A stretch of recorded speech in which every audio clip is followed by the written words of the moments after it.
On Chen-Yi's 18th birthday, his mother stabbed him in the heart with a knife.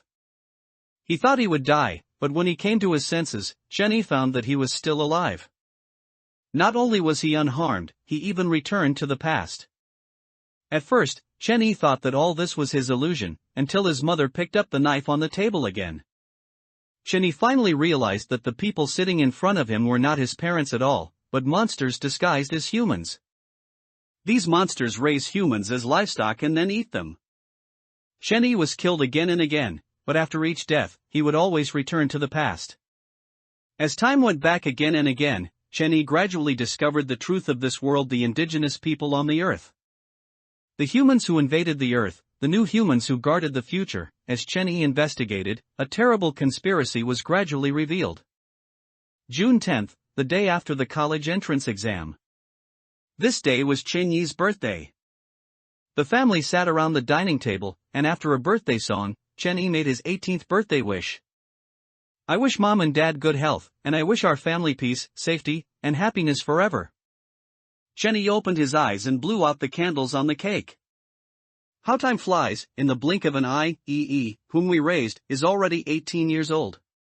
Mom, sitting across the table, smiled and stood up, picking up the knife on the table. "Mom, let me cut the cake." Chen-Yi wanted to take the knife from his mother's hand, but his mother shook her head and slowly walked over to Chen-Yi. "Yes, on the day livestock people come of age, their meat is the most delicious." Dad, on the other side, swallowed his saliva and stared intently.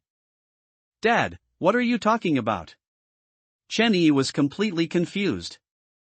"Hurry up, I can't wait to taste him." Dad ignored Chen-Yi. He opened his mouth slightly, and saliva dripped from the corner of his lips. "Dad, I know the cake is delicious, but you're being a bit too exaggerated." "I'm not talking about the cake." Dad shook his head. "I'm talking about you." "Me?" His mother's soft call came from beside him. Before Chen-Yi could turn around, he felt a sharp pain in his chest. The knife, originally meant for cutting the cake, plunged into Chen-Yi's chest. "Happy birthday." His mother's voice came from his ear, and Chen-Yi gradually lost consciousness. "Happy birthday to you, happy every day to you, happy forever to you." The familiar birthday song rang in his ears. And Chen-Yi suddenly opened his eyes. He saw the cake on the table, his parents sitting across from him, and the knife placed on the table. Memories flashed through his mind. If Chen-Yi remembered correctly, this knife should have been plunged into his chest. Chen-Yi was startled. He suddenly stood up, and the chair behind him toppled to the floor. He looked down at his chest, then raised his hand to touch it. It was perfectly fine. What happened? Why did the knife that had pierced his chest return to the table? No, that wasn't the main problem. The main problem was why his mother wanted to kill him on his birthday? If he had already been killed by his mother, why was he standing here now, completely unharmed? Could it be that everything before was just a scene he had imagined? But the memory was so real, Chen-Yi remembered the pain of the knife piercing his chest so clearly. What's wrong?" Mom looked up at Chen-Yi and asked with a smile, "Why are you sweating so much? Are you feeling unwell?" No. Chen-Yi was speechless for a moment. How time flies, in the blink of an eye. Whom we raised, is already 18 years old. The moment the same words came out of his mother's mouth, Chen-Yi felt his scalp tingle. Looking up, his mother smiled and stood up, reaching out to pick up the knife on the table. "Mom!" Chen-Yi grabbed the knife on the table and said tremblingly, "I'll cut the cake." Gulp. Dad, sitting nearby, swallowed his saliva. On the day livestock people come of age, their meat is the most delicious. I can't wait to taste him. Dad opened his mouth, and just like in Chen-Yi's memory, saliva slowly dripped from the corner of his lips. The same scene, the same words. Was all of this really just a coincidence? Chen-Yi froze in place, feeling a chill run down his spine. Mom slowly walked towards Chen-Yi, softly saying, "Happy birthday." His mother's words instantly ignited the fear in Chen Yi's heart. He began to retreat, raising the knife in his hand, pointing the tip at his parents in front of him, and shouted, "No, you're not my parents." Who exactly are you?" Although he said that, Chen Yi was still praying incessantly in his heart. He prayed that Dad would ask him worriedly what was wrong, and that Mom would gently comfort him that everything was fine. However, the imagined scene did not appear. Oh dear, he seems to have found out. The smile on his mother's face suddenly became stiff. Strange, he never found out for so many years, why now? Dad also stood up. How disappointing, fear will make the livestock people's meat sour. Mom didn't stop, even speeding up her pace. Stop. Don't come any closer. Chen Yi shouted nervously. Don't be afraid. As she approached Chen Yi, the smile on his mother's face suddenly became natural. Even though he knew the person in front of him wasn't his mother, looking at that smiling face, Chen Yi couldn't bring himself to act. You're right, we are indeed not your parents. We are your feeders, you see. Nothing is more delicious than the meat of livestock people on the day they come of age. Dad's tone became increasingly agitated, and even his body began to swell. That familiar face began to twist, and Dad's skin started to tear as his body expanded. Blood flowed from the Lai Ko Chu, but Dad seemed to feel no pain, emitting an eerie laugh from his throat. Monster! The scene before him made Chen Yi freeze in place. Something else seemed to be hidden inside Dad's body. That thing was completely black, its skin seemingly covered with a thick carapace. Huge compound eyes emerged from beneath the skin of his face, and barbed tentacles continuously sprouted from his abdomen. What on earth was that thing? Don't be afraid. In his astonishment, Mom had already reached Chen Yi. She raised her hand and stroked Chen Yi's head. It will be quick, it won't hurt at all. Ah! The fear in his heart at this moment turned into a scream that erupted from Chen Yi's mouth. He gripped the knife in his hand and thrust it forward with force. With a clang, the knife in his hand broke. The blade cut his mother's skin, but underneath the skin was the same black carapace as his father. What a disobedient livestock person. The smile on his mother's face disappeared, replaced by indifference. Chen Yi felt a sharp pain in his abdomen. Looking down, something had pierced his body. A black tentacle emerged from his mother's waist and plunged into Chen Yi's abdomen. The tentacle squirmed incessantly, its barbs savagely digging into his flesh. The pungent smell of blood spread through the room, but his parents' faces showed excited smiles. How fragrant! His mother's face also began to twist, the monster inside eager to break out. Indeed, the livestock people on the day they just come of age are the most delicious. Dad ran over. He opened his mouth wide, his serrated mouthparts biting Chen Yi's neck, greedily sucking his blood. Happy birthday, Yi. Listening to the same words, Chen Yi was killed once again. Ajin fell in love with Ah Chang. On a starry night an off-key song rang in his ears, and Chen Yi suddenly opened his eyes. Screaming in terror, "No! Don't!" The sounds around him abruptly stopped, and everyone in the room looked at Chen Yi in unison. I'm not dead? I'm still alive? Horrible images flashed through Chen Yi's mind. He looked down at his body, still unharmed. This is Queen KTV? The disco ball in the room reflected dazzling light, and Chen Yi squinted, then finally saw where he was. Chen Yi, what's wrong? The person sitting next to Chen Yi was his classmate. Noticing Chen Yi's strange reaction, he leaned over and asked, "What did you just say don't about? Why am I here?" Chen Yi couldn't understand. He was clearly at home before, why in the blink of an eye was he in a KTV again? Didn't we agree to come sing after dinner? His classmate next to him said excitedly, after singing. We're going to an internet cafe to stay up all night. Dinner? Singing? Internet cafe? Chen Yi was stunned. Didn't we do all this yesterday? Yesterday? His classmate next to him said confusedly. We went home after the exam yesterday. After the exam? Chenny seemed to realize something. He quickly pulled out his phone, looked down, and saw the date displayed on the screen, June 9th. I went back to yesterday? Chenny, what in the world is wrong with you? A classmate beside Chenny noticed his pale face and asked with concern. Are you feeling unwell? Do you want to go to the hospital? No. No need. Chenny stood up. His mind felt chaotic, and he urgently wanted to leave, to find a quiet place where he could think properly. I just remembered I have something to do at home. I'm leaving first. Chenny quickly ran out of the KTV. The streets at night were still bustling with traffic, and Chenny walked aimlessly, his mind a mess. He didn't dare to go home. The thought of his parents being monsters made him tremble with fear. Chenny couldn't face them as if nothing had happened, especially since the two monsters at home wanted to eat him. If he went back now, he would surely expose himself, and by then, he might not even last until tomorrow before being killed again. But why was he alive again, even though he had clearly died? And why had he returned to the past? Chenny couldn't understand. More and more questions popped up. When did those two monsters start impersonating his parents? Where were his real parents now? Were they still alive? What should he do next? Call the police?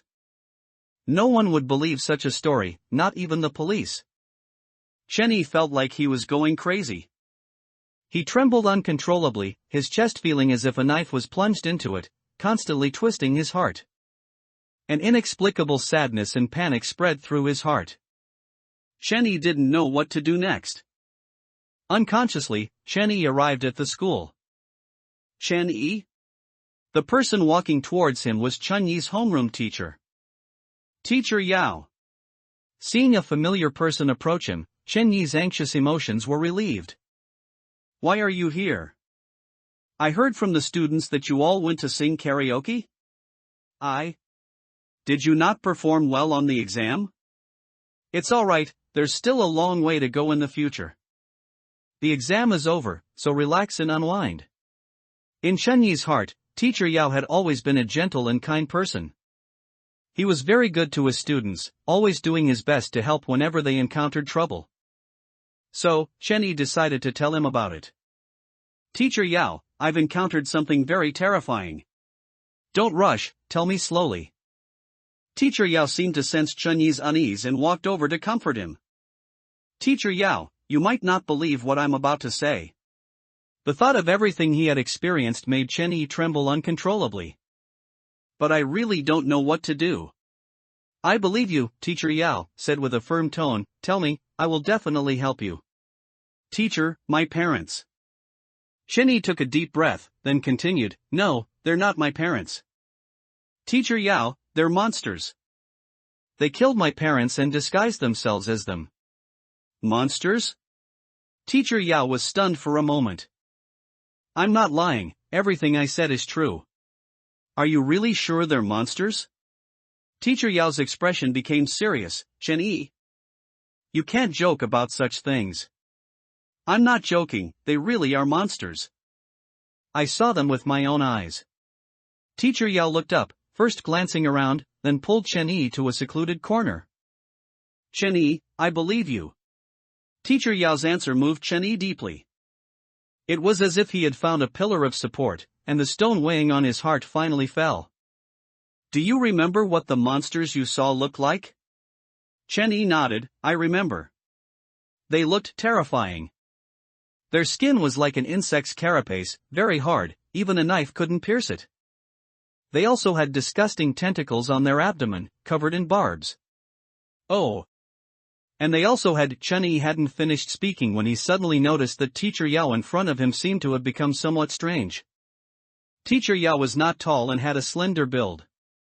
But now, Teacher Yao seemed to have grown taller and fatter considerably. Chenyi, the monster you saw. A strange smile appeared on Teacher Yao's face. His mouth slowly opened, not stopping even as the corners of his lips began to tear. A serrated proboscis emerged from his mouth, followed by those huge compound eyes.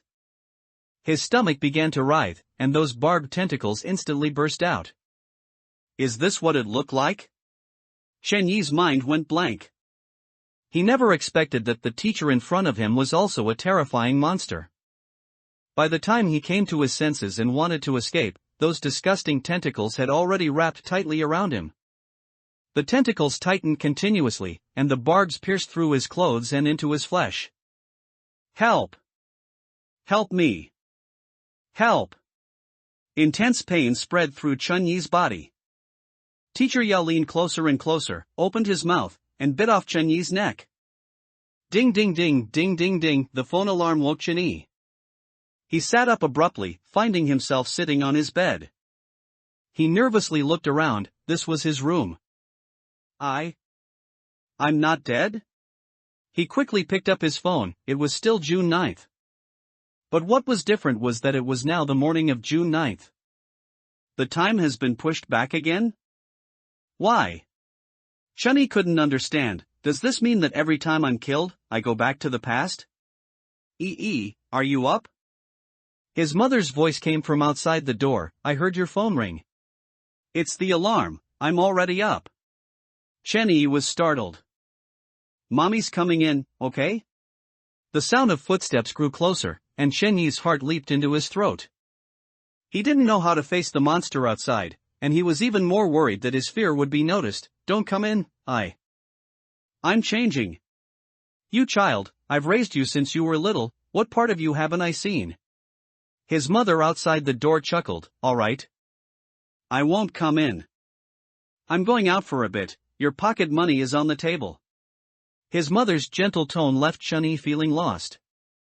If only he could, he wished all of this was just a dream. However, the memories in his mind clearly told him that all of this was real. Chen Yi, calm down, calm down. Chen Yi took deep breaths, constantly telling himself in his heart. He didn't want to die, at least not like this. What exactly were these monsters, and were his parents still alive? Chen Yi wanted to find out. When I was killed before, that monster said that people who just came of age are the most delicious. Chen Yi began to organize his thoughts. So, as long as you turn 18, you'll be killed by these monsters. That is to say, anyone who is not yet 18 is not a monster. I can't tell adults about this, but I alone am no match for these monsters. Thinking of this, Chen Yi saw the class group in his phone's chat app. In his class, except for Lu Linhai, who was a repeat student and already 19, most of the other classmates were not yet 18. There's strength in numbers. If I tell them about this, maybe we can figure something out. To avoid the homeroom teacher and Lu Linhai in the group, Chen Yi created a new group and added the other classmates. Why did you create another group? Someone sent a message in the group. The group owner is Chen Yi. Chen Yi, why did you create a new group? And Linhai isn't in it. I'll add him. Don't add him. Chen Yi quickly sent a message. Everyone, listen to me. This was probably the fastest Chen Yi had ever typed in his life. You absolutely must not tell anyone about this, including your parents, teachers, and Lu Linhai. Do not tell anyone except us. What is it? You're being so mysterious. At 10 a.m., we'll meet at the abandoned factory in the back mountains. I have something to tell you. You need to be mentally prepared. Remember, absolutely do not tell anyone. Chen Yi got out of bed. He leaned against the door for a while, and only after confirming his mother had left did Chen Yi step out of the room. His phone suddenly rang at that moment, startling Chen Yi. He glanced at the screen. It was a call from an unfamiliar number. Who was this person? Hello? Looking at the unfamiliar number displayed on the screen, Chen Yi hesitated for a moment before answering the call. Don't go. A low voice came from the phone. Before Chen Yi could speak, the person on the other end quickly hung up. Don't go? Chen Yi was stunned. He tried to call back to ask for clarification, but found that the number was unreachable. He glanced at the time on his phone. It was almost 9 o'clock. It would take 30 minutes to get to the back mountain by taxi from his home, so Chenyi had to hurry. To make his classmates believe what he was about to say, Chenyi formulated a plan. He ignored the call from the unknown number and rushed to the back mountain. Approaching 10 o'clock, the classmates arrived at the agreed-upon location one after another. "Chenyi, why did you call us here?" Jiang Fan, the sports committee member, looked like he hadn't slept well. He sat on a rock and complained, "I played games until 5 a.m. last night, I'm so sleepy." "Me too," another classmate echoed. "My Xiansu was on a rampage, 18 consecutive wins." "All right." Gu Zijing, the class president, walked up to Chenyi. Her voice was beautiful, like wind chimes hanging from the eaves in summer. "Chenyi must have something important to tell us. Is there anything that can't be said in the group chat?" And Yun, standing nearby, frowned. Constantly fiddling with her hair that she had just dyed yesterday. "Besides, didn't we agree to have a graduation dinner this afternoon?" He could have said it then. Chenyi counted the number of people. Besides two classmates who were traveling with their parents, only Zhou Kai, the study committee member, was missing. "Where's Zhou Kai?" Chenyi asked. "Zhou Kai said he had something to do at home and couldn't make it," a classmate nearby replied. "Chenyi, stop being so mysterious." Jiang Fan yawned. "Almost everyone is here.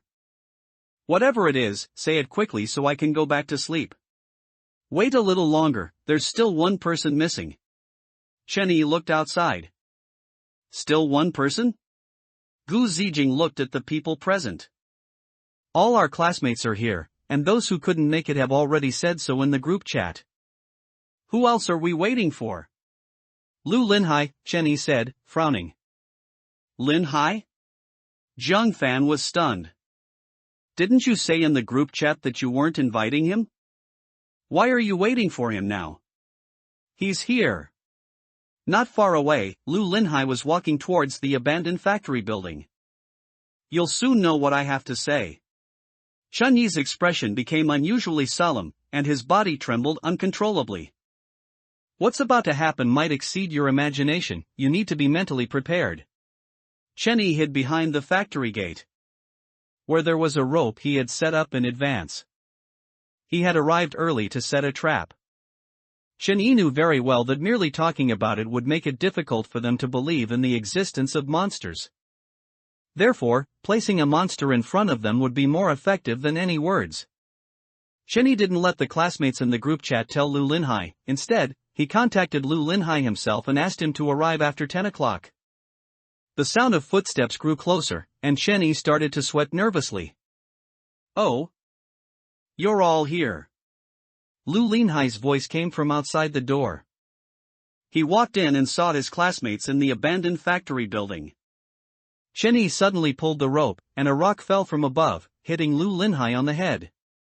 With a dull thud, Lu Linhai fell to the ground, unconscious. "Ah!" And Yun shrieked, startled by the sudden scene. "Chenyi, are you crazy?"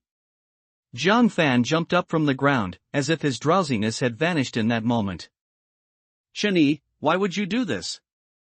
Gu Zijing frowned, looking at Chenyi in disbelief. "Listen to me."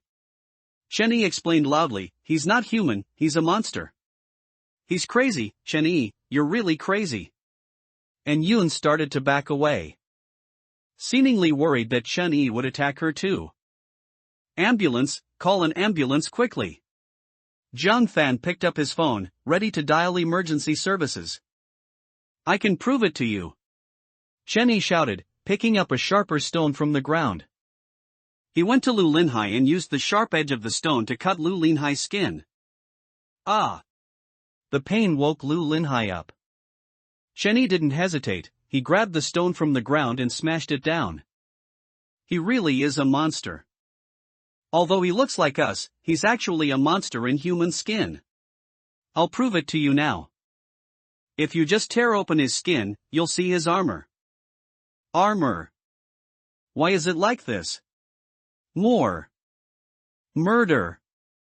The scene before them terrified the people present again, and they scattered, fearing they would be the next victim. Chen Yi stood frozen, trembling uncontrollably. Lu Linhai, lying on the ground, was not a monster at all. There was no black carapace beneath his skin. Why? The stone slipped from his hand, and Chen Yi sat weakly on the ground. The pungent smell of blood filled his nostrils, and blood stained his clothes. All the classmates in the factory building had fled, leaving only Chen Yi, the breathless Lu Linhai lying on the ground, and the class president. Gu Zijing. Why? Why isn't he a monster? Chen Yi couldn't understand, muttering incessantly, he's clearly 19, why isn't he a monster? Oh, Chen Yi. It seems you guessed wrong.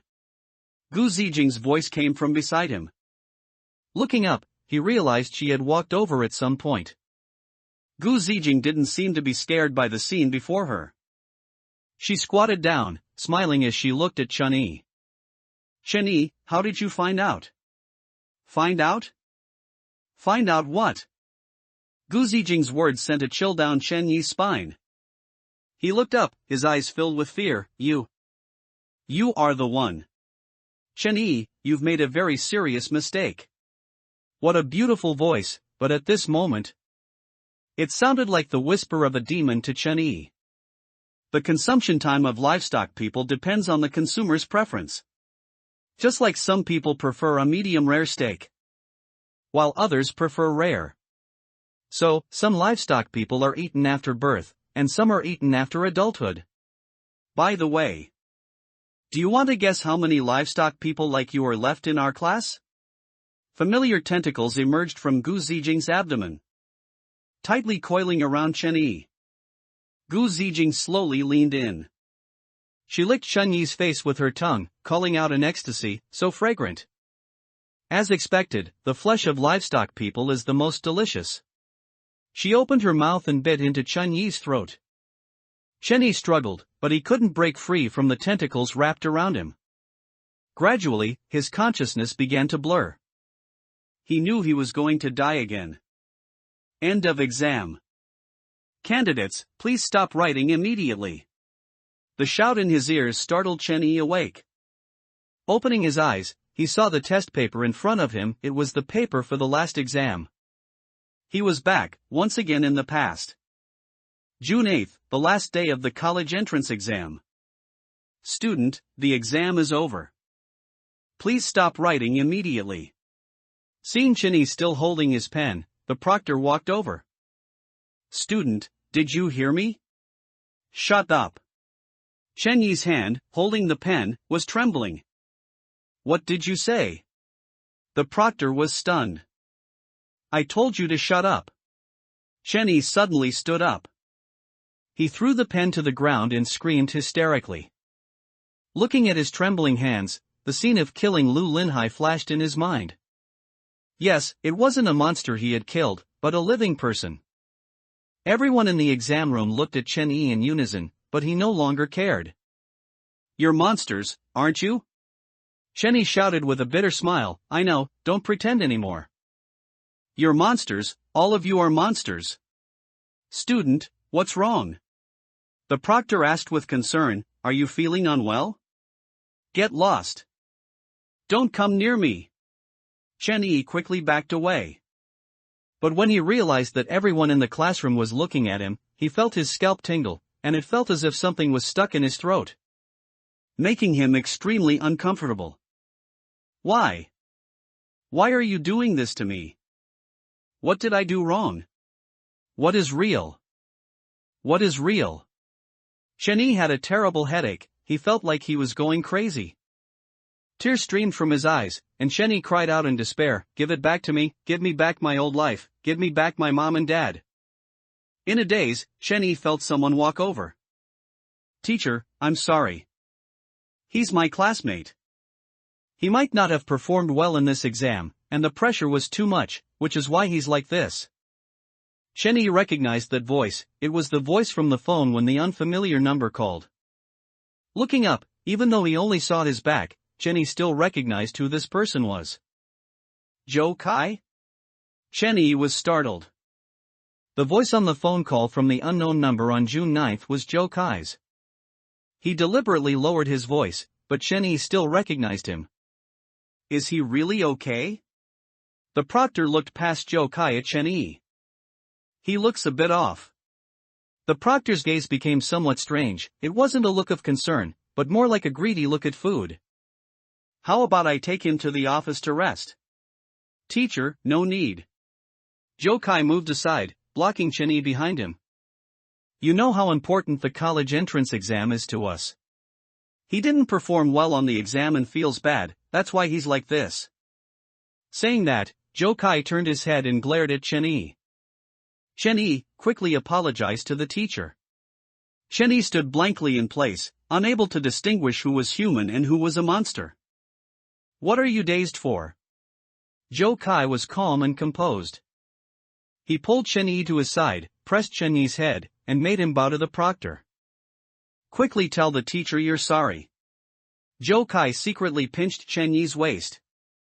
Although the pain in his waist was not as intense as the moment he was killed by a monster, Chen-yi still reacted.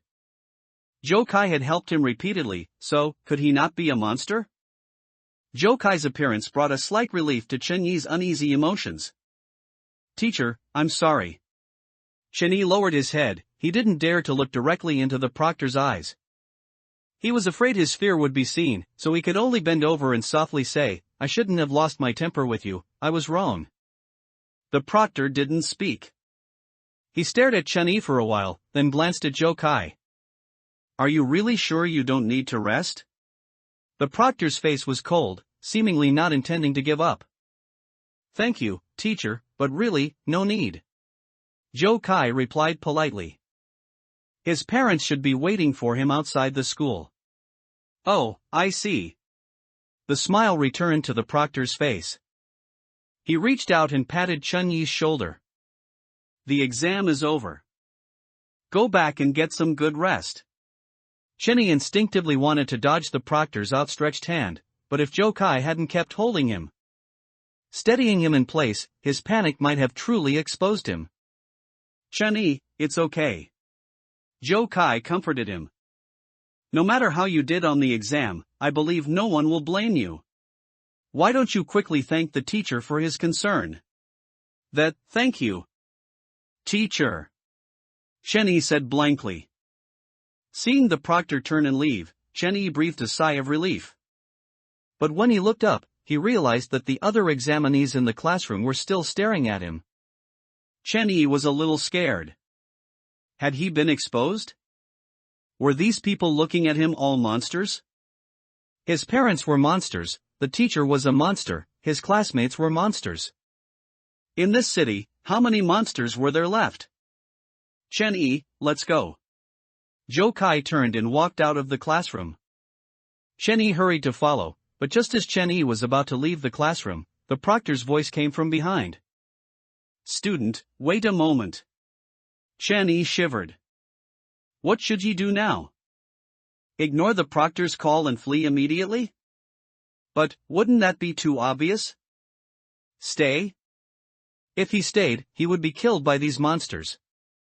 As soon as he thought of himself being killed, Chen-yi felt his heart race. That pain, that suffocation, that despair, Chen-yi never wanted to experience it again. Calm down. Joe Kai's voice came from beside him.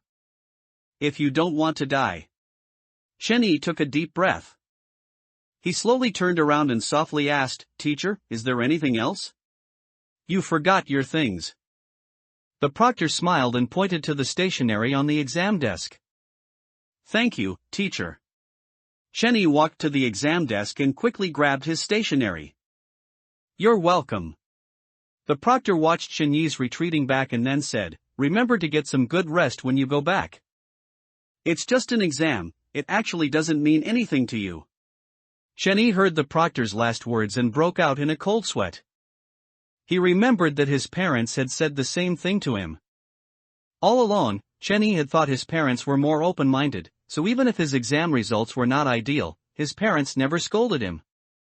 Now it seemed they weren't concerned about Chen-yi, but truly didn't care about Chen-yi's grades. After all, to them, Chen-yi was just food.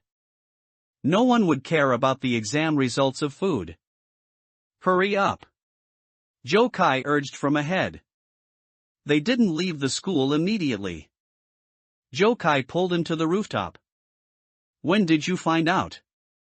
After confirming they were alone on the rooftop, Joe Kai asked with a cold face. Chenny didn't know what to say. Tell Joe Kai he found out on June 10th, his birthday, when he was killed by a monster? Would Joe Kai believe him? Never mind, that's not important. He glanced down from the rooftop. Students who had finished their exams were walking out of the teaching building one after another. We must get out early. If we leave too late, I'm afraid they'll discover us. They? Chenny looked up. Are you talking about those monsters? There are no monsters. Joe Kai's expression became serious. From now on, there are no monsters. You don't know anything. If you want to live, you must pretend you don't know anything. I can't do that. Chenny shook his head. Just thinking about pretending that nothing had happened made Chenny feel a chill down his spine. It wasn't that Chenny was too weak, but that he knew he would be eaten on his birthday 2 days later. Joe Kai, do you know something? Chenny asked. What's wrong with this world? Why do these monsters pretend to be human and infiltrate our lives? My parents. Are they all ready? I don't know more than you. Joe Kai sighed. But one thing I'm very clear about is that from the beginning, you were not raised by your biological parents. Chenny was startled. And his mother's words when he was killed on June 10th flashed through his mind. His mother said, "We are indeed not your parents. We are your feeders." Feeders? Chenny murmured softly. Feeders? Joe Kai snorted coldly. That term is quite fitting. Real humans have become livestock people, and those man-eating monsters have become feeders. When the livestock people mature, they will be eaten by these damned monsters. Yes, that's what those monsters call us. Chenny said. Those monsters call us livestock people. Hearing this, Joe Kai's face became solemn. Livestock people? Why do you know what those monsters call us? Joe Kai looked at Chenny. Could it be that you've already had contact with those monsters? You've seen their true forms?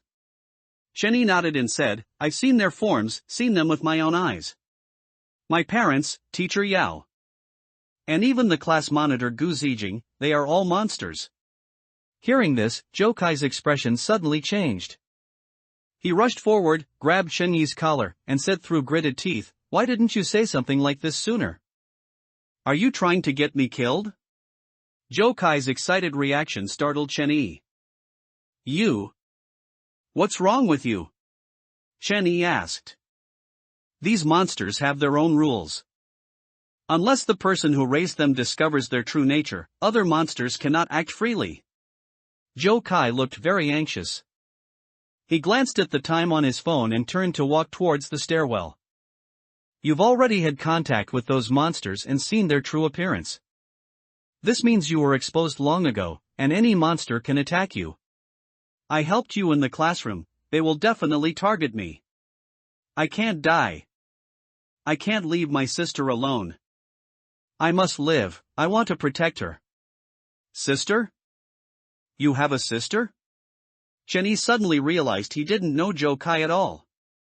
Although they were classmates, Joe Kai was reclusive and rarely interacted with his classmates. Thinking about it now, perhaps it was because Joe Kai had already discovered that the people around him were monsters. Which was why he didn't want to talk to them. Chenny understood why Joe Kai was so agitated. He didn't care about his own life or death, but he didn't want his sister to be harmed. No. Chenny stopped Joe Kai. I haven't been exposed. Impossible. Joe Kai roared.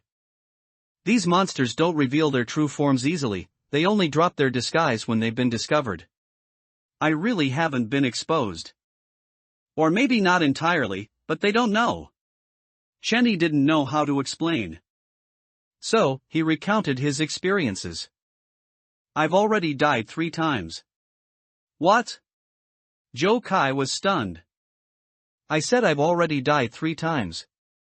No, strictly speaking, it should be 4 times. Shenny said, June 10th is my birthday. On that day, the monsters disguised as my mom and dad killed me, and they killed me twice.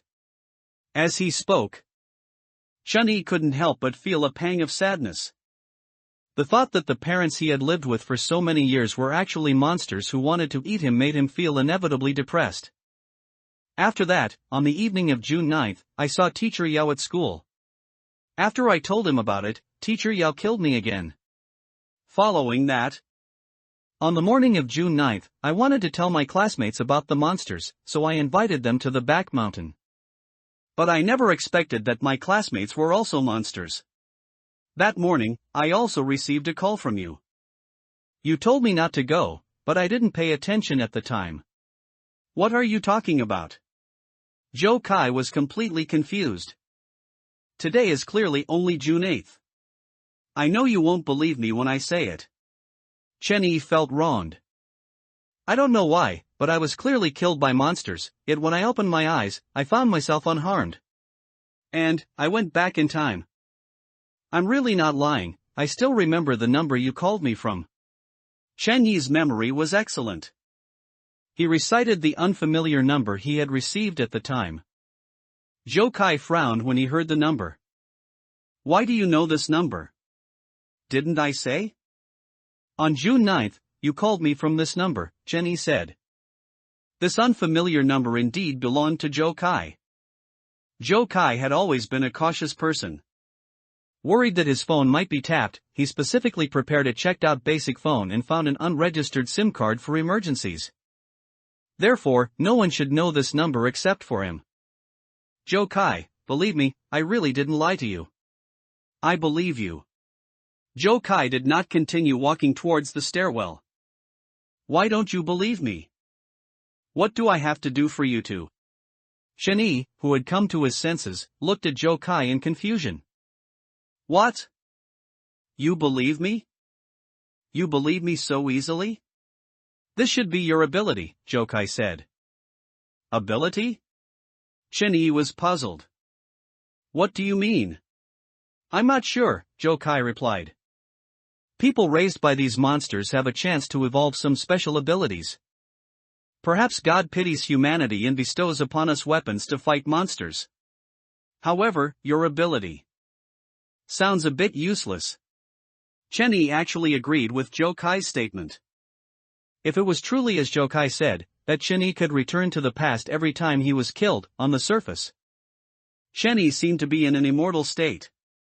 However, his own strength was limited, and even if he could return to the past, he still couldn't change anything. If you know about abilities. Shenny thought for a moment and said, does that mean you also have an ability? Joe Kai nodded. What's your ability? Shenny was a little curious. My ability is, before he finished speaking, Joe Kai suddenly turned his head to look at the stairwell door. Someone's coming. Joe Kai's expression was unusually serious. To be precise, a monster is coming. Monster? Shenny was startled. Is it coming towards us? Joe Kai nodded. Could it be? We've been exposed? Probably not. Joe Kai sniffed in the direction of the stairwell, then said, that monster has your scent on it. It's coming for you. Coming for me? Shenny became even more frightened. Let's run. It's too late. Joe Kai shook his head.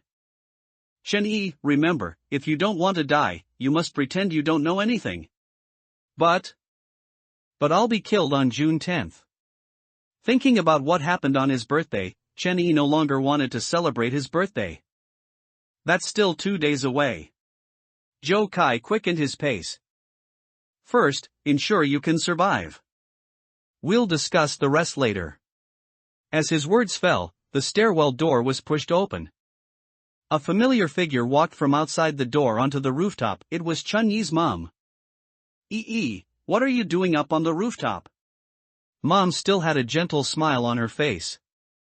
Mom waited outside for a long time and didn't see you come out. You? How did you know I was here? Shenny subconsciously asked. I came in to look for you. Your classmates said they saw you go up to the rooftop, so I came to check. Mom said as she walked towards Chen-yi. I. Chen-yi stammered. His mom's sudden arrival didn't give him time to stabilize his emotions. Auntie, Chen-yi is a bit sad. At this moment, Joe Kai stepped forward. Joe Kai was calm and composed, and he also smiled as he said, Chen-yi didn't perform well on the exam, so he's very upset. The students who finished the exam are all discussing the questions, and I was afraid Chen-yi would be even more upset if he heard them. So I brought him here to comfort him. Looking at Joe Kai's relaxed expression, Chen-yi couldn't help but admire him. Just a moment ago, Joe Kai had been serious, but the next second, it was as if nothing had happened. Is that true? Mom looked at Chen-yi. Chen-yi, who had regained his composure, nodded and said, I'm sorry, Mom. After knowing his mom was a monster, Chen-yi really couldn't bring himself to say the word mom. However, Joe Kai was right, the most important thing now was to stay alive. Although he could return to the past after being killed, Chen-yi didn't know how long this ability would last.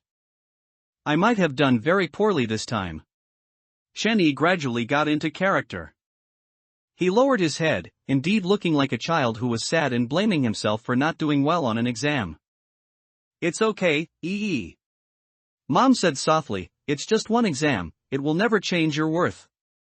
So, let's go home. On the way back, Chen-yi was constantly on edge. Occasionally, he would glance up at his mother driving, countless thoughts popping into his head. Should I take off my jacket and strangle her? Chen-yi thought to himself. No, if these monsters also have carapaces on their necks, a jacket wouldn't be enough to strangle them. Besides, I'm still in the car. If she steps on the gas and the car speeds off, I'll die too. Or, should I poison their food? But what if they smell it? What bothered Chen-yi was not just this, he didn't know how many monsters there were in this world. Even if he could kill the monster in front of him, what about the others? Was he destined to live in this world full of monsters? Why aren't you talking? His mother's voice came from the driver's seat. Chen-yi jumped, then said, I didn't do well on the exam, I feel upset, and I don't want to talk. Your mother has told you before. The gentler his mother's voice became, the more disgusted Chen-yi felt. Your grades aren't important to you. Even if you don't do well, your mom and dad won't blame you. Chen-yi sneered inwardly, yes, of course, you won't blame me. After all, you're going to eat me in 2 days, so grades really don't matter to you. I heard from your classmate that after the exam, you seemed to lose your temper with the proctor. Is that true? His mother's words made Chen-yi alert. In Chen-yi's exam room, the only classmate from his class was Joe Kai. Chen-yi didn't know any of the other classmates, and logically, they couldn't possibly know Chen-yi's mother. So, who told her about what happened in the exam room? Recalling that his mother knew Chen-yi was on the rooftop, Chen-yi suddenly realized he might have been under constant surveillance. Yes. Chen-yi nodded. Since she already knew, lying now would likely arouse suspicion. Mother also heard you mention something about monsters. Is that right? Hearing this, Chen-yi shivered. He inadvertently glanced out the window. There were very few pedestrians on the road. And only then did Chen-yi realize this was not the usual way home. This monster is testing me. Chen-yi's breathing quickened, his mind racing for a way to respond. Why aren't you talking? Monsters. Chen-yi opened his mouth, I saw monsters. His mother, in the driver's seat, suddenly slammed on the brakes, and the car screeched to a halt. The monsters you mentioned just as his mother was about to turn around, Chen-yi continued, I saw the exam papers turn into monsters. And the questions on them, every single character. I had clearly done those questions before, but why couldn't I answer them during the exam? His mother in the driver's seat was silent for a moment. Is this what you mean by monsters? Chen-yi nodded. The teacher used to say to treat every question like a monster in a game. Answering a question correctly means you've defeated a monster. But, this exam. I really couldn't answer it. Don't be afraid. Your mother said that even if you didn't do well this time, we won't blame you. The car started moving again, and his mother didn't look back. So, don't put too much pressure on yourself. The exam is over, so relax. You must maintain your best condition. In the past, Chen-Yi would have been very grateful for his mother's understanding. But now, Chen-Yi knew exactly why she was saying that. After all, only by maintaining the best condition could his flesh be more delicious. I might be too tired. Chen-Yi went along with his mother's words, after I go back, I should be fine after some rest. That's right. His mother smiled, Mother will make you something delicious tonight. Delicious? Chen-Yi frowned. He didn't want to eat, and he didn't dare to eat. Who knew what he had been eating all this time was actually made of? As soon as he thought of this, Chen-Yi's stomach churned. Multiple cases of malicious assault have recently occurred in our city. The police have identified the suspect as In Changdao, the owner of the butcher shop on Qianjiang Road. The suspect is currently still at large. All citizens are advised to remain vigilant. If any clues are found, please notify. A newsflash suddenly interrupted the car radio, but before the news finished, his mother switched to music. How scary. His mother's tone sounded a bit worried, it's been so long, why hasn't this person been caught yet? It's not very safe outside lately. Why don't you just stay home these next few days? Chen-Yi found it ridiculous. If it wasn't safe outside, was it necessarily safe at home? Anyway, this cursed place was full of monsters everywhere, did it make a difference where he stayed? It was just a question of who would eat him in the end. But, my classmates have planned a graduation dinner for tomorrow. Chen-Yi gradually adapted to talking with these monsters. It wouldn't be good if I were the only one who didn't go. Perhaps fearing his mother would stop him from going out, Chen-Yi continued, actually, I don't really want to go out either. After all, I didn't do well on this exam, and I'm not in the mood for anything. But since I've already made plans with my classmates. How about this, I'll have dinner with my classmates tomorrow and then come straight home, and then I'll rest at home for a few days, not go anywhere. And properly adjust my mindset. All right. His mother finally relented. Arriving at the apartment complex, Chen-Yi encountered Grandma Lu from upstairs when entering the elevator. Grandma Lu, you've brought your grandson over again. His mother glanced at the child Grandma Lu was holding. Yes. Grandma Lu nodded, smiling as she said, you know, my old man, he just loves children. He missed him terribly after only a few weeks. So, I specially brought this little guy back to stay with us for 2 days.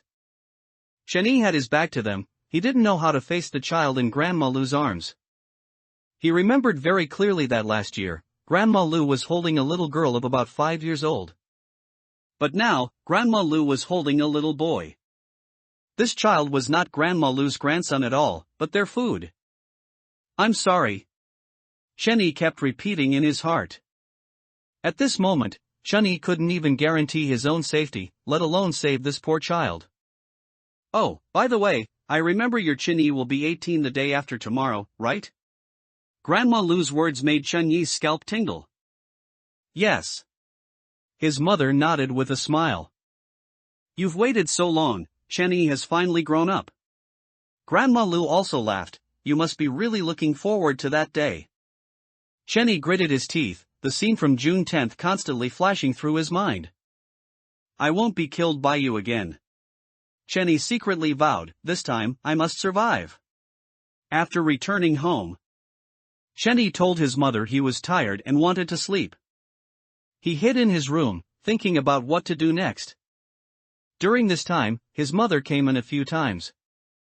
Although Chen-Yi closed his eyes and pretended to be asleep, he could feel his mother standing by the bed, staring intently at him. In the evening, the doorbell rang. Footsteps came from outside the room, and Chen-Yi thought his father had returned, increasing his worry. The door was opened, and someone came to Chen-Yi's side. Chen-Yi, it's me. A familiar voice came from beside his ear. Joe Kai. Seeing that the person in front of him was Joe Kai, Chen-Yi breathed a sigh of relief. Chen-Yi, something's happened. Joe Kai's face was extremely grim. His eyes were red, as if he had just cried. What happened? Chen-Yi tensed up. Have we been exposed? Joe Kai shook his head. Chen-Yi, I'm sorry. A sharp pain shot through his abdomen. Looking down, Joe Kai held a knife. And the blade was plunged into Chen-Yi's body. You? Why? I'm sorry, but I have to do this, because... Only this way. There are 15 minutes left until the end of the exam. Students, please manage your time wisely. The sound of the broadcast woke Chen-Yi. Opening his eyes, Chen-Yi saw the exam paper in front of him. He remembered this paper. It was the exam from the morning of June 8th. Chen-Yi felt a surge of suppressed anger. He had finally resolved to live, only to die again. Not only that, this time he wasn't killed by a monster, but by Joe Kai, who was human like him. Student, loud noises are prohibited in the exam hall. The proctor walked over, and the other students in the exam hall all looked at Chen-Yi. Get lost! Chen-Yi roared, suddenly standing up from his chair. Turning to look at the back row, Chen-Yi saw that familiar figure. Joe Kai. Chen-Yi walked over, grabbed Joe Kai's collar, and lifted him up. What are you doing? Joe Kai looked confused. Student, please stop immediately. The proctor tried to stop Chen-Yi. If you continue like this, I will disqualify you from the exam. I'm turning in my paper. Chen-Yi glared at the proctor. Even though Chen-Yi knew the proctor in front of him was a monster, he wasn't afraid anymore.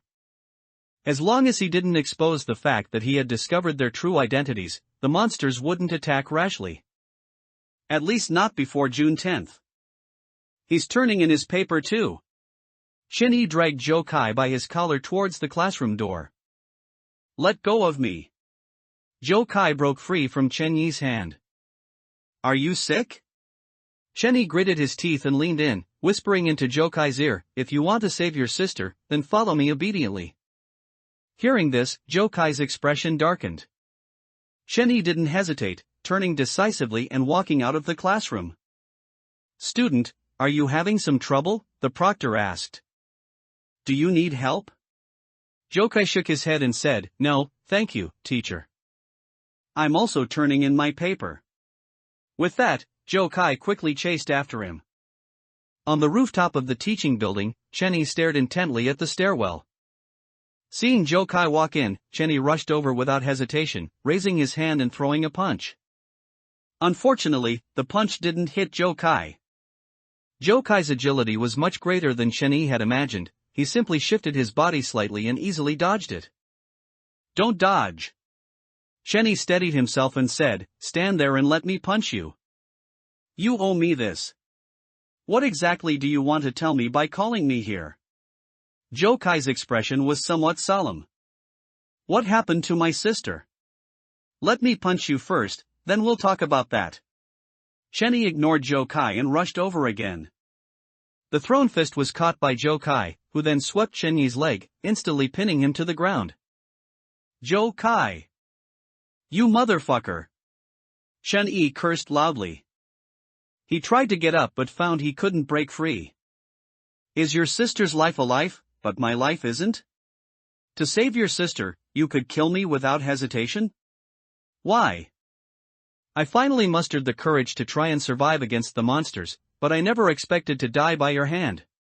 What did you say? Joe Kai's face darkened, and he pressed, what exactly do you know? Chen-Yi gritted his teeth and recounted the conversation they had had. Couldn't you have just talked it out? Suddenly stabbing me with a knife, do you know how much it hurts to be stabbed? Try stabbing yourself. Chen-Yi complained incessantly, feeling extremely wronged. Joe Kai released his grip and looked at Chen-Yi, half believing, half doubting, are you saying my sister will be killed by monsters this afternoon? How would I know? Chen-Yi climbed up from the ground. Anyway, that's what you said when you stabbed me.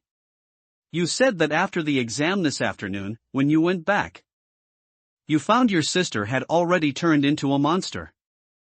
You also said something about telling me this, and that I absolutely had to save your sister. I'm just wondering. How did you know your sister turned into a monster? Did you see it with your own eyes? Jokai frowned deeply and said, Heartbeat. Heartbeat? Chen Yi was confused. What do you mean? Monsters and humans have different heart rates, Jokai continued. My ability is enhanced senses. I can determine whether someone is a monster by the sound of their heartbeat. Chen Yi recalled that in the previous timeline, Jokai, despite being on the rooftop with him, could detect his mother coming upstairs and even smelled Chen Yi's scent on her. The reason Jokai called Chen Yi on June 9th, telling him not to go to the back mountain, was also because Jokai knew Chen Yi was human, while the other classmates were monsters. So, after you went back this afternoon, you determined through your sister's heartbeat that your sister was no longer your sister? That's not right. Chen Yi felt something was strange. When Gu Zijing killed me before, she told me that monsters have their own preferences when eating people. Some monsters like to eat children. Some like to eat adults. If your sister was killed by monsters, it means they like to eat people of your sister's age group. So, shouldn't you have been eaten first? Jokai shook his head and said, My situation is different from yours. Monsters disguised as your parents raised you, but I grew up in a welfare home. Chen Yi paused. Then remembered that he indeed didn't know much about Jokai. He didn't know his family background, his personality, only that he was reclusive. Now he knew one more thing, he was a sister complex. It made sense, if Chen Yi knew Jokai well enough, he wouldn't have been stabbed to death by him. If it's a welfare home. Chen Yi thought for a moment, then asked, how do the monsters in the welfare home eat people? For these monsters? The welfare home is their store, Jokai said. When I was very young, I discovered I had a special ability.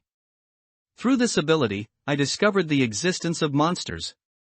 And I also found that everyone who came to the welfare home to adopt children was a monster.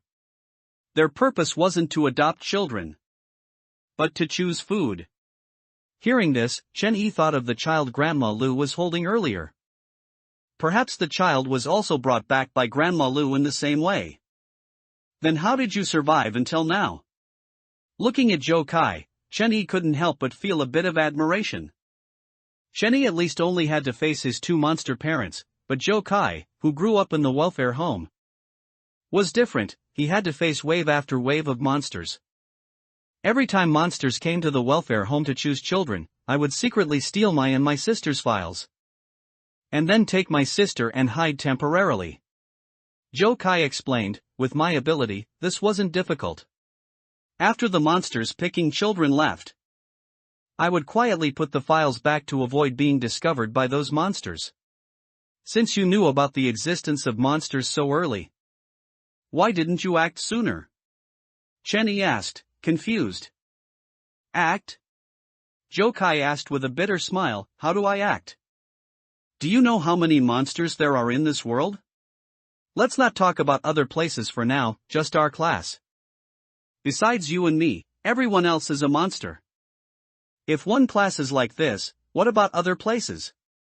After those monsters kill humans, other monsters will take their place.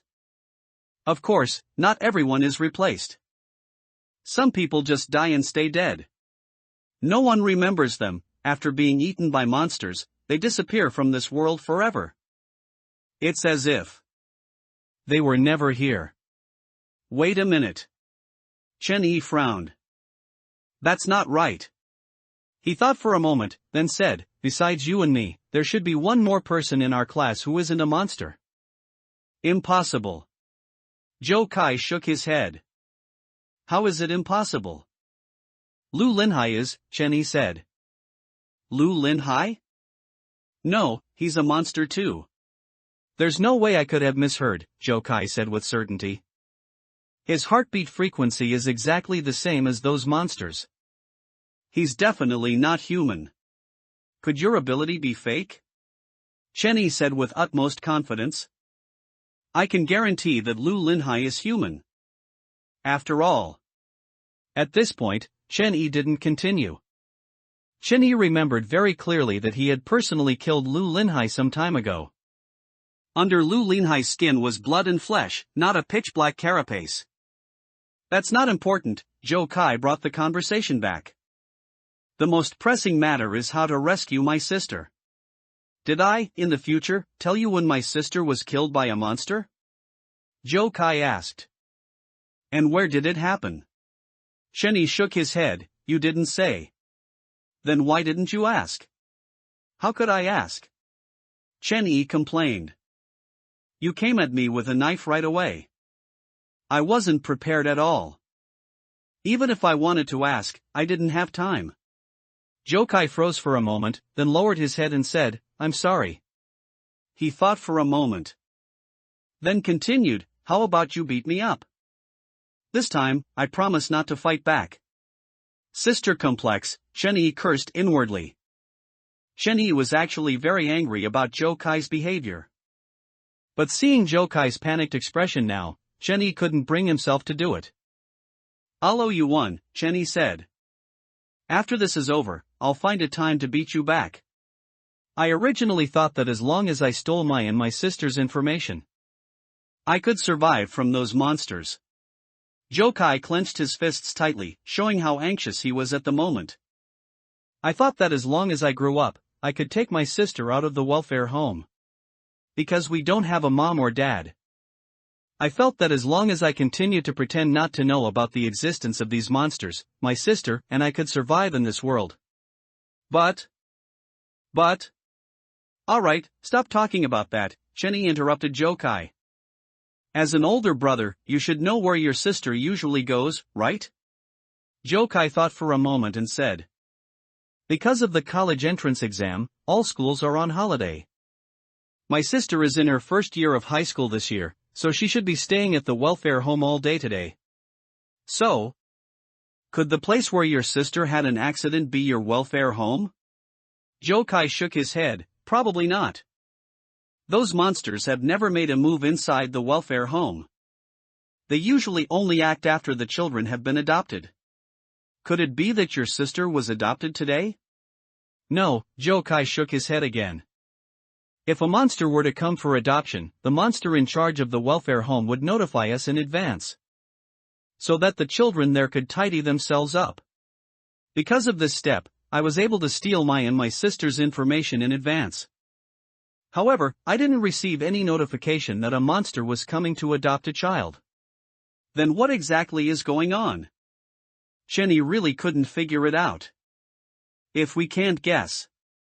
Zhou Kai looked particularly serious now. Then we can only stay by my sister's side constantly. You're not taking the afternoon exam? Chen Yi asked. It's not that I'm not taking it, it's that we're both not taking it, Zhou Kai explained. Besides, can an exam compare to my sister's safety? Wait. Chen Yi was stunned. You mean I have to go with you too? Why? Don't you want to survive? Zhou Kai said. If I remember correctly, you just said that you would be killed on June 10th. To survive, there's only one way to escape. Escape where? Chen Yi asked. You also said that there are countless monsters in this world. Even if we escape from here, we'll still encounter monsters. As long as we're not discovered by the monsters here, it's fine, Zhou Kai said. We'll escape to a place where no one knows us. As long as we continue to pretend not to have discovered these monsters, they won't attack us. After all, they don't know us. So they won't know if we have a master. Chen Yi thought about it and felt that what Zhou Kai said was not without reason. But? No buts, Zhou Kai interrupted before Chen Yi could speak. Anyway, we're going to die no matter what, so we might as well give it a try. Are you content to be eaten by those monsters like this? No, I'm not, Chen Yi shook his head. I want to live. If possible, I also want to find my biological parents. Since that's the case, then it's decided, Zhou Kai said. I'll tell you an address. Go back and pack up at noon, then come straight over in the afternoon. I'll wait for you there. Don't bring clothes or anything, they're a hassle. If you have money, you can bring it. The broadcast announcing the end of the exam sounded. And students in the teaching building began to leave the examination rooms.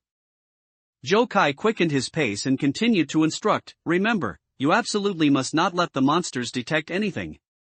After settling it, the two successively left the teaching building. Noon passed quickly, and it was almost 4 in the afternoon when Chenny finally arrived at the agreed-upon place with Joe Kai. Why are you so slow? Joe Kai frowned, looking at the late Chenny. Chenny didn't answer, his gaze drawn to the girl standing beside Joe Kai. The girl had a braided ponytail, and her large, watery eyes were exceptionally beautiful. Seemingly noticing Chenny staring at her, the girl smiled shyly, revealing the dimples on her face. Brother-in-law, is this our sister? Chenny asked. Are you looking for death? Joe Kai cursed. I asked you a question. Why are you so late? You say it so easily, Chenny pouted. That monster sent me to school and only left after seeing me go in. I didn't dare to leave through the main gate of the school. So I hid in the restroom and secretly climbed over the back wall after the exam started. The afternoon exam started at 3. And your place is so far away. My arriving now is already considered early. Monster? What monster? Jo Yun, nearby, asked curiously. A game, he's talking about a game, Joe Kai quickly said, then pulled Chenny aside. You didn't tell your sister about the monsters? Chenny asked. Joe Kai shook his head and said, no, she's still young. I'm afraid it would scare her if I told her. Besides, my sister is naive.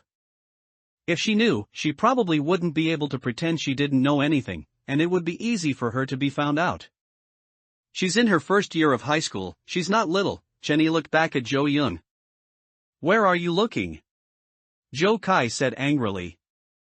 Do you believe I'll dig your eyeballs out? I'm not looking, I didn't see anything. Chenny retracted his gaze. Where are we going now?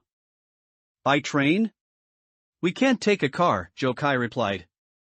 Taking a car would be too conspicuous, and it would be easy to be traced. If not by car, then what? Walk. Walk? Chenny was stunned. You're not joking, are you? Leave here on foot? Joe Kai nodded and said, that's right. Ever since I discovered the monsters, I've been looking for a safe route to leave here whenever I had time. I've been to most of the places around here. We'll go through Sifang Mountain. On foot, it will take about 5 days to reach Ling City. Once we get to Ling City, a place where no one knows us, we'll take a car. At this point, Joe Kai suddenly looked up. Turning to look into the distance, Joe Kai softly said, someone's coming. Did those monsters discover we were escaping so quickly? Hearing Joe Kai say this, Chenny instantly tensed up. However, Joe Kai shook his head and said, it's not a monster, it's a person. You scared me, Chenny breathed a sigh of relief. If it's a person, there's no need to be afraid, right? No, Joe Kai's expression became somewhat serious. This place is secluded and not close to the road. Basically, no one should come here. Brother. At this moment, Jo Yun, who was nearby, suddenly walked over. Jo Yun didn't know why her brother suddenly wanted to take her away, but even so, she was willing to trust him unconditionally. However, Jo Yun suddenly remembered something. Brother, I just remembered, I made plans with my classmate to go shopping this afternoon, Jo Yun whispered as she walked up to Joe Kai. Because your college entrance exam finished today, I wanted to buy you a gift. Did you arrange to meet here? Joe Kai asked softly. Jo Yun nodded. My classmate said she would ride her electric bike to pick me up. The welfare home is hard to find. So my classmate and I agreed to meet here, Jo Yun said. Wait for me a moment, I'll call her now to let her know, otherwise she might worry if she can't find me. Joe Kai. Could the person coming now be your sister's classmate? Chenny leaned close to Joe Kai and whispered.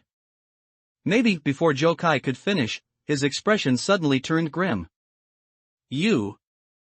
What's wrong? Chenny noticed the change in Jokai's expression. Behind that person.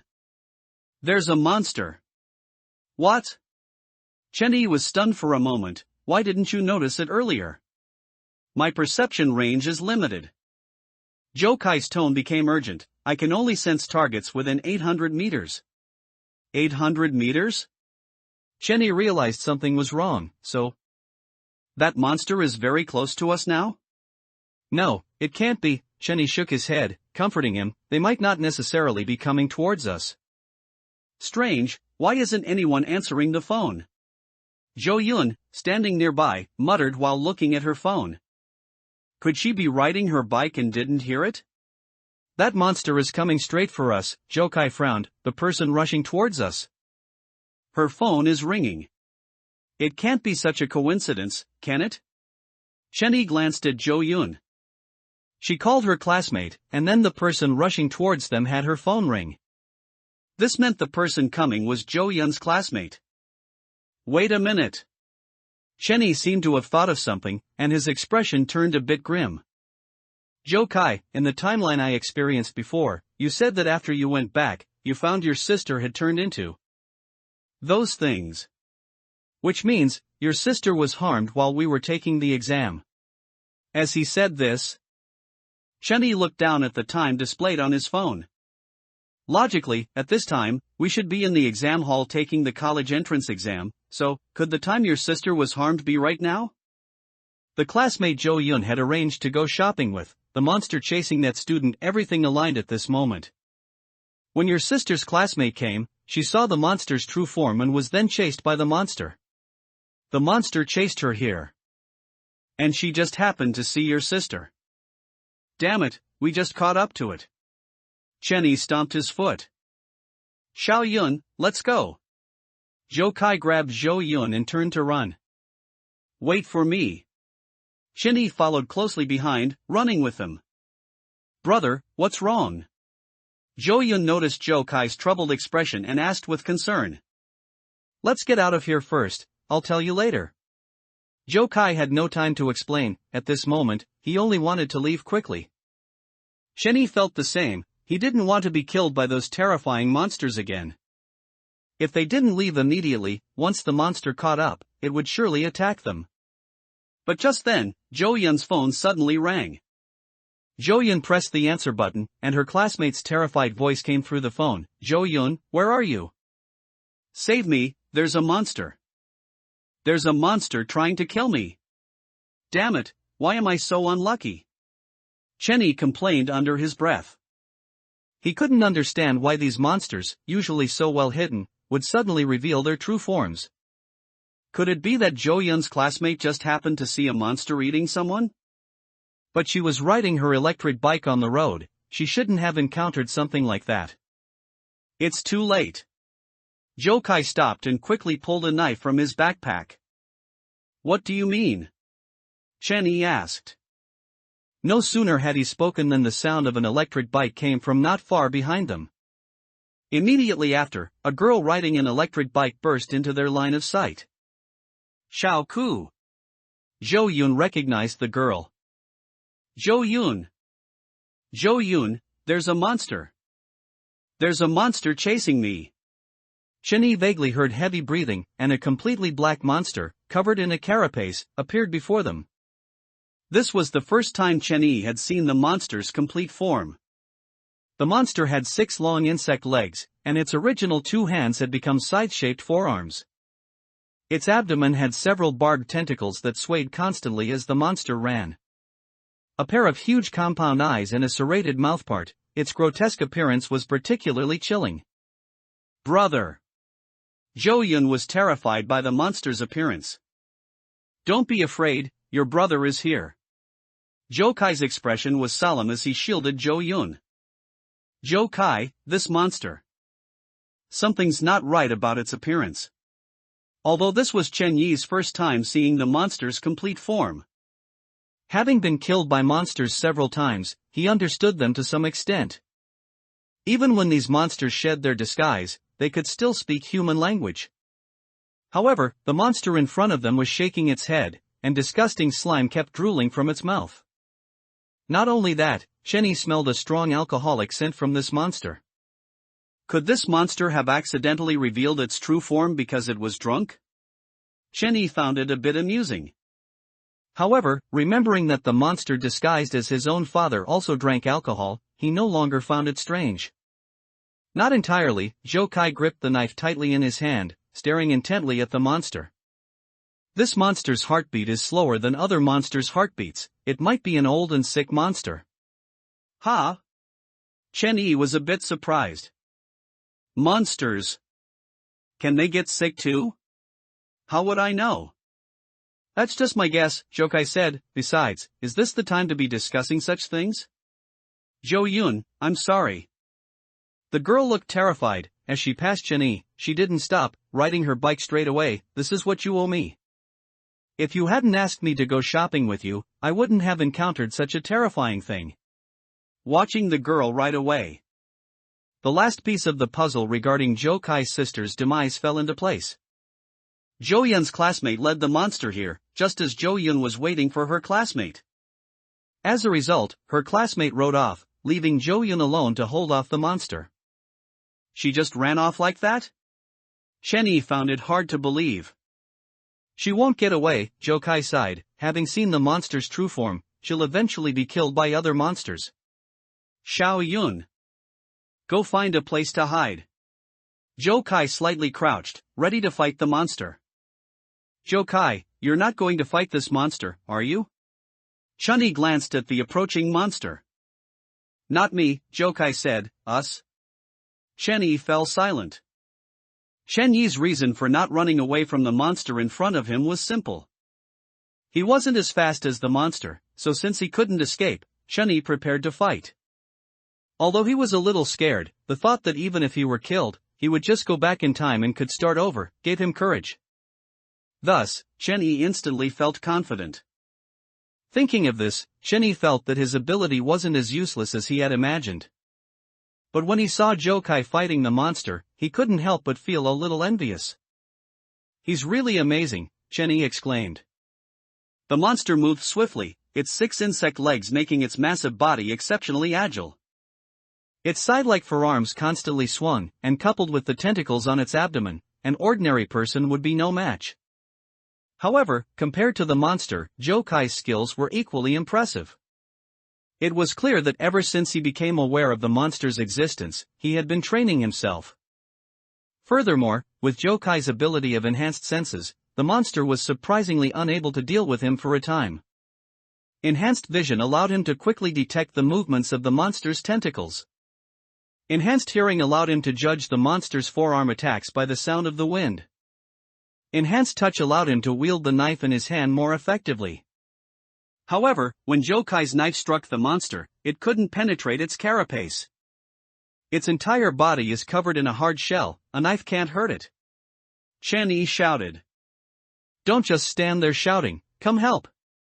Jokai dodged another swing of the monster's forearm and yelled at Chenny. Chenny shrugged and said, Big brother, do you think I'm you? If I had your abilities, I would have come to help a long time ago. You're currently the only combatant we have here, Chenny observed the monster. Then continued, its eyes. Jokai, attack its eyes. Its eyes aren't covered by a shell. It wasn't that Jokai didn't want to attack the monster's eyes, but that he simply couldn't get close. The monster continuously emitted low growls that Chenny couldn't understand, seemingly enraged by Jokai's constant dodging. No, this isn't going to work, Chenny frowned. Jokai's stamina is limited, but the monster's might not be. If Jokai runs out of stamina, we'll still be doomed here. I need to find a way to deal with this monster. I don't want to die by their hands again. Chenny quickly took off his backpack and rummaged through it. Although the monster's side-like forearms were sharp, they were relatively easy to dodge. However, the tentacles on the monster's abdomen were extremely agile and numerous, making them very difficult to avoid. After Jokai retreated a few steps to dodge an outstretched tentacle, he seemed to notice something and glanced at Chunyi's position. He noticed Chunyi's actions and immediately understood his plan. Ugly monster, over here. Zhou Kai decided to cooperate with Chen Yi, continuously attracting the monster's attention. He shouted and attacked the monster's carapace with his knife, not giving up even though he knew the knife wouldn't penetrate. "Hey, ugly monster, look here!" Soon, Chen Yi's voice rang out. He was standing upright, holding a wine bottle in his hand. The bottle's opening was stuffed with a towel torn into thin strips, which was completely soaked in the wine inside the bottle. Chen Yi had secretly taken this bottle of wine from his family's wine cabinet before he left. The reason he brought a bottle of wine was twofold: first, to give himself courage, in case he encountered something terrifying. A sip might make him fearless. Second, alcohol can sterilize. Chen Yi never expected his escape plan to go smoothly. If he got injured, this bottle of wine could also be used for disinfection. However, he never imagined that this bottle of wine would be used to make a makeshift incendiary device. Seeing the monster turn around, Chen Yi lit the towel and forcefully threw the wine bottle in his hand. "Ugly monster, die!" The wine bottle flew towards the monster, but the scene Chen Yi imagined of the bottle hitting the monster and shattering didn't happen. Chen Yi hadn't controlled the force of his throw well. The wine bottle flew high, and just as it was about to soar past the monster suddenly raised its forearm and chopped down at the bottle. The wine bottle was cut in half, and the spilled wine was instantly ignited by the flame on the towel, landing on the monster's eye. One of the monster's eyes caught fire, and it let out a piercing shriek. "Run!" Zhou Kai took this opportunity to stab the monster a few more times. Seeing that he still couldn't break through its carapace, he quickly retreated and ran towards Chen Yi's position. "We can't kill this monster. While its eye is burned by fire, let's run quickly. Zhou Yun, come quickly!" Zhou Kai grabbed Zhou Yun and ran desperately. Chen Yi glanced at the monster, which was letting out piercing screams, then also hurried after them. "Where are we running to?" Chen Yi asked. "To Sifang Mountain, of course," Zhou Kai replied. "Stick close to me. We can't take the main road, there are too many people there. If they see the monster chasing us, they definitely won't let us go." "Brother, what exactly is that monster?" Zhou Yun seemed to guess something. "Are we suddenly leaving here because of that monster?" Zhou Kai nodded, but he didn't have time to explain at the moment. "Zhou Yun, this matter is very complicated, I'll explain it to you slowly later." Although they ran very fast, the enraged monster had no intention of letting them go. The fire on its eye quickly extinguished. Although one eye was injured, the other was unharmed. So, the monster quickly caught up. "Run faster, that monster is catching up." Zhou Kai heard the monster's heartbeat. "This is already my fastest speed." Chen Yi ran desperately. They ran for a long time, and the monster behind them chased for a long time. "Brother, I can't run anymore," Zhou Yun said, out of breath. Gradually, Chen Yi also began to run out of stamina. "Can't we find a way to shake it off?" Chen Yi asked, panting. "This way, into the alley." Zhou Kai carried Zhou Yun on his back and quickly ran into the alley. But not long after they ran into the alley, Zhou Kai suddenly stopped. "Why aren't you running?" Chen Yi asked curiously. "Did the monster stop chasing?" Zhou Kai's brows were tightly furrowed, and he gritted his teeth, saying, "We're surrounded." "What?" Chen Yi jumped in surprise. Another one came from the front. "No way?" Chen Yi looked around, trying to find something to use as a weapon for self-defense. But after looking around, he found nothing. "Are we going to have to restart again this time?" Facing such a predicament, with a wolf in front and a tiger behind, Chen Yi couldn't think of a solution for a moment. He gritted his teeth and made a decision. "Zhou Kai, if it comes down to it, just kill me." "Ha?" Hearing Chen Yi's words, Zhou Yun was a little surprised. "If we can't escape, then that's the only thing we can do." Zhou Kai gripped the knife in his hand. "In the next timeline, you must also tell them about what just happened. Only then can we avoid that monster and successfully reach Sifang Mountain." "I know without you telling me," Chen Yi sighed. He had thought he could survive this time, but in the end, he couldn't escape the fate of being killed. The next time he revived, the time should go back to June 7th, right? That's good too, at least if they escape on June 7th, they won't encounter this enraged monster. Hurry up and do it, Chen-Yi closed his eyes. Make it quick for me. Jokai raised the knife in his hand, and just as he was about to stab Chen-Yi, a familiar voice suddenly came from the front of the alley. Chen-Yi? Jokai? What are you doing here? Lu Linhai? Jokai's face darkened as he saw the person emerge from the alley corner. Why are you here? Chen-Yi asked in surprise. He didn't understand why Lu Linhai, who should have been at the exam, was here. Could it be that the Lu Linhai in front of him was really a monster? But Chen-Yi clearly remembered killing him in the previous timeline. At that time, Lu Linhai was indeed not a monster.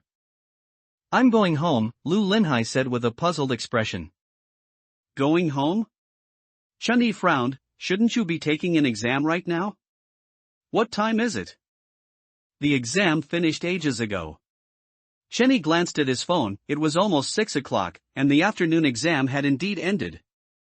What are you guys doing here? Lu Linhai said, walking towards them. Stop, don't come any closer. Jokai quickly shielded Zhou Yun behind him, raising the knife in his hand. Jokai, what? What are you doing? Lu Linhai was startled by Jokai's actions, especially when he saw Jokai raise the knife in his hand and look at him warily. Stop pretending, I know you're a monster, Jokai said through gritted teeth. Mon. Stir? Lu Linhai looked bewildered. What monster? Jokai, did you mean Lu Linhai when you said the monsters surrounding us earlier? Chen-Yi suddenly realized.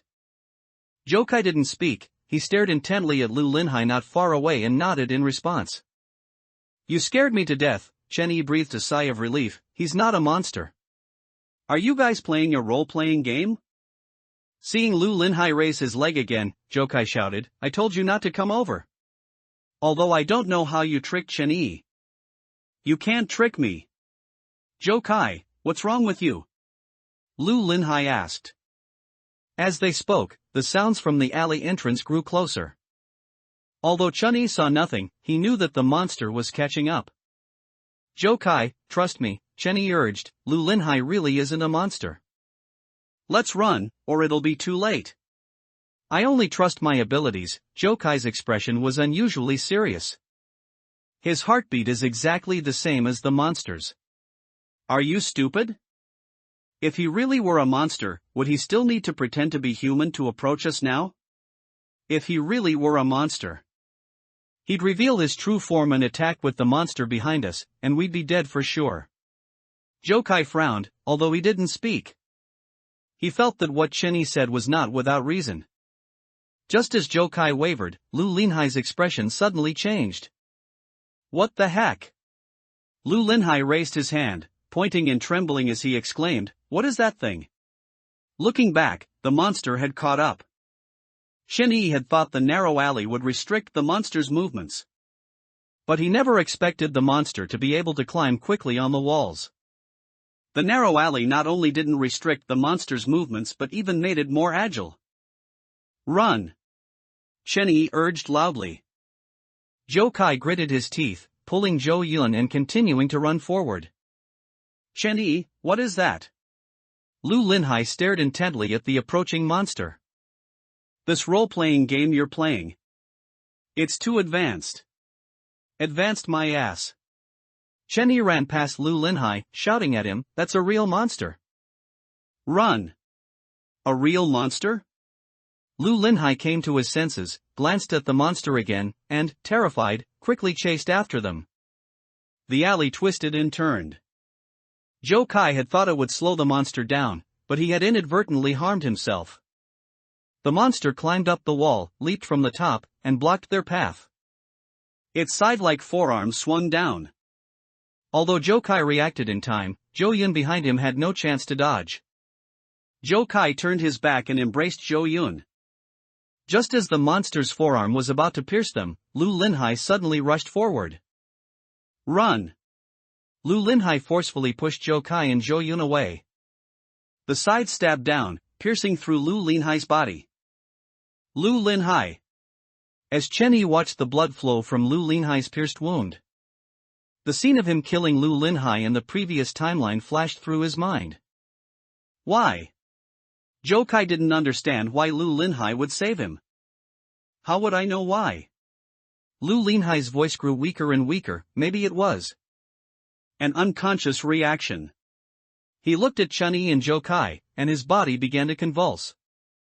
Perhaps not wanting them to worry, Lu Linhai tried to force a smile, but the convulsions throughout his body made him unable to control his facial expression. Chen Yi didn't know much about Lu Linhai. After all, Lu Linhai had only joined their class in his senior year, as a repeat student. However, in Chen Yi's impression, Lu Linhai had always been like an older brother. He was warm-hearted. Whenever a classmate had trouble, he would always help. Run! Quickly! The monster's tentacles quickly surged forward, tightly coiling around Lu Linhai. Its serrated mouthparts bit into Lu Linhai's neck, beginning to greedily suck his blood. Lu Linhai's death bought them a brief moment. The monster didn't continue attacking, it began to feast on the delicious meal in its grasp. Zhou Kai helped Zhou Yun up from the ground, looking at Lu Linhai, who was held by the monster, his heart filled with mixed emotions. Go, Zhou Kai said through gritted teeth. You guys go. Chen Yi didn't move. He stood still, his hands unconsciously clenching into fists. An unexplainable anger surged within him, even his body trembled slightly from the fury. He's already dead, Zhou Kai tugged at Chen Yi, urging him repeatedly. We're no match for the monster, we can't save him. I can save him. Chen Yi took a deep breath, his eyes gradually becoming resolute. I can save him. Are you? Zhou Kai instantly understood the meaning of Chen Yi's words. Even if you can save him now, what about later? Are you going to use your ability to go back in time every time someone dies? I don't know about the future. Chen Yi didn't waver. He took the knife from Zhou Kai's hand and walked towards the monster with firm steps. But right now, I have to do this. Because I owe him. Chen Yi, you guys go first. Chen Yi didn't look back. If my ability fails, at least you and your sister can survive. Zhou Kai frowned. He glanced at the determined Chen Yi, then pulled his sister and turned to leave. Hey, ugly monster. Chen Yi came before the monster and shouted at it. Let him go. Seeing the monster ignore him, Chen Yi tightened his grip on the knife and forcefully stabbed towards the monster. Chen Yi was smart, he didn't choose the monster's armored shell but aimed for its abdomen. Although it was covered in tentacles, there was no shell there. However, even just these tentacles were not something Chen Yi could easily handle. Before the blade could reach the monster, the tentacles instantly coiled around Chen Yi. The monster lifted Chen Yi, examining him with its remaining compound eye. You bastard, die! Chen Yi roared, suddenly throwing the knife in his hand. The blade pierced the monster's compound eye. The tentacles entwining Chen Yi thrashed wildly, throwing Chen Yi forcefully away. Intense pain spread throughout his body, as if all his bones were broken, and even his internal organs seemed to have ruptured. 6 insect legs constantly stomped on the ground, stepping on Chen Yi's body again and again. Ha ha! Ha! Looking at the monster's furious appearance, Chen Yi suddenly wanted to laugh. You bastards! One day, I'll kill all of you. His consciousness gradually blurred, and everything before his eyes slowly darkened. Clang, begin answering now. The familiar broadcast prompt sounded in his ears, and Chen Yi opened his eyes. Looking at the exam paper in front of him, Chen Yi knew he was back. This time, he had returned to the afternoon of June 7th. Chen Yi felt stifled.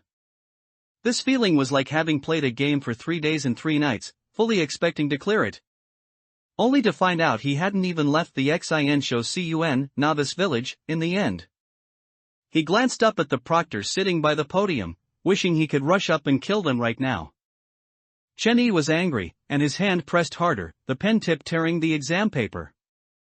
He took deep breaths, quickly adjusted his emotions, and then began to plan how to escape from here.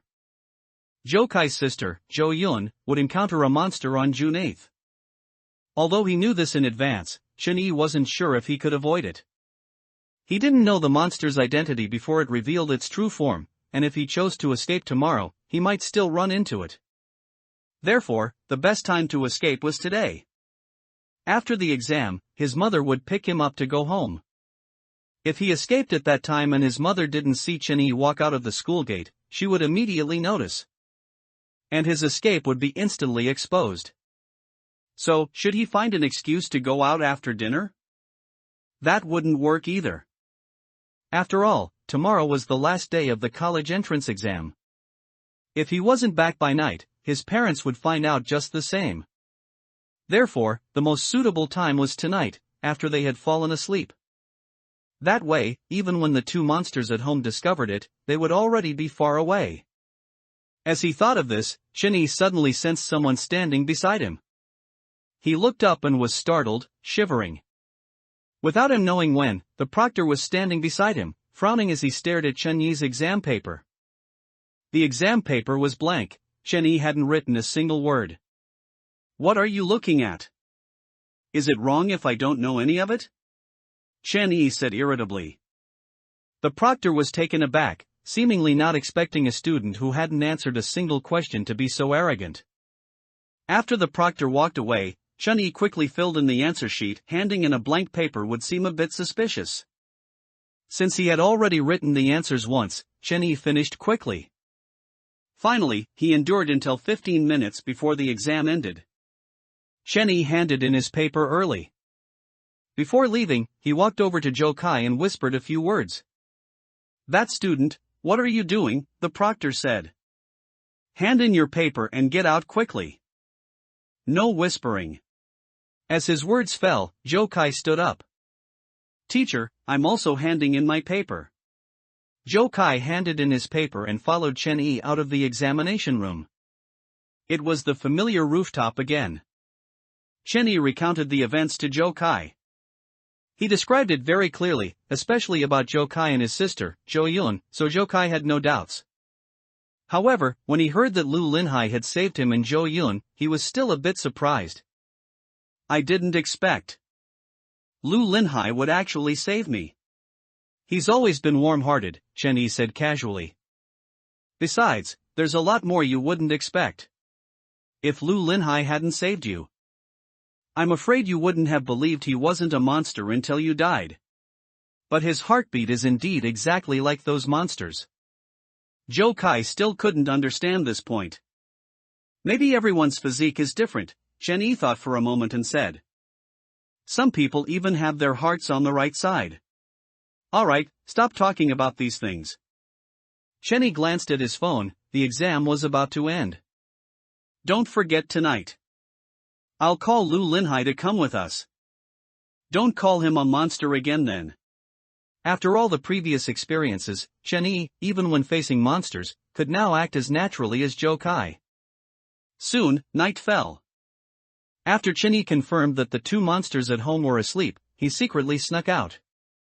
He arrived at the agreed meeting point with Jo Kai, and they were already there.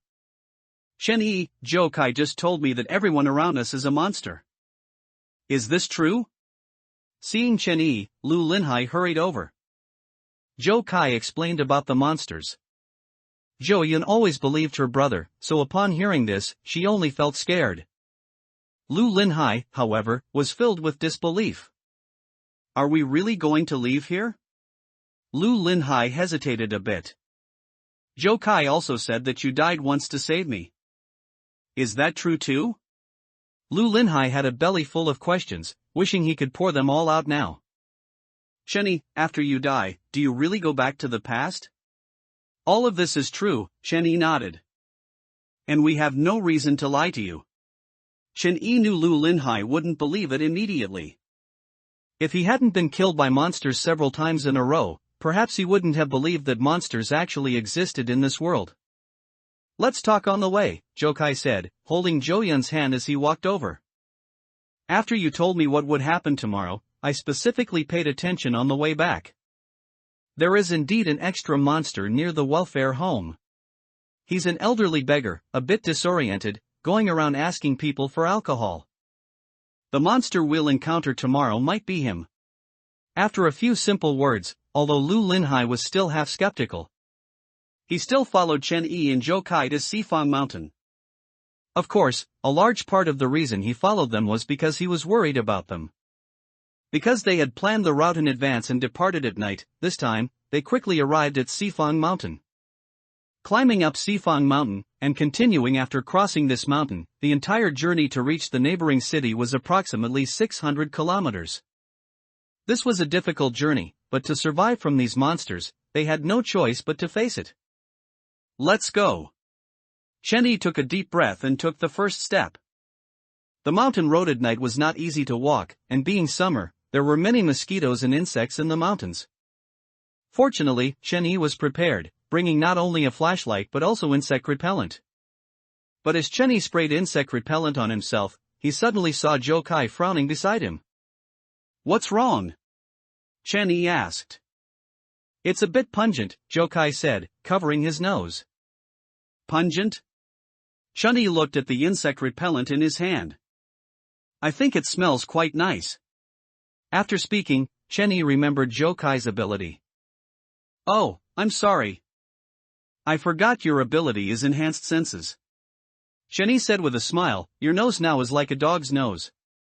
The moment his words fell, Zhou Kai's expression suddenly darkened. "I was just kidding, don't be angry." Noticing Zhou Kai's changed expression, Chen Yi quickly apologized. Should Zhou Kai lowered his voice. "There's a monster following us. I heard a sound." "What?" Lu Linhai was a bit surprised. "There really is a monster? Where is it?" Zhou Yin didn't speak, but her face showed that she was a bit scared. Zhou Kai lifted his head and sniffed, but all he could smell was the pungent scent of insect repellent. So, Zhou Kai turned back and glared at Chen Yi. "Maybe it's not looking for us," Chen Yi thought for a moment and said. "Let's hide first. We've come all this way, we absolutely can't be discovered." They quickly hid in the nearby bushes. Soon, rustling sounds came, accompanied by faint footsteps, getting closer and closer to them. "It can't be that they really followed us up here, can it?" Chen Yi covered his mouth, even his breathing became cautious. But then, the sound from not far away instantly sent shivers down Chen Yi's spine. Because it was his mother's voice. "Ee, it's so late. Why aren't you sleeping at home? What are you doing running out here? You still have an exam tomorrow. Come, let's go home with Mom." "That's not a monster either," Lu Linhai said, a little confused by the shouts. He nudged Chen Yi, whispering, "Chen Yi, it's not a monster, it's your mom." "Don't talk," Chen Yi glared at him, signaling him to be quiet. "Didn't you say you weren't discovered when you left?" Zhou Kai glanced outside the bushes, then looked at Chen Yi and asked. "They were indeed asleep when I left," Chen Yi couldn't figure it out either. When he snuck out of the house, he had repeatedly confirmed that the two monsters at home were asleep. Why aren't you answering Mom?" His mother's voice got closer and closer, and Chen Yi became more and more nervous. Zhou Kai was the same, the knife that had been in his bag was now clutched tightly in his hand. Come out quickly, Mom's here to take you home. It's so cold on the mountain late at night. It wouldn't be good if you caught a cold. Mom would be heartbroken." "Yeah, if I caught a cold, the taste would get worse," Chen Yi gritted his teeth, thinking to himself. "Chen Yi, are we really not going out?" Perhaps because of the worry in his mother's tone, Lu Linhai seemed a little swayed. Chen Yi noticed something amiss, frowning as he said, "Something's not right. If I was discovered when I snuck out, why would this monster wait until now to act? Wouldn't it have been better to stop me when I left, or kill us when we met up? Could it be," Zhou Kai thought for a moment and said, "someone leaked our whereabouts?" As he said this, they all looked at Lu Linhai in unison. "Why are you looking at me?" Lu Linhai quickly explained, "I'm innocent, I swear I haven't told anyone about this. Besides, I don't even know Chinese parents' phone numbers." Brother, Zhou Yan suddenly tugged at Zhou Kai, cautiously saying. The footsteps seemed to have disappeared. Zhou Yun's reminder made Chen Yi's scalp tingle, because not only had the footsteps vanished, but his mother's shouts were gone too. All around was silent, as if his mother had never been there. She laughed? Chen Yi thought, did she give up because she couldn't find me? But then, Chen Yi felt something was wrong again. If that monster had really left, he should have heard footsteps fading away. But that monster's footsteps and shouts had disappeared suddenly, so that monster must still be nearby. As he thought this, Chen Yi suddenly noticed that Zhou Kai's face next to him had turned very pale. His hand, gripping the knife, trembled slightly from the force, and Zhou Kai slowly lifted his head, looking upwards. Following Zhou Kai's gaze, Chen Yi also looked up. But with just that one glance, Chen Yi felt a chill down his spine, and goosebumps broke out all over his body. Mom found you. Lin. Chen Yi, Lu Linhai's eyes widened, the scene before him making it hard to believe. He opened his mouth, stammering, Chen Yi, your mom's belly, why does it have so many octopus legs? Chen Yi's mother hadn't left. Barbed tentacles emerged from her abdomen, wrapping around the large tree above Chen Yi and the others. His mother wore a strange smile, hanging upside down above them, staring intently at Chen Yi and the others. Disobedient children aren't good children, you know. His mother's body began to swell, 6 insect legs constantly tearing through her skin, slowly stretching out. Bright red blood dripped from the torn skin, and a pair of side-like forearms instantly emerged. Run! Chen Yi, snapping back to reality, roared and, without time to think, shot out of the bushes with a whoosh. Zhou Kai, pulling Zhou Yun, followed closely, but looking back, he found Lu Linhai still frozen in place. This was Lu Linhai's first time seeing a monster, and for a moment, he was at a loss. However, the monster moved with unusual agility in the forest. She released her tentacles. And with a powerful push from her 6 insect legs on the tree trunk, she instantly landed in front of Chen Yi. But the monster didn't attack Chen Yi. Her gaze swept past Chen Yi, looking towards Zhou Kai and the others behind him. Mom knows now, it must be these people who led you astray, right? Don't be scared, Mom will kill them right now. Then, you'll still be Mom's good child. The scythe-like forearm swung down. This monster wanted to kill the people behind Chen Yi. Take Xiao Yun and go. Zhou Kai's face sank, pushing Zhou Yun towards Chen Yi. The scythe fell, but fortunately, Zhou Kai's ability allowed him to judge the monster's attack trajectory by the sound of the wind. After pushing Zhou Yun away, Zhou Kai immediately dodged sideways. Even so, the monster's forearm almost brushed past Zhou Kai as it plunged into the ground. Brother! Zhou Yun's face was pale. Although the scene before her terrified her, she was more worried about Zhou Kai's safety. Chen Yi, take Xiao Yun and go. Zhou Kai shouted, raising the knife in his hand and beginning to counterattack.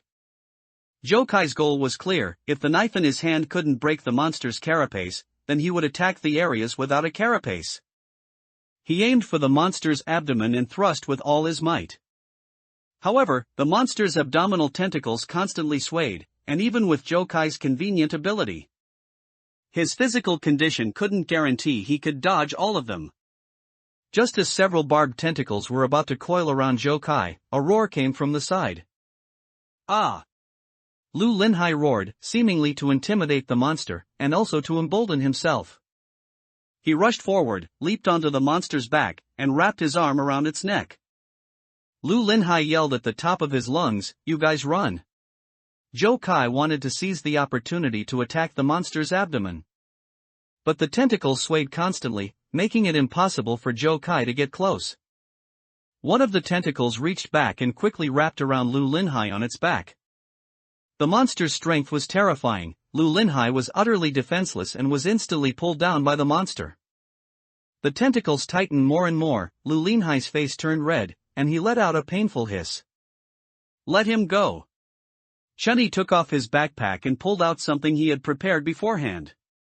It was a bottle of alcohol, a simple Molotov cocktail that Chen Yi had made earlier. Lighting the lighter, Chen Yi extended the flame to the alcohol-soaked cloth strip at the bottle's mouth. Let him go. Otherwise, don't blame me for being impolite. Through what happened in the previous timeline, Chen Yi knew that fire was these monsters' weakness. So, this time when escaping from home, Chen Yi had made many preparations.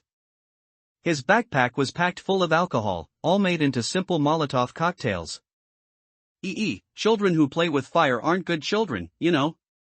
The monster wasn't scared by the fire in Chen Yi's hand. The tentacles wrapped around Lu Linhai slowly moved down. She used Lu Linhai as a shield, blocking him in front of her. Besides, I believe our wouldn't hurt Mom, the monster sneered. You're not my mom. Chen Yi roared, let him go quickly.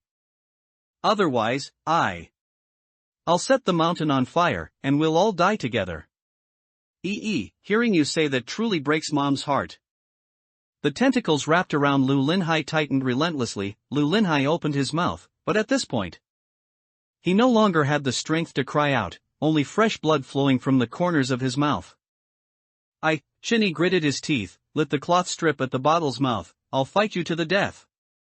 Chen Yi raised his hand, just about to throw the bottle of alcohol when Zhou Kai suddenly looked at him from behind. Chen Yi. Duck! Zhou Kai seemed to have noticed something, his eyes filled with urgency. Hearing the shout, Chen Yi instinctively crouched down, and at that very moment, something flew over his head, heading straight for the monster. Looking closely, the object that had flown over his head was actually a sharp skinning knife. A knife? Where did it come from? Looking at the skinning knife flying towards the monster, Chen Yi felt a chill of fear. If Zhou Kai hadn't noticed the knife flying behind him, or if he hadn't ducked in time, that knife would have probably taken his life. Before Chen Yi could investigate further, the monster not far away let out a furious roar. Looking up, the tentacles entangling Lu Linhai had been severed by the skinning knife. What surprised Chen Yi wasn't just that, the skinning knife didn't fall after hitting the monster. Instead, it hovered in the air, continuing its attack as if it had a life of its own. While the monster was preoccupied with the skinning knife, Zhou Kai quickly pulled Lu Linhai over. How is Lu Linhai? Chen Yi ran over, helping Zhou Kai drag Lu Linhai to a spot far from the monster. I don't know. Zhou Kai shook his head. But he's still breathing. Brother, are you all right? Zhou Yun also ran over, looking at Zhou Kai with concern. Don't worry, I'm fine. After saying this, Zhou Kai looked up in the direction the skinning knife had come from. His expression was somewhat solemn as he slowly said, someone is here. Is it a person or a monster? Chen Yi asked. A person. Following Zhou Kai's gaze, a man slowly approached in the moonlight. The man was shirtless, with a robust physique. On the bandage wrapped around his waist, traces of seeping blood could vaguely be seen. The man had a fierce appearance. He wore a grim expression, staring at the monster with piercing eyes that held a deep hatred. That man, Chen Yi found the man's appearance somewhat familiar, as if he had seen him somewhere before. He thought for a moment, then exclaimed in shock, I remember now. He's in Changdao. In Changdao? Zhou Kai looked confused. In Changdao, the butcher shop owner on Xinjiang Road, a fugitive the police are currently pursuing. Chen Yi explained. I saw news reports about him on TV. So, to avoid capture, he's been hiding in Sifang Mountain? Zhou Kai frowned. That knife, when he looked at the skinning knife again, Chen Yi suddenly understood. That skinning knife was a boning knife used for butchering. Brother, look! Zhou Yun's cry came from behind them, her voice full of surprise. Turning around, something continuously flew out from behind in Changdao, circling him in a spherical formation. 1, 2. The objects constantly revolving around in Changdao were all butchering tools.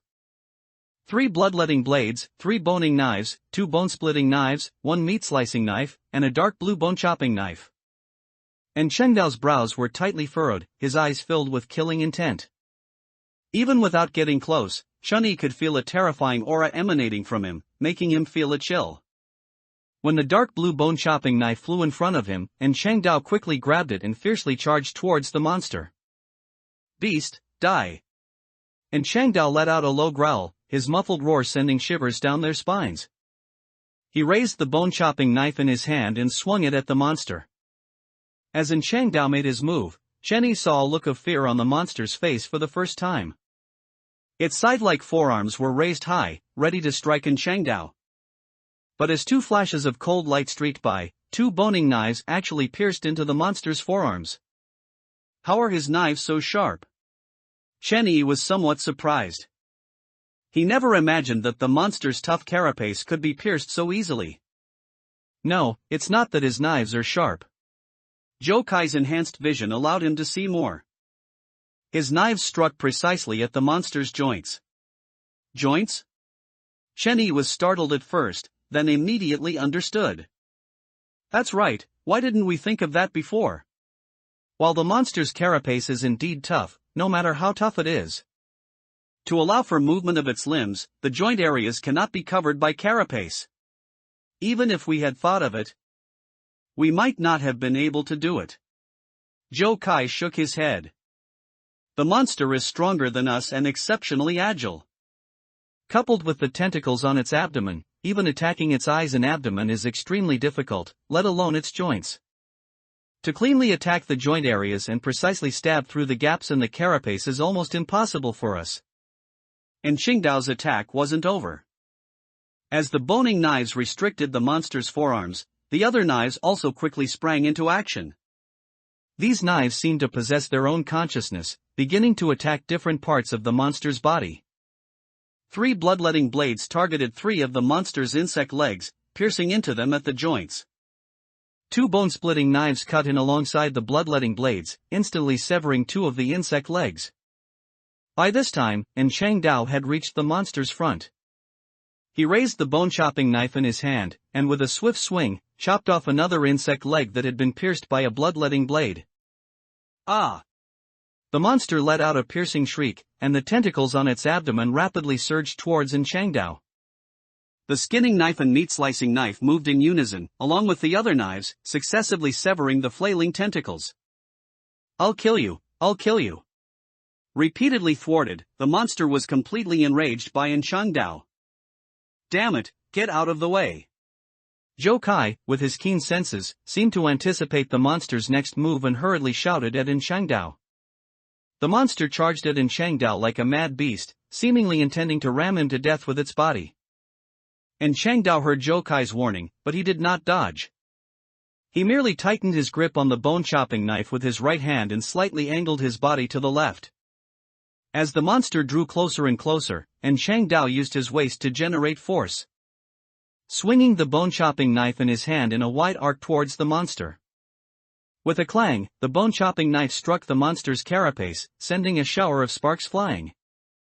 Although the bone-chopping knife failed to break through the monster's carapace, it left a deep indentation. This guy, he's too terrifying. Chenny watched, dumbfounded.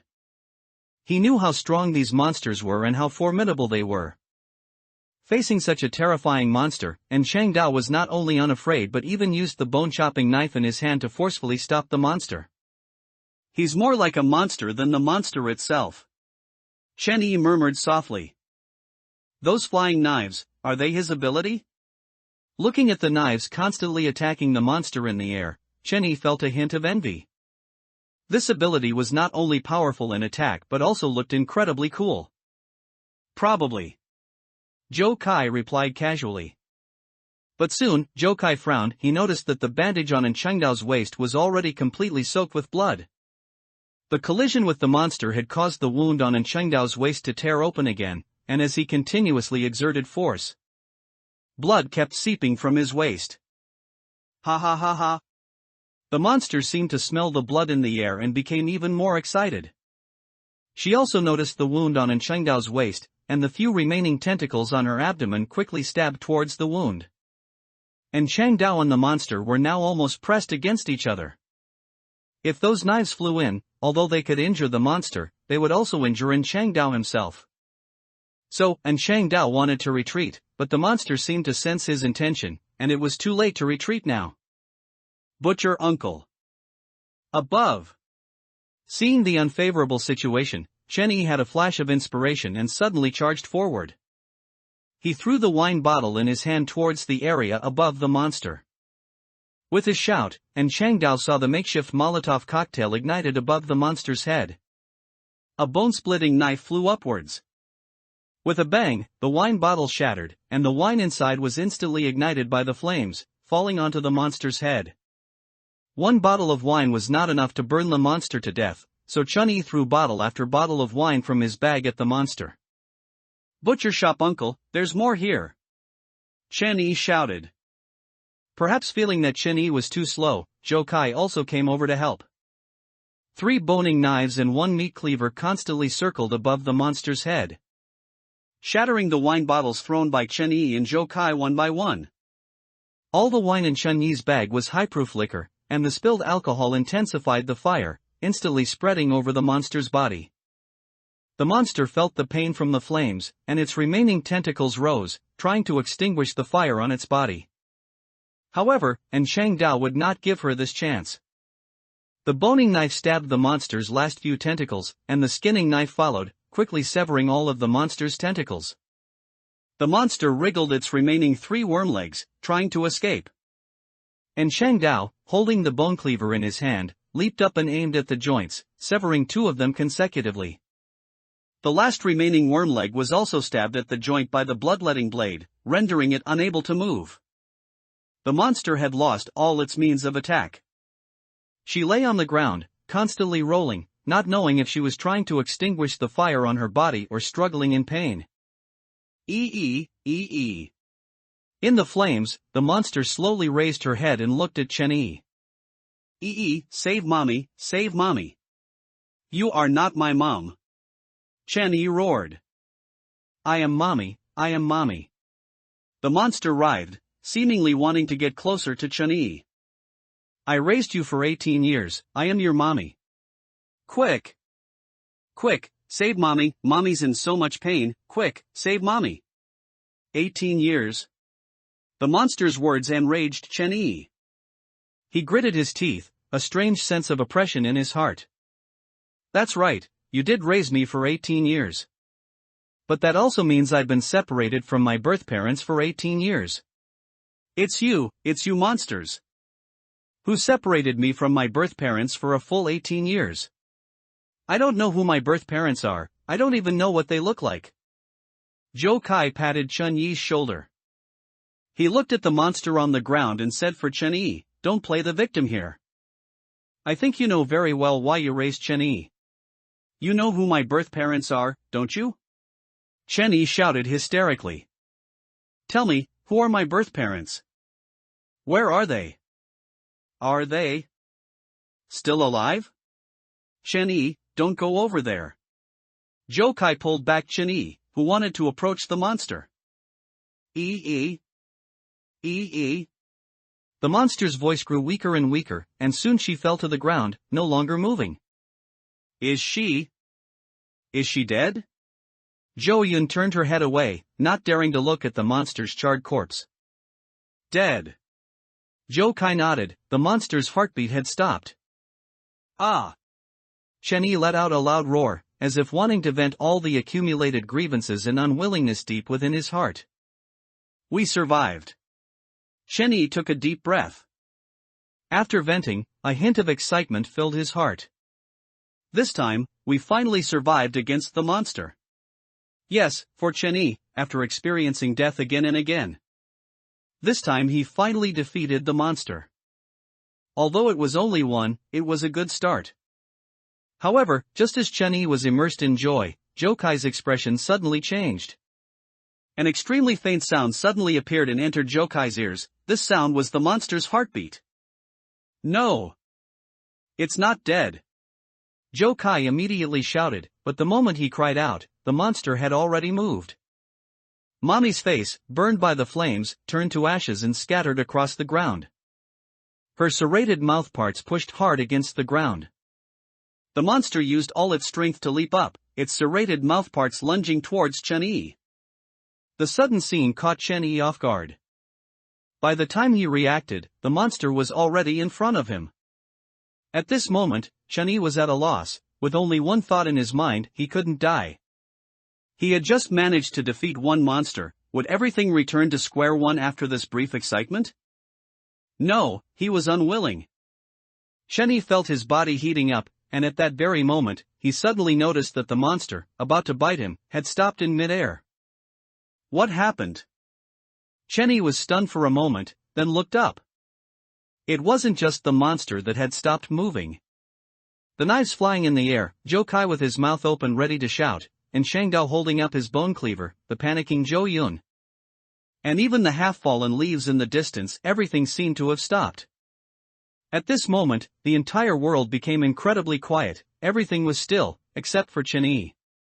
Before he could figure out what had happened, Chen Yi's body began to tremble uncontrollably. He felt very uncomfortable, and his heartbeat seemed to quicken at that moment. Chen Yi felt like he couldn't breathe, the sudden feeling of suffocation caused his consciousness to blur. His legs gave way, and Chen Yi fell to the ground. In that instant, everything that had been still returned to normal. Chen Yi! Zhou Kai's shout came from behind him. But Chen Yi's sudden fall caused the monster's dying counterattack to miss. Beast! And Shangdao roared, raising the bone cleaver in his hand and bringing it down on the monster's neck, instantly severing its head. Chen Yi! Chen Yi, how are you? Are you okay? Zhou Kai rushed to Chen Yi's side. Chen Yi didn't speak, he felt as if his mind was about to explode, and he opened his mouth, gasping for air. It's fine, no injuries. After checking Chen Yi's neck, Zhou Kai breathed a sigh of relief. How were you so fast just now? Recalling the scene just now, even Zhou Kai, with his enhanced senses, didn't know what had happened. He clearly remembered the monster pouncing, about to bite Chen Yi's neck, but the next second, Chen Yi suddenly fell to the ground. Zhou Kai had been watching Chen Yi, but even he hadn't seen how Chen Yi dodged the monster's attack. Monster! Monster! Lu Linhai, who had fallen to the side, woke up. He seemed to remember what had happened before he fainted and immediately jumped up from the ground. Monster! Chen Yi, Zhou Kai, run! Lu Linhai shouted, but when he looked closely, he only saw the monster's mutilated body and its head rolled to the side. The monster is dead? Lu Linhai was stunned for a moment, then he noticed in Shangdao walking towards them. Are you okay? Zhou Kai was a little surprised. I'm fine. Lu Linhai shook his head. He saw in Shangdao not far away and asked, who is this uncle? Lu Linhai didn't recognize in Shangdao. But he noticed the blood-stained bandage on in Shangdao's waist. Uncle, you're injured. Lu Linhai was about to go over to check, but before he could lift his leg, a boning knife suddenly appeared in front of him. Not only him, but Chen Yi on the ground, Zhou Kai next to him, and even Zhou Yun had a knife flying in front of her. The blades were pointed at them, as if they would be killed instantly if they moved even slightly. What are you doing? Zhou Kai asked with a frown. And Shangdao didn't speak, his face cold as he glared at them fiercely. Chen Yi on the ground gradually recovered, and his consciousness cleared considerably. Seeing the knife suspended before his eyes, Chen Yi finally realized that this man who killed the monster was an escaped convict. At this moment, the stone that Chen Yi had just put down in his heart was once again suspended. And Shangdao, who was walking towards them, had a grim face, his eyes still full of killing intent. The blood seeping from his waist had completely soaked the bandage, slowly flowing down his leg. At this moment, he looked like a demon that had crawled out of the abyss. What is your relationship with this other species and with him? And Shangdao stared fiercely at Chen Yi. His low voice sending shivers down their spines. Other species? This monster? Chen Yi frowned. After thinking carefully, although in Shangdao had indeed killed this monster, it didn't mean in Shangdao wouldn't kill them. For a fugitive who had killed people, killing people and killing monsters were not that different. This monster. Chen Yi gritted his teeth. Although unwilling, he had to say, is my feeder. They've been raising me, just like raising pigs. When I'm fattened up, they'll eat me immediately. I didn't want to be eaten by these monsters. I had planned to escape tonight after they fell asleep, but this monster discovered me and chased me. And Shangdao didn't speak. staring intently into Chun Yi's eyes, as if trying to judge from Chun Yi's gaze whether he was lying. Chen Yi didn't avoid his gaze, raising his head to look directly at Changdao. Chen Yi didn't want to die. He had finally defeated a monster, and if he were to be killed by Changdao and return to the past, Chen Yi felt it would be unfair. Just as he was about to speak, Changdao suddenly swayed and fell straight to the ground. As Changdao fell, the knives that had been suspended in front of Chen Yi and the others also fell to the ground. He's dead? Lu Linhai was startled. No. Zhou Kai shook his head. He could still hear Changdao's heartbeat, though it was somewhat weak. He's not dead, he just fainted temporarily from excessive blood loss. Zhou Kai pulled Zhou Yun. Ready to leave, let's go quickly while he's not awake. Go? Lu Linhai was a little surprised. Are we just going to leave like this? He looked at Changdao on the ground and said, if we just leave like this, he'll die here. What does his death have to do with us? Zhou Kai frowned. Lu Linhai, first understand that we can't even guarantee our own safety, so how can we care about his life or death? Moreover, do you know who he is? He's a fugitive who has killed people. You saw what just happened. If he hadn't fainted, we would be the ones dead. Lu Linhai opened his mouth to retort, but before he could speak, Chen Yi preempted him. We can't just leave like this. Chen Yi looked at Changdao on the ground. Are you crazy? Zhou Kai said, frowning, Chen Yi, don't forget, if I hadn't discovered it in time, it wouldn't have been that monster who died first. But you. I know. Chen Yi nodded, however, don't you think something is strange? Chen Yi continued, during this time, there have been messages everywhere in the city about capturing Changdao. But, if most of the people in the city are disguised monsters, then could the people he killed have been monsters disguised as humans from the start? Chen Yi remembered very clearly that when Changdao saw the monster, there was no surprise in his eyes, but rather a kind of hatred.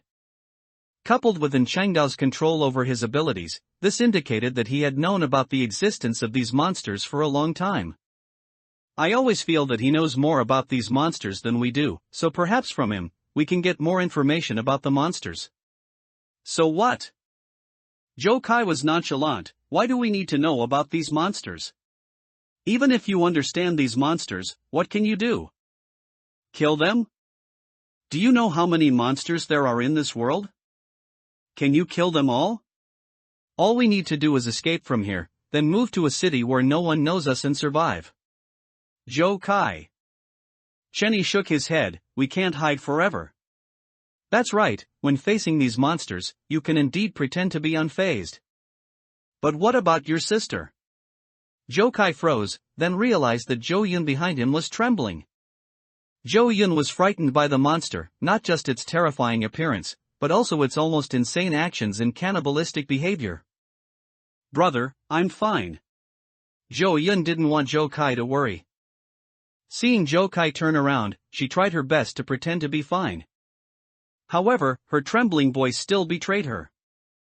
What's important isn't Changdao, but that he likely knows something. Chen Yi continued, that's why I decided to help him. The information in Changdao might allow us to better face these monsters. Zhou Kai gritted his teeth. He thought about it and felt that what Chen Yi said was not without reason. First, stop his bleeding. Zhou Kai glanced at the wound on Changdao's waist. Lu Linhai immediately took action. Since there were no bandages, he could only use his own clothes. Carefully removing the bandage from Changdao's waist, Chen Yi's scalp tingled at the sight of the wound. The wound on Changdao's waist was very deep. Although it had been stitched, it was clear that Changdao had stitched it himself. He's very hot, it seems like he has a fever. Lu Linhai pressed the clothes against the wound. If he's been hiding here all this time and the wound wasn't treated promptly, it's likely infected. Zhou Kai said. Do you have any anti-inflammatory medicine with you? Lu Linhai shook his head, he hadn't brought anything. Chen Yi looked at his backpack and asked, can alcohol be used to disinfect the wound? However, all the alcohol I brought was thrown away just now. Now there's only mosquito repellent and cooling oil left in my bag. Jokai glared at Chen-yi. Are you trying to save him or kill him? If we want to save him, we can only. At this point, Jokai stopped. He raised his head and looked towards the way they had come. Chen-yi understood Jokai's meaning, then continued his words, that's the only way. I know where there's a 24-hour pharmacy. There are still a few hours until dawn. I'll go and come back quickly, you guys wait for me here. I'll go with you. Jokai stopped Chen-yi. It's not safe for you to go alone. With two people, we can look out for each other if anything happens. Jokai stroked Zhou head and said, Xiaoyun, you wait for me here. Remember, don't run around. If anyone suddenly comes up the mountain, you must hide. Jokai looked at Lu Linhai and continued, Lu Linhai. You also stay here and help me take care of my sister. Don't worry. Lu Linhai patted his chest. Let's go quickly. Chen-yi urged. The two left Sifang Mountain and arrived at the nearest pharmacy. To be safe, Jokai entered the pharmacy alone, while Chen-yi waited for him across the street. The streets were quiet late at night. Although it was the city he was familiar with, for Chen-yi at this moment, it felt different. Chen-yi sighed. When he looked towards the pharmacy, Jokai had already bought the medicine and walked out. Chen-yi was about to go over, but just then, a car suddenly drove up and stopped in front of Chen-yi. The car window slowly rolled down. When Chen-yi saw the driver, he immediately had a bad feeling. Chen-yi knew the person driving the car. How could he not know? After all, the guy in front of him was his father, and also the other monster in the family. Father sat in the driver's seat and did not get out. He stared at Chen-yi without blinking, a sneer slowly appearing on his face. It's so late, why aren't you sleeping at home? What are you doing out here? Chen-yi shivered. He didn't understand why this monster appeared here. Not just him, but his mother earlier was the same. They always seemed to be able to find Chen-yi's location. Chen-yi quickly calmed down and pretended to be nonchalant, saying, the pressure from exams these past 2 days has been too great. As soon as I think about having 2 more exams tomorrow, I get so nervous I can't sleep. So, in order to face tomorrow's exams in the best possible state, I thought I'd come out for a walk to clear my head and adjust my mood. Is that so? Father sneered, then said, you've been out for so long, your mood should be adjusted by now. Get in the car, Father will take you home. Home? To be eaten by you? No need, I'll just walk back myself. Chen-yi wanted to refuse, but as soon as he finished speaking, Father's expression instantly darkened. Stop pretending, I know you've already found out. Father's words made Chen-yi's heart sink. He gritted his teeth, wanting to turn and run away. However, Father's next words made Chen-yi abandon this idea. Don't even think about escaping, you can't escape. Something seemed to be wriggling under Father's skin. Whether it was those few insect legs or those barbed tentacles. His eyes were impatient, and when he spoke, saliva even drooled from the corner of his mouth. Besides, it's so late. It wouldn't be good to wake up everyone sleeping nearby. You don't want to make a big fuss and attract everyone, do you? Father didn't say it explicitly, but Chen-yi understood. Jokai had once told Chen-yi that once a human discovered a monster's true face, then that human would no longer be the exclusive food of a particular monster. By then, any monster in this city could attack that person. So, Father's meaning was clear, if Chen-yi wanted to escape, the monster he would face would no longer be just one, but a group. To be eaten by one monster, or to be eaten by a group of monsters? Chen-yi frowned. He thought for a moment, then opened the car door and got in. Very good. Father said with a smile, as expected of my EE. He secretly glanced at the car window. Jokai, who had left the pharmacy, was nowhere to be seen. Chen-yi breathed a sigh of relief. The reason he got in the car was because he was worried that his escape would implicate Jokai. Moreover, as long as Jokai wasn't discovered, he still had a chance to be rescued. There weren't many cars on the streets at night, and Chenny was quickly taken home. Now, no one will disturb us. Father closed the door, and the wriggling beneath his skin became even more intense. Subtle sounds came from his body, like the stretching of joints, or the tearing of skin. Father opened his mouth, and a serrated mouthpart seemed about to emerge from within him at any second. Wait! Chenny shouted, I know you're in a hurry, but don't rush yet. Chenny knew what he would face after returning. This monster was different from the previous one, he was stronger and more greedy. He didn't care when Chenny found out, he didn't even care why the other monster hadn't returned. In his eyes, there was only appetite.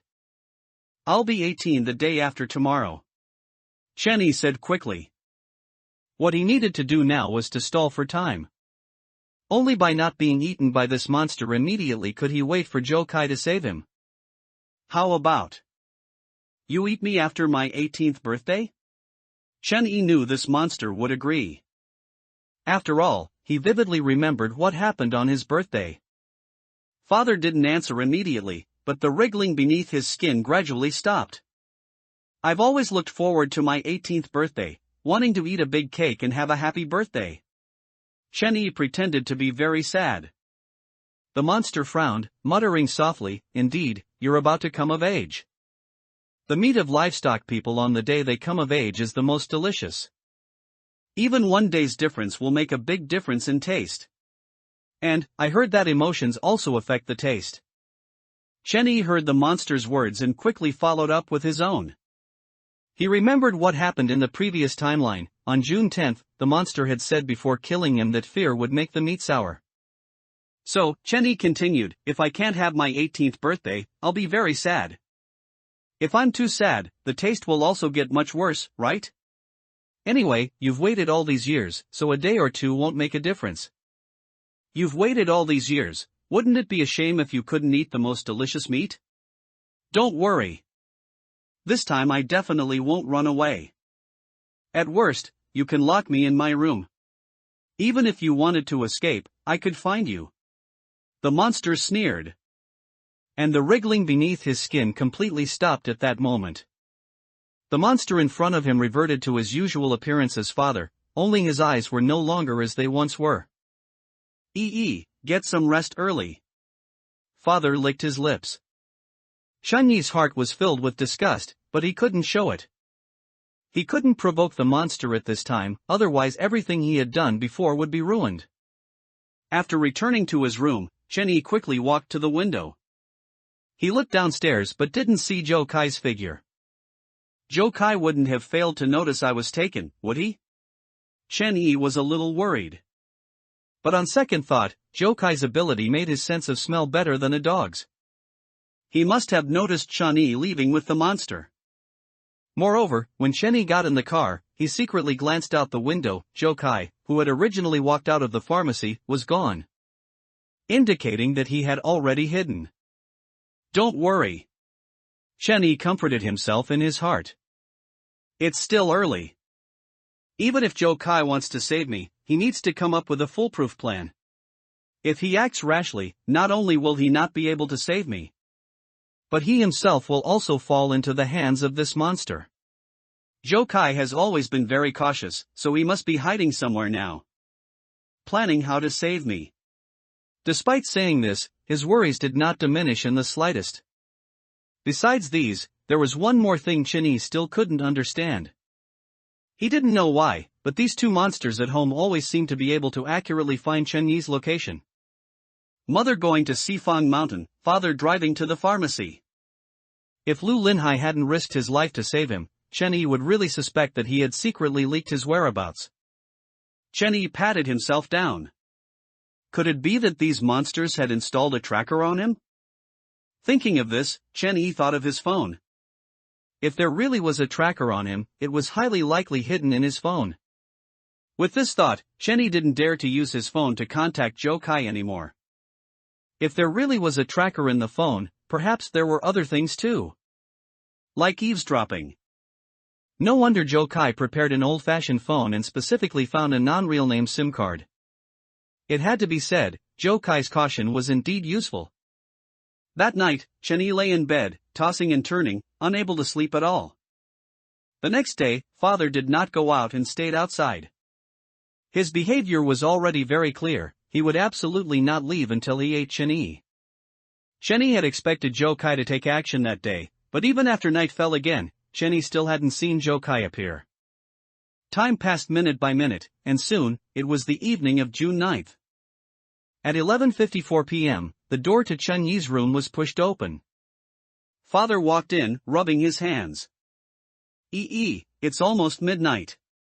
Once midnight passes, it will be your 18th birthday. Do you know how much father has looked forward to this day? Watching the monster continuously approach, Chen-yi grew increasingly anxious. He couldn't understand why Joe Kai hadn't appeared yet, with only 5 minutes left until midnight and him about to be eaten by the monster. What had Joe Kai been doing all day? Could it be that Joe Kai had given up on him? Did Joe Kai know that even if Chen-yi died, he would just return to the past, so he simply didn't bother to save him? Chen-yi wanted to cry, he really wanted to cry. Although Chen-yi could come back to life in the past after being killed, the pain of being killed was unavoidable. Chen-yi still remembered how much it hurt when he was killed. Wait a minute! Chen-yi shouted, trying to stop the monster from approaching him. You said you'd eat me tomorrow. An hour, a minute, or even a second off, isn't tomorrow. And, where's the cake? It's my birthday, you should at least prepare a cake for me. I don't like sweets. The monster licked his lips. He sneered, and the wriggling beneath his skin started again. It's not for you to eat. Chen-yi didn't give up and continued to shout, even if there's no cake to eat. At least let me blow out a candle and make a wish. The monster ignored Chen-yi. His body began to swell, and the human skin gradually started to twist, as if the monster inside was about to burst out of it any second. I can't die, I don't want to die. Chen-yi gritted his teeth, and in his panic, the events on Sifan Mountain flashed through his mind. Chen-yi remembered very clearly that the moment the monster disguised as his mother was about to bite him to death. The surrounding time seemed to stand still. Could this also be caused by his own ability? If he could stop time, he could escape from this monster. Thinking of this, Chen-yi shouted in his mind, time stop. The monster didn't stop, he even sped up. Why isn't it working? Perhaps shouting in his mind wasn't effective, he had to shout it out loud. So, Chen-yi opened his mouth and shouted, stop. Halt. Stop. Yammeet. Don't be afraid. The smile on his father's face became increasingly ferocious. His mouth opened wider and wider, and Chen-yi could even vaguely see the serrated mouthparts inside his mouth. His abdomen was highly distended, and the tentacles inside were constantly wriggling, about to emerge from beneath his skin.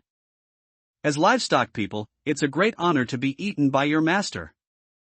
This is your good fortune. Good fortune? Good fortune my ass. Do you want this good fortune? Chen-yi cursed in his heart. It's midnight. The last 5 minutes were over. It was midnight. It was June 10th now. Happy birthday, The monster's saliva dripped from the corners of his mouth. He spread his hands, his entire body swelled up completely, and the human skin on him seemed about to rupture the next second. Chen-yi gritted his teeth, he decided to fight this monster. Although he knew he was no match for this monster, rather than being eaten by the monster in a cowardly manner, he might as well fight to the death. Even if he couldn't escape the fate of being eaten in the end, at least he would disgust this monster before he died. Chen-yi retreated towards the desk, one hand grabbing the chair in front of it. As soon as this monster lunged, he would grab the chair and smash it over. Ding dong! Suddenly, the doorbell rang outside the room. Someone's here. Chen-yi shouted excitedly, as if he had seen hope. Don't bother. The monster said indifferently, nothing is more important than eating you. The doorbell rang continuously. Perhaps seeing that pressing the doorbell was useless, the person outside began to knock loudly on the door. You should still go and check. Chenny said, matching the knocking sound, if the person knocking doesn't leave. This noise might wake up the neighbors.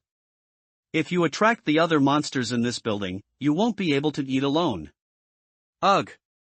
The monster let out an irritated growl and quickly reverted to his father's usual appearance. You stay here obediently. I'll be back soon. His father glared at Chenny, turned, and left the room, heading towards the front door. Taking advantage of this time, Chenny quickly thought about how to escape. There were monsters guarding outside the door, so the main entrance was definitely not an option. But their home was on the 13th floor, so climbing out the window wouldn't work either. In fact, Chenny had considered all these methods. If these methods could truly allow him to escape, he wouldn't still be here now. Chenny gritted his teeth and looked up at the window. If all else fails, I'll just attract all the monsters in this building. Chenny said in his heart. Once all the monsters come, I'll just jump down and kill myself. Either way, I'm going to die, so before I die, I'll at least discuss this monster. Chenny walked towards the window.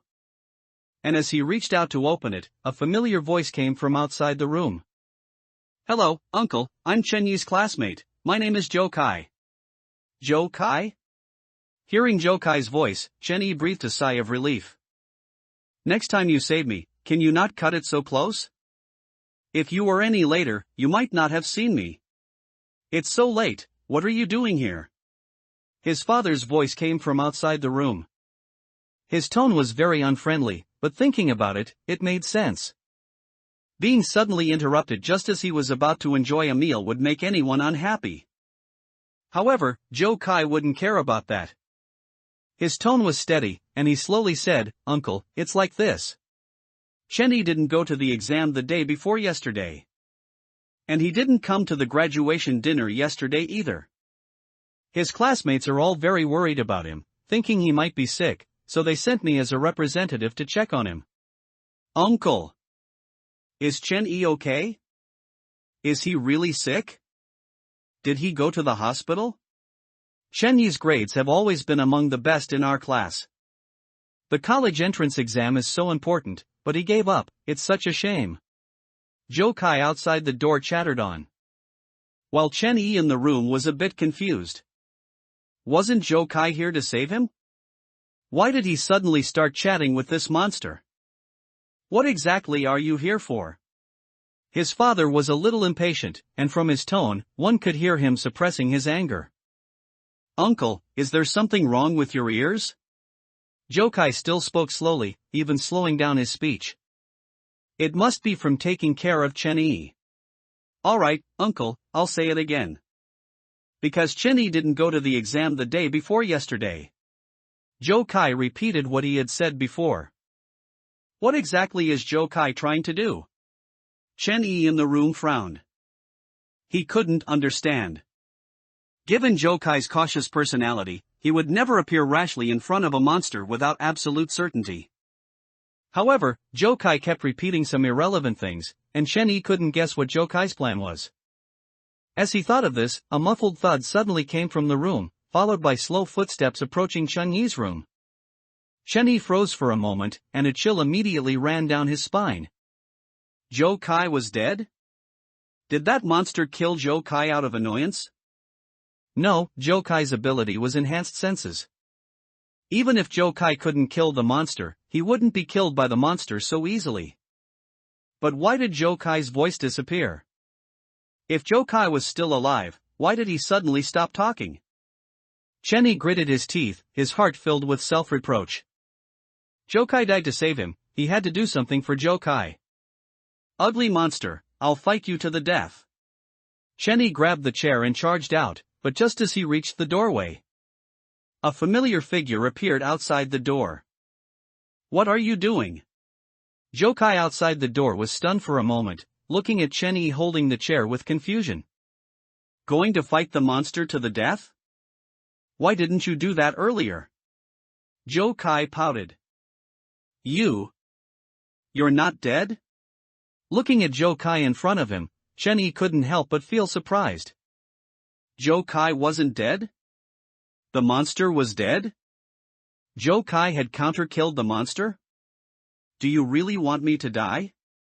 Joe Kai asked with a frown. But I clearly heard just now. Cheney put down the chair in his hand.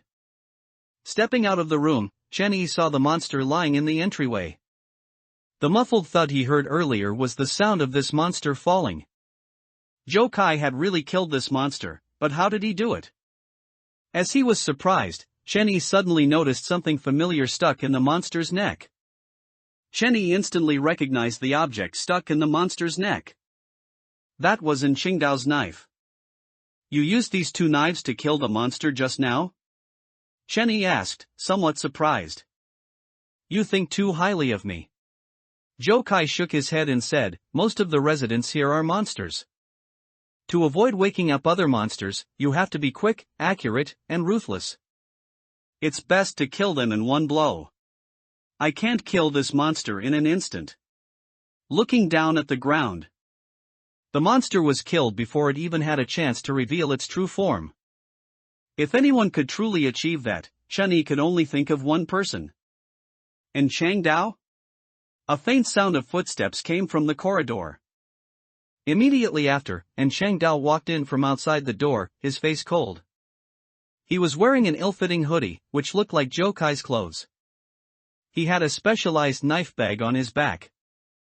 He glanced down at the monster on the ground, and the two bone-splitting knives instantly flew out of the monster's neck, returning to Changdao's bag on his back. Why did you bring him? Cheney asked in a low voice. If I didn't bring him, do you think I could have rescued you from the monster by myself? Joe Kai replied. To kill a monster in an instant, you must have a thorough understanding of its anatomy. He has killed many monsters, and he's a butcher himself. He's the only person I could think of. Joe Kai shrugged. After seeing Cheney being taken away by the monster, Joe Kai knew very well that he couldn't save Cheney with his own strength. After much thought, Joe Kai remembered in Changdao on Sifang Mountain. So, he hurried back to Sifang Mountain, helped in Changdao rebandage his wounds, and gave him medicine.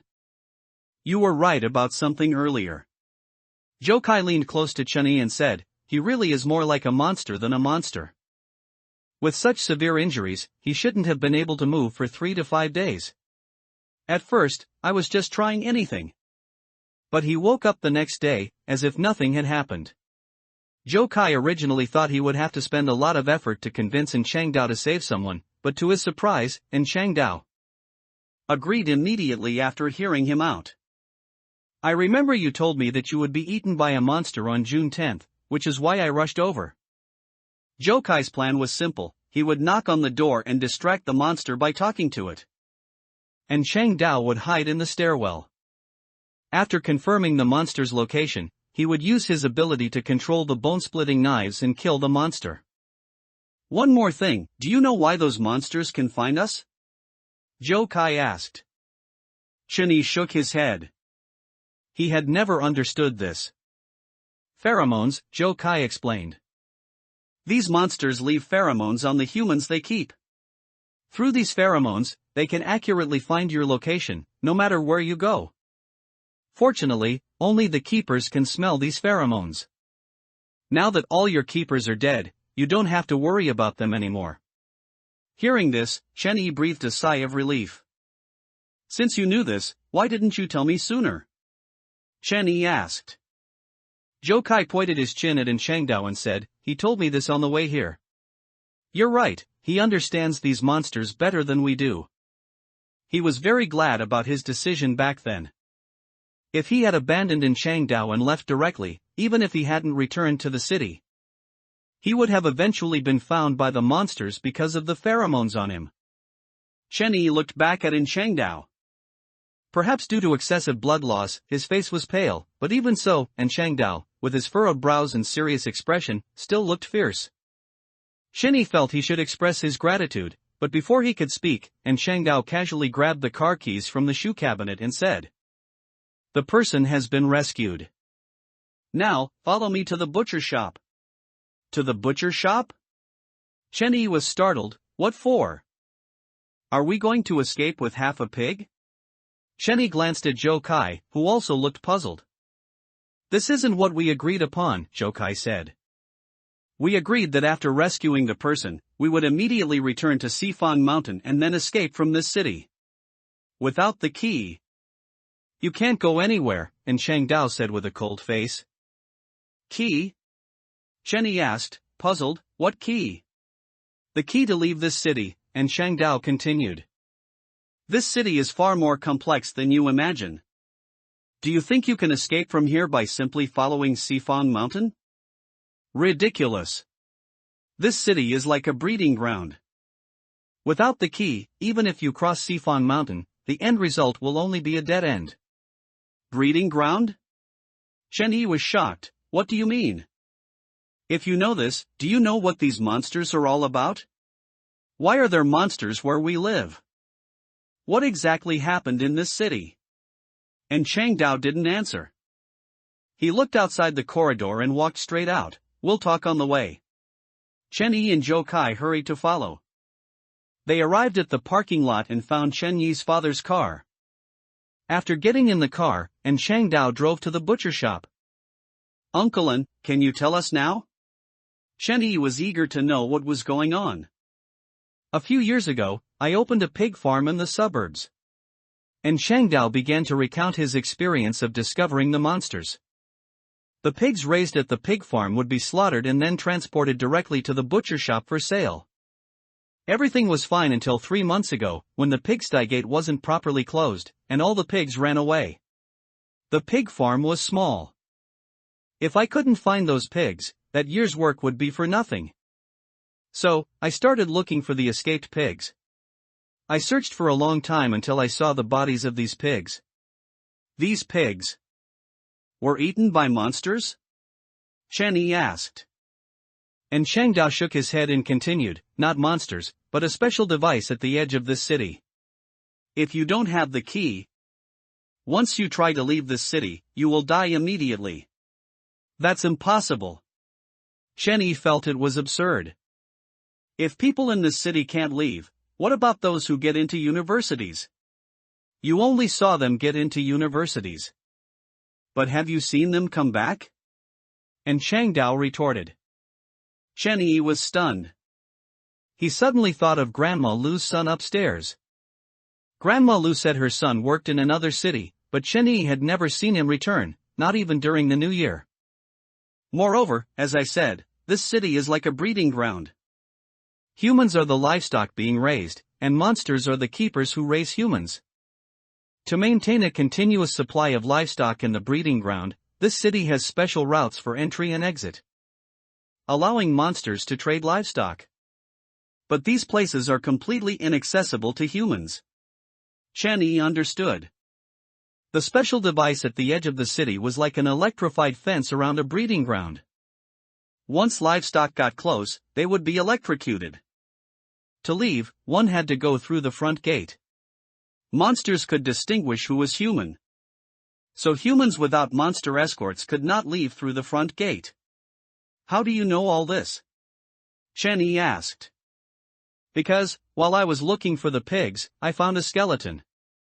Next to that skeleton was, before he could finish, Jokai's face suddenly turned very ugly. He interrupted in Changdao, saying in a panicked tone, "Damn it, we've been tricked." Seeing the butcher shop just ahead, Jokai suddenly became nervous. Quick!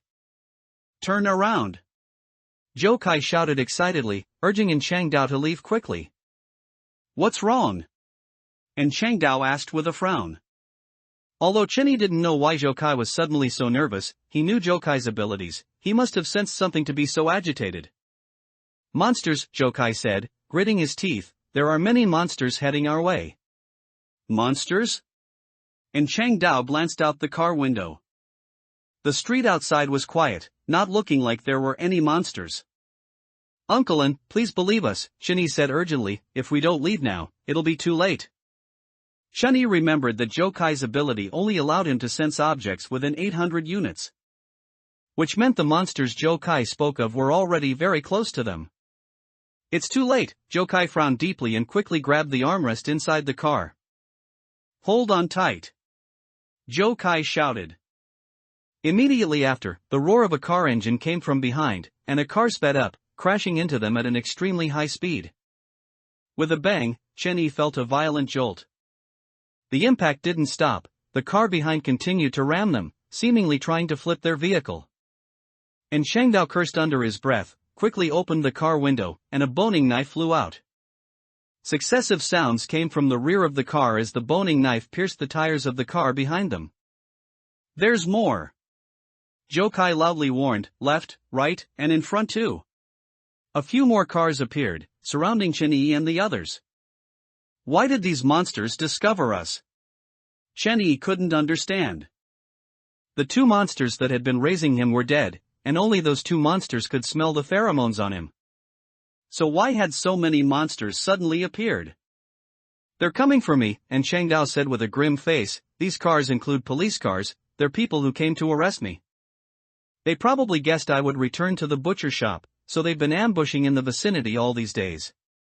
When we drove over, they saw me, which is why they appeared." And Shangdao's gaze constantly darted between the front and the rear-view mirror. These suddenly appearing cars were getting closer and closer. They had to get out of the car.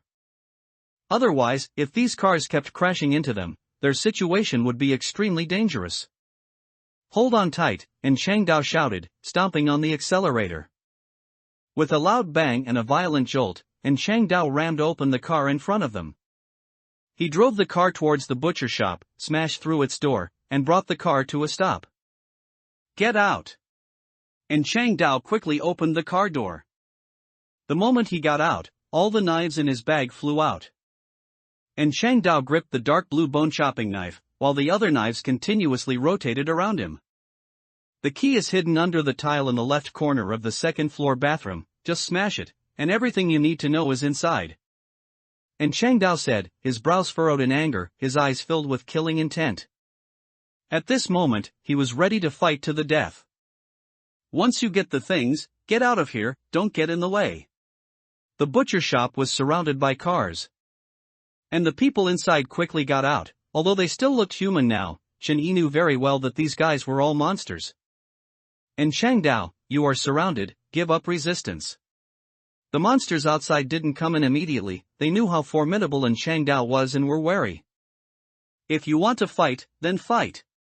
And Shangdao cursed loudly, "What's with all the nonsense?" The bone-splitting knife flew out first. And before the monsters outside could react, it directly pierced the neck of the monster that had spoken. One-hit kill. Chen Yi was a little surprised.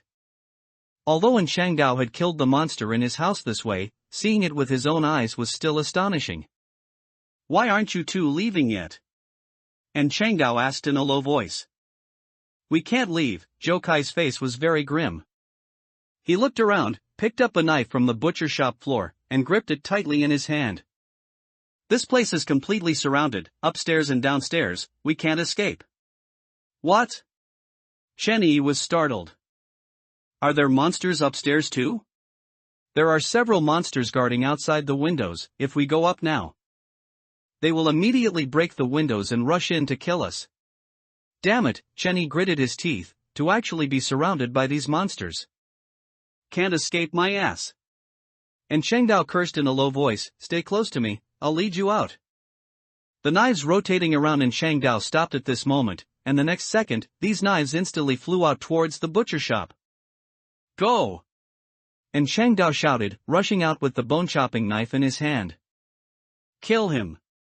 The monsters outside the butcher shop shouted. They knew how troublesome Shangdao was, and at this moment, all the monsters' bodies began to swell. The human skin used for disguise was torn apart, and all the monsters revealed their original forms. "Die!" The monster closest to the butcher shop raised its scythe-like forearm and swung it down at Shangdao, who was rushing out of the butcher shop. A cold gleam flashed, and a bloodletting blade pierced the forearm joint, restricting the monster's movement. And Shangdao leaped with all his might, swinging the bone-chopping knife forcefully, instantly severing the monster's head. "Awesome!" Chen Yi couldn't help but exclaim in his heart. He knew how powerful these monsters were, yet Shangdao could still easily kill them. No wonder these monsters gathered to deal with Shangdao. "Clear the way!" And Shangdao shouted, and all the knives gathered in front of him. Bloodletting blades continuously pierced monster joints to restrict their movement, and boning knives and bone-splitting knives did the same. Skinning knives and meat-cutting knives severed the monster's tentacles, and with Shangdao's bone-chopping knife in hand, they truly seemed capable of breaking through. Just as this thought crossed Chen Yi's mind, a monster suddenly darted out, its abdominal tentacles piercing Shangdao's left shoulder before quickly retracting. The barbs on the tentacles dug into his flesh, instantly leaving a bloody hole as the tentacles retracted. Uncle! Chen Yi wanted to go help, but with just a single knife he had picked up when running out of the butcher shop, he was no match for these monsters. You dog! And Shangdao seemed to feel no pain, swinging the bone-chopping knife in a wide arc towards the monster, but this time, he missed.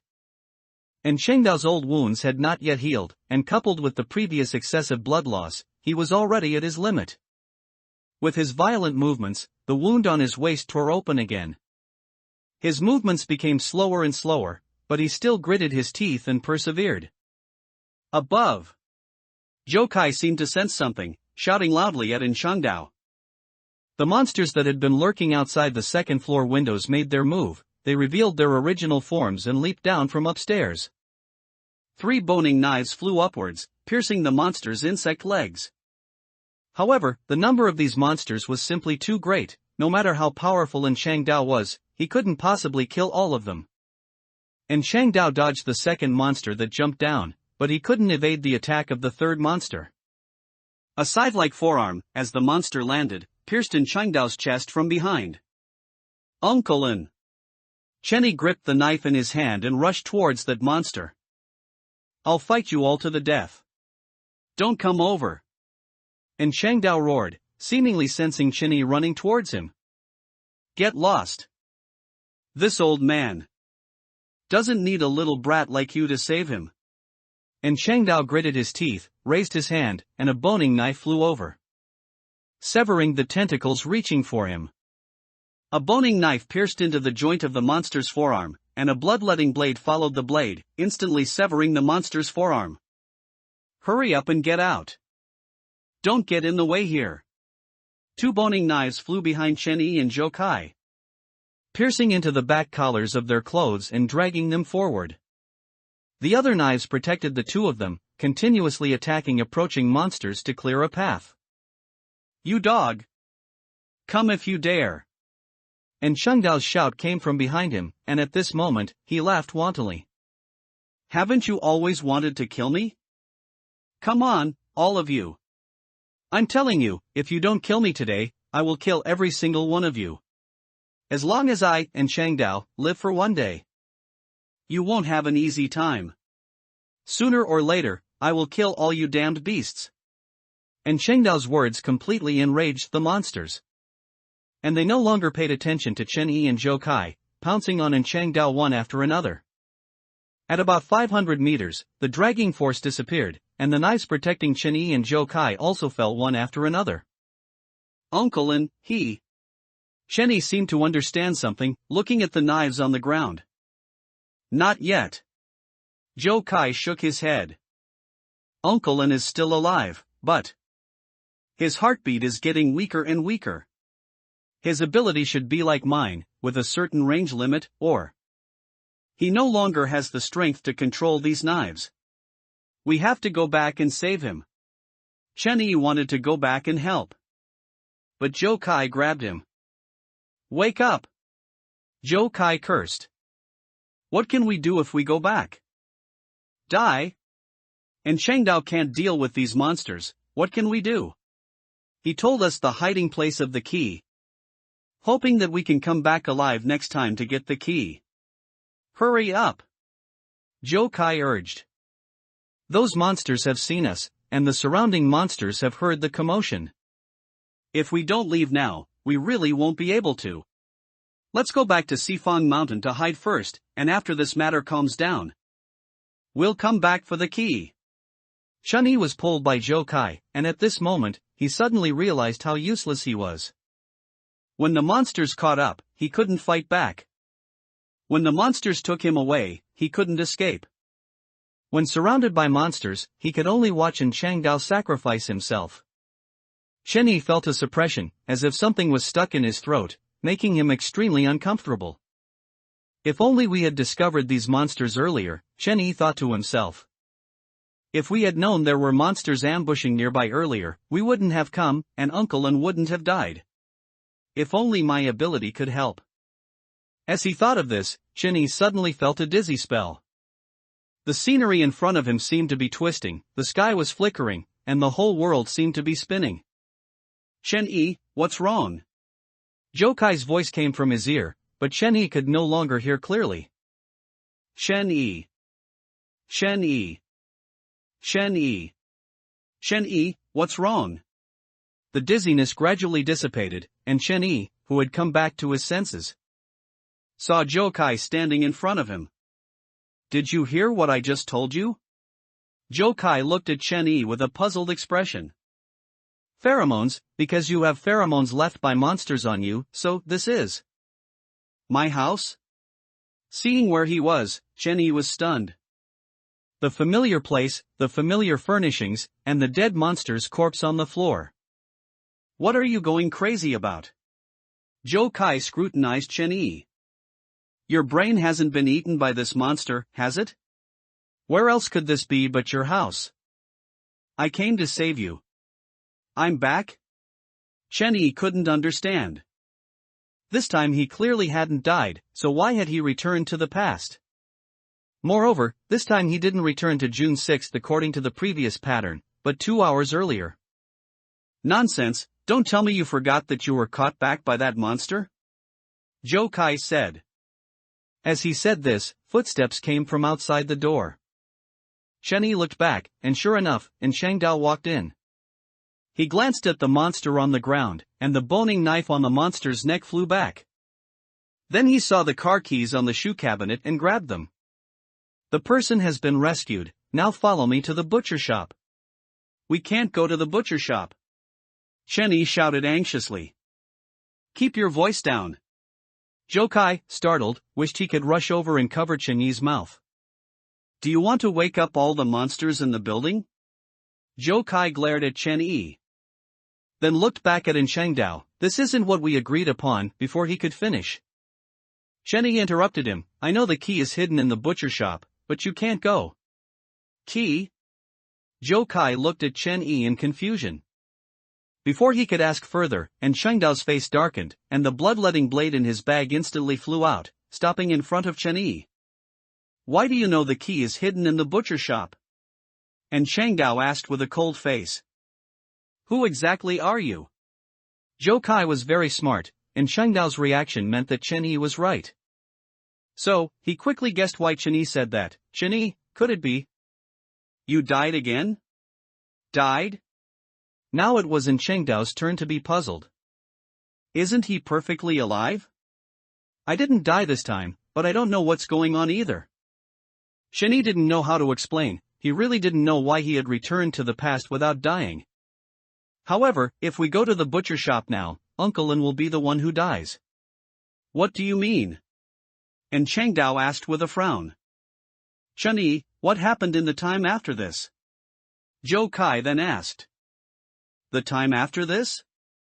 Changdao thought for a moment and asked, can you foresee the future? Something like that. Chen Yi answered casually. Then recounted what would happen in the future. After listening, Zhou Kai and Changdao's faces were clearly not very good. These monsters, as expected, won't let me off easily. Changdao gritted his teeth, his emotions were very agitated. Even the knives in his bag began to tremble. According to what you said, if we don't have the key, we can't leave the city. Zhou Kai said, lowering his head. The key is hidden in the butcher shop, and there are a large number of monsters lurking near the butcher shop. Once we get close to the butcher shop, these monsters will surround us. In that case, aren't we doomed? Not necessarily. Chen Yi seemed to have thought of a solution. He looked at Changdao and continued, I've thought of a way. If it goes smoothly, we should be able to get the ticket. The person those monsters want to catch is Uncle An, so as long as Uncle An doesn't go to the butcher shop, everything will be fine. After Chinny finished speaking, Joe Kai looked at him as if he were an idiot. Do you even hear what you're saying? Joe Kai rolled his eyes at Chinny. Even if Uncle Lin doesn't go to the butcher shop, will the monsters ambushing there just leave? Those monsters will still guard that place. Even if Uncle Lin doesn't go, if we go to the butcher shop to look for the key, we'll still be discovered by them. Do you think they won't suspect us? Two students going to the butcher shop late at night, do you think they won't capture us? Chunyi lowered his voice and said mysteriously. But what if Uncle Lin appears somewhere else? Upon hearing this, Joe Kai immediately understood. You mean we're going to use a lure the tiger out of its mountain lair strategy on these monsters? Chenny nodded and said, that's exactly what I mean. Those monsters are waiting for us to fall into their trap, so we'll lure them away. Let these monsters see what human wisdom is all about. Joe Kai thought for a moment and seemed to find something amiss, but even if Uncle Lin appears somewhere else, not all the monsters guarding the butcher shop will necessarily leave. Even if one or two monsters remain, we're still no match for them. It's simple, we'll use guerrilla tactics. Chenny had actually anticipated Joe Kai's concerns long ago. Chenny had also thought of a countermeasure for this. Tonight, we'll cause a big commotion. Chenny continued, Uncle Lin will drive around the city, and at each location, he'll use his ability to attack a few monsters. Remember not to get bogged down in a fight. As soon as these monsters are alerted, Uncle Lin will immediately drive away. During this time, I'll continuously send messages in the class group. Class group? Joe Kai was startled. Why would you send messages in the class group? To create chaos. Chenny explained, the monsters in our class must also know about Uncle Lin. I'll tell them false information in the group, and I believe these monsters in the class will pass the message on to other monsters. At the same time, I'll also keep calling emergency services to cause more chaos. But if we do that, won't all the monsters in the entire city come out? Joe Kai was a little worried. If all the monsters in this city came out, they would not only have no escape route but would also die horribly. No. And Shangdao, who was beside them, shook his head. This city is like a breeding ground. Unless absolutely necessary, the monsters here won't all come out. Otherwise, I wouldn't have survived until now.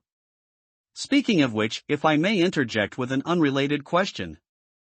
Chenny looked at Shangdao and then said, I've always found it strange.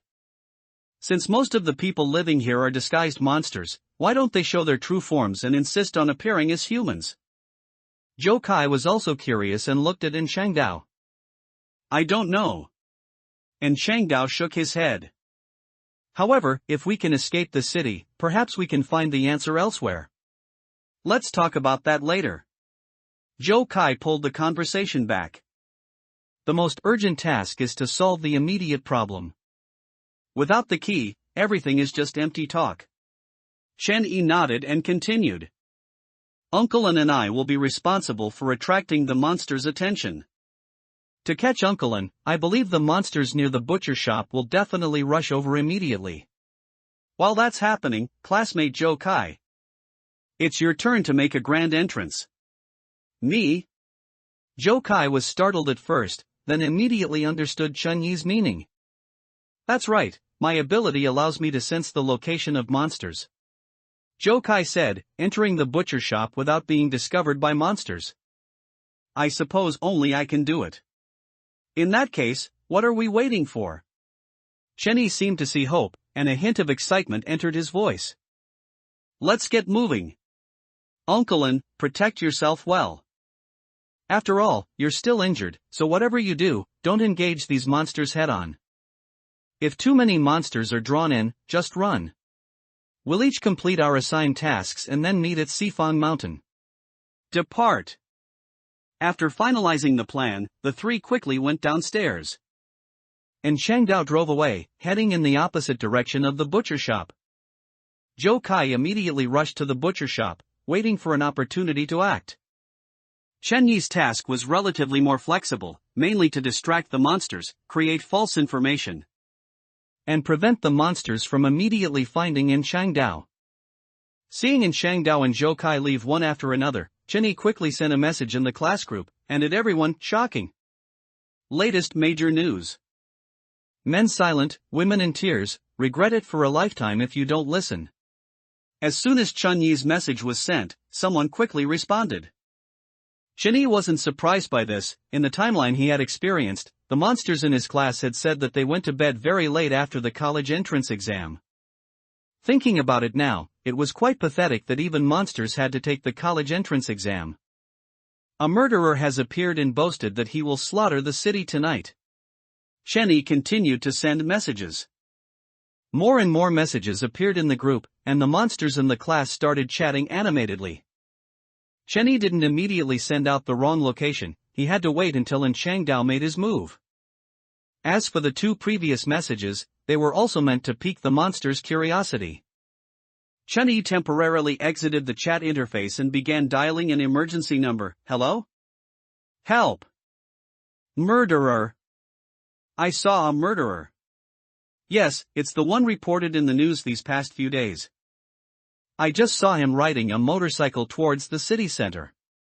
I don't know what he wants to do, but he looks very scary. Ah. Oh, right, Minsheng Hospital is near the city center. That murderer isn't planning to go to the hospital to kill people, is he? How terrifying. Chenny said this while running towards a nearby park. Before leaving, Chenny had specifically taken the last few bottles of alcohol from home. Upon reaching the park, he poured the alcohol into trash cans and flower beds, then lit them with a lighter. Normally, Chenny would never do such dangerous and illegal things. But now, he was facing monsters, and talking about laws with monsters was inherently ridiculous. After doing all this, Chenny quickly left. After waiting for a short while, Chenny dialed another emergency number. It's bad. I saw the murderer setting fire in Tianfu Park. It's terrible, hurry up, the fire has started. During this time, the class group was extremely lively. They were frantically at ING Chenny, wanting to know the next news. So, Chenny casually sent an address, telling them that the murderer seemed to have gone there, and warned the classmates living nearby to be careful. This night, the city was destined to be restless. But what did any of this have to do with Chenny? He just wanted to survive at the hands of these monsters. Chenny turned off his phone, calculated the time, and felt he could head towards Sifan Mountain. But just as he turned to leave, a voice he hadn't expected suddenly came from behind him. Chenny, what are you doing here so late? A sudden voice made Chenny frown. He turned his head and saw Gu Zijing slowly walking towards him from not far away. Class monitor, it's so late, aren't you also here? Chenny quickly adjusted his state and replied calmly. I couldn't sleep, so I came out for a walk, Gu Zijing said with a smile. Me too. Looking at Gu Zijing getting closer, Chenny endured and didn't move away. If there was even a hint of resistance in Chen Yi's expression, Gu Zijing would definitely become suspicious. The thought that the person he once liked was actually a monster in human skin made Chen Yi want to slap himself twice. Chen Yi, I heard you didn't take the exam the day before yesterday, and you didn't come to yesterday's graduation dinner either. Gu Zijing asked worriedly, did something happen at your home? Classmates sent you a lot of messages these 2 days, but you didn't reply. Chen Yi had indeed received many messages, but during that time, he was held captive by the monster at home.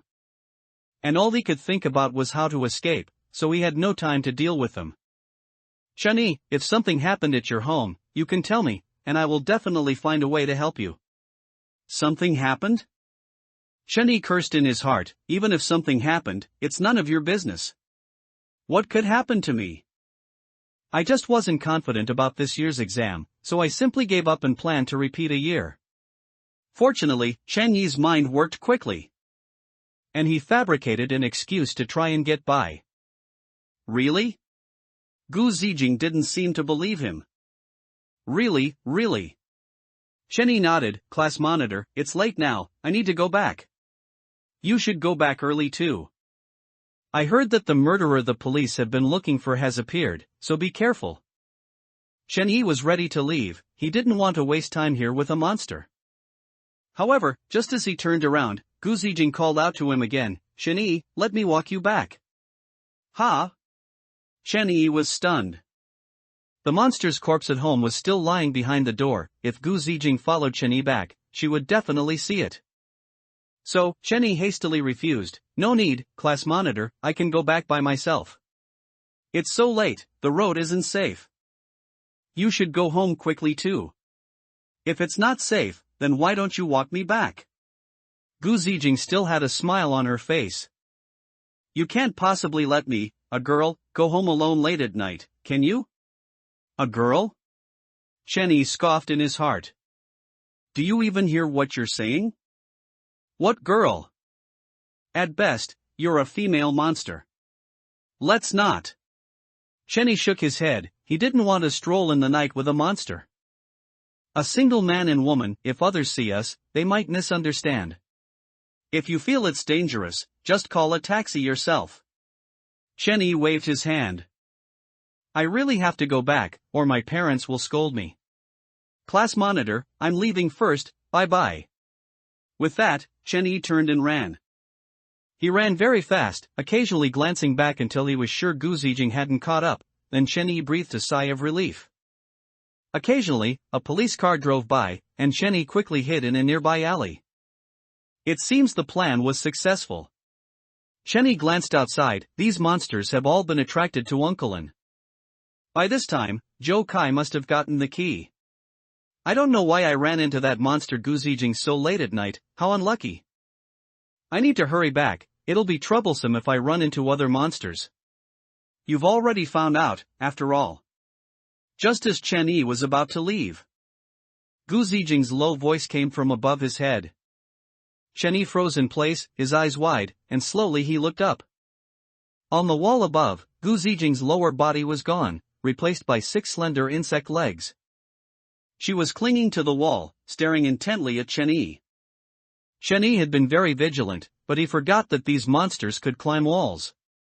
And he hadn't expected Gu Zijing to have been following him all along. "Since you've already found out, then I won't be polite." Gu Zijing's skin began to tear, and black chitin slowly emerged. She opened her mouth, and a serrated proboscis appeared, followed by her 2 huge compound eyes. Tentacles covered in barbs on her abdomen swayed continuously, as if eager to pierce into Shen Yi's body. Don't come any closer." Shen Yi was extremely nervous. At this moment, he envied Zhou Kai's ability immensely.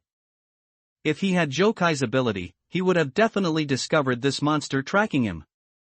Shen Yi thought of what happened at the butcher shop in the previous timeline. If he had gone back in time without dying then, could he do it now? "Retreat! Retreat! Retreat!" Shen Yi shouted. Unfortunately, time did not go back because of Shen Yi's shouts. Why is this ability so unreliable? Shen Yi wanted to cry. Compared to the abilities of Zhou Kai and in Shangdao, his ability was simply too unreliable. Gu Zijing jumped off the wall. In a panic, Shen Yi quickly picked up a brick from the ground and threw it forcefully at Gu Zijing.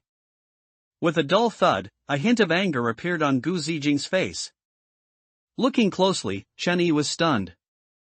The brick hit Gu Zijing's forehead, and where it hit, there was a shallow dent. What the heck? Shen Yi was a bit confused. Wasn't the chitin of these monsters supposed to be quite hard? Why would chitin that a knife couldn't pierce before be dented by a brick? Looking at Gu Zijing, who had turned into a monster, Shen Yi suddenly felt something was off. Shen Yi had seen many monsters, especially in the timeline where the butcher shop was surrounded.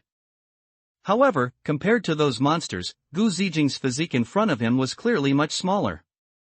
Also, the tentacles on her abdomen, compared to those monsters, Gu Zijing's abdominal tentacles and 6 insect legs were much thinner. After a brief thought, Shen Yi seemed to understand. The last time he was killed by Gu Zijing, Shen Yi hadn't seen her complete form. Now, it seemed very likely that Gu Zijing was still an underdeveloped monster. Only when these monsters were fully developed would their bodies grow larger, their tentacles thicken, and their chitin become impenetrable to blades and bullets. If his opponent was this underdeveloped monster in front of him, Chenny didn't necessarily lack the strength to fight. Thinking of this, Chenny gained a boost of confidence. Thus, Chenny had a plan in mind. Gu Zijing didn't know what Chenny was thinking. She was quite angry after being hit by Chenny. With a fierce push of her 6 insect legs on the ground, Gu Zijing quickly pounced on Chenny. Wait a minute! Seeing the monster approaching, Chenny shouted. He knew how greedy these monsters were. They would absolutely not share food they had acquired with other monsters unless absolutely necessary.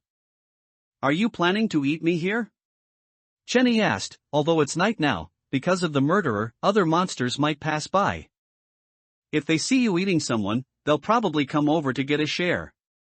Then, you won't be able to enjoy my delicious meat all by yourself. If you really want to eat me, I do know a place where you can eat me quietly. Chenny raised an eyebrow and continued, after all, as food. I also have dignity. Chenny knew very well that if he fought Gu Zijing in the alley, he would be no match for her. Firstly, he had no weapons, and secondly, the sound of the fight would likely attract other monsters. Therefore, Chenny used the monster's greed and selfishness to suggest changing locations. Chenny dared not go to the butcher shop. He wasn't sure if Zhou Kai was still there, and if there were monsters ambushing outside the butcher shop who saw another monster following Chenny. They would surely realize Chenny had discovered their true nature. Once a fully developed monster attacked Chenny, he would undoubtedly die. Chenny also did not choose Sifan Mountain, as the journey was too far. If other monsters saw him along the way, Chenyi's situation would become even more dangerous. After a brief thought, Chenny decided on his destination, the abandoned factory on the back mountain. In the timeline Chenny had experienced, he had set a trap in the abandoned factory to kill Lu Linhai. At that time, he had arrived at the factory early and searched for a long time, knowing the factory far better than Gu Zijing. Moreover, few people went there at night, making the abandoned factory on the back mountain the best place for Chenny to deal with the monster. This was Chenyi's first time deciding to face a monster alone, so on the way to the back mountain, Chenny was both scared and excited. The back mountain? As they were about to reach the back mountain, Gu Zijing reacted. Yes, the back mountain, Chenny nodded and said calmly, there are few people on the back mountain. So you don't have to worry about other monsters fighting you for food. He was worried Gu Zijing would suddenly change her mind, so he added, besides, after you finish eating, you don't even have to clean up. You can just wipe your mouth and leave. It's clean and hygienic. How good is that? Gu Zijing said nothing, seemingly also thinking the back mountain was a good place. The back mountain was quiet in the dead of night. Occasionally, the wind blew, and the leaves rustled, creating an inexplicable eeriness. After they entered the abandoned factory one after another, Gu Zijing raised her forearm, and the tentacles on her abdomen thrashed violently, eager to devour Chenny.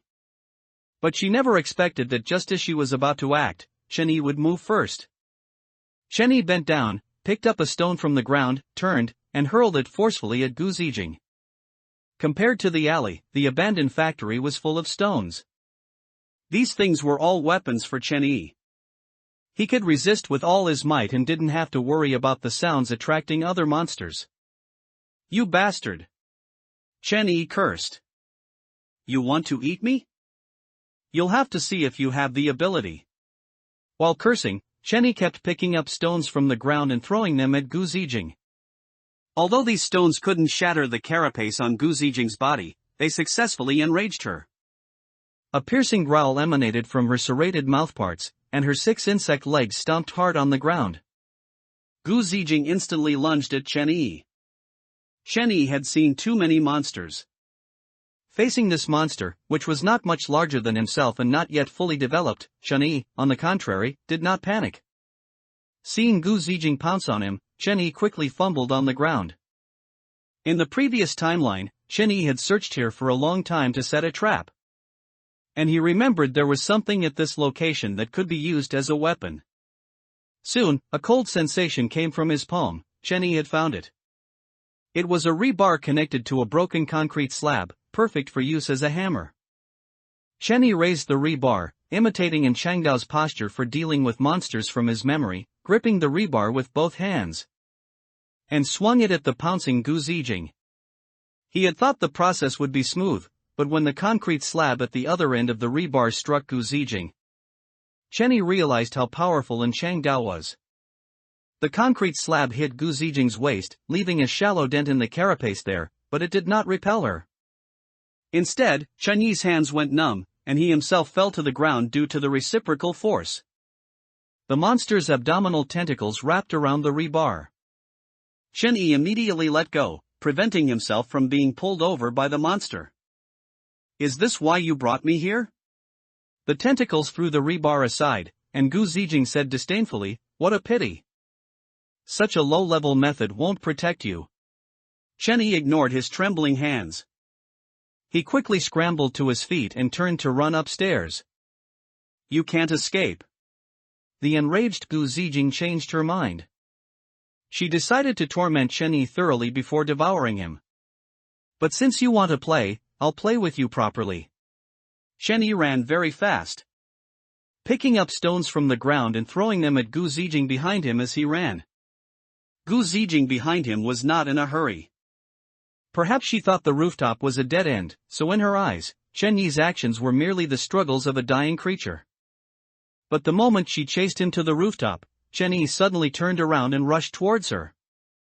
Chen Yi's sudden action caught Gu Zijing off guard for a moment.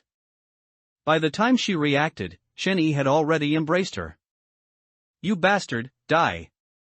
The top floor of the abandoned factory had no guardrails. Chen Yi used all his strength, hugging Gu Zijing, and jumped down. "You want to die with me?" Gu Zijing was still disdainful. Although her carapace was not yet as hard as that of an adult monster, merely falling from the rooftop would not injure her at all. "You're overthinking it," Chen Yi snorted. It was at this moment that Gu Zijing suddenly saw something swaying behind Chen Yi. It was a rope tied to Chen Yi's body. In the previous timeline Chen Yi had experienced, he had used this rope to create the trap that killed Lu Linhai. And now, this rope became Chen Yi's lifeline. Chen Yi knew where this rope was, as he had found it before. The reason he attacked Gu Zijing with stones while running was not Chen Yi's last struggle. He used this method to conceal his actions, which was why Gu Zijing didn't notice that Chen Yi had picked up a rope at the same time he picked up stones. The reason he ran so fast was that Chen Yi needed time. While running, he tied one end of the rope to himself, and after reaching the rooftop, he quickly tied the other end of the rope to a pillar on the rooftop. This way, even if Chen Yi jumped from the rooftop, he wouldn't hit the ground. "Only you will die." The rope suddenly tightened. Chen Yi felt a sharp pain in his waist, as if it were about to break. Fortunately, the rope held Chen Yi, and only Gu Zijing fell. The moment she landed, an expression of disbelief appeared on Gu Zijing's face. She heard a clang, and looking closely, a rusty rebar pierced her abdomen. The reason Chen Yi jumped down from this position while holding Gu Zijing was because he clearly remembered there was a protruding rebar at this spot. Falling from a height, Gu Zijing's still undeveloped carapace would surely be pierced. Looking at the monster on the ground, Chen Yi smiled. "I told you, only you will die." Gu Zijing on the ground let out a painful shriek, her 6 insect legs thrashing continuously, desperately trying to get up. But because she was impaled through the back by rebar, she couldn't break free immediately. As she struggled, the rebar twisted inside her body, and the tentacles on Gu Zijing's abdomen quickly wrapped around it. She tried to pull the rebar out, and after realizing that wouldn't work, she slowly moved her body upwards, trying to climb off the rebar. Chen Yi guessed her intention, so he wouldn't give this monster a chance to escape. Climbing back to the rooftop along the rope, Chen Yi ignored the pain in his waist and picked up a stone from the ground. Lifting the stone above his head with force, Chen Yi threw it at the monster downstairs without hesitation. With a bang, the stone missed its mark. Although it didn't hit the monster's body, it struck one of her insect legs. "Ah," the monster roared, "Chen Yi! I'll kill you. I will definitely kill you. I'll flay you alive, and break your bones one by one." "You won't get that chance," Chen Yi sneered, picking up another stone. If one wasn't enough, he'd use another. Chenny continuously threw stones at the monster downstairs, again and again. No. Stop throwing. Gu Zijing finally realized her predicament. She stopped cursing and pitifully pleaded from her throat. Chenny, please let me go. Such a familiar voice, such a gentle voice. Chenny, for the sake of our many years of acquaintance, spare me. Don't you remember? I was so good to you when we were in school, have you forgotten all of that? I haven't forgotten, Chenny gritted his teeth. I remember it very clearly. Chenny hadn't expected these monsters to beg for mercy. But he wouldn't soften, precisely because I remember it very clearly. I will forever remember how you killed me here back then. Ha? Gu Zijing was stunned, she didn't understand what Chenny was saying. I killed you? Gu Zijing asked, Chenny, what do you mean? I never thought of harming you. You don't need to know that, Chenny said with a cold laugh, as long as I remember it myself, that's enough. He continued to throw stones at the monster downstairs. When the stones on the rooftop ran out, he'd go to the next floor to find more. In this abandoned factory, there was no shortage of stones. Chenny kept throwing until the monster stopped struggling, until the monster died, until the sky gradually turned a pale white with dawn. Chenny collapsed onto the ground, as if all his strength had been drained. He looked up and burst into laughter at the sky. The Gu Zijing of the past killed Chenny here, and now, the Chenny of the present had avenged himself here. At this moment, all the emotions that had been suppressed in his heart were completely released. Although he had only killed a monster that hadn't fully developed, for Chenny, this was a very good start. Just you wait. Chenny shouted, one day I will kill all you ugly monsters. A sudden phone ring startled Chenny. Making him jump off the ground, he glanced at the screen. It was Joe Kai's old flip phone number. Hello? Chenny answered the call. Where are you? Joe Kai's worried voice came through the phone. The back mountain. The back mountain? Joe Kai on the phone sounded a bit confused. What are you doing running to the back mountain? Do you know what time it is? Uncle An is already back, why aren't you back yet? I thought you'd been caught by those monsters again. Joe Kai's string of questions touched Chenny a little. Although he didn't know who his birth parents were, at least he still had a few friends. Pretty much, I ran into Gu Zijing. Joe Kai on the other end of the line fell silent. After a moment, Joe Kai asked, it's not going to reset again, is it? Not necessarily, Chenny chuckled, I killed her. What? Joe Kai was a bit surprised. You killed a monster by yourself? I'll tell you when I get back. Chenny realized now was not the time to relax. He had to rush to Sifang Mountain as soon as possible to discuss the next plan with Joe Kai and the others. Hanging up the phone, Chenny glanced at Gu Zijing downstairs. Goodbye, class monitor. When Chenny returned to Sifang Mountain, Lu Linhai quickly ran over. Chenny, are you alright? Lu Linhai nervously scrutinized Chenny, only breathing a sigh of relief after confirming that Chenny hadn't lost any limbs. I heard from Joe Kai that you encountered a monster, and it scared me. He's like a brute. He was just about to go to the back mountain to find you. Joe Kai also walked over. He first vigilantly looked around, and after confirming that Chenny hadn't been followed by a monster, he continued. You're a lucky kid to have actually killed a monster. It was an undeveloped monster. Its carapace wasn't as hard as an adult monster's. Chenny explained, I used some tricks and luckily won. Chenny recounted the entire process, and after listening, Joe Kai and the others felt a chill for Chenny. Brother Chenny, are you hurt? Zhou Yun's eyes showed a hint of worry. I'm fine, Chenny smiled, then looked at Joe Kai and asked, where's Uncle An? Ahead, Joe Kai pointed in the direction they had come from. Uncle An's injuries haven't healed, and he ran all night. He fell asleep while waiting for you. Did you get the key? Chenny asked. Joe Kai nodded, we got the key, and some other things too. Come on, I'll show you. Near the cliff, Chenny saw An Changdao lying on the ground. Perhaps hearing the movement, An Changdao suddenly sat up from the ground. Uncle An, Chenny greeted him, but An Changdao ignored him and lay back down. Next to him lay an iron box and a document bag. The key is in the box. Jokai picked up the box and handed it to Chenyi. Chenyi opened the box, and when he saw what was inside, a hint of surprise appeared in his eyes. He rubbed his eyes, wondering if he had seen wrong. This is a key? Inside the palm-sized iron box was a rhombic crystal. Seeing Jokai nod, Chenyi felt his understanding was challenged. I know what you're thinking, Jokai said. I was the same as you when I first saw it, after all. This thing is completely different from the keys we know. Yeah, when I saw it, I thought I had made a mistake, thinking it looked like a crystal. Lu Linhai echoed. Rather than calling this thing a key, I think it's more like a jammer or something similar, Jokai explained. Didn't Uncle Lin say there were invisible devices around the city? This thing should be able to interfere with those devices, allowing us to pass safely. I just feel like this world is getting stranger and stranger. Chenyi couldn't help but sigh. Look at this, Jokai handed over the document bag. After you see this, it won't be too late to be surprised. Chenyi took the document bag. Inside were some pieced-together paper documents. Taking them out, Chenyi saw several glaring large characters. Human Ranch 798. The Human Ranch. Chenyi felt a chill run down his spine as he looked at the 4 large characters on the document.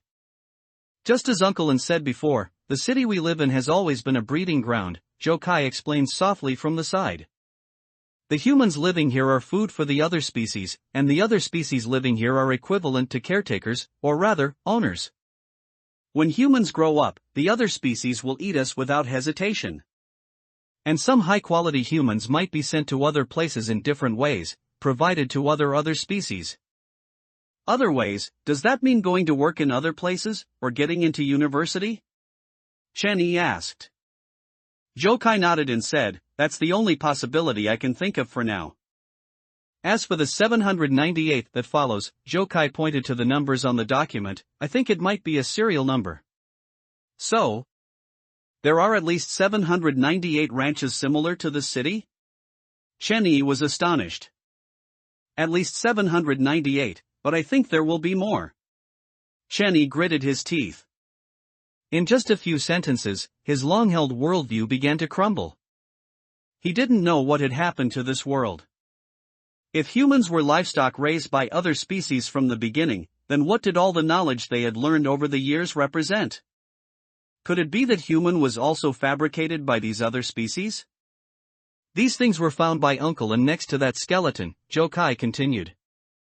That skeleton might have discovered the true nature of these other species when he was alive, which is why he wanted to leave. However, I can't think of what exactly happened that caused someone holding a key to die there.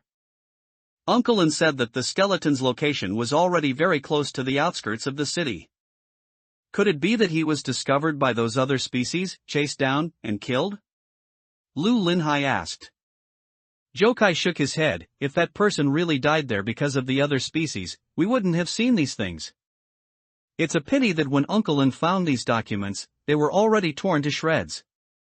Although he managed to piece them together, the information he could gather was limited. Chenyi took out the documents from the file bag and saw that they had been pieced together and re-glued.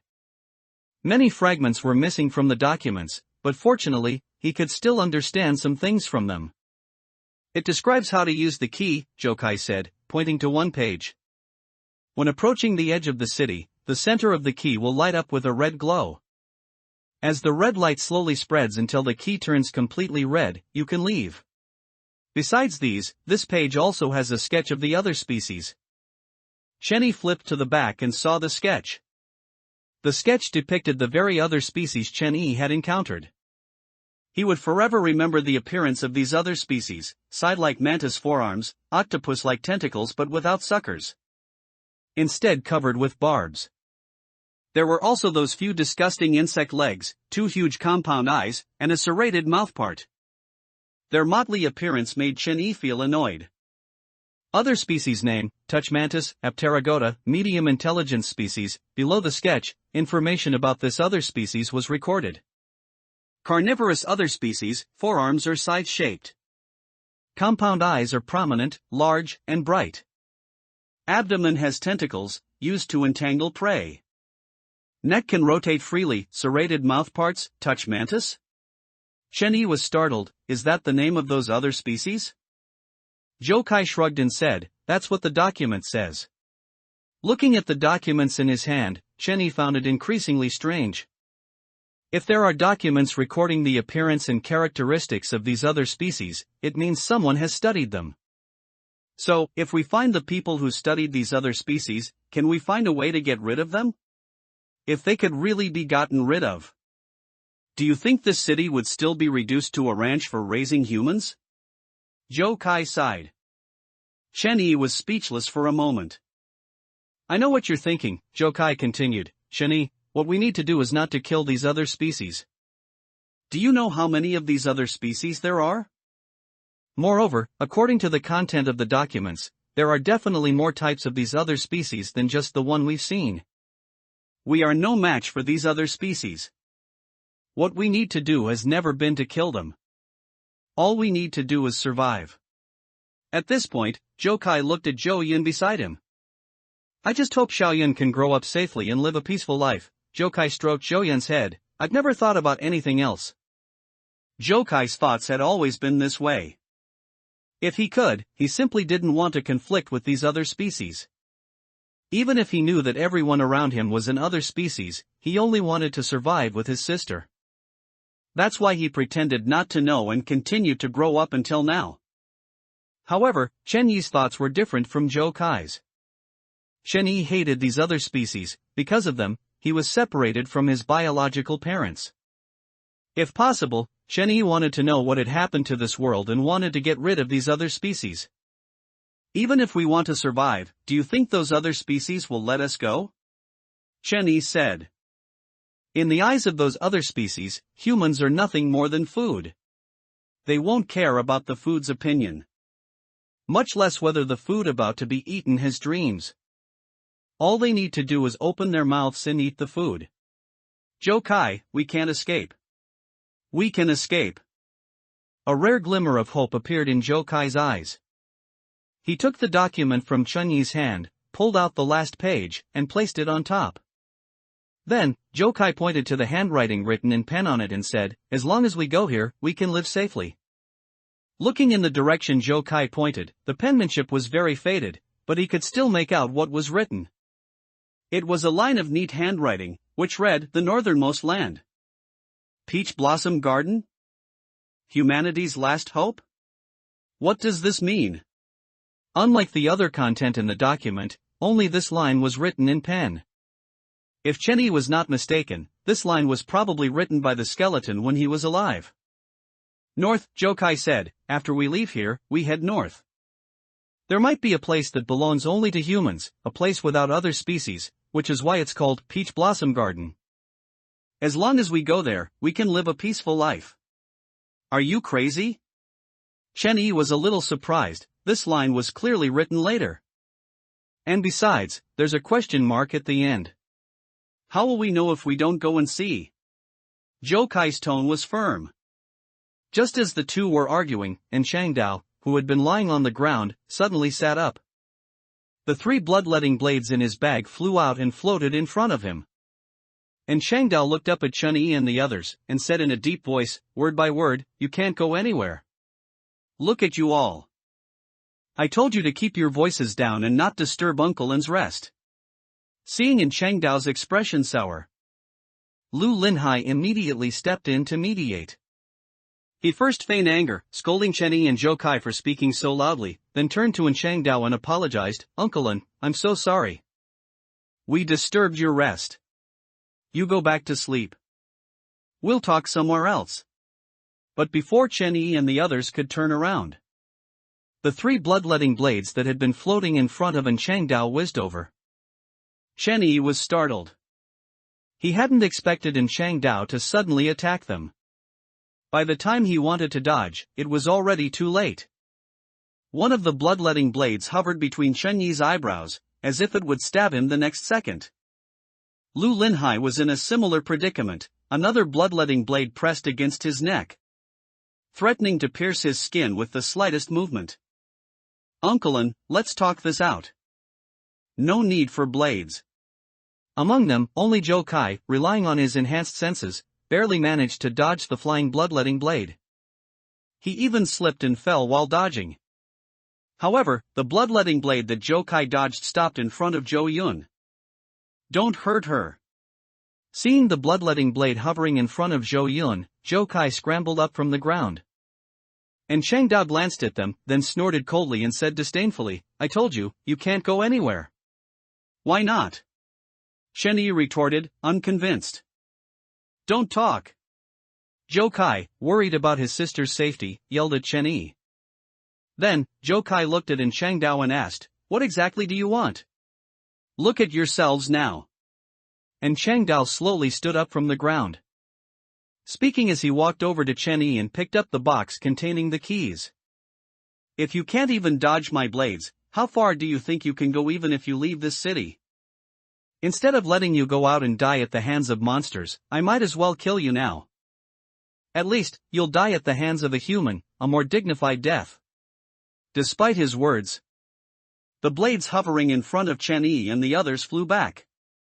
The bloodletting blades went back into the bag, and Chang Dao, holding the keys, walked over and sat on the ground.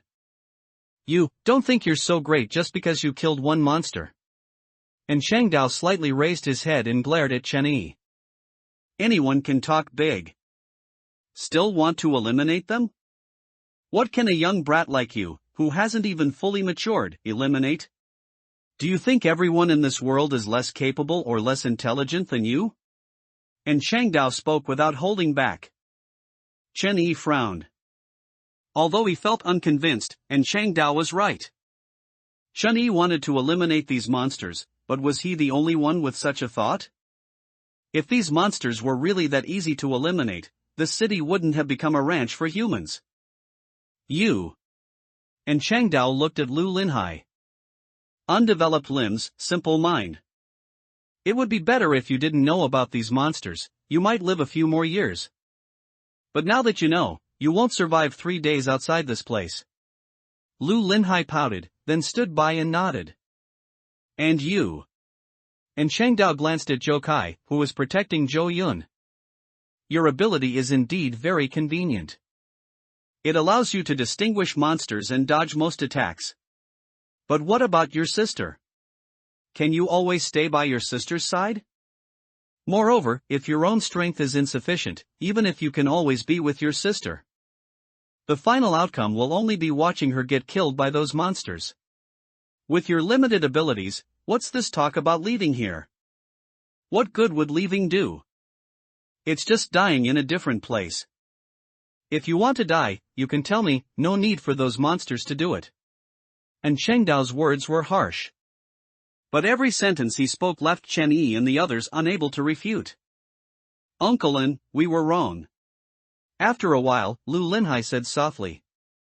And Chang Dao ignored them, closing his eyes as if he had fallen asleep.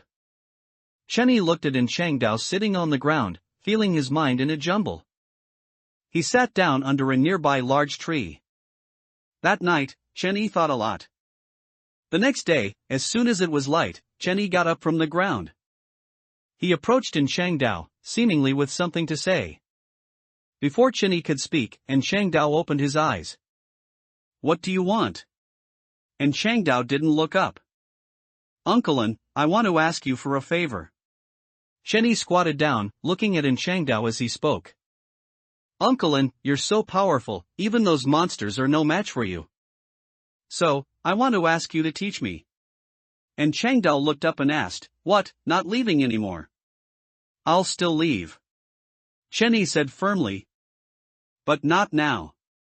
"Uncle Lin, you're right. As I am now, I'm no match for these monsters. Even if I leave this city now, the only outcome awaiting me is death. So, I want to become stronger, at least so that when I face monsters, I no longer think of running away, but of how to kill it." Chen Yi spoke very seriously. Unlike Joe Kai, he couldn't sense monsters, so his chances of encountering them were much higher than Joe Kai's. Chen Yi didn't want to run every time he saw a monster in the future. If the world outside this city was also full of monsters, where would Chen Yi run to? He remembered the scene in the previous timeline where Changdao faced a group of monsters. If Changdao hadn't been injured and burdened with Chenyi and Zhou Kai, perhaps that group of monsters wouldn't have been a match for him. Chenyi also wanted to become like Changdao. Me too. Lu Linhai's voice came from the side. He quickly got up from the ground and walked over to Chenyi, saying, "Uncle Lin, please teach me too. I haven't been able to help at all with the things that have happened these past few days. I don't want to be powerless when my friends are in danger." And Changdao didn't answer, turning his head to look at Zhou Kai nearby. "What about you? What do you think?" And Changdao asked. Zhou Kai looked at Zhou Yun, who was still asleep beside him. Although he didn't speak, he took firm steps and stood beside Chenyi. "Very good." And Changdao stood up, a rare smile appearing on his face. The reason Changdao had suddenly attacked yesterday was to make Chenyi and the others realize their situation. Seeing the determined look in the eyes of the three youths, Changdao began to train them. In the following time, Changdao devised a series of special training plans. Lu Linhai was not like Chenyi and Zhou Kai. He had no special abilities, so he could only start with physical fitness. Therefore, Lu Linhai's daily task was mountain climbing and running. Fortunately, Lu Linhai had perseverance, gritting his teeth and enduring no matter how hard or tiring it was. Not only that, Lu Linhai's recovery ability seemed very strong. No matter how tired he was the day before, as long as he slept, he would be full of energy the next day. Zhou Kai's training plan was relatively simple. He was cautious by nature, careful in his actions, and coupled with his abilities, Zhou Kai was rarely injured under normal circumstances. Therefore, Zhou Kai's task was to make his body's reaction speed keep up with his perception speed as much as possible. For example, when facing a monster's sudden attack, even if Zhou Kai saw it with his eyes, if his body couldn't react in time, he still wouldn't be able to dodge it. In addition, Zhou Kai had other tasks, going down the mountain for supplies and keeping watch for any monsters entering the mountain. As for Chenyi's training plan, Changdao was at a loss for a while. Considering the different characteristics of Chenyi, Zhou Kai, and Lu Linhai, Changdao formulated different training plans. Lu Linhai's training plan was the simplest, yet also the most strenuous. His situation was different from Chenyi and Zhou Kai, because he had no special abilities. The only thing Lu Linhai had to do was enhance his physical fitness. Climbing mountains, weighted runs, rock climbing. Lu Linhai did almost every exercise that could be done on the mountain. Lu Linhai knew very well that only by strengthening his physical fitness could he have the power to fight when facing monsters. And only then could he help his friends when they were in danger. Moreover, even if he was still no match, he would have enough stamina to escape with his friends. Therefore, Lu Linhai had no complaints about these monotonous and tedious training sessions. He trained very seriously, even doing extra workouts after completing the training plan arranged by Changdao. Zhou Kai's training plan was relatively more complex. His perception ability was very convenient. But only by synchronizing his body's reaction speed with his perception speed could he maximize his abilities. So, every day before dawn, Zhou Kai had to climb to the top of Sifan Mountain. During the climb, he trained the coordination of his body and perception, and at sunrise, he looked into the distance to strengthen his adaptability to vision. After a short rest, Changdao would assist Zhou Kai with his training. He would blindfold Zhou Kai, use his ability to make blades fly, creating noise through collisions to interfere. Training Zhou Kai's hearing while continuously throwing prepared stones at Zhou Kai. Zhou Kai needed to hear the sound of the stones flying from these noisy sounds and catch them accurately to train the coordination of his body and hearing. For Zhou Kai, acute senses were a double-edged sword, bringing him convenience but also some trouble. For example, when they went up the mountain before, Chenyi just sprayed a little mosquito repellent, which made Zhou Kai feel uncomfortable. Even unable to distinguish which monster was following them by scent. Therefore, during this training, the mosquito repellent that Chenyi brought also played a role. Zhou Kai had to adapt to various irritating smells and find targets from various scents. In addition, Zhou Kai would go down the mountain to procure supplies every 3 days. needing to use his ability to avoid monsters as much as possible and reduce unnecessary trouble. For him, this counted as practical training. As for the money used for procurement, there was no need to worry about that at all. After getting the key from the butcher shop, Joe Kai did not leave immediately. Considering that traveling to other cities would cost money, Joe Kai took all the money in the butcher shop when he left. This money was enough for them to live for some time. However, when it came to Chen Yi, and Chang Dao found it difficult. Compared to Lu Linhai, although Chen Yi also had perseverance, his physical fitness was simply not as good as his. With the same amount of exercise, Lu Linhai was still energetic the next day, while Chen Yi was sore all over. Initially, Chen Yi gritted his teeth and persisted, but the high-intensity training only resulted in him collapsing from exhaustion. Chen Yi's understanding of his ability was not as good as Joe Kai's. This was not surprising, as Joe Kai had discovered his special ability at a very young age. To protect himself and his sister, Joe Kai had been exploring his ability. It was relying on this ability that he was able to save his sister from monsters again and again. But Chen Yi was different. It wasn't until he was killed by a monster that Chen Yi discovered he possessed this special ability. Therefore, the current Chen Yi could not control his ability at all. After much thought, and Chang Dao could only help Chen Yi explore his ability while conducting physical training with half of Lu Linhai's training volume. In a blink of an eye, half a month had passed. During this half-month, with Zhou Yun's careful care, and Chang Dao's injuries had recovered significantly. Although the wounds had not fully healed, at least they would not affect their upcoming actions. Lu Linhai continued to train diligently, even as the training volume increased day by day, he was still refreshed the next day.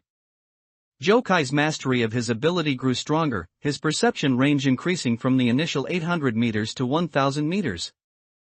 Although his body's reaction speed still hadn't caught up with his perception speed. He could now accurately catch 3 or 4 out of every 10 stones Chang Dao threw at him. As for Chen Yi, half a month had passed, and he still hadn't figured out what his ability was all about. Fortunately, the physical training had significantly increased his stamina, preventing him from stagnating. But on one day during that half-month, Joe Kai, who had gone down the mountain to procure supplies, brought back terrible news. I heard news that those monsters are preparing to search the mountain. On this day, Joe Kai brought back more supplies than before.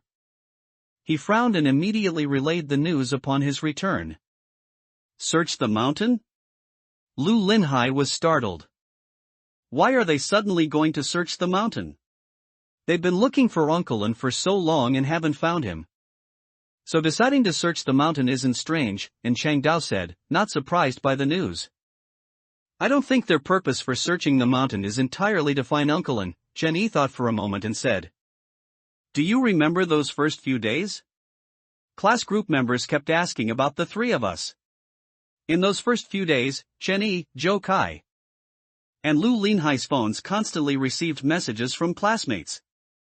Firstly, because all three of them had simultaneously given up on the college entrance exam, and secondly, none of them had attended the graduation party. Plus, the monster in Chen Yi's house was lying behind the door, so it was only a matter of time before it was discovered. Therefore, the monsters in their class must have guessed that their identities had been discovered by Chen Yi and the others. Chen Yi and the others had ignored the messages on their phones, and later, when their phones ran out of battery, they simply stopped bothering. However, monsters would never allow humans who knew their true faces to live in this world. Since they couldn't find Chen Yi and the others in the city, the most likely place for them to hide must be in the mountains. There aren't many surrounding mountains. I'm afraid we'll be found very soon, Chen Yi said with a frown. Let them come, we'll ambush them on the mountain, Lu Linhai said, gritting his teeth. And Chang Dao stood up, he looked very calm, patted the dirt off his body, and said, there's no need to sacrifice your lives for those monsters.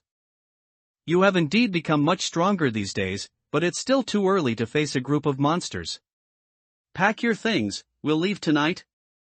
Get out of here. Crossing Sifang Mountain and heading to the neighboring city would take about 5 days.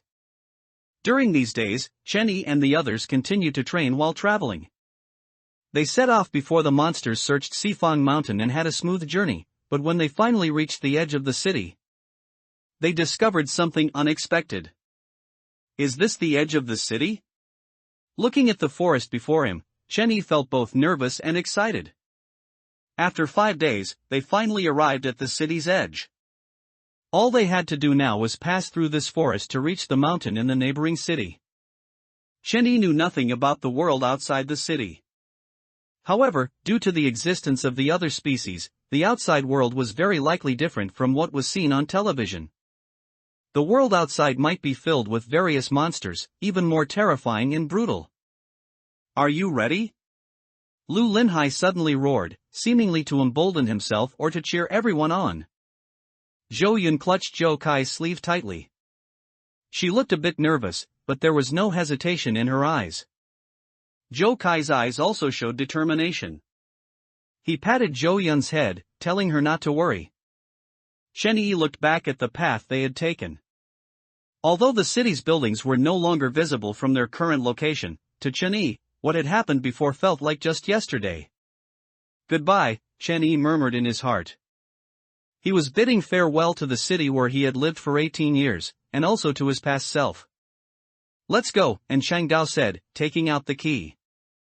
As they walked into the forest, the crystal in Changdao's hand lit up with a faint red glow. It has color. Lu Linhai exclaimed excitedly, pointing at the key and shouting, the key is reacting. As they continued forward, the red light in the crystal grew brighter. This thing really is just as described in the data. Once the red light fills the entire key, we can leave this godforsaken place, Chenny thought to himself. Finally, the red light filled the entire crystal, but just as they were confidently preparing to leave, Chenny suddenly felt a dizzy spell. Chenny felt extremely uncomfortable, his head was heavy and groggy, and even the scene before his eyes began to blur. This feeling became increasingly pronounced, as if something was desperately tearing at Chenyi's soul. Chenny realized something was wrong and tried to warn the others, but found his body was uncontrollable at that moment, unable to utter a single word. What's going on? Chenny screamed in his heart, why is this happening? Have those monsters caught up? No, if monsters were approaching us, Zhou Kai would definitely notice. Damn it! Damn it! Victory was so close, why is this happening? Chenyi's consciousness grew increasingly blurry. In a daze, he seemed to see 2 familiar figures sitting in front of him. They had loving smiles on their faces, clapping their hands and saying something. The faint candlelight flickered, and a cheerful song reached his ears. Chenny had heard this song before, it was a song he used to look forward to every year, and now it was a song he never wanted to hear again. This song was the beginning of Chenyi's nightmare, happy birthday to you, happy every day to you, happy forever to you. Happy birthday. Blow out the candles. After a moment of disorientation, Chenny came back to his senses. He clearly saw the 2 people sitting opposite him and instantly felt his scalp tingle. What's wrong? These 2 people sitting opposite Chenny were his father and mother, who had already been killed by Changdao. My birthday? Chenny realized he had returned to the past once again. This time, he had returned to June 10th, the day of his 18th birthday. Yes, today is your birthday. His father's voice made Chenny jump from his chair. He quickly backed away, nearly tripping over the chair behind him. Slow down, his mother was startled by Chenyi's sudden movement. You? Why are you still alive?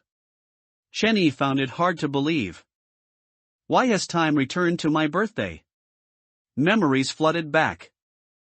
Chenny remembered that he and Zhou Kai had arrived at the city's edge. He was supposed to leave the city soon, so why, in the blink of an eye, had he returned to June 10th? Could it be?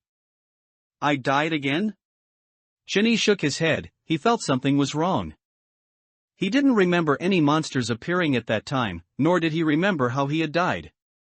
So, could it be that his ability activated on its own, just like when Changdao single-handedly fought a group of monsters at the butcher shop? A sense of frustration welled up in his heart. He had spent over half a month in the mountains, and just when he finally thought he could leave, he was back at the starting point in an instant. If none of this could be changed, then what was the point of everything he had done? What's wrong? As his mother stood up, Chenny saw the knife on the table. He grabbed the knife in his hand, warily looking at his father and mother before him. "Don't come any closer!" Chenny roared. Are you all right?" His mother seemed very worried. Are you okay?" His father was equally concerned. They kept looking at Chenny, but there was no longer that greedy look in their eyes. Instead, there was a sense of tension and worry. "Stop pretending," Chenny quickly calmed himself down. After more than half a month of training, although Chenny wasn't confident he could defeat 2 adult monsters, he felt he could try to escape from them. "I know you are monsters," Chenny said without hesitation. Today was June 10th, Chenny's birthday, and also the day he was eaten. So, rather than hiding it, it was better to just say it directly. However, his parents' reaction somewhat surprised Chenny. "Monsters?" His mother froze for a moment, then looked blankly at his father beside her. "What monsters?" "I don't know." His father shook his head and said, "Could he be talking about a computer game he plays?" What exactly is wrong with you?" His father continued, looking puzzled. Could it be that the stress from exams these past few days was too much, and after they finished, you suddenly relaxed and something went wrong with your mind? Hospital. His father thought for a moment and said, come on. Dad will take you to the hospital for a checkup." Yes, the hospital." His mother echoed, It's all right, Dad and Mom are both here. You'll definitely be okay." Chenny was stunned. Why was this scene different from what he had experienced before? Chenny had already exposed his discovery of the monsters, so why didn't they drop their disguise? Why didn't they pounce on Chenny and eat him? "Car keys, where did I put my car keys?" His father looked a bit anxious. "On the shoe cabinet, you always put them there when you come home," his mother reminded him. "Right, on the shoe cabinet." His father walked to the entrance, grabbed the car keys, and opened the door, ready to go out. "I'll go start the car first. When you come down, we'll go straight to the hospital." Mom will take you to see the doctor now." His mother walked towards Chenny. "Don't come any closer." Chenny raised the knife in his hand, warily watching the person before him. Don't scare Mom." His mother's eyes gradually welled up, and the worry in her eyes didn't seem fake. For a moment, Chenny was at a loss. What exactly happened? Chenny couldn't understand. Don't be afraid, Mom is here." His mother slowly approached. Even with the knife in Chenny's hand, she still came to Chenny without hesitation. "Mom is here. No matter what happens, Mom will be by your side." His mother took the knife from Chenny's hand. She hugged Chenny, gently patting his back. Mom will take you to see the doctor." His mother took Chenny's hand. "Don't worry, you'll definitely be fine." No. Chenny's mind was in a jumble. What had happened? Why, after returning to the past this time, were things happening differently? Why didn't these 2 monsters kill him? Could it be that his past experiences were all illusions, and everything happening before his eyes now was real? Or, during this time reversal, had there been some unforeseen change that Chenny hadn't noticed? Chenny began to recall the entire process of entering the forest, but no matter how much he thought about it, he didn't find anything strange. Let's go, Mom will take you to the hospital." It seemed that Mom noticed Chenny's face was a bit pale, and her voice became cautious. She helped Chenny up, and they quickly arrived at the parking lot. Chenny had been wary of his mom next to him, but his mom never turned into a monster, nor did she eat Chenny. Dad drove the car over and comforted him. It's okay. No matter what your test results are this time, Dad and Mom won't blame you. Even if you didn't do well this year. We can just take the test again next year." "That's right, don't feel burdened. No matter how well you do, you're still our child." "Next year?" Chenny was stunned for a moment. Shouldn't these 2 monsters eat him today? Could it be that he really got it wrong? Were all the previous experiences just hallucinations caused by too much test pressure, and everything in front of him now was what truly existed? Get in the car quickly, Dad urged. No matter what, it's better to go to the hospital first to get checked out. If you get checked, I'll feel more at ease. The worry on his parents' faces warmed Chenyi's heart. Thinking about it carefully, if the parents in front of him were really monsters, they would have acted the moment Chenyi spoke the truth. But even now, Chenyi still hadn't seen the monster's greed in their eyes. Perhaps he really got it wrong. At this moment, Chenyi wavered. Mom helped Chenyi open the back car door, and Chenyi got in. What was that about the monsters you mentioned earlier? Mom got into the passenger seat, perhaps a little curious, and asked in a low voice. It's nothing. Chenyi didn't know how to tell them. After all, even he himself felt that it was all too absurd. With a click, the car door locked. But Dad didn't start the car. The monsters you mentioned. His parents' tone of voice suddenly changed. Their originally worried tone instantly turned cold. The lights in the parking lot went out one by one, leaving only the car's interior lights on, illuminating the parents sitting in the front. They slowly turned their heads, their facial skin constantly peeling off.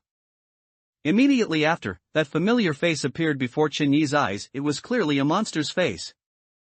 Is that how it is? The sudden change caught Chenyi off guard. He wanted to open the car door and run out, but then remembered the door was locked.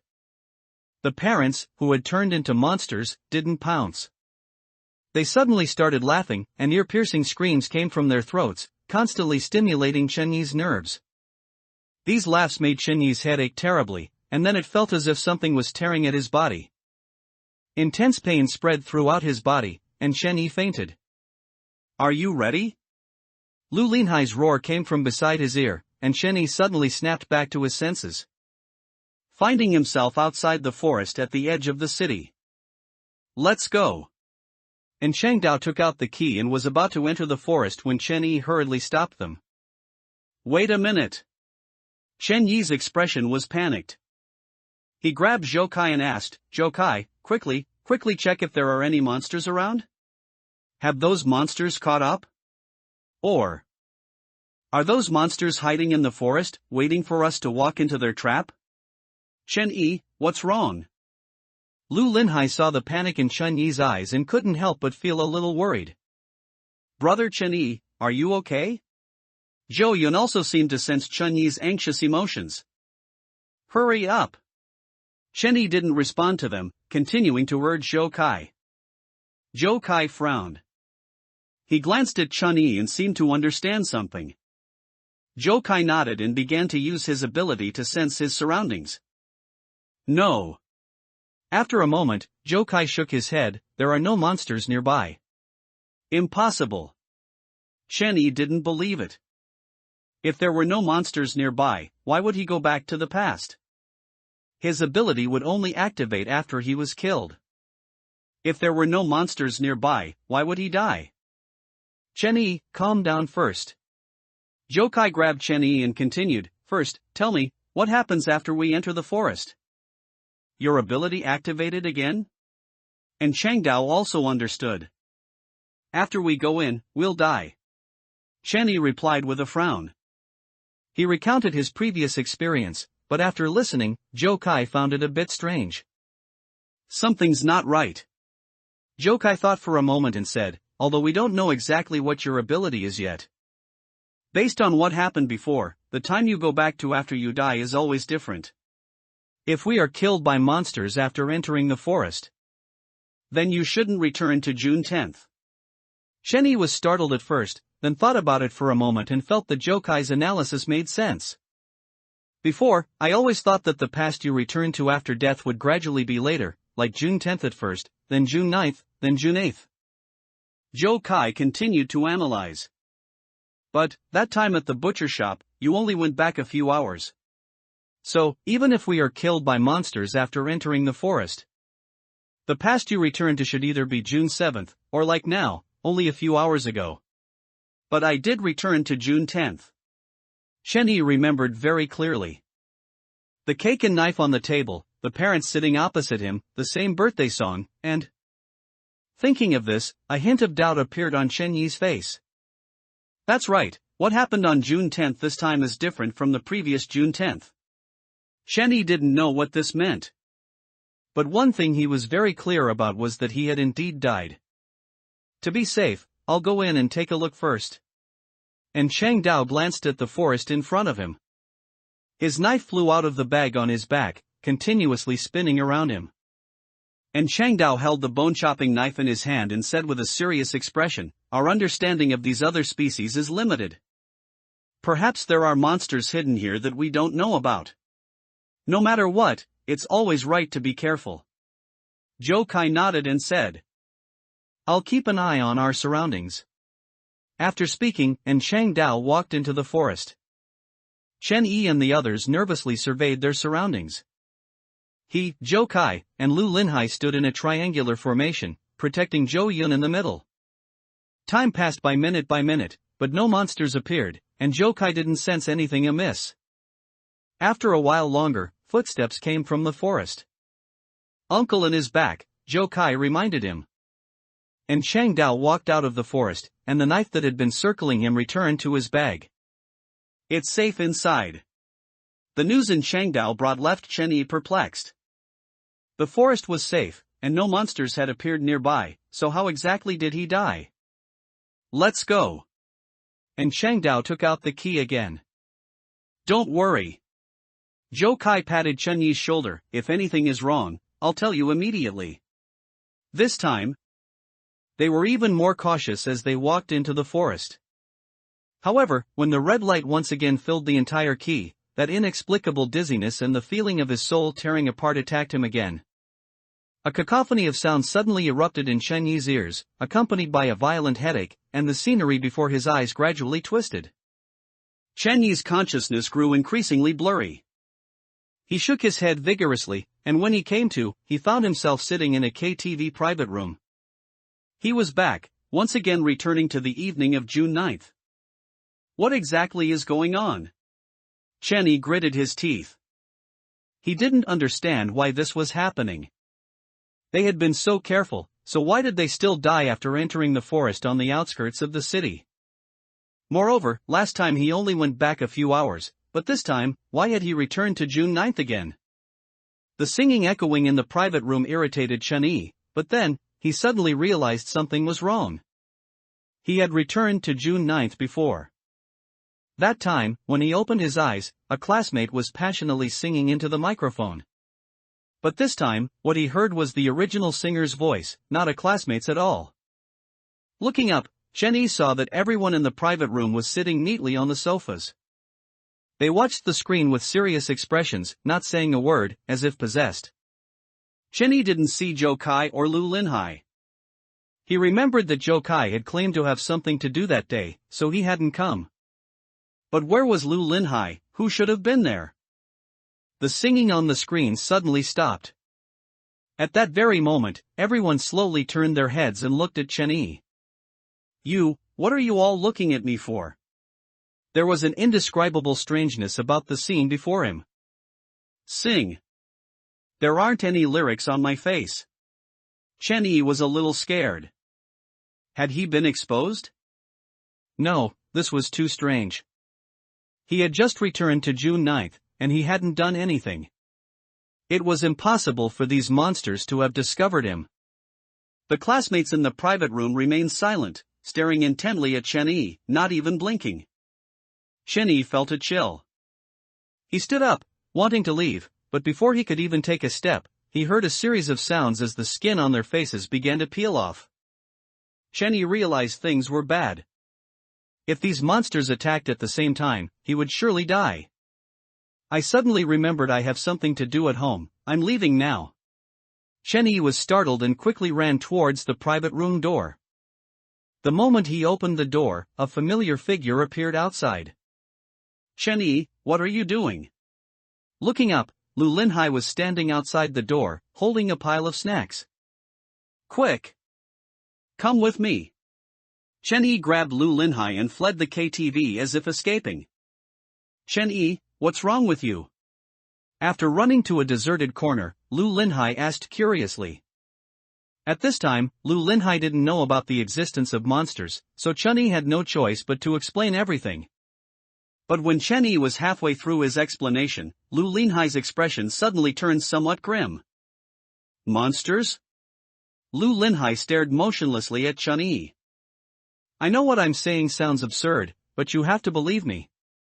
Chunyi was wary of his surroundings and didn't notice the change in Lu Linhai's expression. I believe you. Lu Linhai's voice became somewhat grating. When he looked up, Chunyi suddenly saw Lu Linhai smiling.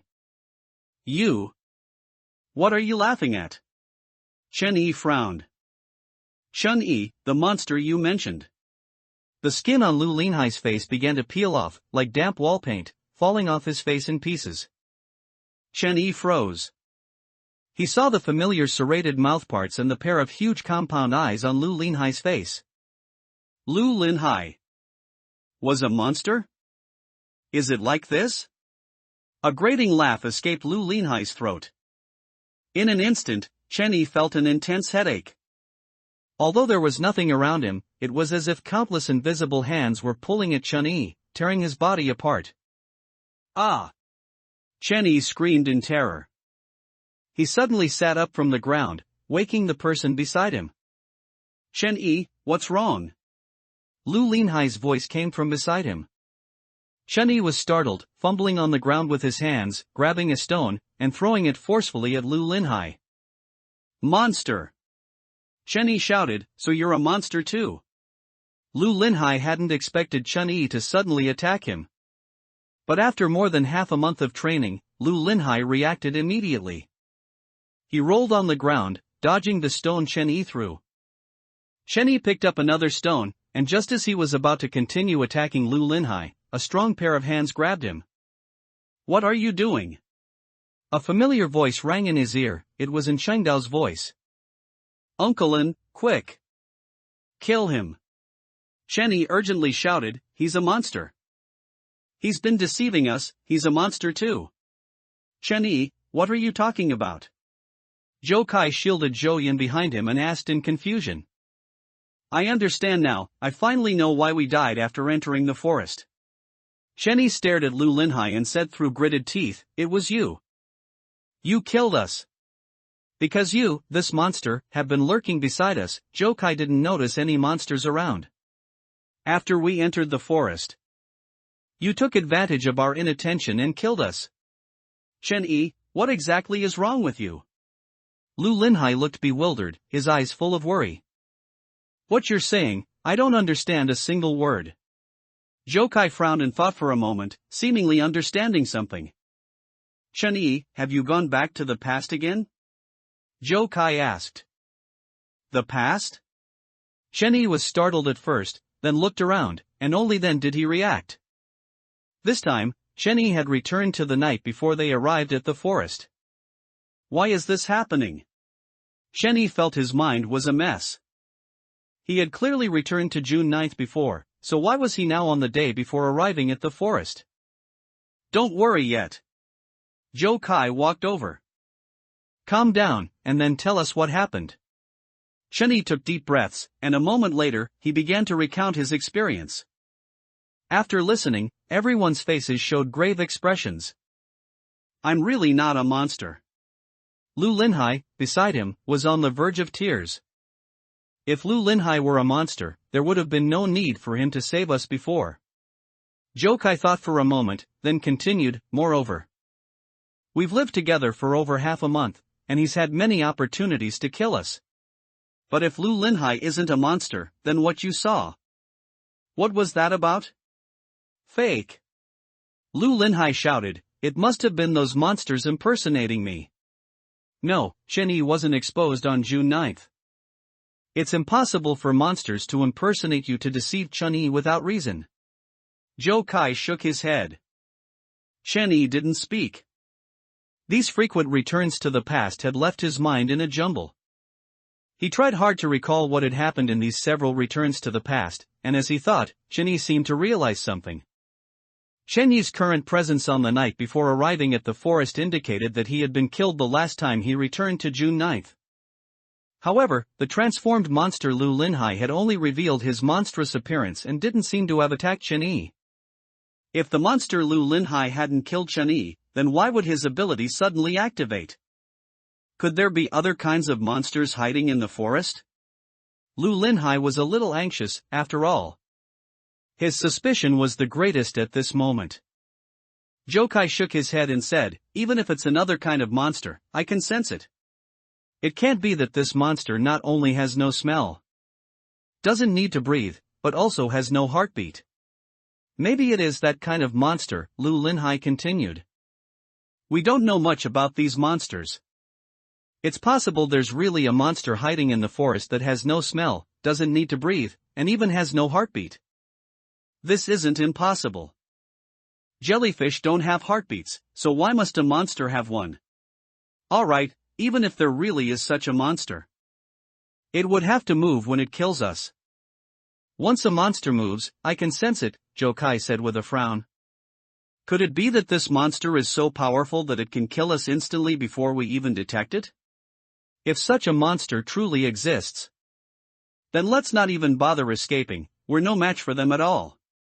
Jokai thought for a moment and added, "Besides, according to Chen Yi, in his previous time loop, Uncle An went in once alone. If there really was such a monster, why didn't it attack Uncle An? Perhaps it wants to catch us all in one go," Lu Linhai retorted. "Catch us all in one go, my foot. This monster is already so powerful, does it still need to use such tricks against us?" Chen Yi remained silent, starting to recall the events that transpired after he returned to the past in these recent loops. Thinking carefully, whether it was Lu Linhai turning into a monster on June 9th, or his parents turning into monsters on June 10th. They both seemed to only reveal their monstrous forms in front of Chen Yi. They didn't attack Chen Yi, yet Chen Yi still died. Moreover, these two time loops shared a common point. Before Chen Yi died, he felt intense pain, as if his body was being torn apart alive. Since the monsters didn't attack, why did Chen Yi feel pain? Besides this, Chen Yi also recalled something else. Both times he entered the forest, Chen Yi felt a headache, like his soul was being ripped apart, a feeling that was extremely unbearable. However, if Chen Yi remembered correctly, the last time he went back to the time before entering the forest, and Shangdao had gone into the forest alone to confirm if it was safe. And Shangdao showed no discomfort after coming out. After much thought, a chilling conjecture suddenly emerged in Chen Yi's mind. His gaze slowly shifted to Jokai's backpack, which contained the key indispensable for leaving this city. "The key?" Chen Yi exclaimed in surprise. "The key? What about the key?" Lu Linhai didn't understand why Chen Yi would suddenly mention the key. Jokai, who was beside him, quickly grabbed the backpack from the ground and breathed a sigh of relief after confirming the key was still inside. "The key is still in there," Jokai said. "Both times we entered the forest, we died when the red light completely filled the key." Chen Yi's voice trembled slightly. "When the key turned completely red, I felt an intense headache, everything in front of me started to blur. And the whole world seemed to be spinning endlessly. Moreover, my body was out of control, my consciousness became increasingly hazy. And then I returned to the past. So..." At this point, Chen Yi paused. This conjecture was extremely bad news for them. Could it be that this thing isn't the key to leaving here at all, but rather the cause of our deaths? "Impossible," Jokai said, a little agitated. "The information Uncle An found clearly states that this thing is the key. Without the key, we would die as soon as we approached the city's edge." "But we died even with the key, didn't we?" Lu Linhai said softly. "Chen Yi returned to the present only after dying, and he died several times."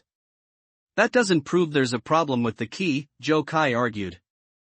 "Chen Yi also said that red light did indeed emerge from the key, which means the information is correct. What if the information Uncle An found was a trap from the very beginning?" Chen Yi voiced his conjecture. "The skeleton Uncle An discovered clearly had the key, yet he didn't leave here and instead died at the edge of the city. Thinking about it now, isn't that extremely similar to the situation we're facing?" Jokai opened his mouth, but for a moment, he didn't know what to say. For them in this timeline, Chen Yi was the only one who had entered the forest. If there were monsters in the forest, or if they were caught by monsters, Chen Yi couldn't possibly not remember. And there's one more thing. Perhaps it was due to calming down, Chen Yi's thoughts began to clear. The future will change because of what I do after returning to the past, but what has already happened in the past will not change. For example, the graduation dinner and singing on June 9th, and my birthday on June 10th, Chen Yi continued. But these two times, after I returned to the past, I found that things in the past had changed. My parents didn't kill me immediately after I made my birthday wish, they even started comforting me when I showed panic out of fear. And Lu Linhai, he shouldn't be a monster. Chen Yi was very sure of this after calming down. After all, he had killed Lu Linhai before. What do you mean shouldn't be? I'm definitely not a monster. Lu Linhai interjected. Don't speak yet, Chen Yi glared at him, then continued, but this time, on June 9th, Lu Linhai turned into a monster. Are you saying the past timeline changed? Zhou Kai asked. Lu Linhai was killed by a monster ahead of time, and then replaced? Chen Yi shook his head. I don't think the past timeline changed. Instead, these two time loops were fake altogether. Fake? Zhou Kai was stunned. What do you mean? These two time loops might have been hallucinations I saw, they weren't real at all, Chen Yi explained. After the key turned red, I started having a headache. I thought I had returned to the past, but in reality, I only saw hallucinations related to the past. Because I remembered what happened in the past. But due to fear, the hallucination changed according to my fear, thus showing me a different past. Then why did you die? Zhou Kai asked. Even if these two times were hallucinations, you died before returning to the outside of the forest in this current time. Which means you really died. Can hallucinations kill people? I don't know if hallucinations can kill people, and Shang Dao suddenly spoke up from the side. He frowned, and said in a deep voice, but one thing can definitely kill us. Special devices specifically installed at the edge to prevent people in the city from escaping without authorization. Once a human approaches, they will be killed immediately. But we have the key in our hands, Zhou Kai said. That's why I said the key was fake from the start, just a trap. Chen Yi's expression became somewhat solemn. I wasn't killed by the hallucination, but after seeing the hallucination, my body was out of control. My consciousness was immersed in the hallucination, but my body kept moving forward. Just as I approached the city's edge, those devices killed me. That's why I felt an intense pain, as if my body was being torn apart alive. All of these are just your guesses, they might not be true. Zhou Kai wasn't giving up, he even seemed a bit agitated. Chen Yi knew why Zhou Kai was reacting this way. Their situation had already become known to most of the monsters in the city. Now, they couldn't pretend to know nothing and continue living in the city as they did before. For Zhou Kai, the key was now the only way to leave this place. If the key in his hand couldn't help them leave, they would be trapped in the forest. Not only that, but the monsters in the city had already started searching the mountain, finding them was only a matter of time. Facing a large number of monsters, no matter how powerful Shang Dao was, he couldn't possibly be a match for them. There might be other reasons why we die after entering the forest, Zhou Kai thought for a moment and said, for example. Traps set in the forest beforehand, unrelated to the key, just simple traps. We just happened to trigger this trap when the key turned red. Which is why Chen Yi made a mistake. Perhaps Chen Yi didn't make a mistake. And Shang Dao seemed to have thought of something, he shook his head. His expression turning a little grim. Do you still remember what I said before, that the reason I discovered the existence of monsters was because my pig ran away? Chen Yi nodded. And Shang Dao had once said that in pursuit of his runaway pig, he had accidentally discovered the skeleton and also saw a pig that was about to cross the city's edge die due to a special device. When those pigs crossed the city's edge, their bodies rapidly expanded. When this expansion reached its limit, the pig's body exploded. Although I don't know what that feeling was like. I think it's similar to the intense pain of a body being torn apart that Chen Yi just described. So, Chen Yi's guess might be correct. If the key is fake, then what do we do? Hope turned into a bubble at this moment, and Jokai couldn't accept it for a while. A fake key means we can't cross the city's edge. If we can't leave here, what was all our persistence and effort during this time for? Brother, it's okay.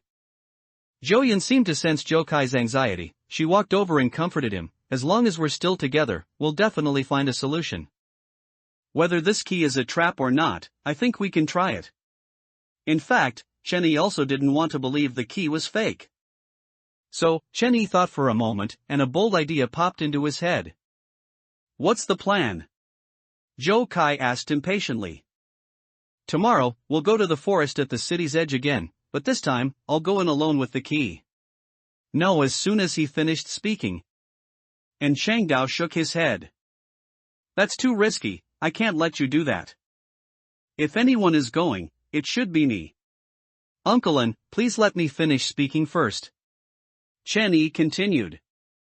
First of all, even if an accident truly happens, and I die in the forest, my ability can still allow me to return to the past. Secondly, I never said I was going to die in there. Chenny fully explained the plan he had thought of. Before entering the forest, he would carry in Chengdao's backpack. The backpack contained in Chengdao's knives, if an accident occurred, in Chengdao, outside the forest. Could use his ability to control these knives to fly out. This way, Chenny, carrying the backpack, would also be dragged out of the forest by the knives inside the bag, thus ensuring his safety. But, Brother Chenny, how will we know if you're safe? Zhou Yun asked from the side. That will depend on your brother, Chenny continued. After entering the forest, I will keep singing. Jokai can use his ability to hear my voice, and if the singing stops, he should immediately tell Uncle An. This plan sounds feasible. Jokai thought for a moment and agreed with Chun Yi's method. And Changdao frowned, also finding no problem with it. Lu Linhai, however, shook his head and said, No, I don't agree. Why? Chenny asked. I don't disagree with your plan, I disagree with you going, Lu Linhai explained his thoughts. This kind of thing should be left to me. Lu Linhai patted his chest and continued, I'm in good shape. If there really is a problem with the key, with my physical fitness, I can endure it longer. Moreover, my recovery ability is strong. So if there are any after effects, I don't need to worry with my physical fitness. Chenny shook his head and said, It must be me who goes. Only I remember what happened after entering the forest, so only by me entering the forest can we determine if the problem is indeed with the key. Even if this method fails and I don't come out, even if I return to the past, I will still remember what happened and how it felt after entering the forest, which will be convenient for comparison. But, Chenny is right. And Changdao interrupted Lu Linhai. This matter is best completed by him. After discussion, everyone agreed to Chun Yi's plan. Soon, time moved to the next day. They arrived at the forest, and Shen Yi held the key tightly in his hand. After putting on in Chengdao's backpack, Chen Yi walked into the forest. Brother Chen Yi, you must be careful. Zhou Yun shouted worriedly. Although my ability can control the knives I've used, the control distance will decrease with my condition, and Changdao reminded him. In my current state, the range does not exceed 1,500 meters. Once it exceeds this range, I will be unable to control the knives. So, no matter what you find or don't find. As soon as I feel the distance is about to exceed 1,500 meters, I will immediately stop the action and pull you back. And me? Jokai continued after in Changdao, my current perception range is 1,000 meters, beyond that, I won't be able to sense anything. Shan Yi. You must be careful. Lu Linhai was worried about Chen Yi going alone. If anything feels off, stop singing immediately. Shen Yi nodded, don't worry. Shen Yi turned around, took a deep breath, and walked into the forest. Chun Yi walked and sang at the same time. Soon, the key in his hand began to glow red. 600 meters, the red light began to spread. 700 meters, the red light spread within the crystal gradually accelerated. 800 meters, the red light had already spread through 2/3 of the entire crystal. 900 meters, just a little more, and the red light would fill the key. 1,000 meters, the key in Chen Yi's hand had completely turned red. At this very moment, that uncomfortable dizzy sensation returned. Yes, this was the feeling. The previous 2 times he entered the forest, Chen Yi had felt this dizziness. Chen Yi's head began to ache, as if it were about to explode, making him unable to even think. Someone seemed to be speaking in his ear. Who was it? Student, the student. Chen Yi had heard this voice before. He found it very familiar. Whose voice was this? Student, the exam has already started. Why are you still sitting motionless? Chen Yi remembered, it was the proctor's voice. Instantly, the surrounding environment changed. The original forest transformed into a familiar examination room. Chen Yi came to his senses. He saw the exam paper in front of him. He was back to June 8th, the day of the exam. No, this is an illusion, it must be an illusion. Chen Yi, who had come to his senses, kept telling himself this in his heart. He blinked hard, but when he looked up, he found himself still in the examination room. There was no sound around, and it was eerily quiet. As if sensing Chen Yi had raised his head, all the students in the examination room slowly turned their heads at this moment, staring motionless at Chen Yi. Their gazes were dull, their eyes devoid of any emotion, like puppets placed on seats, staring fixedly at Chen Yi. This feeling sent shivers down Chen Yi's spine, and he grew increasingly anxious. Wake up, hurry! Wake up! Chen Yi repeated endlessly in his mind. The proctor, instead of leaving, even leaned closer. His voice had become somewhat strange, sounding neither male nor female, a little hoarse, like a malfunctioning tape recorder. With a thud, something fell onto the exam paper. Chen Yi glanced at it and immediately felt his scalp tingle. The item that fell on the exam paper was a piece of human skin. If you've encountered any trouble, you can tell me. Oh. A low, grating laugh emanated from the proctor's throat. Accompanied by this eerie laughter, the skin on his face continuously peeled off. If you've encountered any trouble, you can tell us. The other people in the examination room repeated the proctor's words. And the moment they opened their mouths, the skin on their faces also began to peel off. Piece after piece, it continuously fell down.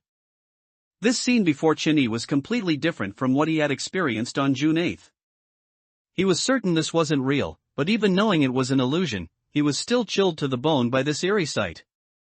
As the skin on these people's faces peeled off, jagged mouthparts and huge compound eyes became faintly visible.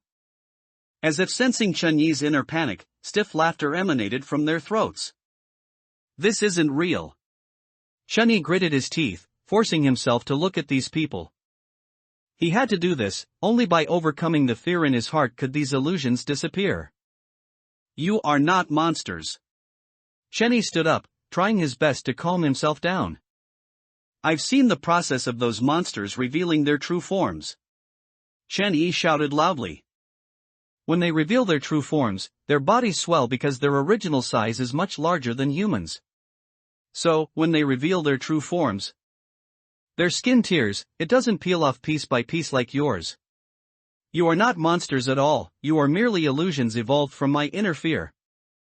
I'm not even afraid of monsters, how could I be afraid of you non-existent things? As Chen Yi shouted.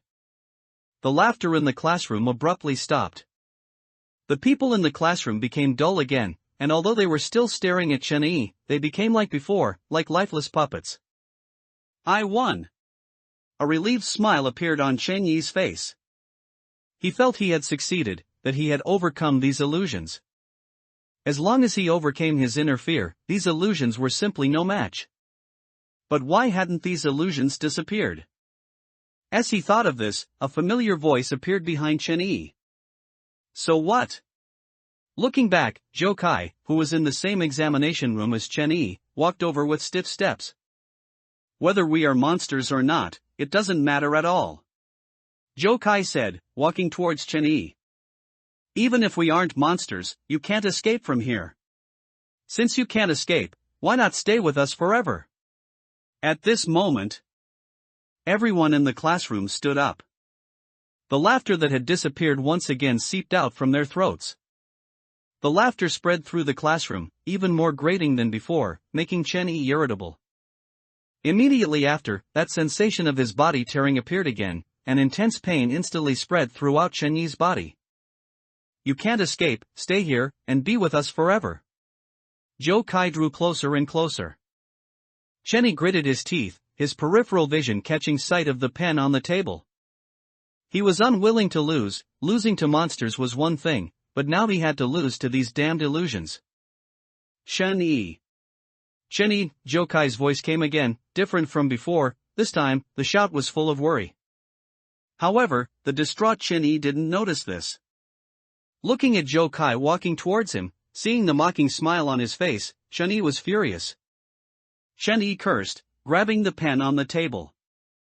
He raised his hand, intending to stab the pen tip into Zhou Kai's neck, but before his right hand could fall, something invisible suddenly grabbed him. Chenyi struggled with all his might, but he couldn't break free. Chenyi. Wake up, Chenyi. In his surprise, Chenyi suddenly heard Lu Linhai's voice. However, he hadn't seen Lu Linhai appear in this examination room at all. Brother Chenyi. This time, even Zhou Yun's voice emerged. Chenyi was stunned, only then did he notice that the tearing sensation on his body had disappeared. You can't escape. Zhou Kai leaned closer. As the skin on his face continuously peeled off, jagged mouthparts emerged. The mouthparts opened, and a tongue covered in mucus stretched out, slowly licking Chenyi's face. I understand. Although this feeling made Chenyi feel disgusted, when the intense pain on his body disappeared, Chenyi understood. My plan succeeded. Chenyi smiled. Uncle An and the others have already pulled me out of the forest. You know I can't die. So you want to use this method to destroy my will. For you, my negative emotions are your nourishment. Whether it's fear, anger, or tension, as long as I still have negative emotions, you damned illusions will never disappear. Thinking of this, Chenyi simply closed his eyes. He emptied his mind, and then, the surrounding laughter began to dissipate. What should we do? Chenyi hasn't woken up yet. As the laughter faded, this time, Chenyi clearly heard Lu Linhai's worried voice. Brother, quickly think of a solution. This was Zhou Yun's voice. If it really doesn't work, just give him 2 slaps. In Zhou Kai's voice, worry was mixed with excitement. Maybe 2 slaps will wake him up. I'll do it, I'm strong. Lu Linhai said. No, let me do it. Zhou Kai stopped Lu Linhai. How can that be? This kind of heavy work must be given to me. Lu Linhai retorted. Chenyi opened his eyes. The surrounding examination room was gone. He was now standing outside the forest on the edge of the city. Do you guys really want to hit me that much? Looking at Zhou Kai and Lu Linhai, who were vying to slap him, Chenyi had a helpless expression. Brother Chenyi, have you woken up? Zhou Yun asked. Chenyi nodded, then looked back at his right hand, which was being held tightly by An Changdao. It seemed that what happened in the illusion also synchronized in reality. Uncle An, I'm fine. An Changdao didn't let go, frowning and staring intently at Chenyi, which made Chenyi feel a little uneasy. Uncle An stared intently into Chenyi's eyes, and only after confirming through his gaze that Chenyi was truly awake did he release his hand. It's good that you're all right, Uncle An breathed a sigh of relief. Tell me, what did you find? Uncle An's words drew everyone's attention to Chenyi. Chenyi frowned and sighed, though I'm reluctant to admit it, this thing is indeed a trap. Chenyi held the key up to his chest and continued. It was fine at first, but when the red light inside this thing completely filled it, the dizziness I had felt twice before reappeared. Immediately after, I saw the June 8th exam room. However, this time I was very clear, because what I saw was completely different from my past. This thing can use our negative emotions to create illusions, causing us to lose control of our bodies until we crash into the special devices at the city's edge and die. If Uncle An hadn't pulled me out in time, and if it weren't for your shouts, even if I hadn't died from those special devices, my will would have been destroyed, and I would never have woken up. This thing, it's actually fake, Lu Linhai said, gritting his teeth in anger. Zhou Kai was the same. He took the key from Chen Yi's hand and forcefully smashed it onto the ground. With a bang, a crack appeared on the crystal's surface, but Zhou Kai didn't stop, as if he wanted to vent all his anger on this thing. He cursed as he picked up the key and smashed it onto the ground again. As he continued to vent, the crystal finally shattered into several pieces. But when Chen Yi and the others saw what was inside the crystal, they were stunned. The inside of this thing isn't transparent? Lu Linhai exclaimed. The transparency seen on the surface of the crystal lying there was merely an illusion. The moment the crystal was smashed by Zhou Kai, Chen Yi, and the others saw the dense metal parts inside the crystal. I always thought it was some kind of crystal substance. Chen Yi picked up a piece from the ground and muttered, "Turns out, this thing is a machine." Chen Yi roughly understood. The reason this thing could make them hallucinate was probably because it itself was a mechanical device. It could sense the special devices at the city's edge, and once someone approached it with the key, it would activate, causing people nearby to hallucinate. But as he kept looking, Chen Yi felt something was off. Both the structure and the parts inside this thing were much more precise than any machine they knew. Not only that, all these parts were ones Chen Yi had never seen before. Looking at the device in his hand, Chen Yi couldn't help but wonder, had the technological level of these monsters already far surpassed human civilization? If that were truly the case, did they really have any hope of victory? If the key is fake, then the information Uncle Lin found. Lu Linhai, standing nearby, didn't know what Chen Yi was thinking, and he frowned, muttering softly.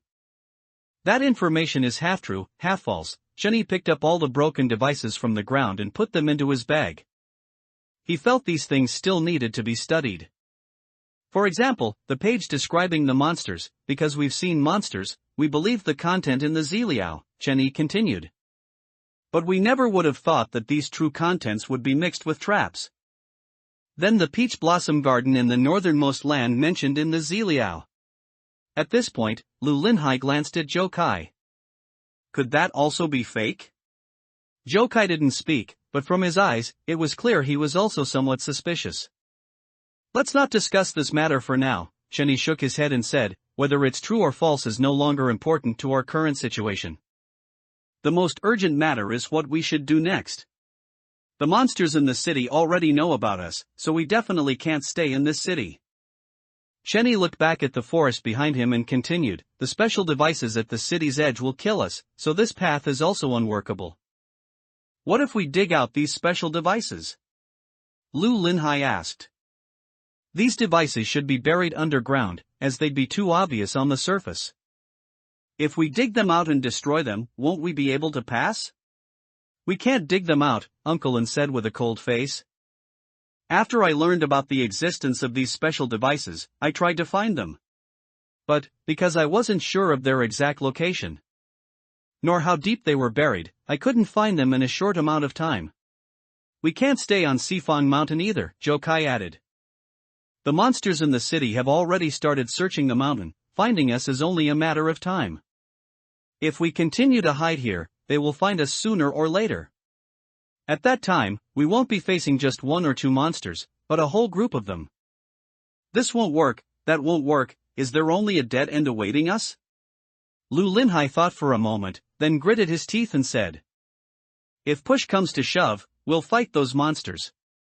Even if we die, we'll take a few of them down with us. It's not that there's no way to leave here, Chen Yi seemed to have thought of something. You thought of a way? Zhou Kai asked. Didn't Uncle Lin say that quality humans would be sent to other places by the monsters in the city? Chen Yi said.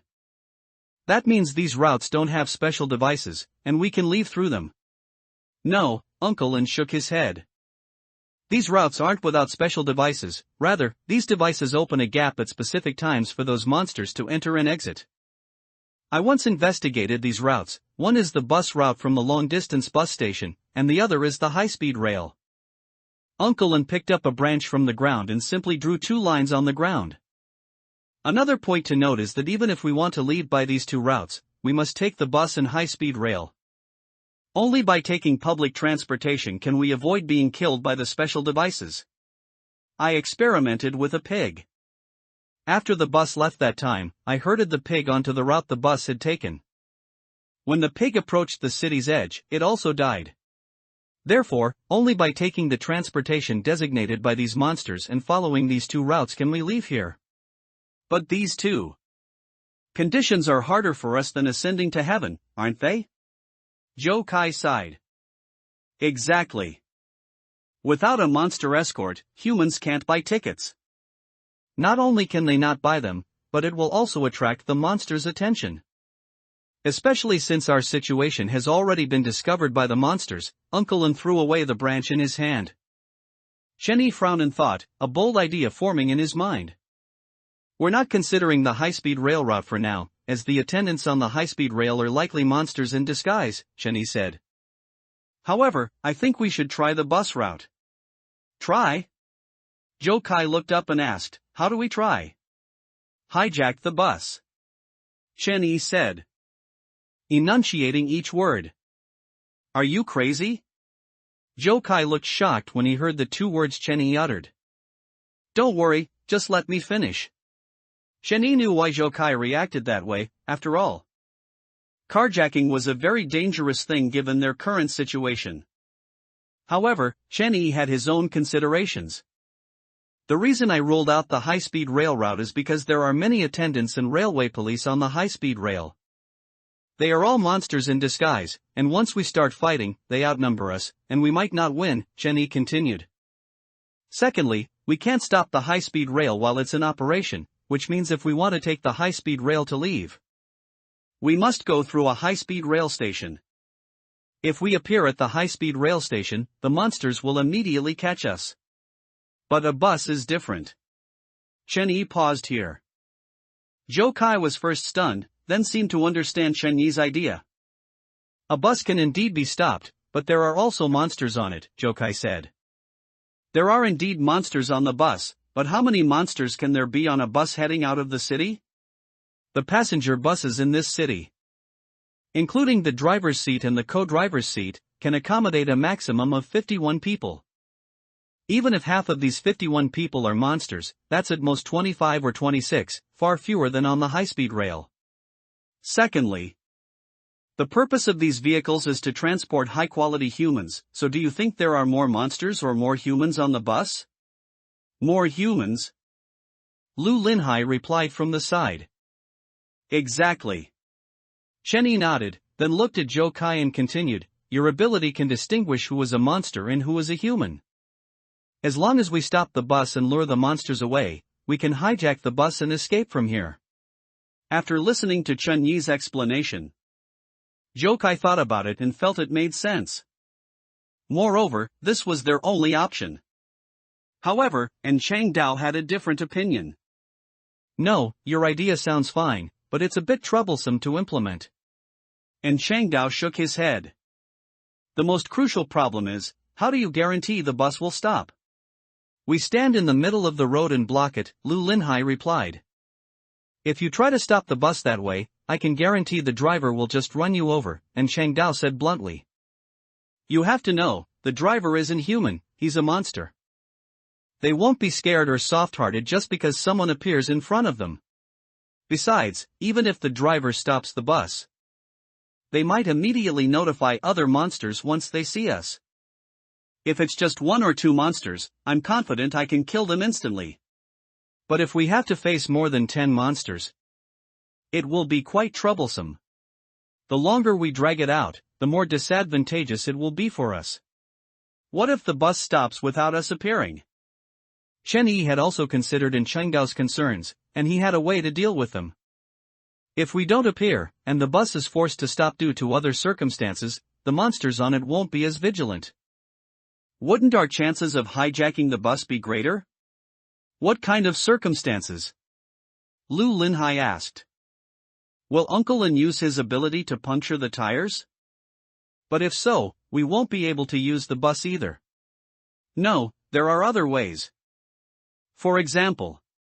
Chen Yi thought for a moment, then slowly uttered two words, an insider. An insider? Zhou Kai looked at Chen Yi in confusion. Where would we get an insider? Most of the monsters in the city already know about us, Zhou Kai continued. Uncle An's situation goes without saying. As for the three of us, since we didn't take the exam or attend the graduation dinner, those monsters in our class must have noticed. The welfare home where I and Xiaoyun were must have discovered that we escaped. So, it's impossible for any of us to blend in and act as an insider on the bus. We can't, but that doesn't mean others can't. Chen Yi said unhurriedly. You have to know, besides us, there are other humans in this city. Who do you plan to find? And Cheng Dao asked. Leaving aside whether those people would believe what we say, not all humans can get on the buses leaving the city. Just find a high-quality human. Chen Yi thought for a moment and said, for example, this year's top scorer in the college entrance examination. Speaking of which, it's been over 20 days since our college entrance exam ended. The exam results have indeed come out, Zhou Kai mused for a while. But how can you be sure that the top scorer is a high-quality human that the monsters want to send to other places? I'm guessing, Chen Yi shrugged. Monsters select high-quality humans based on intelligence, physical strength, and so on. Those two monsters who wanted to eat me before said that fear would affect the taste, which shows they value the quality of human flesh. Even if the top scorer is no longer human, we can find other humans. Besides, although my ability isn't entirely reliable, it's at least usable. At this point, Chen Yi looked up at the distance. If we can't find a suitable person, we can also use my ability to select someone from the buses leaving the city. Then, using my ability, we can go back in time and contact that person. As long as that person believes in the existence of monsters, they can serve as our insider. At that time, the insider only needs to cause some chaos on the bus to make it stop. We can then seize the opportunity to take over the bus. Everyone, this is our only option. In fact, Chen Yi also knew his plan had flaws. However, they were running out of time. Instead of wasting their while hiding in the mountains, they might as well try other methods. Even if these methods failed, at worst, he would rush in front of the monsters and let them kill him, then return to the past and start over. Chen Yi was determined, no matter what, he didn't want to lose to those monsters. Only by escaping from this city would he have a chance to understand what was truly happening in this world. Since that's the case, let's give it a try. And Cheng Dao sighed, finally nodding. With a new plan, Chen Yi and the others set off immediately. They planned to return to the city first, then search for a suitable person to act as an insider. It took them 5 days to finally reach the city's edge, and now it would take another 5 days to go back. But as long as they could eventually escape from here, it would all be worth it. 5 days later, they returned to Sifang Mountain. They had intended to descend the mountain under the cover of night and find a place to hide. But before they could act, Zhou Kai's expression instantly turned grim. He stopped the others and whispered, "Everyone, bad news, monsters are coming up." Monsters? Lu Linhai frowned and asked. Have those damned ugly creatures found us? Zhou Yun held Zhou Kai's hand tightly, and although she didn't speak, it was clear she was a bit nervous. Zhou Kai shook his head and said, "Not yet. Judging from the current positions of these monsters, they are dispersed. They must be searching the mountain." Zhou Kai looked around and continued. However, almost all paths down the mountain have monsters. If we go down directly, we will definitely run into them. It's no good to keep hiding here either, these monsters will find us sooner or later. I can't believe they found this place so quickly, Lu Linhai said, gritting his teeth. Their speed is actually slow, Chen Yi calculated roughly in his mind, then said. At a normal pace, these monsters should have started searching Sifang Mountain days ago. The reason they started searching here so late might be to avoid arousing suspicion from other humans in the city. So they specifically chose to search at night. Chen Yi thought for a moment, then continued, moreover, they must be searching very carefully. Which is why their search speed has slowed down. Who cares if it's fast or slow? Since we've encountered them, let's fight them and carve a bloody path. Lu Linhai showed a serious expression. seemingly ready to fight the monsters at any moment. Fight my ass. Jokai glared at him and said, "Do you know how many monsters are in the mountain right now? Carve a bloody path, I think it's more like we'll be slaughtered into a puddle of flesh. Why are you boosting the monsters' morale and dampening our own?" Lu Linhai pouted and said aggrievedly, "Whose side are you on, anyway?" "Jokai is right," Jenny explained, "it's night, we're in the mountains, and the monsters outnumber us.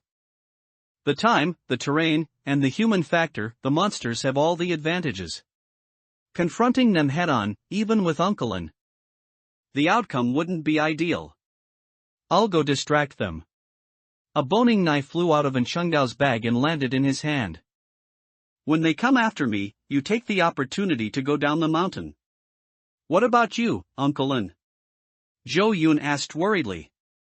"No, we can't let Uncle An go alone," Lu Linhai said, "that's too dangerous. I'll go with Uncle An. I've trained for so long, I should be able to help." Chen Yi frowned and thought.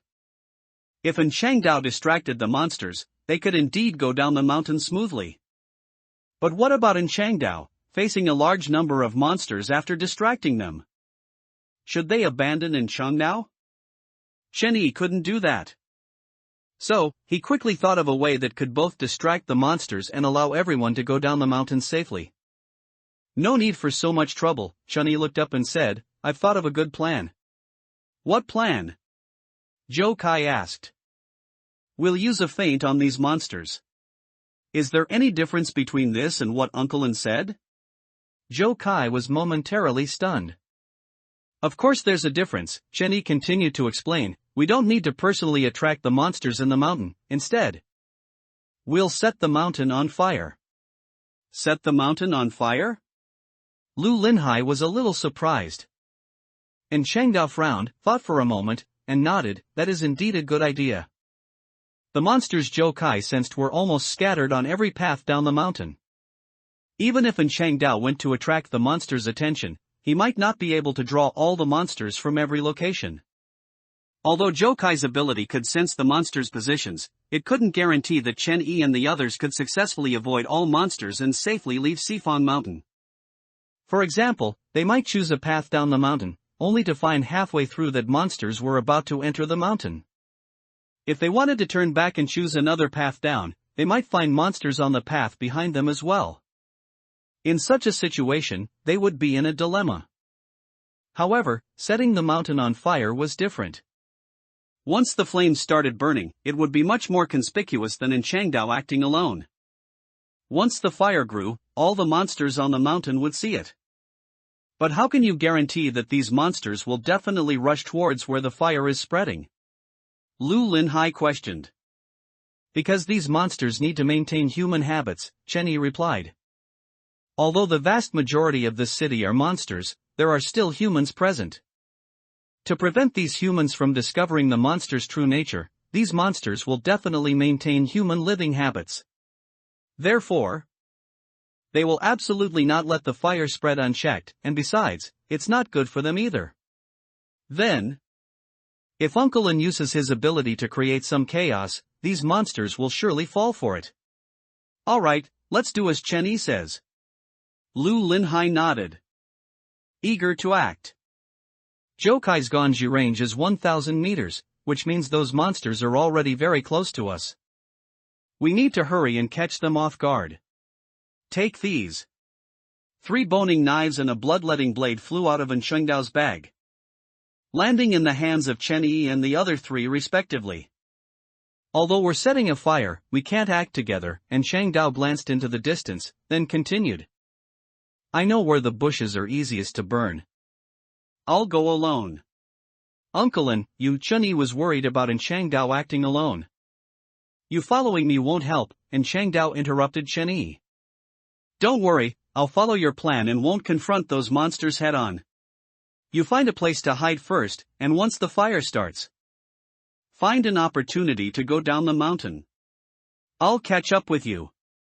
Although I can't sense your location, my knives are in your hands, and I can find you by controlling the knives. Uncle An, I'll still go with you. Lu Linhai gripped the knife in his hand. I'm not discussing this with you, and Chengdao's tone was firm. You know how troublesome those monsters are, so the three of you must stay together. If you encounter monsters, the three of you acting together won't be killed by them. Only this way can you protect little Zhou Yun and successfully go down the mountain. Chen Yi frowned, although he was worried. He still nodded. Uncle Lin, you must be careful. Zhou Kai looked at Zhou Yun beside him and said nothing more. Uncle Lin, we'll wait for you at the bottom of the mountain. You must come down, Lu Linhai said. After speaking, and Cheng Dao turned and left. Chen Yi and the others quickly found a place to hide. With Zhou Kai there, they wouldn't be immediately discovered by the monsters. Soon, firelight appeared on Sifang Mountain.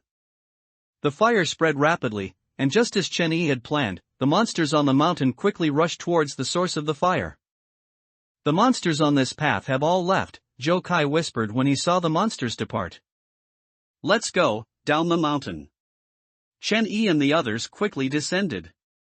As they were about to leave Sifan Mountain, Zhou Kai's expression suddenly darkened. He turned and looked behind him, a hint of panic in his eyes. What's wrong? Chen Yi noticed Zhou Kai's expression. A monster is coming towards us. Zhou Kai's words instantly tensed the atmosphere. Maybe it's just a monster that's about to descend the mountain, not necessarily chasing us, Lu Linhai said, furrowing his brow. Let's find a place to hide for a while. We'll come out after this monster leaves. It's too late, Zhou Kai said, his face grim. He turned and looked behind him, then continued, this monster is very fast, and what? Chen Yi asked. And we all know this monster, Zhou Kai replied. The moment his words fell, a rustling sound came from afar. Something was leaping through the trees, constantly closing the distance between it and Chen Yi and the others. Under the moonlight filtering through the sky, when they clearly saw that figure, Chen Yi and Lu Linhai couldn't help but freeze. Is that Teacher Yao? Lu Linhai blurted out instinctively. What do we do now? Zhou Kai's face was solemn, and he tightened his grip on his boning knife. Should we fight him? You guys go, I'll stay and hold him off, Lu Linhai said, taking a few steps forward. There might be other monsters following him. We can't all die here. Watching the approaching Teacher Yao, Chen Yi seemed to think of something. We can fight, Chen Yi said, taking deep breaths to calm himself quickly. These monsters are inherently greedy. When faced with humans, if they can eat them themselves, they will absolutely not share them with other monsters. So, we might only have one monster to face. 3 against 1, let's fight him. Chen Yi had also thought about escaping. But when Zhou Kai said the words too late, Teacher Yao's gaze had already locked onto them. Teacher Yao jumped from one tree to another. He used his high vantage point to spot Chen Yi and the others, so even if they ran, Teacher Yao would still catch up. Once they ran out of Sifan Mountain and entered the city, their situation would become even more dangerous. If they attracted other monsters, they would surely die. So, it might be better to take advantage of the large fire on the mountain, drawing away most of the monsters, and fight this one. With a thump, Teacher Yao jumped down from a tree not far away. He walked over with a smile, looking at Chen Yi and the others and saying, "Where have you all been these past few days? Teacher has been worried sick looking for you." The familiar face, the concerned tone, he looked just like the usual Teacher Yao. However, Chen Yi saw the greed that only monsters display when facing food in his eyes.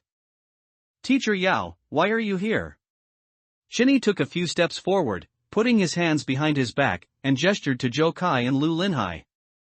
"Of course, to find you all," Teacher Yao said eagerly. "I heard from the police that you were kidnapped by a murderer, and it worried me sick," Teacher Yao said, walking towards Chen Yi. "As your teacher, how could I stand by idly when my students are in danger? So, after hearing this news, I immediately contacted the police and cooperated with them to search the mountain. Thankfully, perseverance pays off, and I finally found you all." Teacher Yao opened his arms and walked over enthusiastically. "Come, let teacher see if you're injured." Despite his words, as Teacher Yao drew closer, Chen Yi clearly saw the tentacles on his abdomen wriggling excitedly. as if eager to burst out from under his skin. Now! Just as Teacher Yao reached Chen Yi shouted. Zhou Yun ducked to the side, while Zhou Kai and Lu Linhai circled to Teacher Yao's left and right sides, respectively. They quickly pounced, hugging Teacher Yao tightly. Chen Yi gripped the boning knife in his hand, his target clear, to attack the monster's eyes. With a swift movement, as the boning knife was about to stab Teacher Yao's left eye, his body rapidly expanded.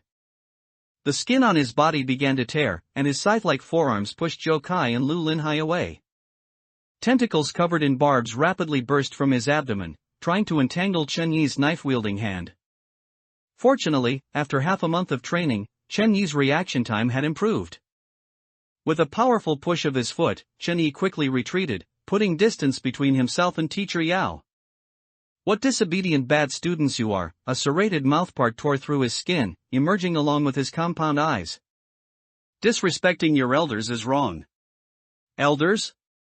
Chen Yi found it laughable. The monster in front of him showed no resemblance to an elder. I don't know if we're bad students, but you are definitely not a good teacher, Chen Yi said. Slightly crouching to be ready to exert force at any moment. Did that murderer tell you? If you didn't know anything, you could have died a little easier. 6 insect legs emerged consecutively from Teacher Yao's body. With a swing of his legs, he quickly charged at Chen Yi. As his right arm lifted, just as it was about to swing down, Zhou Kai shouted a reminder, Chen Yi, attack left, dodge right. Chen Yi understood. Quickly sidestepping to the right. The scythe-like forearm came down, hitting exactly where Chen Yi had been on his left. Ha! Teacher Yao paused, never expecting his attack pattern to be seen through by Zhou Kai. During the past half-month, besides their individual training tasks, Chen Yi and the others also had a common training coordination. Zhou Kai could use his ability to predict the opponent's attack trajectory in advance. If fighting at night, Zhou Kai's ability would play an unexpected role. To help Chen Yi and Lu Linhai with his ability, they established a set of simple commands. For example, when Zhou Kai just shouted attack left and dodge right, it meant the monster would attack the left side. And they should dodge to the right. While Teacher Yao was momentarily distracted, Lu Linhai leaped forward, tackling Teacher Yao onto his back. Teacher Yao, I remember you saying that one shouldn't be distracted while studying. So, when fighting, should one also not be distracted? Lu Linhai raised the boning knife in his hand and forcefully stabbed Teacher Yao's left eye. Ah! Teacher Yao let out a painful roar, and the tentacles on his abdomen quickly coiled backward. However, Lu Linhai did not linger on Teacher Yao's back after striking. He pulled out the knife, immediately jumped down, and quickly put distance between himself and Teacher Yao. Thus, those swinging tentacles failed to catch Lu Linhai. Lu Linhai's successful strike was not only due to the half-month of training that improved his physical strength and reaction time but also because Teacher Yao underestimated Chen Yi and the others. In Teacher Yao's eyes, the reason Chen Yi and the others had been on the run for over 20 days must have been out of fear. Even now, confronting him directly was merely a death throw, like a mantis trying to stop a chariot, nothing to fear. But he never expected that these students he had once taught were no longer the same. Now! Following Chen Yi's shout, Zhou Kai and Lu Linhai moved swiftly. And Chang Dao was originally a butcher and had killed monsters, so he understood their anatomy very well. Under Chang Dao's training, Chen Yi and the others were very clear about the monster's joint locations. The three of them struck simultaneously, their boning knives accurately piercing the joints of the insect legs. He rotated the boning knife in his hand, ensuring he could sever the muscle connections at the joint, thereby immobilizing it. This process was not simple for Chen Yi, he lacked Zhou Kai's precision control and Lu Linhai's strength. So even attempting to rotate the boning knife felt incredibly strenuous. However, Chen Yi thought of another method. He forcefully pushed the boning knife forward, using his body's strength to sever as many muscle connections at the opponent's joint as possible. Retreat! Zhou Kai's voice came from beside him. Chen Yi did not linger in battle, he knew what Zhou Kai's shout meant. Pulling out the boning knife, Chen Yi did not hesitate and quickly retreated. It was at this moment that the tentacles from Teacher Yao's abdomen stretched towards their position. Fortunately, they retreated in time, and the tentacles still failed to entangle them. Damn humans! The serrated mouthparts continuously opened and closed, and an angry roar erupted from Teacher Yao's throat. Repeated failures left Teacher Yao furious at this moment. I will make your lives worse than death. Teacher Yao, that doesn't sound like something a teacher should say to his students. Chenyi continued his verbal assault. His goal was to provoke the opponent. As long as these monsters were enraged, they could rely on Zhou Kai's ability to find a breakthrough. The insect legs stabbed by Zhou Kai and Lu Linhai had completely lost their ability to move. As for the one stabbed by Chenyi, though it could barely move, it was almost unable to exert force. The swaying tentacles wrapped around the two immobilized insect legs, and then Teacher Yao did something that Chenyi and the others had not anticipated. It used its tentacles to snap off those two insect legs. The tentacles did not discard the broken insect legs but continued to hold them. Those two broken insect legs now became the monster's weapons. How ruthless, Chenyi couldn't help but exclaim. The fire on the mountain grew more intense, and perhaps due to the wildfire, a strong wind began to blow. The surrounding leaves rustled in the wind, and accompanied by these sounds, the tentacles on Teacher Yao's abdomen waved wildly, rushing rapidly towards Chenyi. Chenyi, dodge right. Noticing Teacher Yao's movement, Zhou Kai urgently warned. However, just as Chenyi dodged, one of the tentacles wrapped around an insect leg suddenly loosened. And that insect leg flew towards Zhou Kai at an extremely fast speed. Zhou Kai! Chenyi frowned. He knew very well that this monster must have sensed something. Just as Chenyi thought, although Teacher Yao did not know that Zhou Kai possessed special abilities, he knew that in this night, Zhou Kai was the eyes of Chenyi and Lu Linhai. However, Zhou Kai always seemed to predict his attack trajectory in advance, so Teacher Yao wildly waved his tentacles, trying to create a false impression for Zhou Kai. Teacher Yao succeeded.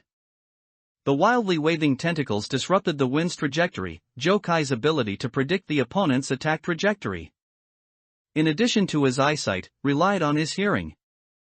Zhou Kai listened to the wind, judging the opponent's attack trajectory based on the wind's path.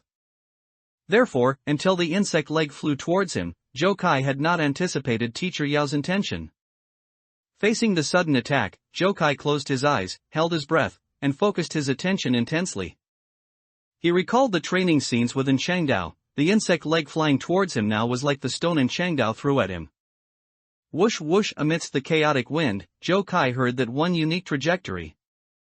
He suddenly opened his eyes and quickly moved sideways. He raised the boning knife in his hand, its blade held flat against his chest. With a clink, the insect leg slid past the blade, sending out a series of sparks. It worked! Zhou Kai secretly rejoiced.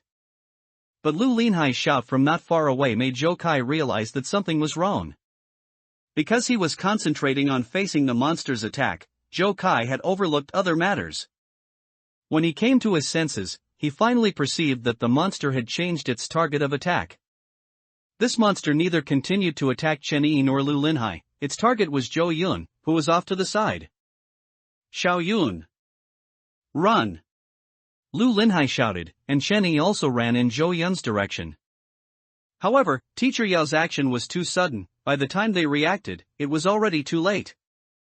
This monster was not foolish. It could see that Chenyi's trio worked together seamlessly. Because he had underestimated them and gotten injured, Teacher Yao was not in good condition. Facing Chenyi's trio in this state, Teacher Yao could not guarantee that he would win. Therefore, to kill them, he had to find a way to break their coordination. The best way was not to attack one of the three. After all, that's what Teacher Yao did initially. When he attacked Chenyi, Zhou Kai acted as eyes to help Chenyi dodge, and Lu Linhai acted as a hand to attack. To break their coordination, he had to make Chenyi's trio panic themselves. Thus, Teacher Yao set his sights on Zhou Yun, who had been hiding to the side. Zhou Yun wanted to run, but she simply couldn't outrun Teacher Yao. A tentacle wrapped around Zhou Yun's leg. As Zhou Yun fell to the ground, Teacher Yao raised his side-like forearm. No! Zhou Kai shouted, desperately trying to rush over. Perhaps he was too flustered, but Chen Yi, while running, suddenly felt his body heating up. This feeling was somewhat familiar. He suddenly remembered what happened in Sifang Mountain half a month ago. Looking up, the monster's descending forearm had stopped, and not just this monster, but also the running Zhou Kai and Lu Linhai. And the fallen Zhou Yun. Everything, at this moment, stood still. This feeling again. Chen Yi's body began to tremble, his heart started to pound faster, but his breathing became difficult. As if he was about to suffocate. No, I can't collapse here. Chen Yi gritted his teeth, trying hard to stay conscious. He tried his best to calm himself down and steady his breathing. Chen Yi slowed his pace, and as he moved, this uncomfortable feeling seemed to ease. Chen Yi didn't know why, but he had no time to delve into it now. Fortunately, everything was still, so even though Chen Yi's steps were slow, he still reached the monster's front. Slowly raising the boning knife in his hand, Chen Yi found the monster's forearm joint. He used all his strength to stab the boning knife in, but he no longer had the strength to pull it out. Standing still, Chen Yi felt suffocated again. The state he had just managed to alleviate surged back. Chen Yi's consciousness began to blur. He stubbornly held on, not collapsing, and took the bloodletting blade from Zhou Yun's hand. Chen Yi shakily raised his hand and, with his last bit of strength, plunged the bloodletting blade into the monster's other eye.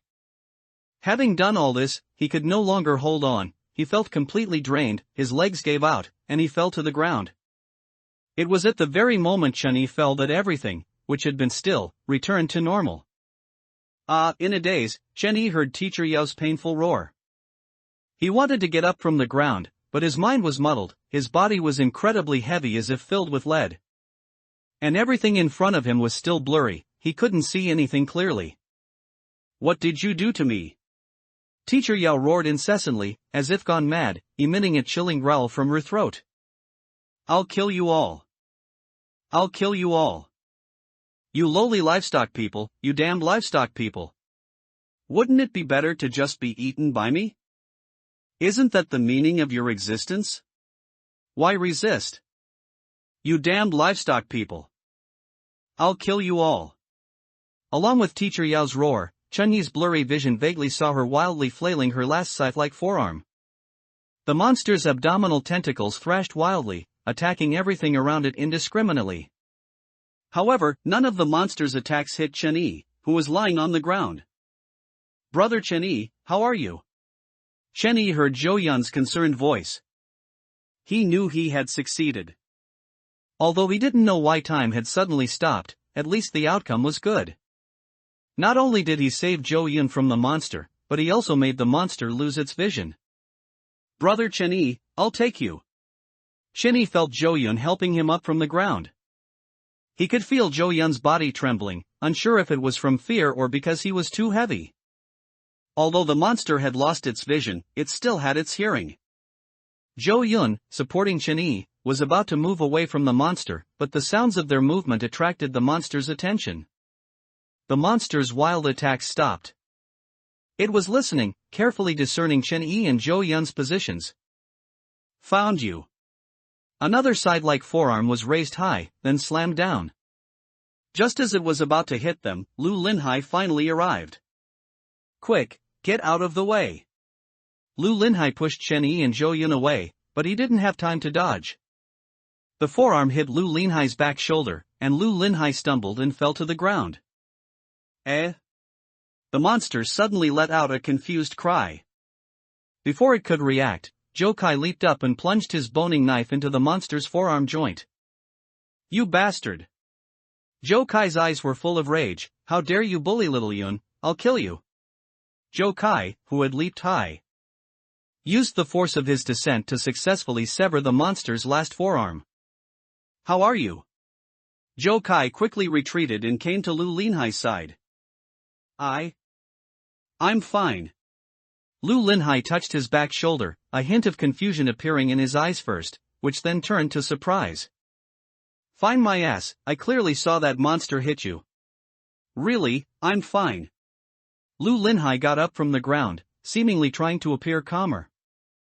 It missed just now, it only bumped into me. It just hurts a little, it's nothing serious.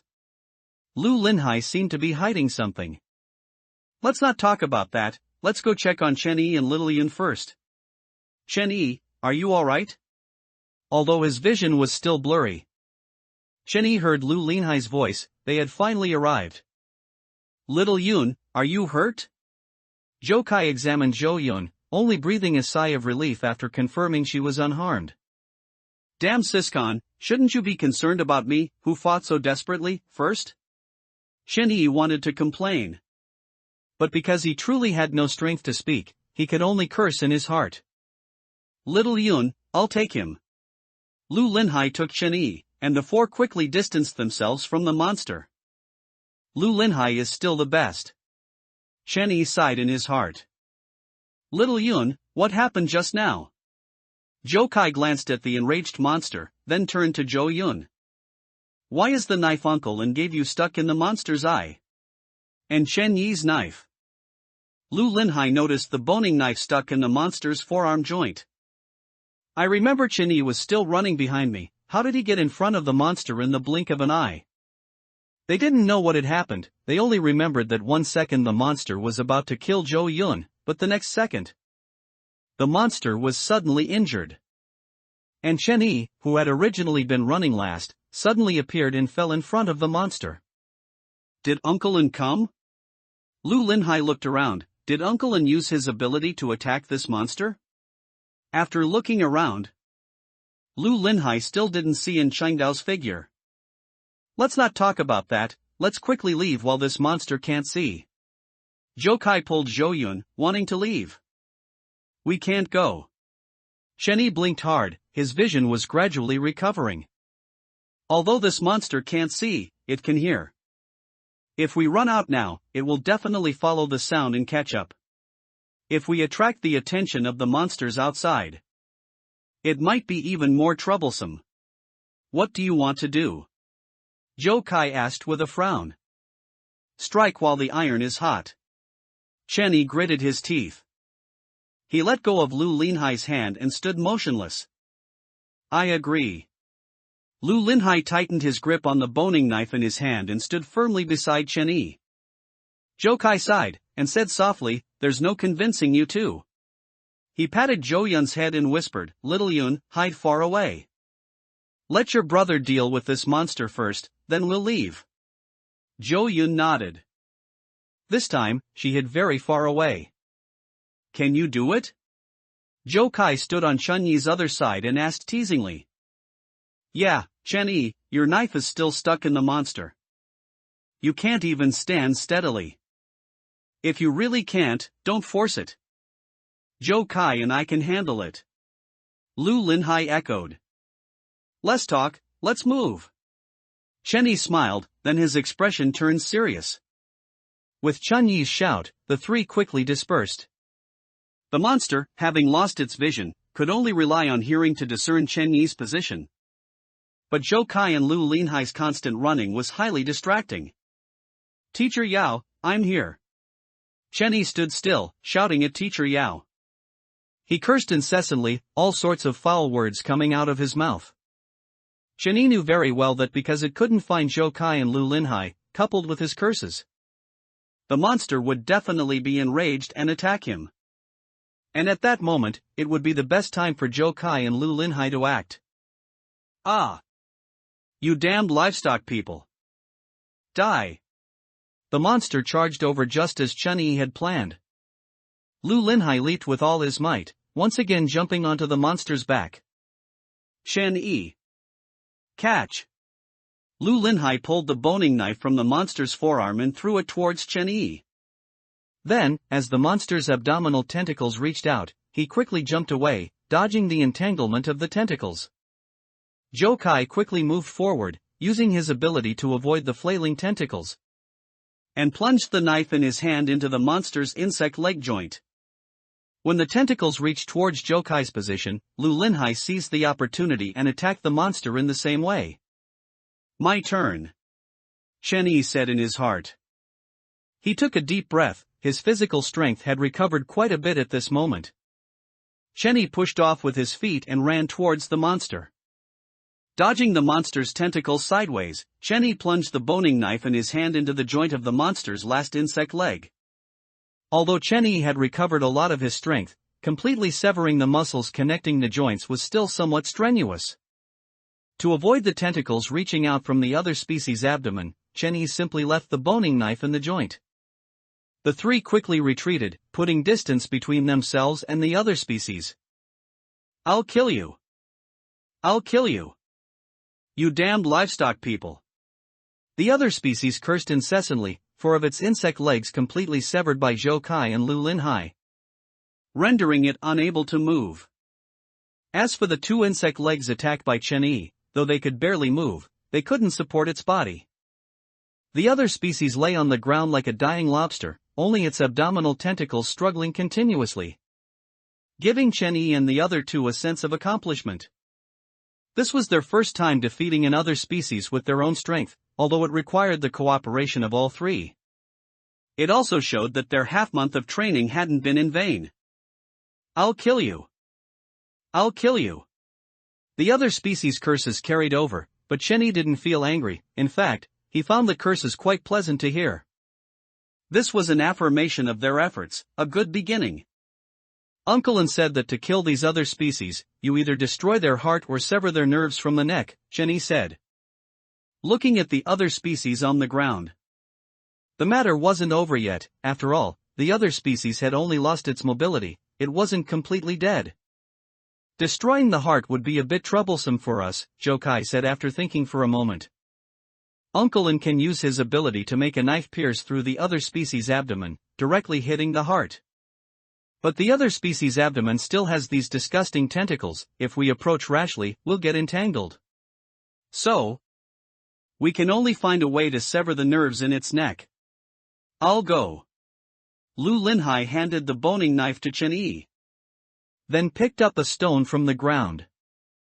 Lu Linhai used both hands to lift the stone above his head and smashed it down onto the other species' head.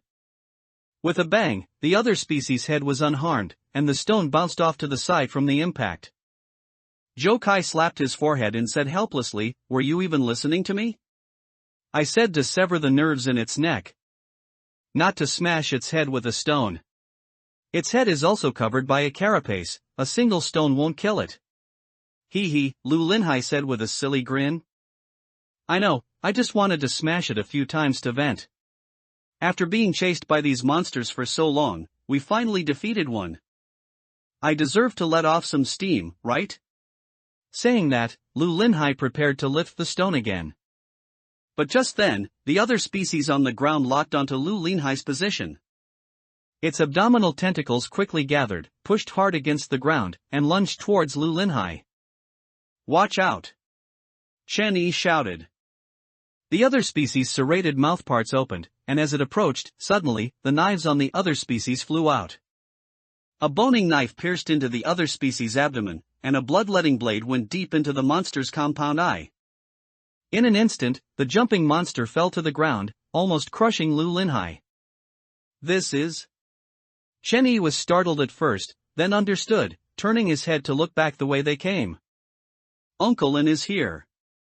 Zhou Kai heard in Changdao's heartbeat and smelled him. Soon, and Changdao's figure appeared before them. And Changdao walked over as quickly as possible. He glanced at the other species on the ground and said with a grim face, "Did I not tell you that when dealing with these other species, you must not hesitate? You must attack their vital points as quickly as possible and kill them?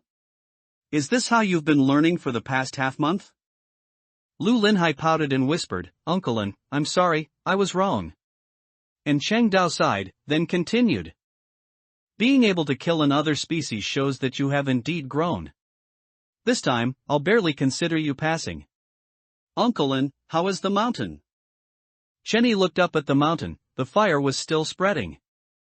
Most of the other species have been drawn to the fire, but a small portion haven't gone over. "These other species are smarter than we thought," some guessed our plan, and while other species rushed to where the fire was spreading, a small portion wanted to follow the path down the mountain to find us. This other species should be one of them. Hearing this, Chenyi couldn't help but glance at Teacher Yao, who was already dead on the ground. These other species were inherently greedy, in order to have humans all to themselves, even if they guessed Chen Yi in their plan. They didn't tell the other species, but took the opportunity to act secretly. I encountered a few when I was coming down the mountain, but I killed them all. And Chang Dao said it casually, but Chen Yi felt something. After all, it took Chen Yi and the two others a great effort to kill one monster, while Chang Dao could easily kill many. The sound of a fire truck? Zhou Kai suddenly frowned and looked into the distance. Fire truck? Lu Linhai was stunned for a moment. Could it be that these other species called it? Nonsense! These other species have been imitating human life. Now that the fire is so big, what's so strange about them calling the fire department? Chen Yi said. We need to leave quickly. If the fire department arrives, we might not be able to get away. After speaking, the few of them hurried down the mountain. The spreading fire on Sifang Mountain attracted many people. They discussed the cause of the fire, and some even took out their phones to film. At a glance, they were no different from ordinary people. However, only Chen Yi knew that many man-eating other species were mixed in with the crowd. This way, relying on Zhou Kai's ability, they chose places with fewer people as much as possible. They were very low-key along the way, after all, and Chang Dao was a celebrity. As they walked, Zhou Kai quietly reminded, someone is coming ahead. Person? Lu Linhai asked, is it a person? Zhou Kai nodded, it's a person, not another species. And there's only one, he probably saw the fire on Sifang Mountain and wants to go join the fun. What's there to be afraid of a person? As long as it's not another species. As his words fell, a figure appeared not far away. The person rushed from across the road towards them, his eyes fixed on Sifang Mountain. It really caught fire, I have to go see, such a big fire, it's too spectacular. The person muttered, every word reaching Zhou Kai's ears. Eh? The person's speed slowed, he seemed to have noticed Chen Yi and his group. Zhou Kai secretly thought, not good, assuming the person had seen Chang Dao. However, the person's next words made them freeze. Chen Yi? Is that you, Chen Yi? The person waved and shouted at Chen Yi. Chen Yi looked up, saw the other person's face under the streetlight, and subconsciously blurted out, Tian Meng? Chen Yi, it really is you. The young man in the distance looked to be about the same age as Chen Yi. He seemed a bit excited and, after confirming it was Chen Yi, ran over quickly. You know him? Zhou Kai asked warily. Chen Yi nodded and said, he's my childhood friend, we grew up playing together. But later, he didn't get into our school for the junior high entrance exam, and then he moved a few times, so we rarely kept in touch. It's fine. I know him, he's a good person. Chen Yi, why are you here? Tian Meng, who had run over, didn't finish his sentence. A look of terror suddenly appearing on his face. He saw Chang Dao standing behind Chen Yi, likely recognizing Chang Dao's identity, and his face instantly turned pale. He is, Tian Meng swallowed, his eyes quickly averted from Chang Dao, not daring to look at him further. The smile on his face became somewhat stiff, but it was clear he was still feigning composure. Oh, about that. Chen Yi, I suddenly remembered I have something to do. My mom sent me out to buy soy sauce, and if I go back late, she'll scold me. Chen Yi, let's hang out again next time. I'm leaving now. Tian Meng turned to leave, but Chen Yi noticed the hint of panic in his eyes. If Tian Meng were allowed to leave like this, it might cause some unnecessary trouble. So, Chen Yi quickly chased after him. Tian Meng, wait a moment.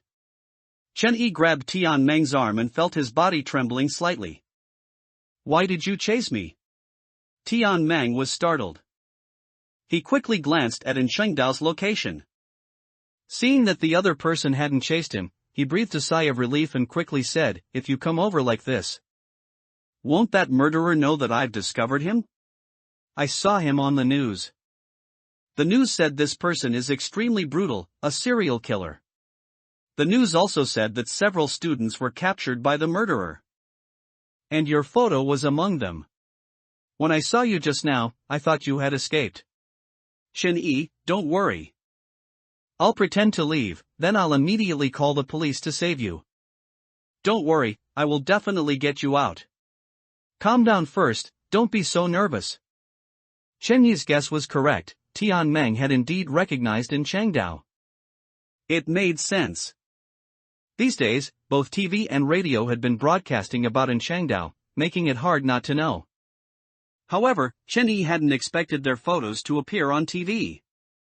This meant that anyone, whether people or other species in this city, would recognize them at a glance. These damned monsters really weren't giving them any chances. I'm very safe, and you don't need to be afraid. Chen Yi said with a smile, I stopped you because I wanted to tell you not to call the police. At a time like this, you can still smile? Tian Meng was a bit anxious. If we don't call the police, are you going to let me watch you get killed by this murderer? I get it, is that murderer forcing you to do this? Don't worry. Just pretend you don't know. I'll secretly call the police, he won't find out. Quickly let go, don't hold me. Tian Meng grew more anxious when Chen Yi still didn't let go. He urged, if even I get caught by that murderer, then no one will truly be able to save you. Don't worry, we've been friends since childhood. You know me. I would never abandon you. It's precisely because I know you that I stopped you. Chen Yi explained, Uncle An isn't a bad person, believe me. Besides, I'm really safe. If Uncle An truly were the kind of serial killer the news describes, do you think I'd still be alive right now? If he were truly extremely brutal, I would have been killed by him long ago. Tian Meng thought about it and felt that what Chen Yi said wasn't without reason. It had been so long since Tian Meng saw Chen Yi on the news. If in Changdao was really as the news described, he probably wouldn't have been able to leave either. But, could the news reports be false? Tian Meng stared at Chen Yi for a moment, and then a look of sudden understanding appeared on his face. I understand. Tian Meng said with a firm tone, you have Stockholm Syndrome. Stockholm your head. Chen Yi feigned anger. I'm not joking with you, Uncle An really isn't a bad person, and he even saved me. Tian Meng frowned.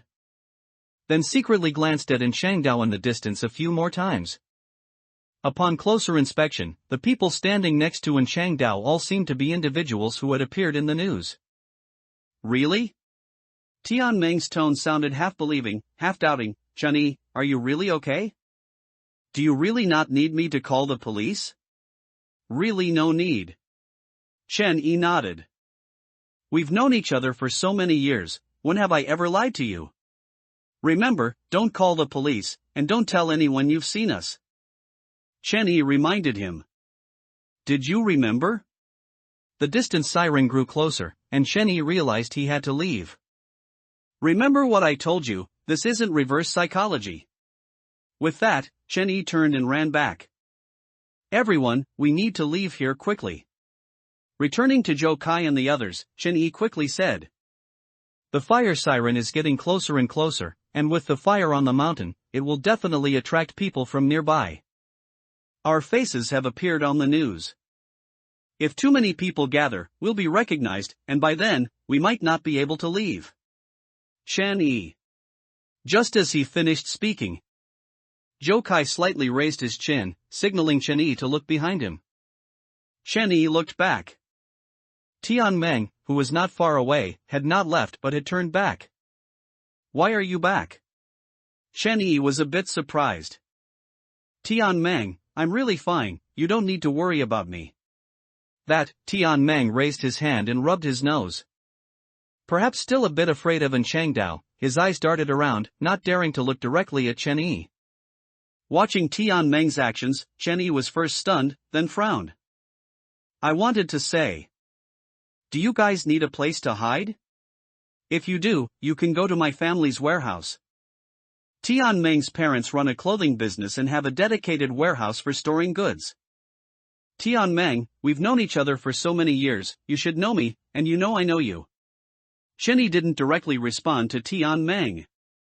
Exactly, it's because we've known each other for so many years that I trust you. Tian Meng continued. You said they aren't bad people, so they definitely aren't. As for why the TV had that kind of news, there must be some misunderstanding. At this point, Tian Meng said with a tone of sudden realization, I get it. This uncle is being framed. Chen Yi, you must have found some clues and want to help this uncle. Chen Yi, don't worry, I will definitely help you, after all, we are friends. Don't worry, my dad went out of town to buy goods these days and won't be back for a few days. My mom rarely manages the store's affairs and rarely goes to the warehouse, so you don't have to worry at all. Chen Yi thought for a moment. Then nodded and said, then I'll trouble you. Hearing Chen Yi's reply, Tian Meng smiled, but Chen Yi's expression grew more solemn.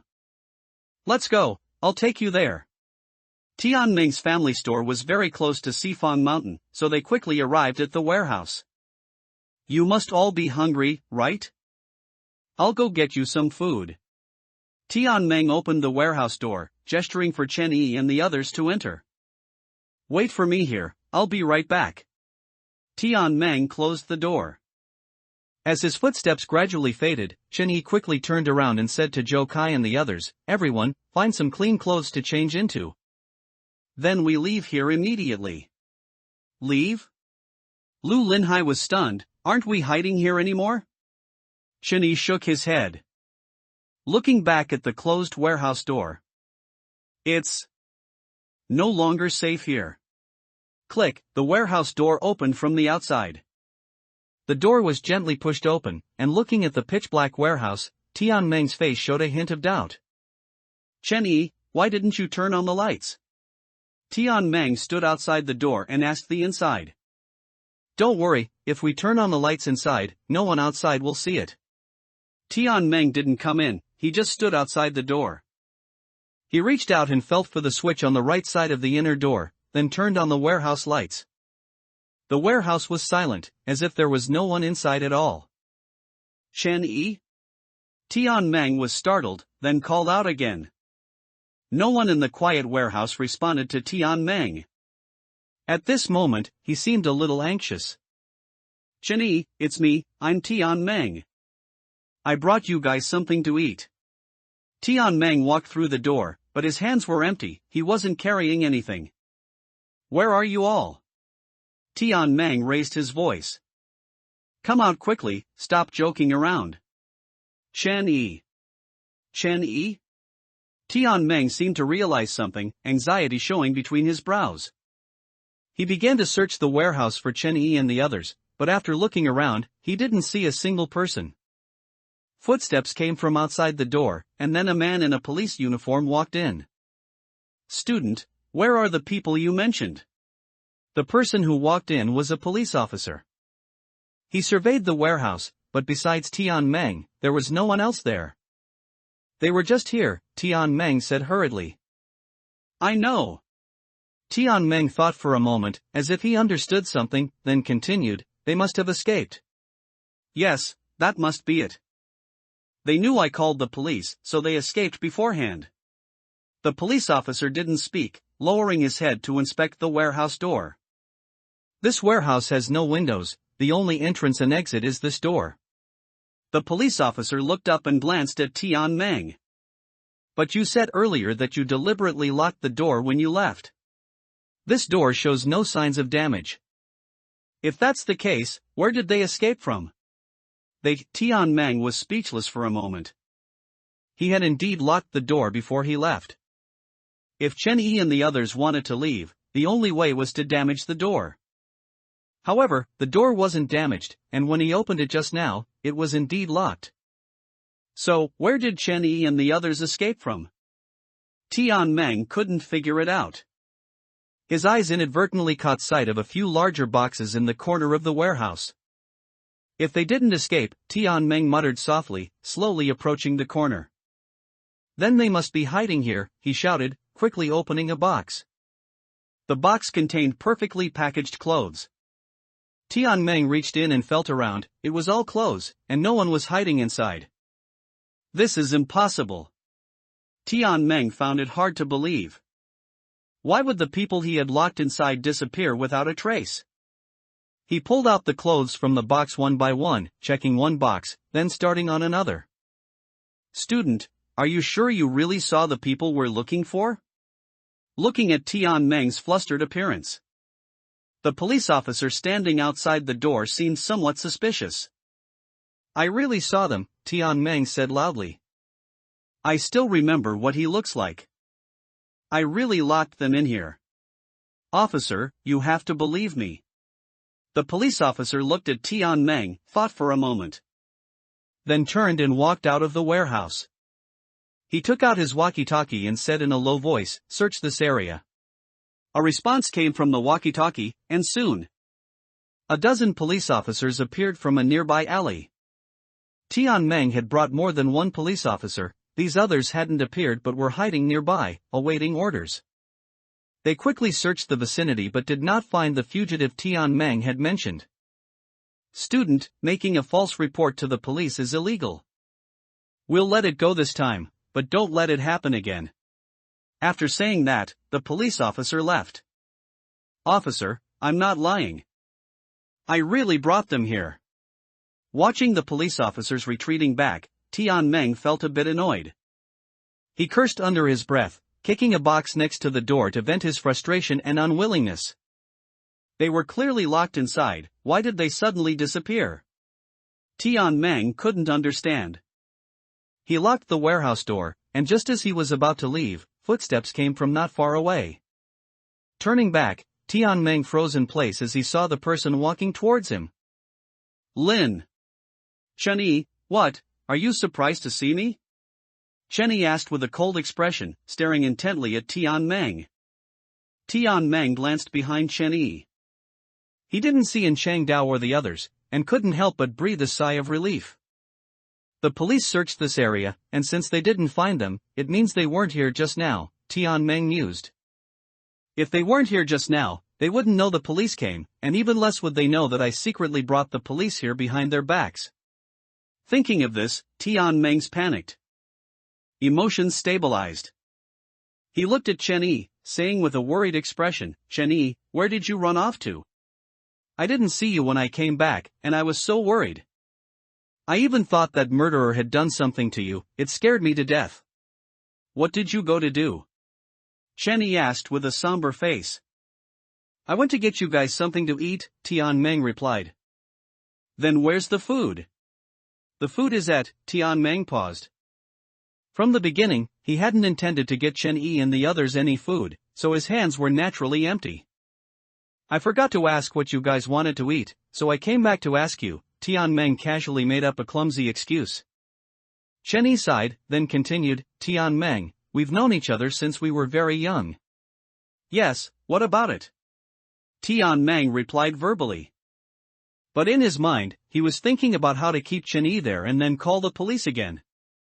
It would be best to find out where in Changdao and the others had gone and catch them all in one go. The fugitive the police had been chasing for so long was found by him, Tian Meng. He would definitely become famous. "I think I understand you." Chenyi walked towards Tian Meng. "Because I understand you, I know that when you lie, you subconsciously touch your nose, and your eyes dart around." When Tian Meng said he would provide Chenyi and the others a place to hide, Chenyi saw through his lie immediately. The reason he didn't expose him was, first, because Chenyi was unwilling to believe that his childhood friend, with whom he had grown up, would betray him. Second, Chenyi wanted to know why Tian Meng would do such a thing. "But now, it seems I don't understand you at all." Chenyi walked in front of Tian Meng. "Tian Meng, why did you do this?" What did I do?" Tian Meng's heart sank, but he still held on to a glimmer of hope, stubbornly denying it. "I just didn't bring you guys anything to eat, right? Wait for me, I'll go get it for you now." Tian Meng turned to leave, but Chenyi's voice followed. "I told you not to call the police. Why did you bring them here?" Hearing this, Tian Meng realized his actions had been exposed.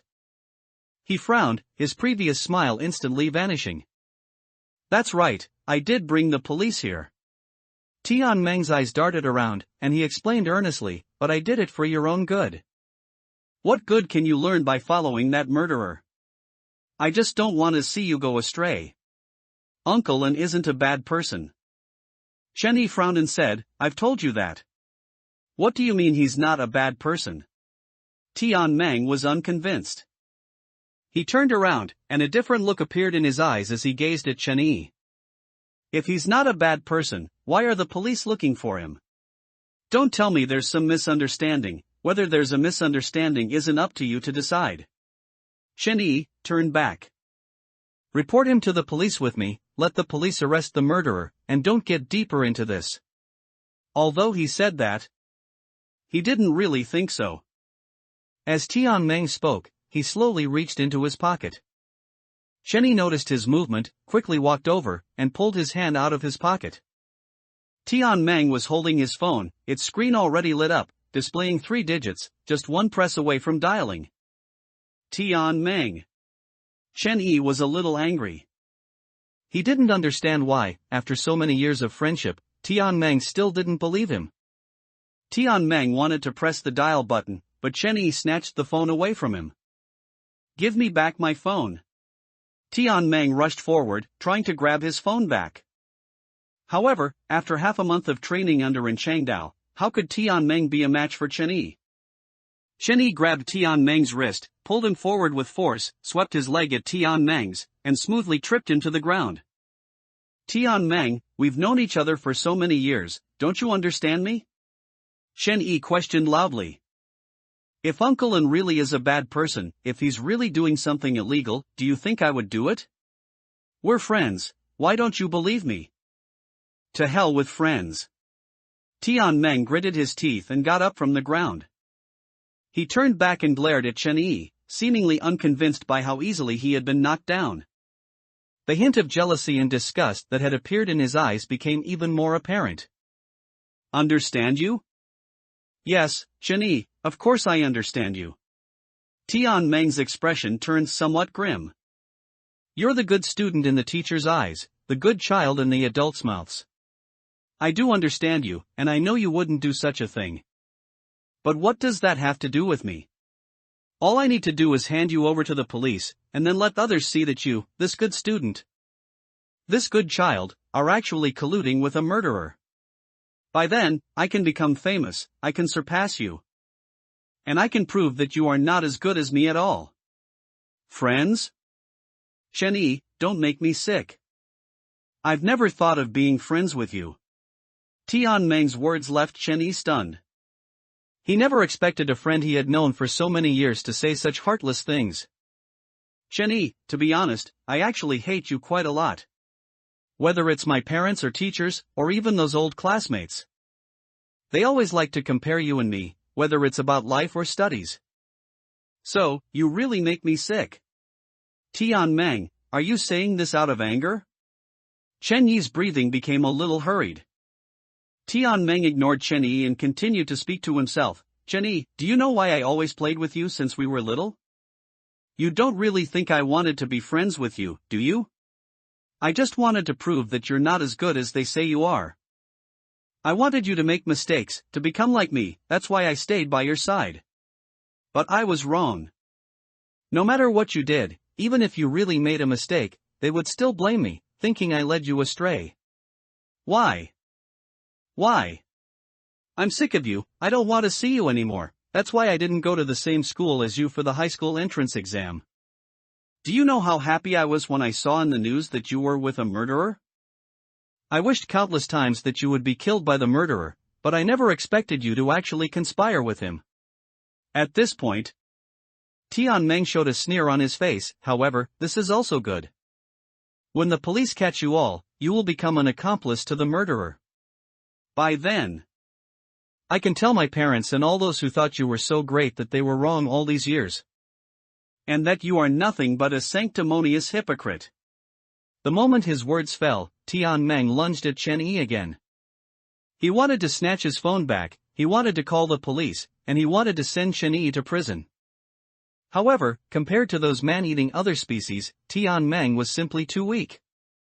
He didn't even have time to throw a punch before Chenny wrapped an arm around his neck and pinned him to the ground once more. Tianmeng, since we were little, I've always considered you a friend. I had no idea about any of what you just said.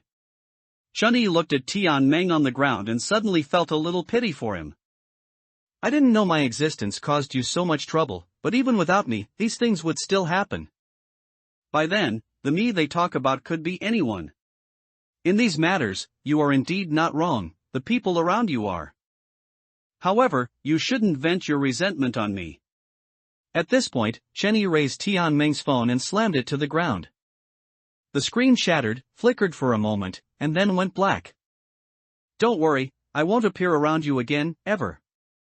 Chun-Yi felt an emptiness in his heart. But he had no time for sadness, he had more important things to do. Chun-Yi let go, and Tian Meng got up from the ground. He glared fiercely at Chun-Yi and asked, "There's one thing I don't understand. I clearly locked you inside, so why were you able to get out?"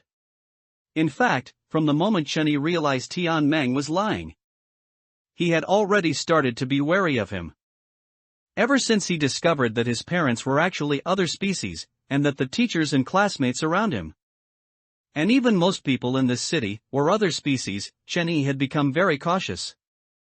During the past half-month, Chun-Yi and Zhou Kai deepened their understanding of each other. From Zhou Kai, Chun-Yi learned that when he was a child, in order to retrieve his and his sister's files from the office, he had developed a skill for picking locks. So, even if Tian Meng locked the door when he left, Zhou Kai could open it without damaging it. After that, they quickly found a place to hide.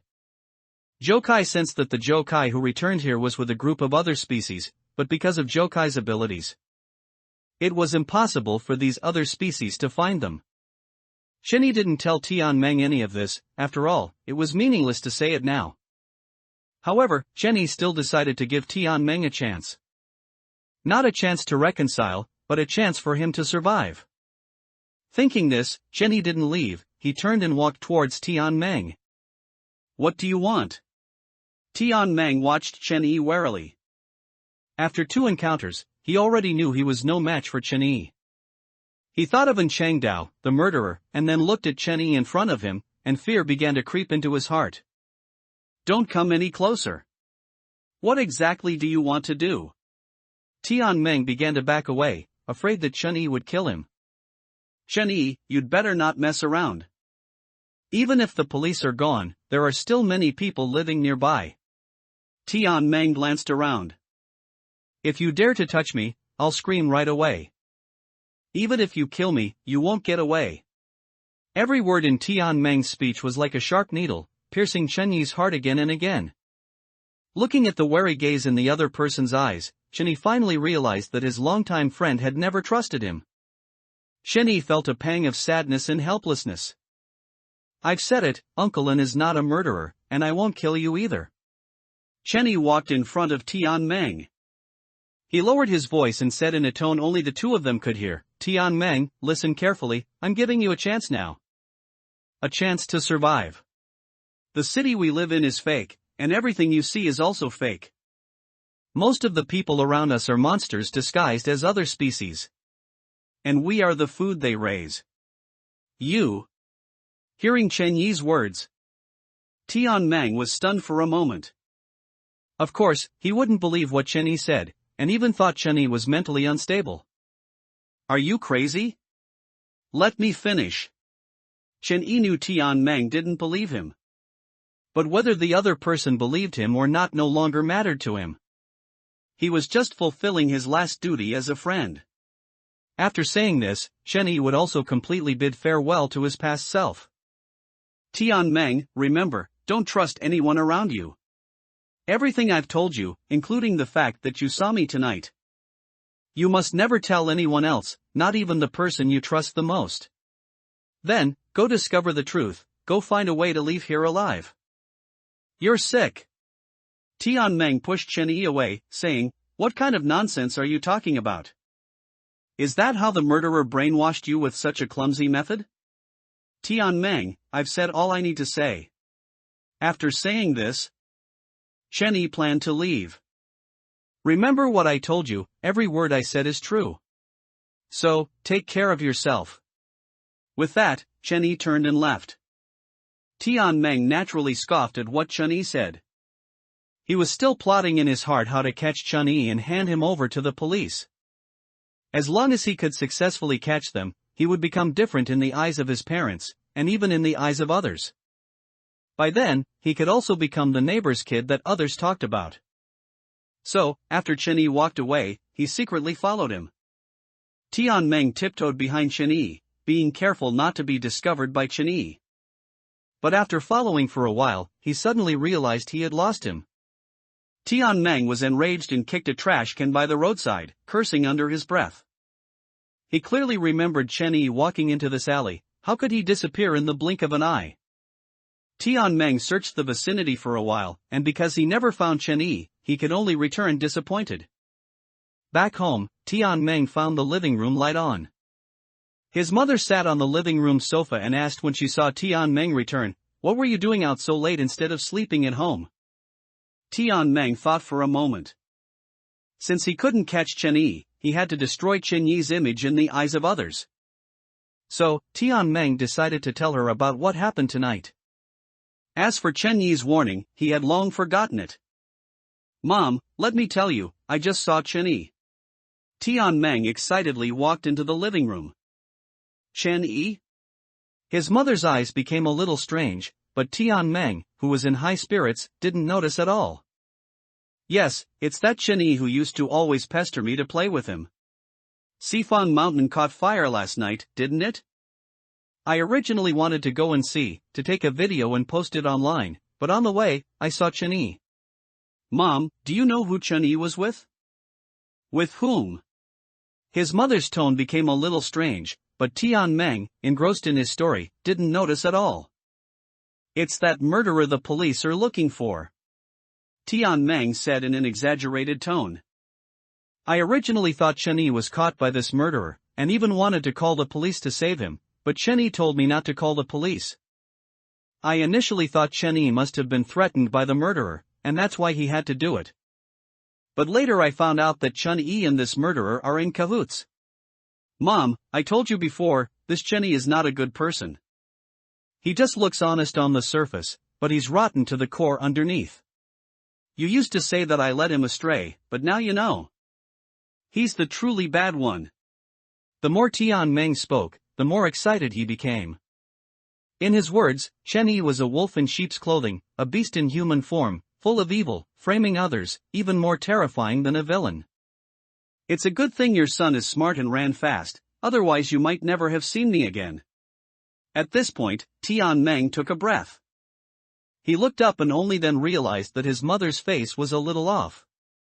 Although his mother had a smile on her face, it looked somewhat stiff. And his mother seemed to have not blinked at all. "Mom, did you hear what I said?" His mother nodded and said, "I heard. Besides that, did Chen-Yi tell you anything else?" "Anything else?" "Yes, I can't believe Chen-Yi is such a person. Mother really misjudged him before." His mother continued. "It's a good thing our little Meng has firm resolve and hasn't been led astray by Chen-Yi all these years. Little Meng is truly mother's good child. You are mother's pride." Rarely praised by his mother, Tian-Meng was somewhat happy. He felt he had gained his mother's approval and said smugly, "Oh, right, Mom, I think Chen-Yi might be mentally unstable." "Do you know what he told me?" "He said there are monsters in this world, and most of the people around us are monsters." "It's ridiculous. No one with a normal mind would say such a thing." As his words fell, the smile on his mother's face became even more exaggerated. "Mom, what's wrong?" Tian-Meng finally noticed the anomaly. "Your smile. Your smile scares me a little." "How wonderful." His mother opened her mouth and slowly said, "Your father just happens to be on a business trip. So I can enjoy the livestock people's meat all by myself. Even if he comes back and blames me, there's nothing he can do." "Who told you to discover these things?" His mother's body began to swell, the skin on her face began to tear.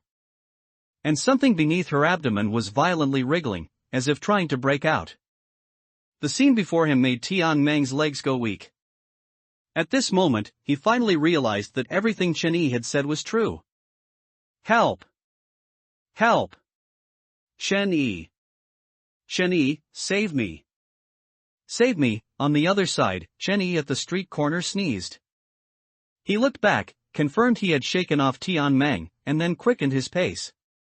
But just as Chenyi continued to walk forward, a figure suddenly darted out of an adjacent alley and pulled him in. The person who suddenly appeared reached out and covered Chenyi's mouth, quickly pulling him into the alley. Chenyi was startled and instinctively swung his right fist at the person behind him. His thrown punch was caught by the other party. As Chenyi prepared to continue attacking the person's abdomen with his left elbow, a familiar voice came from beside his ear. "It's me." The person who pulled Chenyi into the alley was Lu Linhai. He looked nervous and whispered into Chenyi's ear. "Shoo, don't talk."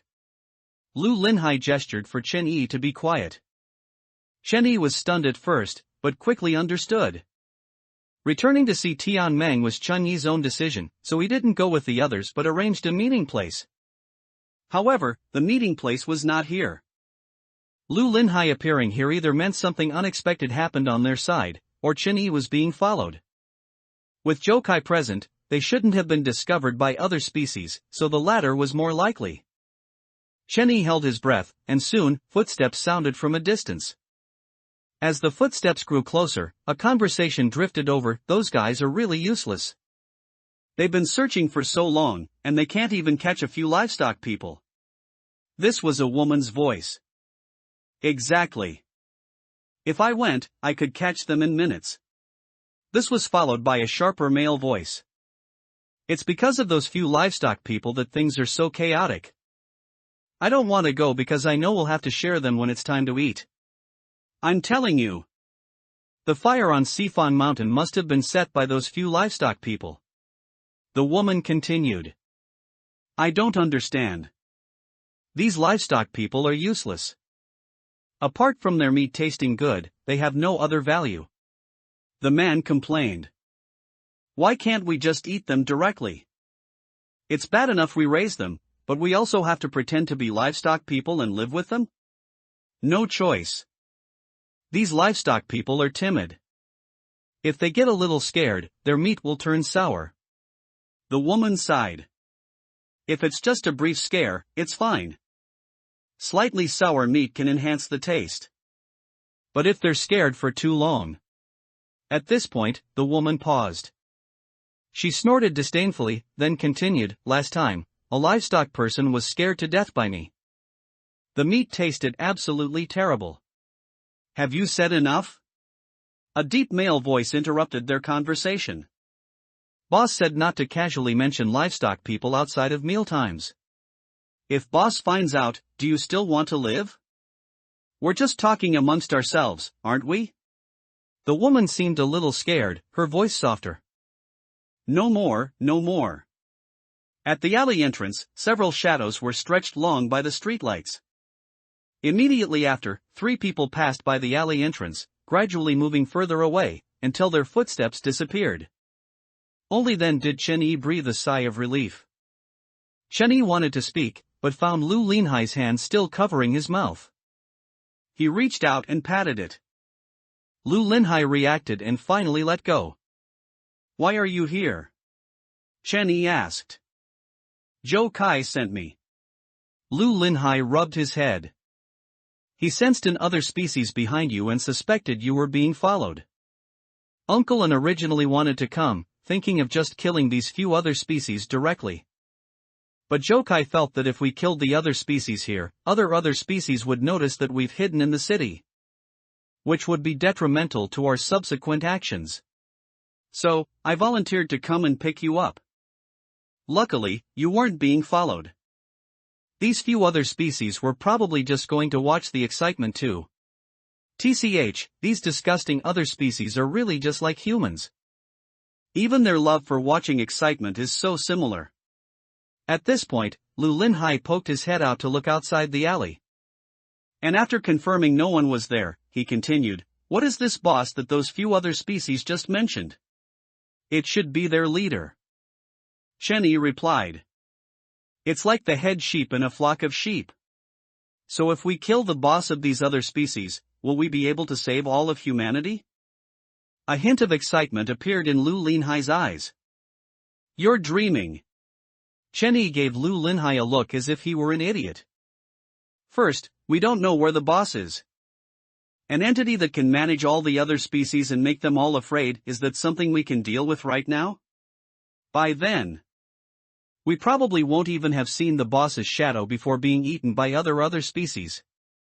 Let's go. Let's go back and meet up with Joe Kai and the others first.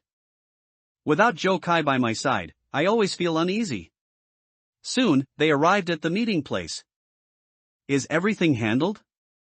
Joe Kai asked, seeing Chen Yi approach. Chen Yi nodded.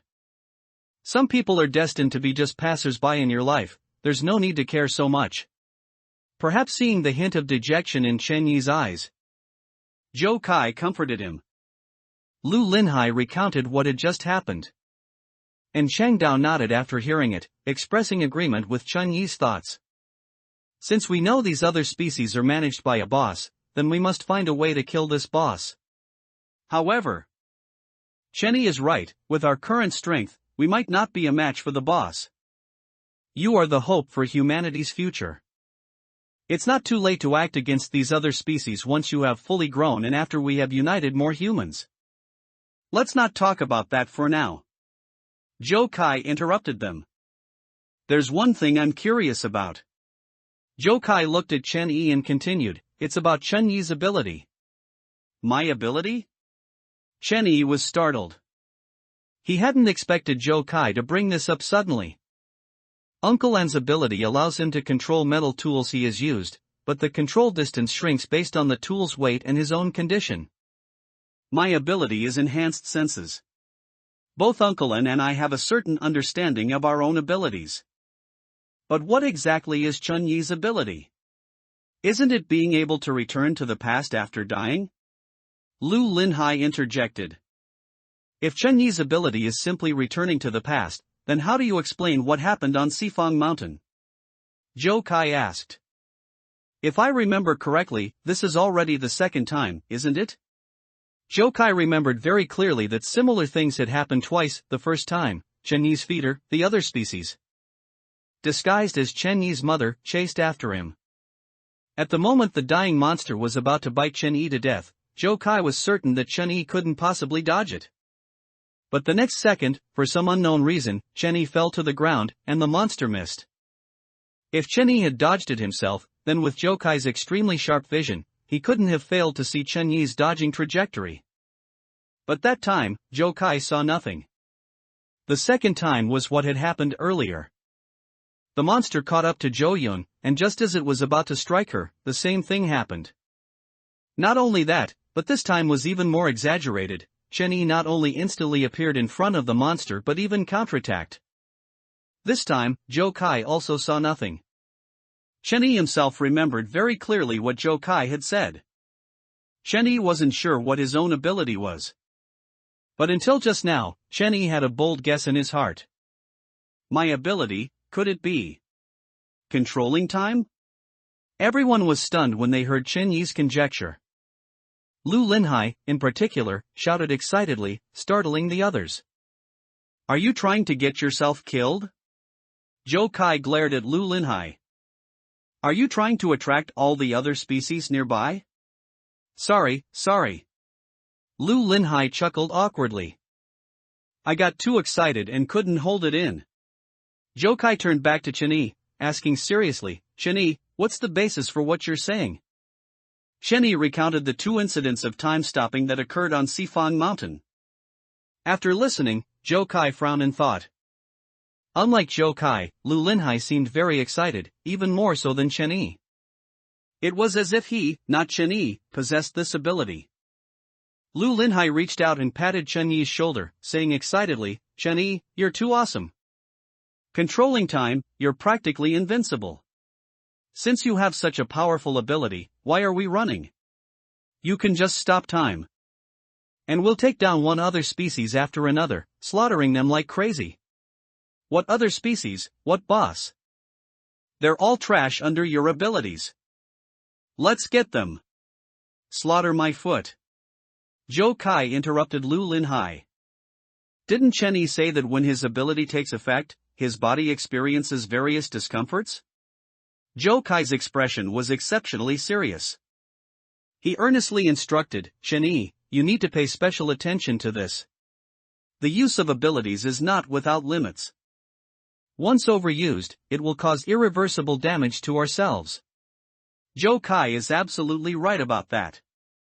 And Chang Dao nodded in agreement. As I said before, my ability is related to the weight of metal tools and my physical state. This is because my ability constantly drains my stamina while it's in use. The longer the ability is used, the greater the burden on the body. Especially the heart. In severe cases, it can even lead to heart failure. My ability is the same.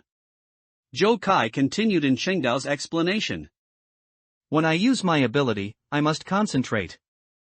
Overuse can cause irreversible damage to the brain. Not only that, prolonged use of the ability can damage my sensory organs, potentially leading to blindness, deafness, or even direct death. Under normal circumstances, I use my abilities interchangeably. For example, I'll only use my sense of smell for a period, then switch to hearing, allowing my sensory organs to rest. The more powerful the ability, the heavier the burden on the body should be. And Chang Dao pondered. So, the physical discomfort you feel when your ability activates might be the burden it places on your body. Chen Yi's ability indeed carries a heavy burden. Lu Linhai pursed his lips and nodded. He has to die every time to go back to the past. An ability exchanged for his life, how could the burden not be heavy? If it were me, dying over and over again, I would have gone crazy long ago. Especially since even after going back to the past, he still remembers what happened in the previous timeline. The dual pressure on his mind and body, just thinking about it is terrifying. Chen Yi deeply understood this point. Back then, when he realized that everyone around him was an other species, Chen Yi was on the verge of a breakdown. Especially the pain of being killed each time he returned to the past, he remembered it vividly. If he hadn't met Zhou Kai and known that Zhou Kai was also human like him, Chen Yi might have truly gone insane. However, what Lu Linhai said wasn't entirely correct. Actually, it's not only by dying that I can go back to the past. Chen Yi said. That time I went to the butcher shop to get the key, I didn't die, but time went back a few hours. Chen Yi remembered that at the time. He wanted to rescue Chang Dao, who was surrounded by other species. Perhaps it was this strong belief that caused his ability to activate. And because of this, Chen Yi felt that his ability was to control time. Unfortunately, during the past half-month, Chen Yi had tried repeatedly but had not succeeded once. With a clap, Lu Linhai clapped his hands and said with a firm tone, "It's settled." "What's settled?" Zhou Kai asked. This further proves that Chen Yi's ability is to control time. In future battles with other species, as long as Chen Yi is here, we are absolutely set. Lu Linhai's words earned him a roll of the eyes from Zhou Kai. He said grumpily, "Set, my foot." First, we don't know if Chen Yi's guess is correct. The key is that Chen Yi can't control his ability right now. Are we supposed to burn incense and pray before every battle with other species, hoping Chen Yi's ability will activate normally? Therefore, until Chen Yi fully masters his ability, this ability will not be included in any battle plans for now, including Chen Yi's ability to return to the past. Zhou Kai was as cautious as ever. Although Chen Yi's conjecture had some merit, Zhou Kai didn't want Chen Yi to risk his life trying to prove it without absolute evidence that his ability was indeed time control. What if one time Chen Yi's ability couldn't activate, and he couldn't return to the past, resulting only in death? Half a month ago, when the other species were making a dying counterattack, Chen Yi's ability activated because he suddenly fainted. Which is how he narrowly escaped death from the other species' jaws. Although he's trained for half a month and the time stop lasts a little longer, allowing Chen Yi to make appropriate counterattacks, his physical discomfort hasn't disappeared. If the burden on his body becomes too great, causing Chen Yi's ability to suddenly fail, then Chen Yi might never be able to return to the past again. At this point, Zhou Kai glared at Lu Linhai again. One other species per slash, huh? It's more likely Chen Yi would collapse before we even draw our blades. If you want to kill Chen Yi, you don't need to go through all this trouble. Just stab him now. Zhou Kai said jokingly. Lu Linhai stuck out his tongue and smiled apologetically at Chen Yi. Zhou Kai is right. And when Chen Yi's ability takes effect, we can't move either. And Chang Dao interjected, we can't just expect him to kill all the other species in an entire city by himself, can we? Let's not talk about Chen Yi's ability for now. And Chang Dao continued. If Chen Yi's ability could truly control time, it would be extremely advantageous for them. However, the immediate priority wasn't to research Chen Yi's ability, as there were more important matters awaiting them. After we escape from here, we'll find time to research Chen Yi's ability. Also, if we can escape, Chen Yi's training volume will need to increase. Only with improved physical fitness can he withstand the burden his ability brings as much as possible. And Chang Dao added. So what do we do now? Lu Linhai asked. We need to find a way to get a cell phone. Zhou Kai looked around, his gaze settling on a nearby house. We've been in the mountains for so long, completely unaware of what's happening outside. To find high-quality livestock people, no, high-quality humans, we must first understand the situation outside. For example, finding out who the top scorer in the college entrance exam is. As Zhou Kai was thinking, Zhou Yun suddenly walked over to Chen Yi. She reached out and gently tugged on Chen Yi's sleeve, asking softly, Brother Chen Yi, I have a question. When you use your ability, you feel like you can't breathe. Could it be because... Zhou Yun seemed a little unsure of herself. Although she spoke very little, she was trying her best to help everyone. Could it be because the air is also stopped? Air? Zhou Yun's words made Chen Yi suddenly enlightened. Zhou Yun's words made Chen Yi's eyes light up. Although he wasn't sure if Zhou Yun's guess was correct, Chen Yi felt there was a high probability. More precisely, what was stopped wasn't the air itself, but the flow of air. Both times the time stop occurred, it was in very urgent situations, and at those times, Chen Yi, due to nervousness, had increased his breathing rate.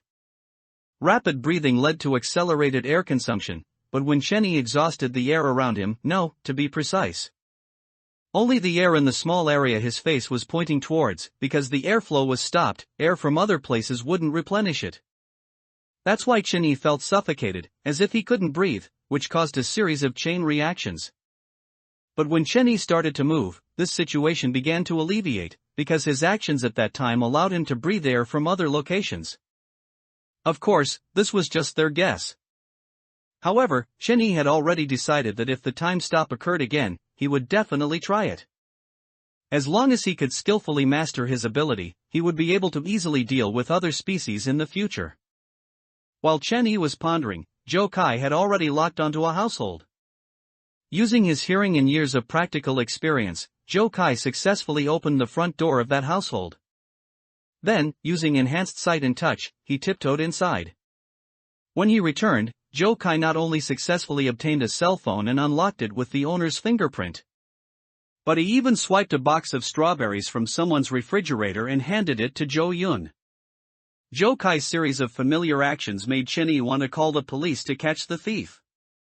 Stealing a phone was one thing, but he even stole strawberries, and the key was that the stolen strawberries were only for Zhou Yun to eat. This was intolerable. Doting brother, Chen Yi rolled his eyes internally. Found him. Zhou Kai quickly found this year's top scorer on the college entrance exam by searching online with the phone. Holy moly, this guy scored 749 points? Lu Linhai leaned over to take a look, saying with a surprised expression. The person they found was named Zhang Chang. Except for 1 point deducted from his Chinese composition, all his other subjects were full marks. As for the 1 point deducted from the composition, it was because Zhang Chang wrote an irrelevant sentence at the end of his essay, which was like drawing legs on a snake for an otherwise perfect composition. What did he write at the end of his composition? Chen Yi was a little curious. He wrote. Zhou Kai smacked his lips, beast people will never be slaves. Chen Yi was silent for a moment. Feeling a bit amused and exasperated, this Zhang Chang Seems a bit Chinibu. And there's more. Lu Linhai stared at the news report on the phone screen. This guy was originally offered early admission. But he gave it up and voluntarily took the college entrance exam. It was even with that kind of "if you don't let me take the college entrance exam, I'll die for you to see" attitude. "Anyway, let's go make contact," Jokai said, "if he's still human. There's a high probability he's the high-quality livestock people that other species talk about. It's just that his place is a bit far." Lu Linhai looked at the content on the phone screen. "No problem, we'll drive there," Jokai said nonchalantly. "Drive?" Chenyi was stunned at first, then seemed to guess something. "You wouldn't." Jokai smiled and pulled car keys from his pocket. He had taken the car keys from this household at the same time he got the phone and strawberries. "Jokai, what exactly do you do?" Lu Linhai chuckled helplessly. The stolen car couldn't be parked just anywhere, and in Changdao was quite conspicuous, making it almost impossible for him to appear in the city during the day. Therefore, the task of contacting Zheng Cheng fell to Chenyi and the other three. They had thought the subsequent actions would be very smooth, but for 3 consecutive days, they didn't even catch a glimpse of Zheng Cheng. By the 4th day, Lu Linhai couldn't take it anymore. "It's already the 4th day today, how can this guy not leave his house for 4 straight days?" Lu Linhai complained. "Is he even a high school student? After studying for so long, it's finally over, shouldn't he go out and have some fun? Even though it's been so long since the college entrance exam, it's not like he should be cooped up at home all day." Chinibu tendencies. Never leaving the house all day, this Zheng Cheng wouldn't be a shut-in, would he? Chenyi also felt this matter was a bit troublesome. The community where Zhang Cheng lived was a high-end one, with surveillance cameras everywhere, so even if Chenyi and his group could sneak in, they would quickly be discovered. Therefore, if Zhang Cheng kept staying inside, Chenyi and his group wouldn't be able to contact him at all. "If it really doesn't work, we'll just have to find someone else," Jokai sighed. That day, they still didn't wait for Zhang Cheng to come out. In the evening, just as they were about to leave, Jokai suddenly looked up, frowning as he gazed towards the community. "What's wrong?" Seeing the expression on Jokai's face, Chenyi immediately became alert. "Something's coming. Is it another species?" Lu Linhai quickly prepared for battle. But Jokai's next words surprised them. "From the sound, it should be a drone." A drone? Chenyi was stunned for a moment, then followed Jokai's gaze to the sky. Soon after, a drone flew towards their location.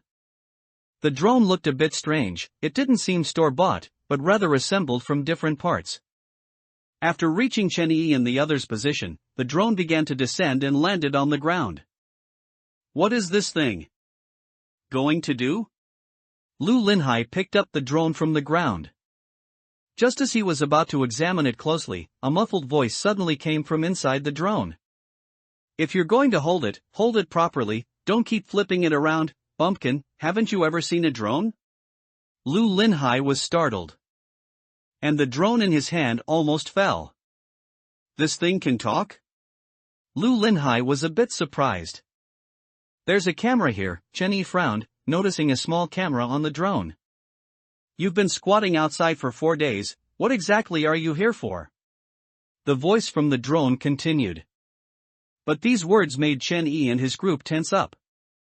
During these 4 days, in order not to be discovered by the other species in the community, while ensuring they could see Zhang Cheng's house, their hiding place was relatively concealed. Coupled with Jokai's ability, it should have been impossible for anyone to discover them. "Who are you?" Chenyi asked with a frown. "I am your father." The other party's reply made Chenyi grit his teeth, wishing he could smash the drone in his hand. Before Chenyi and his group could speak, the voice from the drone continued, and this sentence made Chenyi and his group even more nervous. "You guys are too bold, don't you know the police are looking for you everywhere? Instead of finding a place to hide, you actually dare to come out. Are you tired of living too long? Who exactly are you?" Jokai realized something was amiss.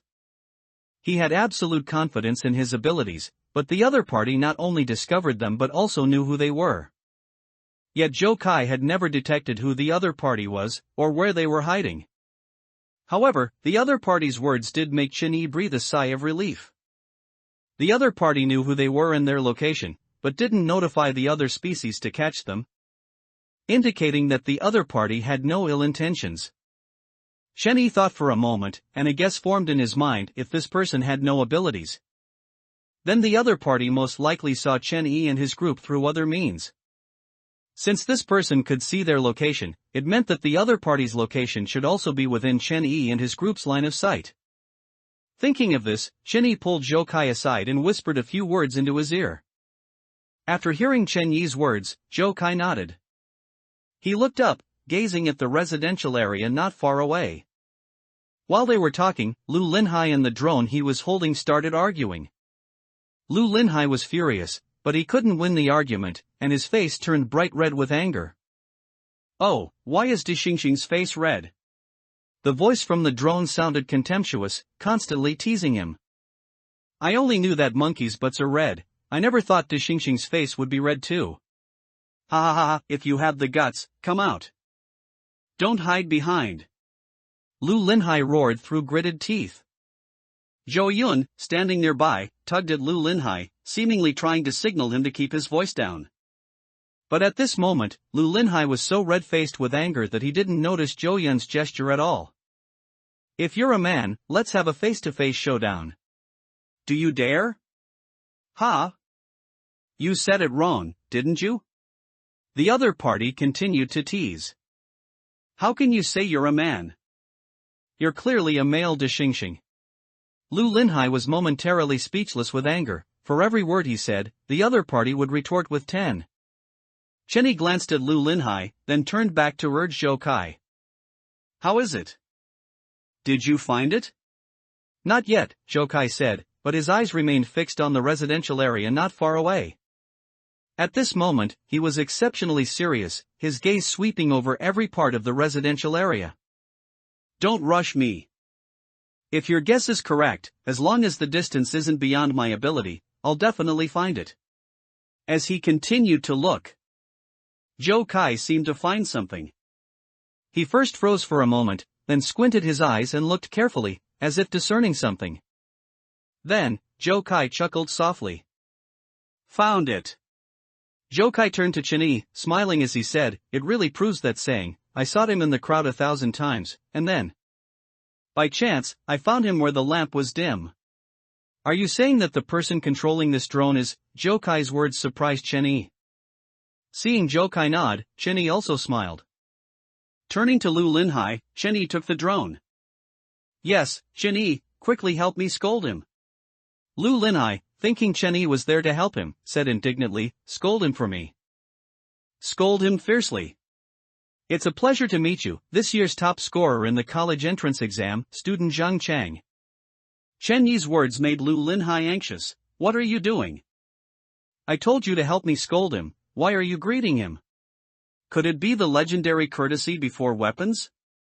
"Eh? Wait." Lu Linhai suddenly reacted, asking in surprise, "What did you just call him? Zhang Chang?" "You mean Ark?" Before Lu Linhai could finish his sentence, Joe Kai pulled him aside. "Don't talk anymore." Joe Kai glared at Lu Linhai and stood beside Chen-Yi. The person on the other end of the drone was silent for a moment, then said in an indifferent tone, "Who is Zhang Chang?" "I don't know any Zhang Chang, Li Chang, or Wang Irma Chang. You've got the wrong person." "Really?" Joe Kai leaned towards the drone, also teasing with a contemptuous tone, "If you're not Zhang Chang, then who is the person standing by the window holding the remote control?" There was another period of silence. Before the other party could speak, Joe Kai continued, "Oh, and that telescope next to you is quite nice, it clearly isn't cheap. I never thought that a distinguished top scorer in the college entrance exam would have such an unknown little hobby. Is your telescope a legitimate telescope? How can you see me?" The voice from the drone became serious.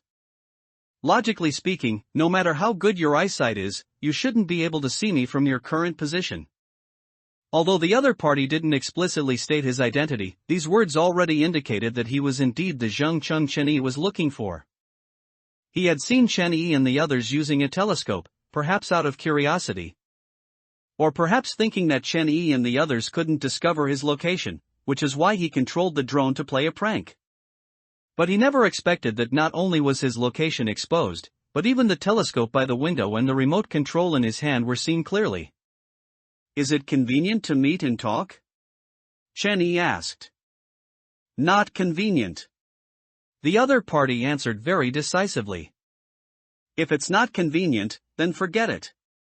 Chen Yi snorted coldly and casually placed the drone on the ground. "Ah." The other party didn't expect Chen Yi to be so decisive. "Goodbye." Chen Yi winked at the others. So, the others also turned to leave. "Wait a minute." Before they could take a step, Zheng Cheng called out. "You haven't answered my question yet." The drone, under Zhang Cheng's control, flew in front of Chen Yi. "How exactly did you find me? Also, didn't the news say you were captured by a murderer?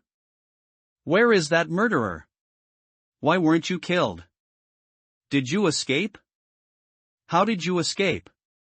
Zhang Cheng was like a chatterbox, rambling on endlessly. "If you want to know, we can meet and talk."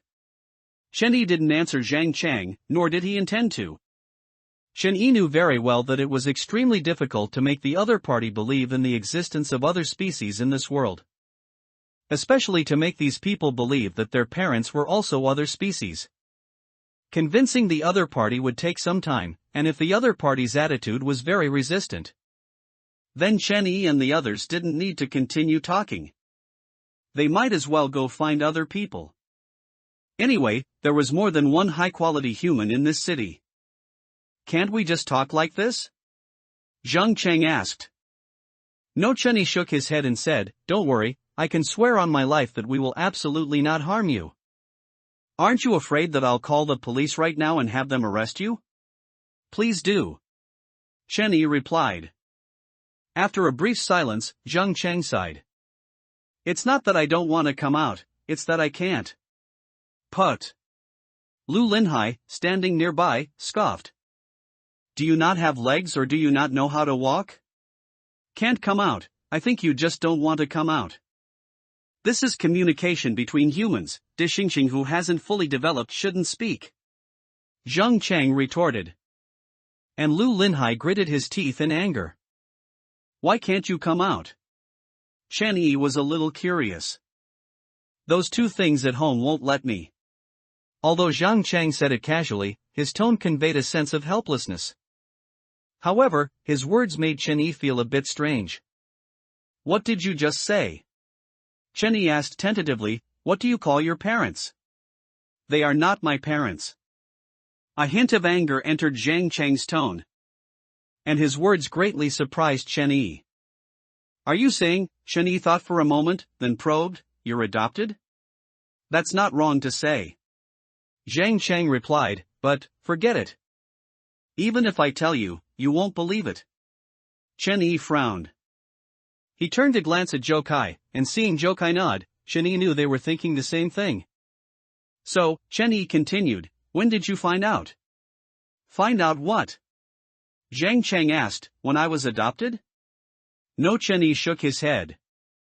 "Find out that they are not human." This time, Zhang Cheng was silent for a long time. A moment later, Zhang Cheng's tone seemed to become a little agitated. "Do you know what you're saying?" Chen Yi's heart sank when he heard Zhang Cheng's words.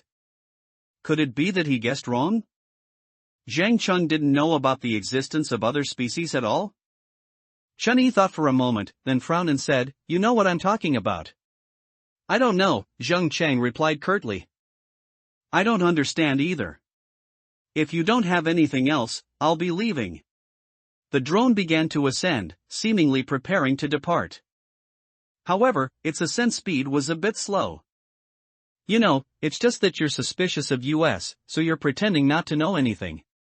Seeing the drone's slow ascent, Chen Yi generally understood.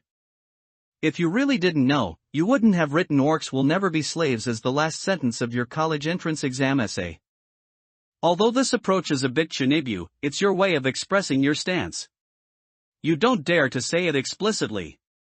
So you use this method to vent your dissatisfaction. As Chenny spoke, the slowly ascending drone stopped. If you really didn't know anything, when you discovered us, you should have immediately called the police or told the people around you. Instead of controlling this drone to approach us. After a brief silence, Zheng Chang, controlling the drone, slowly said. You're quite interesting. At least much more interesting than that Dixingxing next to you. Lu Linhai was stunned, then shouted angrily. You're the Dixingxing. Your whole family are Dixingxing. Zhang Cheng's reply made Chen Yi breathe a sigh of relief. It would be much easier to persuade someone who knew about the existence of other species. Moreover, it was someone who knew about the existence of other species and was still alive. If I'm not mistaken, you must be looking for me, right? The drone slowly descended and stopped in front of Chen Yi. After all, that Dixingxing just let it slip, and you didn't leave immediately after finding me. You even spent time talking so much with me. Chen Yi nodded. We are indeed looking for you. However, I'm a bit curious, how exactly did you discover those other species? And Chang Dao knew about the existence of other species because his pig ran away, and he found out by chance. Zhou Kai knew because of the sudden awakening of his abilities, and Chen Yi got the answer at the cost of his life. As for Lu Linhai and Zhou Yun, they believed Chen Yi and Zhou Kai, and later saw the other species, which is how they learned of their existence. So, Chen Yi was indeed very curious about how Zheng Chang knew about the existence of other species. Other species? Zheng Chang sneered. Is that what you call those monsters?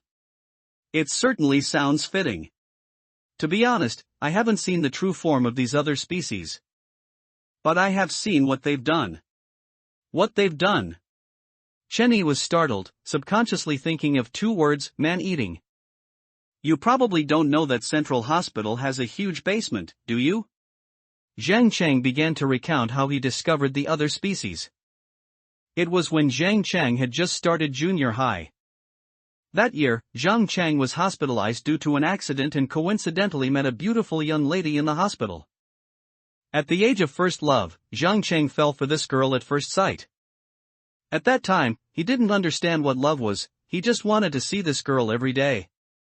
It wasn't until one day, when the girl cut her long hair, that Zhang Chang realized she had cancer.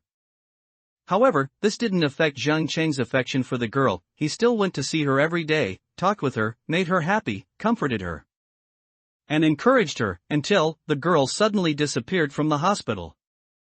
The nurse told Zhang Chang that the girl had been discharged.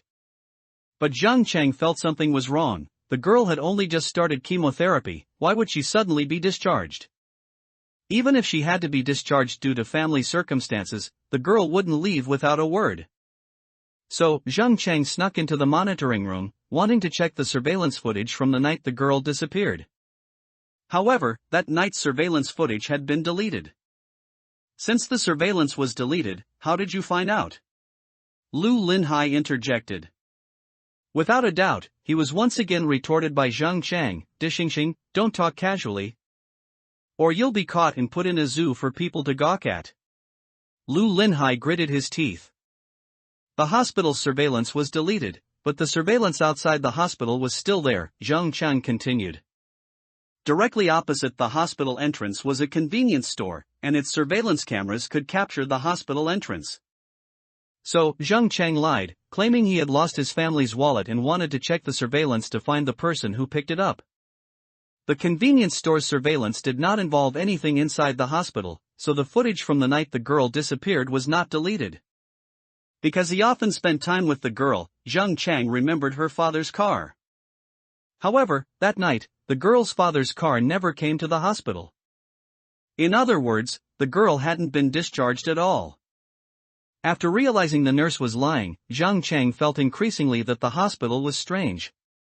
At that time, he hadn't thought about the existence of other species in the world, he just thought this hospital was secretly involved in illegal organ trafficking. Zhang Chang wanted to avenge the girl and expose this hospital. So, he began to investigate, wanting to find evidence. But after searching and searching, Zhang Chang found nothing. In the entire hospital, only one place had not been searched yet. This place was the hospital's morgue. Zhang Chang was very scared, but as soon as he thought of the girl's unfortunate experience, he suddenly gained courage. To avoid surveillance, Zhang Chang took a lot of effort to successfully sneak into the morgue, and this time, he really found a clue. He discovered that there was a secret door in the morgue leading to the basement. You can never imagine what kind of scene was in that basement. As he said this, Zhang Chang's voice trembled slightly. His breathing became somewhat rapid, as if that scene from years ago was once again appearing before his eyes, and even his tone was mixed with anger. The basement reeked of a disgusting stench of decay and a pungent smell of blood.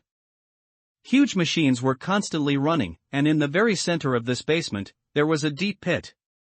Could it be? Upon hearing this, Chenny seemed to guess what was in the deep pit. That deep pit was full of people. Zhang Chang took a deep breath, seemingly trying to calm himself down. No, those were no longer people. Under the churning of that huge machine, the people in the deep pit had long become a pile of rotting flesh and mud. Zhang Chang's narration made everyone's faces turn exceptionally grim. Aren't those other species man-eaters? Why would they? Lu Linhai asked, gritting his teeth. Chenny thought for a moment and slowly said, the reason those other species do this is probably for generating electricity. Generating electricity? Lu Linhai was shocked. Chenny nodded, though this was just his guess. Other species have very high demands for meat. They won't eat people with cancer. Nor will they spend time and effort to treat them. And these types of people become a resource to maintain the operation of this city. Rotten meat produces biogas, and using biogas to generate electricity drives the operation of some of the city's machines. Of course, this is my speculation. As he spoke, Chenny paused. His face turned somewhat grim, and he voiced a conjecture that made everyone feel disgusted. Or perhaps this rotten meat has other uses. For example, processed into human food. Chenyi's words made Lu Linhai involuntarily gag. The thought that the food he had once eaten might have been human made Lu Linhai's stomach churn. If he could, he would have loved to rip out his intestines and clean them. Zhou Yun, standing nearby, covered her mouth. Although she didn't bend over and gag like Lu Linhai, her face was pale, and she also felt unwell. Zhou Kai noticed his sister's expression and gently nudged Chenyi, signaling him to stop talking. After Chenyi realized Lu Linhai and Zhou Yun's reactions, he quickly changed his tune. Don't take it seriously. These are all just wild guesses of mine. Perhaps those machines in the hospital's basement are just a way for other species to process humans. For example, grinding them up and dragging them to the fields for fertilizer, or mixing them with cement to build houses. It's not necessarily that we ate them. Zhang Chang's stifled laughter came from the drone. Zhou Kai, standing next to him, twitched his mouth, wishing he could cover Chenyi's mouth. He had indeed changed his wording, but it wasn't much better than what he had said before. Don't say any more, Lu Linhai gasped, wiping the corner of his mouth. Some things are better left unsaid if you want to remain friends. Chenyi gave an embarrassed smile and quickly changed the subject. Looking up at the drone in front of him, Chenyi continued to ask, what happened after that? How did you know that girl was killed? I found her hairpin next to the deep pit, Zhang Chang said. That was her favorite hairpin. She said that once she recovered and her hair grew back, she would wear that hairpin every day. Chenyi noticed a hint of sadness in Zhang Chang's tone, so he didn't continue to ask about the girl, but instead asked a different question. How did you hide yourself all these years without being discovered by those other species?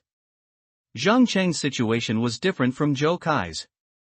Zhou Kai, to protect his sister, coupled with the awakening of his abilities, successfully avoided being discovered by the monsters. However, Zhang Chang had no abilities. If he did, Zhou Kai would have guessed it when he first found him. For a person without abilities to survive in a city full of monsters was not an easy feat. After escaping from the basement at the time, my first reaction was to tell my parents about it and then have them call the police. After all, the hospital's basement was evidence, and the hospital couldn't deal with it in a short time. Zhang Chang was still young then. And being able to remain calm when encountering such a terrifying thing was quite remarkable. He didn't know how to deal with it, all he could think of were his parents. However, after returning to the ward, Zhang Cheng thought of the girl's parents. The girl had clearly not been discharged, yet her family had not come to the hospital to look for her. Zhang Cheng found it a bit strange, so he didn't immediately tell his parents about his discovery, but continued to investigate the hospital. Soon, Zhang Cheng discovered that many cancer patients in the hospital had similar situations to the girl. They would suddenly disappear one night, and their families would not inquire about it. Zhang Cheng felt increasingly abnormal and began to suspect the people around him. With this experience, Zhang Cheng observed the things around him more carefully. He began to notice similar disappearances happening around him. Sometimes it was his classmates, sometimes his neighbors. Some classmates would reappear quickly after disappearing, while others never reappeared. Furthermore, for those who never reappeared, the reactions of the people around them were surprisingly consistent. As if that person had never existed in this world, and they were never mentioned again. Gradually, I noticed that the people around me were a bit abnormal, Zhang Cheng continued. So, I started to reject contact with the outside world. This gave me more time to study. And I felt that only by acquiring more knowledge could I find the truth. Later, my studies got better and better. But the attitude of those two things at home towards me became increasingly strange. Whenever I achieved excellent results, although they didn't say anything, I could tell they were very unhappy. Chenny didn't find this strange. These other species were all selfish. The reason they got angry was probably because Zhang Cheng's subsequent performance made him a high-quality food source that needed to be offered as tribute. The thought that the livestock people they had painstakingly raised could not be eaten by themselves would, of course, make them angry. After Chenny explained the matter of the high-quality livestock people, Zhang Cheng couldn't help but laugh. No wonder they insisted on me choosing direct admission and kept saying they wanted to show me how good the directly admitted universities were. At the time, I just felt something was off. Their sudden enthusiastic attitude made me feel very strange. So, I strongly insisted on giving up direct admission and chose the college entrance examination instead. Now it seems they were eager to send me away.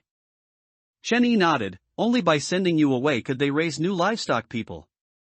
But if there are so many other species in this city, why don't they just be straightforward, directly occupy the city, and then raise humans as actual livestock?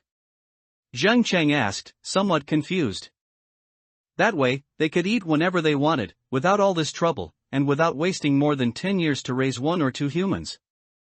We've discussed this question too. During the half-month they spent hiding in the mountains, Chenny and the others had talked about this question many times. It's just that we have too little information, so we haven't reached a conclusion. Moreover, the most important thing now is to escape from here.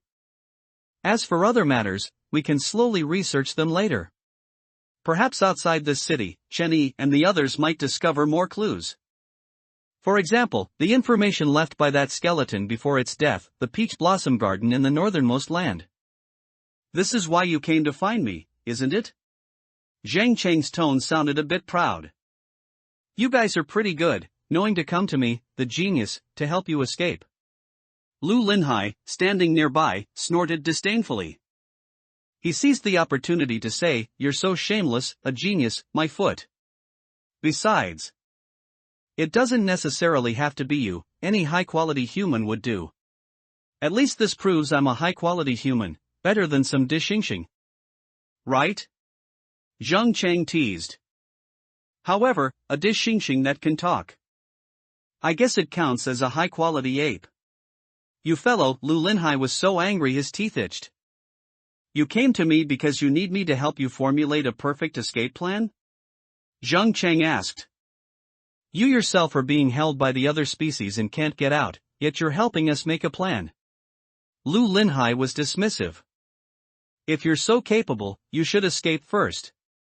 You don't need to worry about that. If I wanted to get out, those two things couldn't keep me. We already have a plan, Chenny said, explaining their formulated plan. After listening, Zhang Cheng was silent for a moment. An inside man? Sounds pretty good, but Zhang Cheng seemed to have a different opinion regarding Chen Yi's plan. If you really follow this plan, you will definitely fail in the end. By what right do you say our plan will fail? Lu Linhai strode forward to the drone, glaring at the camera on it as he spoke indignantly. He was clearly unconvinced by Zhang Cheng's words. You, a person who has never even seen the true form of another species, by what right do you say such a thing? Because I have a brain. Zhang Cheng said dismissively. Lu Linhai tried to retort, but Chen Yi stopped him. Chen Yi shook his head at him, then looked at the drone and humbly asked, Are there any shortcomings in this plan? Of course there are. Zhang Cheng's tone carried a hint of pride. The plan itself actually has no major issues, it sounds feasible in general. However, you've overlooked some. Question mark. Chen Yi was taken aback. Abandoning the high-speed rail route and choosing the bus route, where other species gatherings are relatively fewer, is commendable. But to discuss outcomes without considering numbers is a form of self-deception and self-consolation. Indeed. The other species on one bus cannot compare to those on a high-speed train, but what about 2, 3, or even 10 buses? Upon hearing this, Chen Yi frowned. He vaguely perceived the shortcomings in the plan. The timing you've chosen is wrong, Zhang Cheng continued. According to your plan, the days for intercepting and seizing buses are set for the few days before universities start. Those days are indeed when students travel to universities, but this is under conventional circumstances. You must understand that the students being sent out of the city are not real students. In the eyes of the other species, they are merely goods. Therefore, the number of buses leaving the city during those days will certainly be more than just one. You're right. I didn't consider things comprehensively enough. Chen Yi had indeed overlooked these issues. If the buses leaving the city departed at the same time, then when the plan was implemented, the number of other species they would face might not be less than those on a high-speed train. There's another point, since they are transporting goods, why would those other species be completely unprepared? Zhang Cheng's perspective on the problem was much more comprehensive than Chen Yi's, perhaps during those days. In addition to the other species on the buses, there will be other species accompanying them, responsible for ensuring the goods are delivered safely. That's why I said your plan will definitely fail. That's easy for you to say. Lu Linhai was angry, yet he also felt that Zhang Cheng's considerations were not without reason. So, Lu Linhai said, feeling frustrated, if we don't act during those days, we won't know when other buses will leave the city. Zhou Kai nodded. Then continued Lu Linhai's point, even if we knew when the buses left the city, we wouldn't know who was on board, which would hinder our subsequent actions. If you hadn't found me, these problems would indeed be very troublesome to deal with. Zhang Cheng's tone was slightly proud. But since you found me, these problems are no longer problems. You have a solution?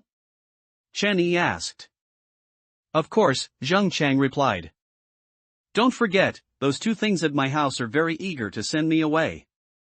So, if I tell them I want to go see the university and experience campus life in advance, do you think they would agree? Chen Yi thought for a moment. Seemingly with some concerns, what if they choose to take the high-speed rail instead of the bus? You're wrong, the choice of transport tool is not important to the other species at all. What's important is getting the goods delivered, Zhang Cheng said. So, if I tell them I want to leave by bus, they won't refuse. Otherwise, I wouldn't have been able to successfully take the college entrance exam back then.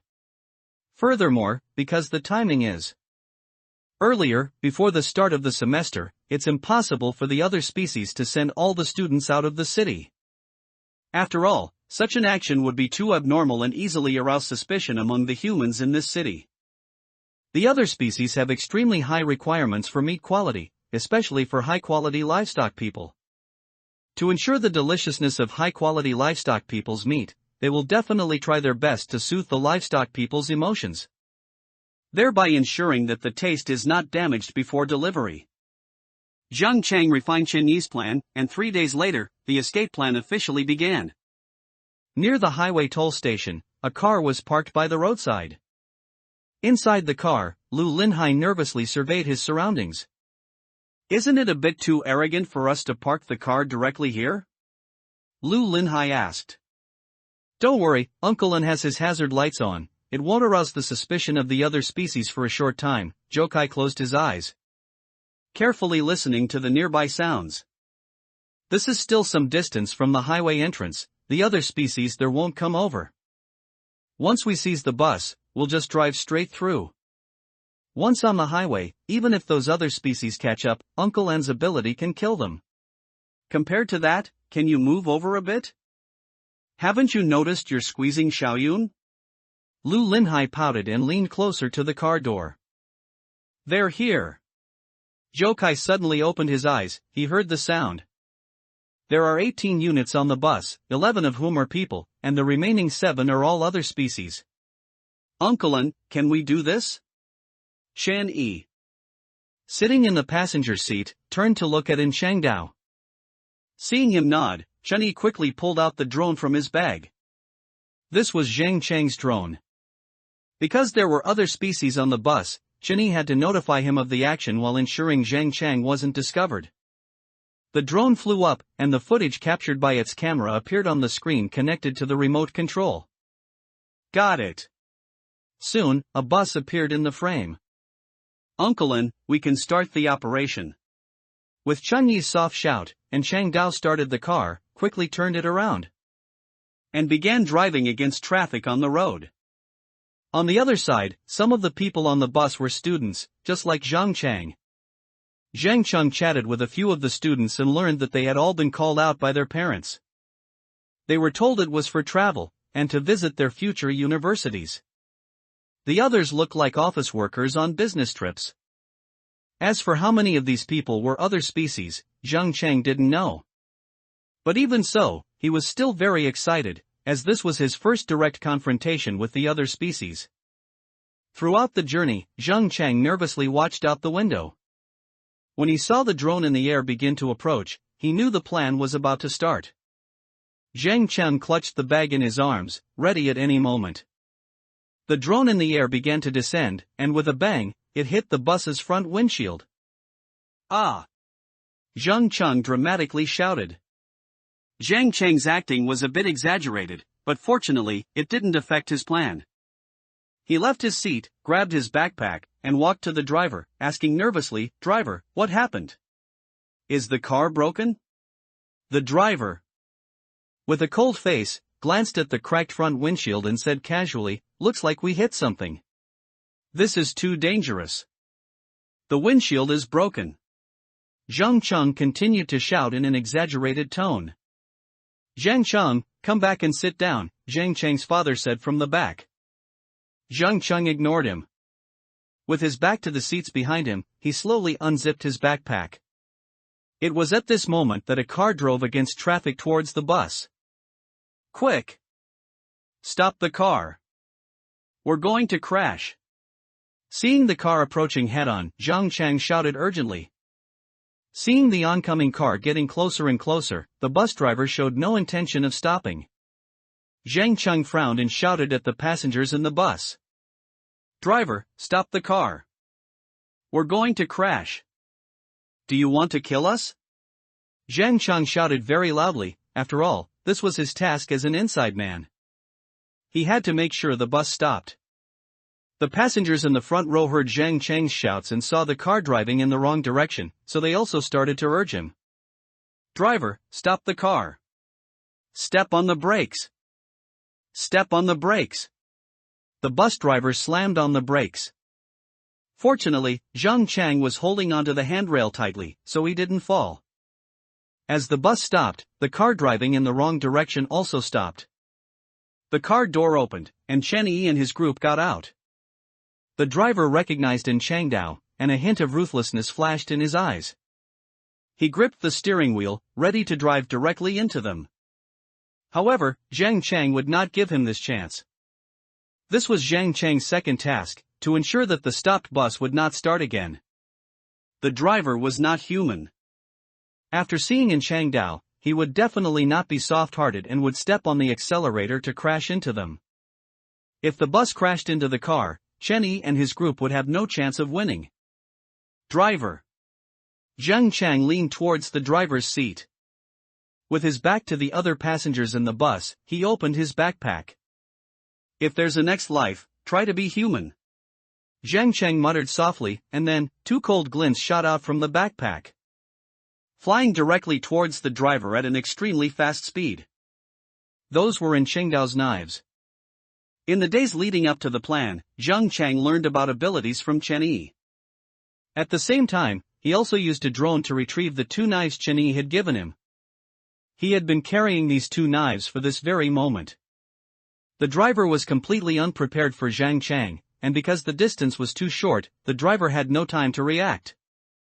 Under Chengdao's control, a boning knife plunged into the driver's throat, and another bloodletting blade pierced into the driver's abdomen, continuously deepening until it drilled inside. Amazing, Zhang Chang exclaimed in his heart. Although he had heard about Chengdao's ability from Chen Yi, seeing it for the first time with his own eyes still surprised him.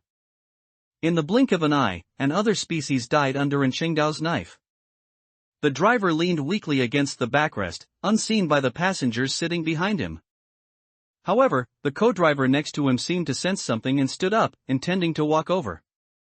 Zhang Chang was not flustered at all. As a child, he had seen the deep pit in the hospital, and compared to that scene in the pit, these current events were not worth mentioning. So, when Zhang Chang noticed the co-driver standing up, he immediately turned around and shouted at the passengers in the bus.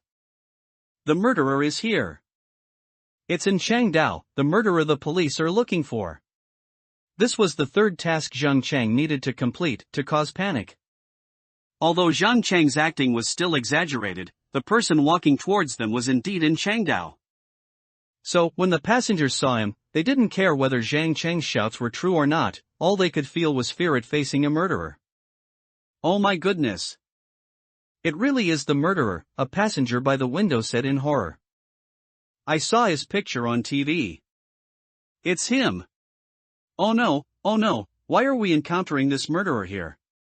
I heard he killed more than a dozen people, it's terrifying. What should we do? Will he kill us? Please don't worry, passengers, the co-driver soothed, he can't get in. As long as we stay in the bus and don't go out, we'll be fine. That's right, he can't get in for a while, a passenger echoed. Of course, Zhang Chang didn't know whether the one echoing was a human or an other species, as he couldn't tell the difference. Call the police, quickly call the police. Zhang Chang, come to mom and dad. Zhang Chang's parents in the back row stood up and walked towards Zhang Chang. Zhang Chang sneered in his heart, looking at these two other species in front of him. He had finally gotten a chance to get rid of them, and he wouldn't let this opportunity slip away. Can't get in? I'll just let them in. Zhang Chang smiled disdainfully in his heart. His fourth task was to open the car door. With a bang, Zhang Chang pressed the door opening button, opening the car door, then quickly ran towards the door, shouting as he ran, "It's not safe in here at all. Run! What are you doing?" The co-driver turned his head and hurriedly chased after him, "Come back here." He reached out to grab Zhang Chang. But just as he ran to the car door, a bloodletting blade stabbed towards the co-driver's throat. The co-driver quickly raised his hand, and the bloodletting blade hit his arm, cutting through his skin and hitting the carapace beneath the skin. Before the co-driver could react, Chengdao rushed in from outside the door. He tightly gripped a dark blue bone chopping knife in his hand and swung it horizontally at the co-driver's neck. With a bang, the co-driver raised his hand and once again blocked Chengdao's knife. However, as he was blocking, two boning knives stabbed into his knee joints, one from the left and one from the right. Ah! Murder! The passengers in the bus were in a panic. At this moment, Chen Yi's shout came from outside the bus, "What are you still waiting for? If you don't run now, are you waiting to be killed by the murderer?" He shouted at the passengers in the bus, "Run! If you don't run, you'll all die." The car door was already open, which meant it was no longer safe inside the bus. Coupled with Chengdao's appearance, the first thing the passengers thought of was to escape. Doing this was not only to make the situation more chaotic but also to protect them. Once they engaged with the other species would inevitably reveal their true forms. If the passengers on the bus saw their true forms, and if they hadn't escaped, it would be fine. There were many seats on the bus, and Chen-Yi wouldn't mind taking them to escape together. But if these passengers saw the other species and then tried to escape, the other species in the city would definitely not let them go. Chen-Yi had no time to go find them. Therefore, to ensure they didn't see the true faces of the other species, Chen-Yi planned to scare them away. As long as they didn't see what the other species looked like, they might be able to live a few more days. The passengers escaped from the rear door of the bus, running back the way they came while pulling out their phones to call the police. "Uncle, we need to finish this quickly." There were a total of 7 other species on the bus, 1 was dead, 1 was injured, and 5 remained. 3 of these other species, disguised as parents, had to escape with the children they raised. They had to do this before being discovered by their own livestock people. So, at this moment, there were actually only 2.5 other species on the bus, the injured co-driver, and Zhang Cheng's parents. "You lowly livestock people. I'm going to kill you." The co-driver's body began to swell, and with a sizzle, the skin on his abdomen quickly burst. And tentacles covered in barbs furiously attacked in Changdao. And Changdao seemed to have anticipated this scene, leaning back, pushing off with his feet, and quickly jumping out of the bus. "Zhang Cheng, so you discovered it a long time ago." Zhang Cheng's parents walked down from the rear door of the bus. They stared at Zhang Cheng intently, a hint of a smile even appearing on their faces. "Since you've discovered it, then you can't blame us." Zhang Cheng's father opened his mouth, and a serrated proboscis drilled out. "A high-quality livestock people, I've wanted to taste it for a long time." Something beneath Zhang Cheng's mother's skin was violently wriggling. She twisted her neck, and black carapaces appeared from beneath her torn skin. "Ugh," Zhang Cheng glanced with disgust, "so ugly. Living with something so disgusting for more than 10 years, just thinking about it makes me sick." Zhang Cheng took a step back and shouted at Changdao, "Go, I choose you, murderer uncle." And Changdao frowned. He seemed to dislike this title very much and turned back to glare fiercely at Zhang Cheng. "You take care of the injured one, I'll deal with the other 2. And Changdao turned his head, and all the knives flew out of his backpack, circling around him. "Me?" Zhang Cheng was stunned for a moment. Just as Changdao rushed towards Zhang Cheng's parents, the co-driver, who had revealed his true form, ran down from the front door of the bus. 2 of his insect legs had boning knives stuck in them, rendering him immobile. But the remaining 4 insect legs were enough for him to continue moving. He saw Zhang Cheng and raised his side-like forearms to strike down. "No! Uncle, deal with this one first." Zhang Cheng was startled. As the forearm chopped down, a figure darted out from the side. "Don't flatter yourself. Uncle meant for us to deal with this guy, not you." De Xingxing? Chen-Yi had never told Zhang Cheng about their battles with other species. So Zhang Cheng mistakenly believed that Changdao was always the one fighting the other species. In his eyes, Chen-Yi was barely a strategist, Zhou Kai was a scout, and as for Lu Linhai and Zhou Yuan, they were pure deadweight. However, the scene before him made Zhang Cheng's perception of Chen-Yi and the others change slightly. When the other species' forearm chopped down, Lu Linhai, holding a steel rod, darted over. He gripped the steel rod with both hands and slammed it forcefully into the monster's forearm. With a clang, Lu Linhai's powerful blow deflected the monster's forearm, and then he pulled Zhang Cheng behind him. He glanced back at Zhang Cheng. Although he had seen this top scorer in the news, strictly speaking, this was their first meeting. They had previously communicated via drone. Zhang Cheng wore a pair of black-rimmed glasses. Although he was tall, his physique was very thin, and the clothes he wore were ridiculously loose. "Skinny pole, go wait on the side, don't get in the way here." Lu Linhai smiled, feeling he had won a point in terms of physical fitness. "What's there to be proud of, looking like a dishingshing?" Zhang Cheng pouted, complaining in his heart. "Isn't it just a bunch of muscles? They've almost grown into his brain." Despite his thoughts, he knew he couldn't help in combat and quickly moved to the side. At this moment, the other species was furious. Both forearms were raised simultaneously, and the tentacles on its abdomen quickly coiled towards Lu Linhai. Lu Linhai was already well aware of these other species' attack methods. He quickly retreated to create distance, and at the same time, Chen Yi, who had been lurking on the other side of the bus, made his move. Chen Yi gripped the knife in his hand, quickly moved behind the other species, aimed at the joint on its insect leg, and with a swift, decisive motion, plunged the knife in without any hesitation. Chen Yi did not pull out the knife. After striking, he quickly retreated like Lu Linhai, then took out another knife from his backpack. For this operation, they had made ample preparations.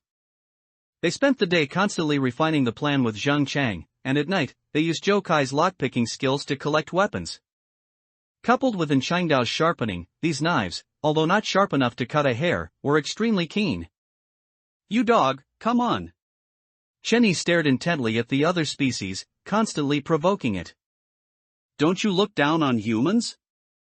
Aren't you very arrogant? Come on, get me. If you don't kill me today, I'll look down on you." An ear-piercing growl erupted from the other species' throat. Just as it was about to attack Chen Yi, another shout came from behind him. "Ugly monster! Look here! Look here! There's a surprise here!" Zhou Yun waved and shouted from not far away.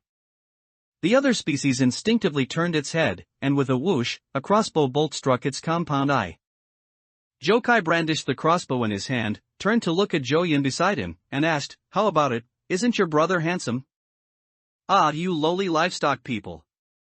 The other species was enraged, its abdominal tentacles flailing wildly. Lu Linhai seized this opportunity to circle around to the monster's back and slammed his steel rod onto its head. With another clang, although the steel rod couldn't penetrate the monster's carapace. Lu Linhai's role was to attract the other species' attention and cover Chen Yi and Zhou Kai. When the other species turned to look at Lu Linhai, Chen Yi charged at the other species again. This time, the other species was smarter. As its forearm chopped at Lu Linhai, the abdominal tentacles coiled towards Chen Yi. "Chen Yi, attack left, dodge right, jump up!" Zhou Kai shouted. Chen Yi, without thinking, immediately acted according to Zhou Kai's shouts. He dodged to the right, avoiding the tentacle reaching from the left. Then he quickly jumped up, avoiding the tentacles trying to entangle his legs. Another tentacle reached for Chen Yi's neck, but before it could get close, a crossbow bolt flew in and struck this tentacle. Chen Yi seized the moment, approached the other species again, and plunged the knife in his hand into the joint. The three cooperated tacitly. As soon as one of them was targeted by the other species, the other two immediately attacked with full force. Compared to them, Changdao on the other side was even more relaxed. Even when facing two other species simultaneously, he did not fall behind. Changdao's fighting style was both reckless and meticulous. His slaughter knife continuously chopped, engaging the other species head-on while using his ability to control other knives to constantly launch sneak attacks. A dozen slaughter knives flew around in the air, severing the monster's tentacles and cutting off its insect legs. In just over 10 minutes, these three other species were steadily defeated under the assault of Chen Yi and the others. Zhang Chang, standing by, was astonished, sighing in his heart. "You dog! Here comes the flying stick!" Lu Linhai also roared, thrusting the steel rod in his hand towards the other species' abdomen. Zhou Kai began to move, coming to the front of the monster and firing crossbow bolts. A crossbow bolt pierced the monster's neck, and at the same time, Chen Yi leaped, jumping onto the monster's back. "Die!" Chen Yi gritted his teeth, forcefully plunging the knife in his hand into the monster's back of the neck. And Changdao on the other side had already finished his battle. After the two other species fell, he turned to watch Chen Yi and the others fight. After observing for a while, Changdao did not intervene and walked directly into the bus. As Changdao started the bus, Chen Yi and the others finally ended their battle. "Get in!" Changdao's shout came from inside the vehicle. After Chen Yi and the others all got on the bus, Changdao drove the bus towards the highway entrance. Watching the highway entrance getting closer, Chen Yi's heart was in his throat. The staff at the toll booth noticed an anomaly on the bus. They saw that the driver was in Changdao and quickly revealed their true forms, wanting to stop the bus. "Hold on tight." And Changdao shouted, stepping on the accelerator and crashing straight through. With a bang, the other species directly in front of the bus was sent flying. The accelerating bus broke through the barrier. Just as it was about to exit the highway entrance, another species climbed up from the side. The other species raised its forearm and shattered the window. Just as it was about to crawl in, Zhang Chun quickly pulled out a tightly wrapped glass bottle from his bag. "Let me." Tearing off the outer wrapping, Zhang Chang ran over and forcefully smashed the glass bottle at the other species. The glass bottle shattered on the other species' face, and the liquid inside began to corrode the monster's hard carapace. "Damn, I missed. I was going to throw it at its eye," Zhang Chun complained. "Is that?" Chen Yi paused, surprised. "Sulfuric acid? Where did you get it from?" "I stole it from the school chemistry lab when I was in school," Zhang Chang replied. "I originally planned to use it against the two other species at home, but then I met you guys. When I left, I thought it might come in handy, so I brought it." The other species did not let go, trying to continue crawling inside. Lu Linhai held up the steel rod in his hand and thrust it into the corroded spot. With a sizzle, this time, the steel rod pierced into the other species' brain. "Get the X out of here." With Lu Linhai's curse, the monster was pushed off. The moment the bus entered the highway, it seemed to pass through an invisible barrier, and the vehicle experienced a momentary slowdown. Chen Yi felt a sudden daze. When he came to his senses, he noticed that the surrounding scenery had instantly changed. The plants on both sides of the highway were no longer lush green, the tree trunks were twisted, growing in an extremely bizarre way. The leaves on these trees were not green leaves but rather like sharp needles, similar to cacti. The dry air carried a stifling heaviness, making one feel exceptionally oppressed. Is this the world outside the city? The scene before him shocked Chen Yi immensely. He looked back at the city behind him but found he couldn't see anything. Those special devices completely isolated the entire city from the outside couldn't see in. And what was seen inside was all false imagery. What exactly happened to this world? Look quickly. Lu Linhai, nearby, seemed to have discovered something and shouted in surprise. In the woods on both sides of the highway, a group of strange birds with grotesque appearances perched on the branches. Their black feathers were tattered and missing in places. The flesh on their chests seemed to have rotted, and upon closer inspection, numerous bloody granulation tissues could be seen constantly wriggling. As the strange birds cried out, Zhou Kai noticed that these birds even had sharp teeth in their beaks. The group of strange birds noticed the bus driving on the road and all looked over. Fortunately, this group of strange birds didn't give chase, otherwise, it would have been another significant problem. What the hell are these things? Lu Linhai frowned. These strange birds looked even more disgusting than the other species in the city. They look like crows. Chen Yi felt a sense of unease. The strangely growing plants before them, and those repulsive strange birds in the trees, something terrifying must have happened in this world he was in to make it this way. But what exactly was it? These things are crows? Lu Linhai was somewhat surprised. Judging by their calls and color, they do resemble crows. Zhang Chang nodded. We just don't know why they've turned into such ghastly things. Seeing that the group of strange birds hadn't flown over, Zhang Chang didn't pay them any mind. He turned his head to Chen Yi and asked, where exactly is the northernmost land you mentioned? The North Pole? If we're going to the North Pole, that's a huge undertaking. Chen Yi shook his head, I don't know. The information we have is limited.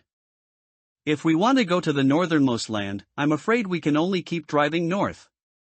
However, I don't recommend doing that.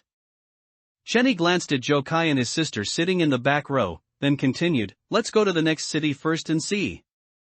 If we can find clues, that's great.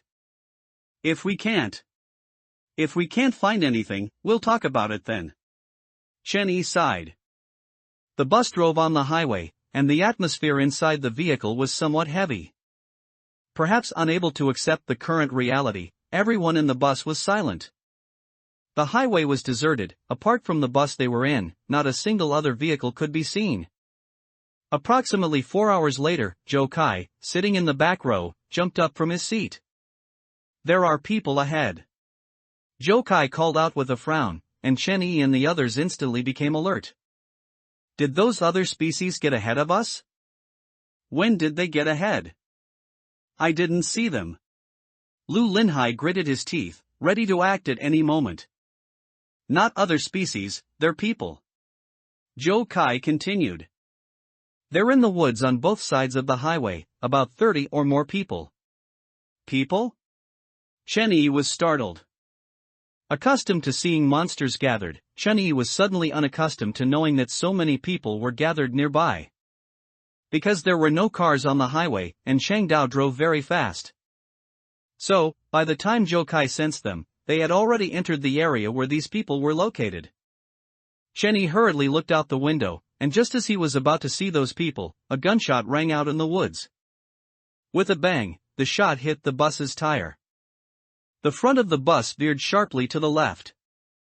Fortunately, and Chang Dao gripped the steering wheel tightly, tapped the brakes, and quickly adjusted the direction, thus avoiding hitting the guardrail and bringing the vehicle to a steady stop. "They have guns." Chen Yi frowned. Before leaving the city, Chen Yi and the others had thought about getting a gun. However, that city was a ranch built according to human living environments, so finding a gun was not an easy task at all. Especially with Chen Yi and the others already exposed. So, they expended a great deal of effort and only found a crossbow. Their cold weapons against the opponent's hot weapons meant a very low chance of winning. "Why are they attacking us?" Lu Linhai was somewhat confused. However, his words sparked an idea in Chen Yi's mind. Could it be because they thought other species were riding in the bus? The bus was a means of transport for high-quality livestock people. Which is why this group of people was ambushing nearby. They didn't have Joe Kai's ability to distinguish whether the occupants of the bus were people or other species. That's why they attacked the bus's tires, forcing the vehicle to stop. "We are people, not monsters." Chen Yi hurriedly shouted out the window, "Don't shoot. Everyone in the bus is human, we escaped." Following Chen Yi's shout, several heads peeked out from the woods on both sides. Immediately after, several people emerged from the woods and slowly approached the bus. "Is that guy holding a hunting rifle?" Zhang Cheng noticed the gun in the hand of the leader and whispered to Chen Yi beside him. "Strange, why does only one person have a gun, and it's a 3-shot 16-gauge semi-automatic hunting rifle?" Zhang Cheng found it a bit strange. In his opinion, since the world had been taken over by other species, both humans and other species should have acquired some powerful hot weapons. Not to mention planes, tanks, or cannons, they should at least have a handy rifle. However, throughout their journey, not only were the other species' fighting methods quite primitive, but even now, seeing a gun. It was only a semi-automatic hunting rifle used for hunting. Could it be that all hot weapons were destroyed by the other species? Or perhaps, hidden by the other species? Zhang Chun couldn't figure it out at the moment. "Get out of the bus." The leading man raised the hunting rifle in his hand. The people following him were armed with cold weapons like knives and axes. "What do we do now?" Lu Linhai asked. Chen Yi thought for a moment and said, "Don't get out of the bus yet." Chen Yi warily glanced at the people surrounding them and whispered, "Although they are human, we don't know what these people want to do. If these people aren't good people, getting out of the bus rashly would be very dangerous." "I agree." Zhang Cheng echoed, "Let's negotiate with them first. If it really doesn't work." Zhang Cheng looked at Chang Dao, "Uncle, can the bus still drive?" "It can drive." And Chang Dao nodded. The bus suddenly veered to the left just now, so the front left tire must have been shot out. Although one tire is broken. There's no problem with breaking through, it'll just be a bit bumpy. "That's fine then." Zhang Cheng nodded. I'll go negotiate with them. Shinny frowned and walked towards the bus window. Shinny felt he was the most suitable person to negotiate. If the other party shot, even if Shinny was killed, he could return to the past. As for the others, once they died, they were gone. Big brothers, we are all human, not monsters. Shinny said according to his guess. We escaped from the city and mean no harm. Get out of the bus. The man with the hunting rifle ignored Shenyi. He aimed his gun at Shenyi and roared fiercely, if you don't get out of the bus now, I'll shoot. If the other party consistently refused to talk, negotiations could not proceed. If they didn't know what the other party wanted by stopping them, then Shenyi and the others would have no choice but to break through. Shenyi frowned. For safety's sake, he decided to have an Changdao drive-through. But just then, a familiar voice suddenly rang out from the crowd that had gathered. A man squeezed out from the crowd. He walked to the man holding the hunting rifle and excitedly shouted at Shenyi, Shenyi. You're Shenyi, right? Do you still remember me? Looking at the person who suddenly appeared, Shenyi was first startled. And then a memory from a few years ago popped into his mind. You are Uncle Tian? Shenyi was a little surprised. A few years ago, there was a tenant named Tian Wenlei downstairs from Shenyi's home. Although he was over 30, he still had a childlike heart, and all the children in the neighborhood liked him. Tian Wenlei's home had many different types of game consoles, so whenever it was a holiday, Shenyi would always run to Tian Wenlei's house to play games. Tian Wenlei didn't feel annoyed by this at all, he even had a great time playing with Shenyi. But later, Tian Wenlei got married, and after he went on his honeymoon with his wife, he never came back.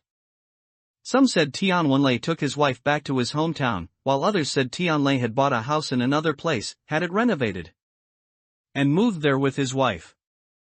Since then, Shenyi had never seen Tian Wenlei again.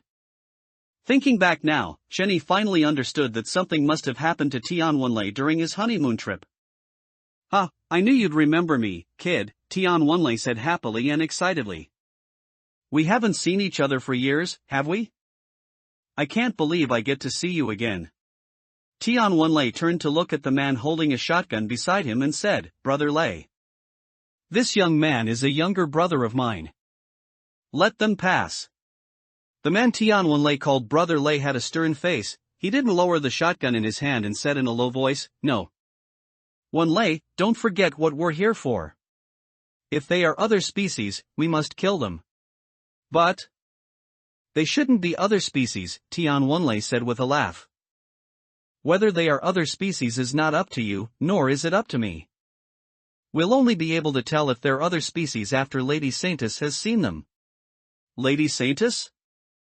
Shenyi was stunned for a moment. He didn't know who the Saintess the other party spoke of was, but if this Lady Saintess could distinguish between humans and other species, she most likely also possessed special abilities. "I say, uncle, if we really are other species, do you think that shotgun in your hand can truly kill us?" Zheng Cheng glanced at the shotgun in Brother Lei's hand, saying dismissively, "Other species possess hard shells. Even if a shotgun could cause some damage, with only one shotgun, it would be no match for an other species. Do you want to try?" Brother Lei aimed the shotgun at Zheng Cheng. "Stop! Stop!" Tian Wenlei quickly shouted. "Shenyi, Brother Lei isn't a bad person. He's a god chosen by God to lead humanity against the other species." Seeing that he couldn't persuade Brother Lei, Tian Wenlei could only turn to persuade Shenyi. "God chosen?" Shenyi frowned. Strange terms were increasing. Tian Wenlei's face was full of worry, showing that he was genuinely concerned that Brother Lei would attack Shenyi and his companions. "Shenyi, Uncle Tian has never lied to you. They are not bad people, nor are they other species. When my wife and I were traveling back then, it was Brother Lei who rescued me from those other species." Tian Wenlei continued, "We all live in a village far away now. And everyone there was rescued by Brother Lei and his group. You all come with us to have a look." I swear on my life, as long as you are all humans, there will absolutely be no danger. Chen-Yi, these people are using the term other species.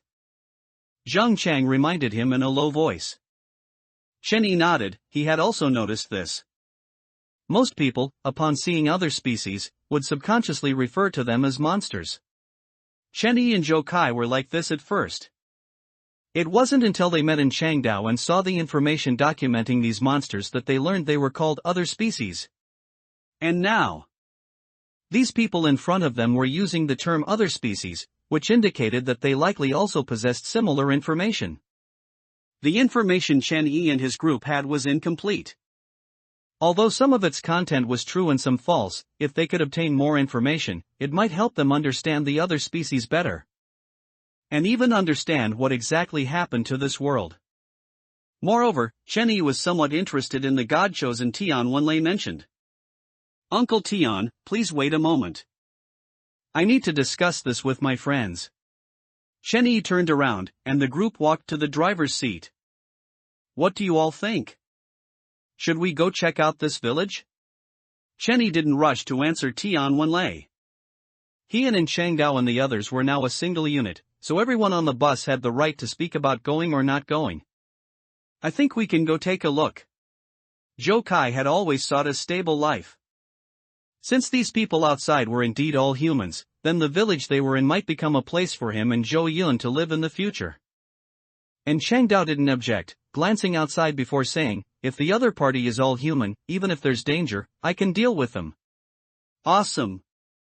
Truly Uncle Lin, Lu Linhai said, I think De Xingxing's opinion is not included in the reference scope. Zhang Cheng joked before Lu Linhai could finish speaking.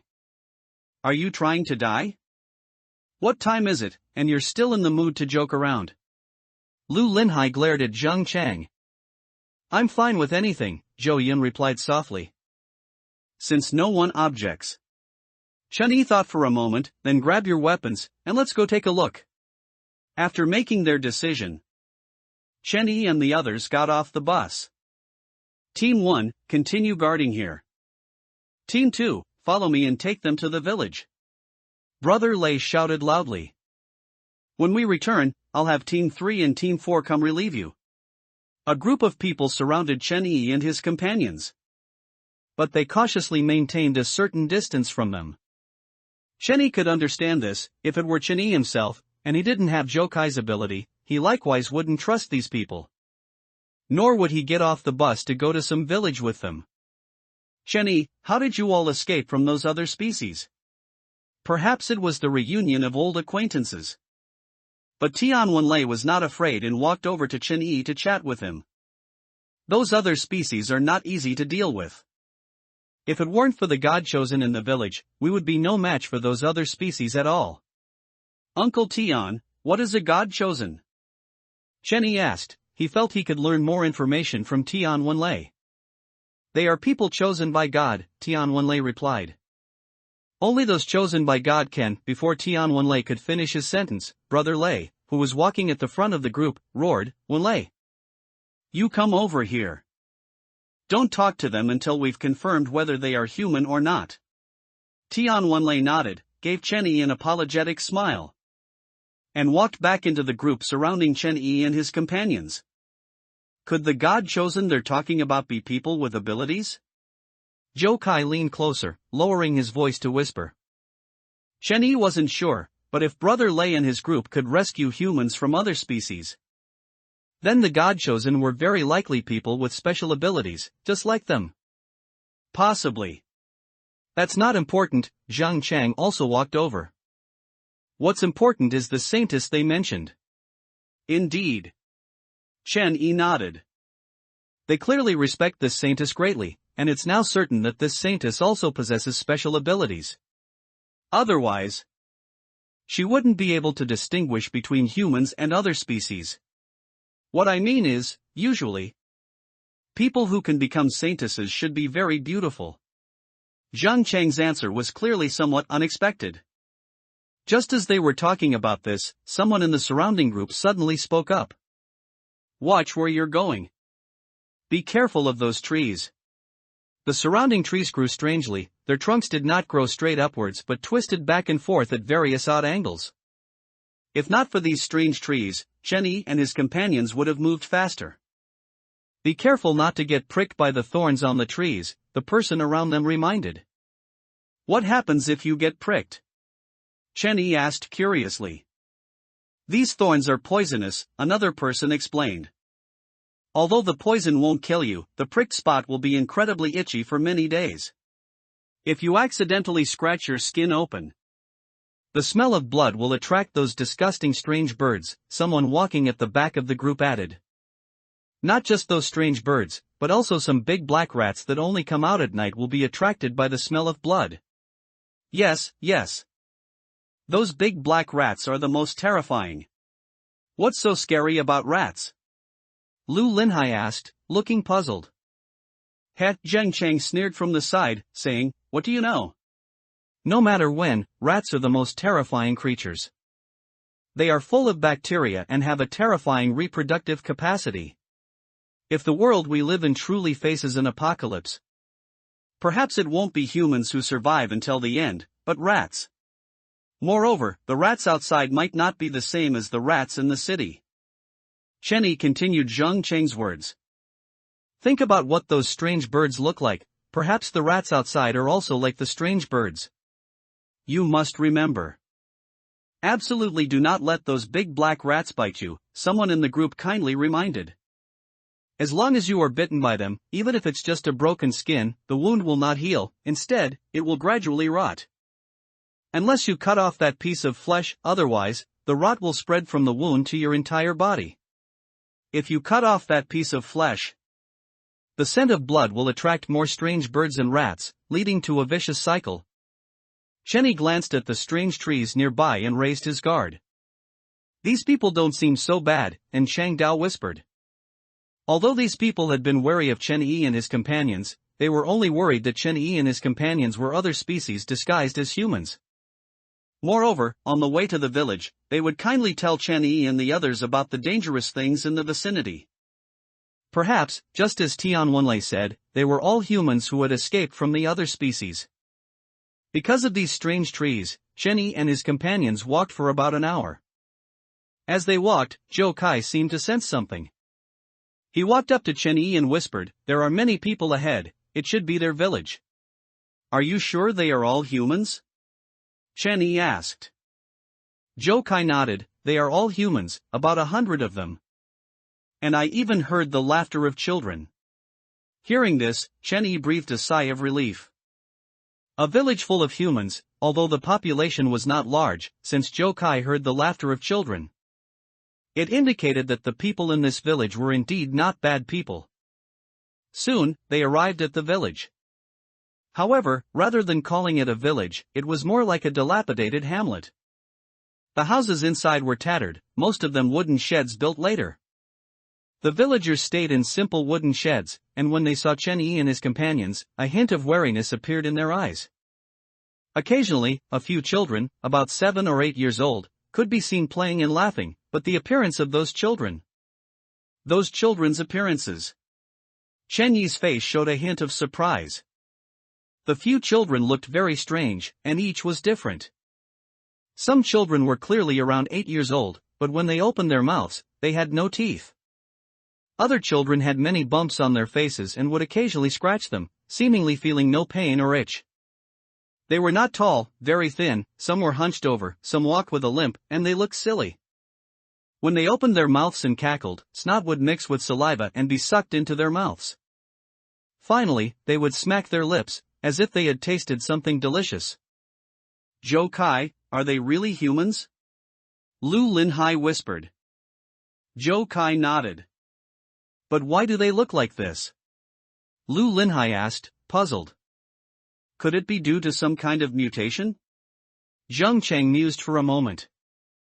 "For example, these trees and birds in the outside world, and the rats we haven't seen yet, are all due to this mutation. Didn't you say there are special isolation devices at the edge of the city? Could the existence of these devices also block these mutations? But why do the adults look so normal?" Lu Linhai asked. Because these children were born later, Tianwenlei, who had been walking in front, came over. As if he knew Chen Yi and his companions would discuss these children, he quietly explained, children born in the outside world, for some reason. All look very strange. Perhaps. Zhang Cheng speculated, this is how the other species limit the growth of humanity. If the escaped humans begin to procreate, in a few decades or centuries, they will threaten the existence of the other species. To solve this problem at its root, the other species tampered with the humans they raised, or perhaps tampered with the outside environment, causing children born in the outside world to. At this point, Zhang Cheng stopped. They reached the village entrance, and the people guarding outside saw them and collectively shouted, Brother Lei. You go inform the people of Squad 3 and Squad 4 to relieve Squad 1, Brother Lei instructed. Then, Brother Lei looked at Chen Yi and the others and said, the rest of you follow me, I'll take them to see the Holy Maiden. The Holy Maiden they spoke of lived in a dilapidated ancestral hall. Brother Lei told Chen Yi and the others to wait outside the door and entered the ancestral hall alone. A holy maiden, she must be very beautiful, Zhang Cheng muttered, seemingly eager to see the Holy Maiden. But when the ancestral hall door opened, the person who walked out behind Brother Lei was an old grandmother with graying hair. Although the old grandmother's steps were faltering, the clothes she wore were like the style young girls preferred. Holy Maiden, these are the people who came out of that city this time, Brother Lei said respectfully, bowing his head. Please see if they are humans or other species. Ha! Zhang Cheng was stunned. He rubbed his eyes and looked at the old grandmother who came out of the ancestral hall with a surprised expression. She's the Holy Maiden? You must be mistaken, shouldn't holy maidens all be fair-skinned, beautiful, and have long legs? Lower your voice, Chen Yi glared at him. Didn't you see that the people in this village greatly respect the Holy Maiden? If they hear you say that, they'll beat you to death. The old woman, known as the Holy Maiden, slowly walked out. She first came to Chen Yi, looked at him, and nodded slightly. Then she walked to Zhang Cheng and also nodded. But when she came before Lu Linhai, her expression suddenly changed. The Holy Maiden took 2 steps back, scrutinizing Lu Linhai up and down. What's wrong? Lu Linhai asked, looking puzzled. Chen Yi and the others nearby also looked at Lu Linhai but found nothing strange about him. Just then, the Holy Maiden spoke. The Holy Maiden opened her mouth, and her teeth were almost all gone. She tremblingly raised her hand, pointed at Lu Linhai, and said, You. What exactly are you? Why are you scolding me, old lady? Lu Linhai looked wronged, unsure how to respond at the moment. However, after the saintess finished speaking, Brother Lei, who was standing nearby, quickly became alert. He raised the hunting rifle in his hand, quickly loaded it, aimed the barrel at Lu Linhai, and adopted a stance as if he would shoot at any moment. And Chang Dao, behind Lu Linhai, quickly acted, the bone-chopping knife flying out, held tightly in his hand, as if he would counterattack at any moment. God chosen? Brother Lei frowned, looking somewhat surprised the moment he saw the bone-chopping knife fly out of the bag. It's fine, the saintess raised her hand, signaling Brother Lei to lower his gun. He is not another species, the saintess looked at Lu Linhai. But he is not human either. Ha! Lu Linhai was a bit bewildered, he had been human for so many years. How did he suddenly become an existence that was neither human nor other species? Saintess, are you mistaken? Chen Yi was equally puzzled. In the previous timeline, he had personally killed Lu Linhai, so he believed Lu Linhai was human. The saintess's judgment cannot be wrong, Brother Lei said sharply. Zhou Kai, standing nearby, remained silent. In fact, he had always found Lu Linhai a bit strange. After all, Lu Linhai's heartbeat was extremely similar to another species. But because Lu Linhai had never harmed them, and even sacrificed himself to help them, he hadn't delved deeper into the matter. Thinking about it now, a guess popped into Zhou Kai's mind. He looked at the saintess and asked, could it be that he is a product of humans and other species combining? What? Lu Linhai was even more bewildered. He had been human for so many years, how did he become a half-human, half-other species existence again? Moreover, how could those disgusting monsters with tentacles combine with humans? Whose taste is that heavy? The saintess shook her head. No.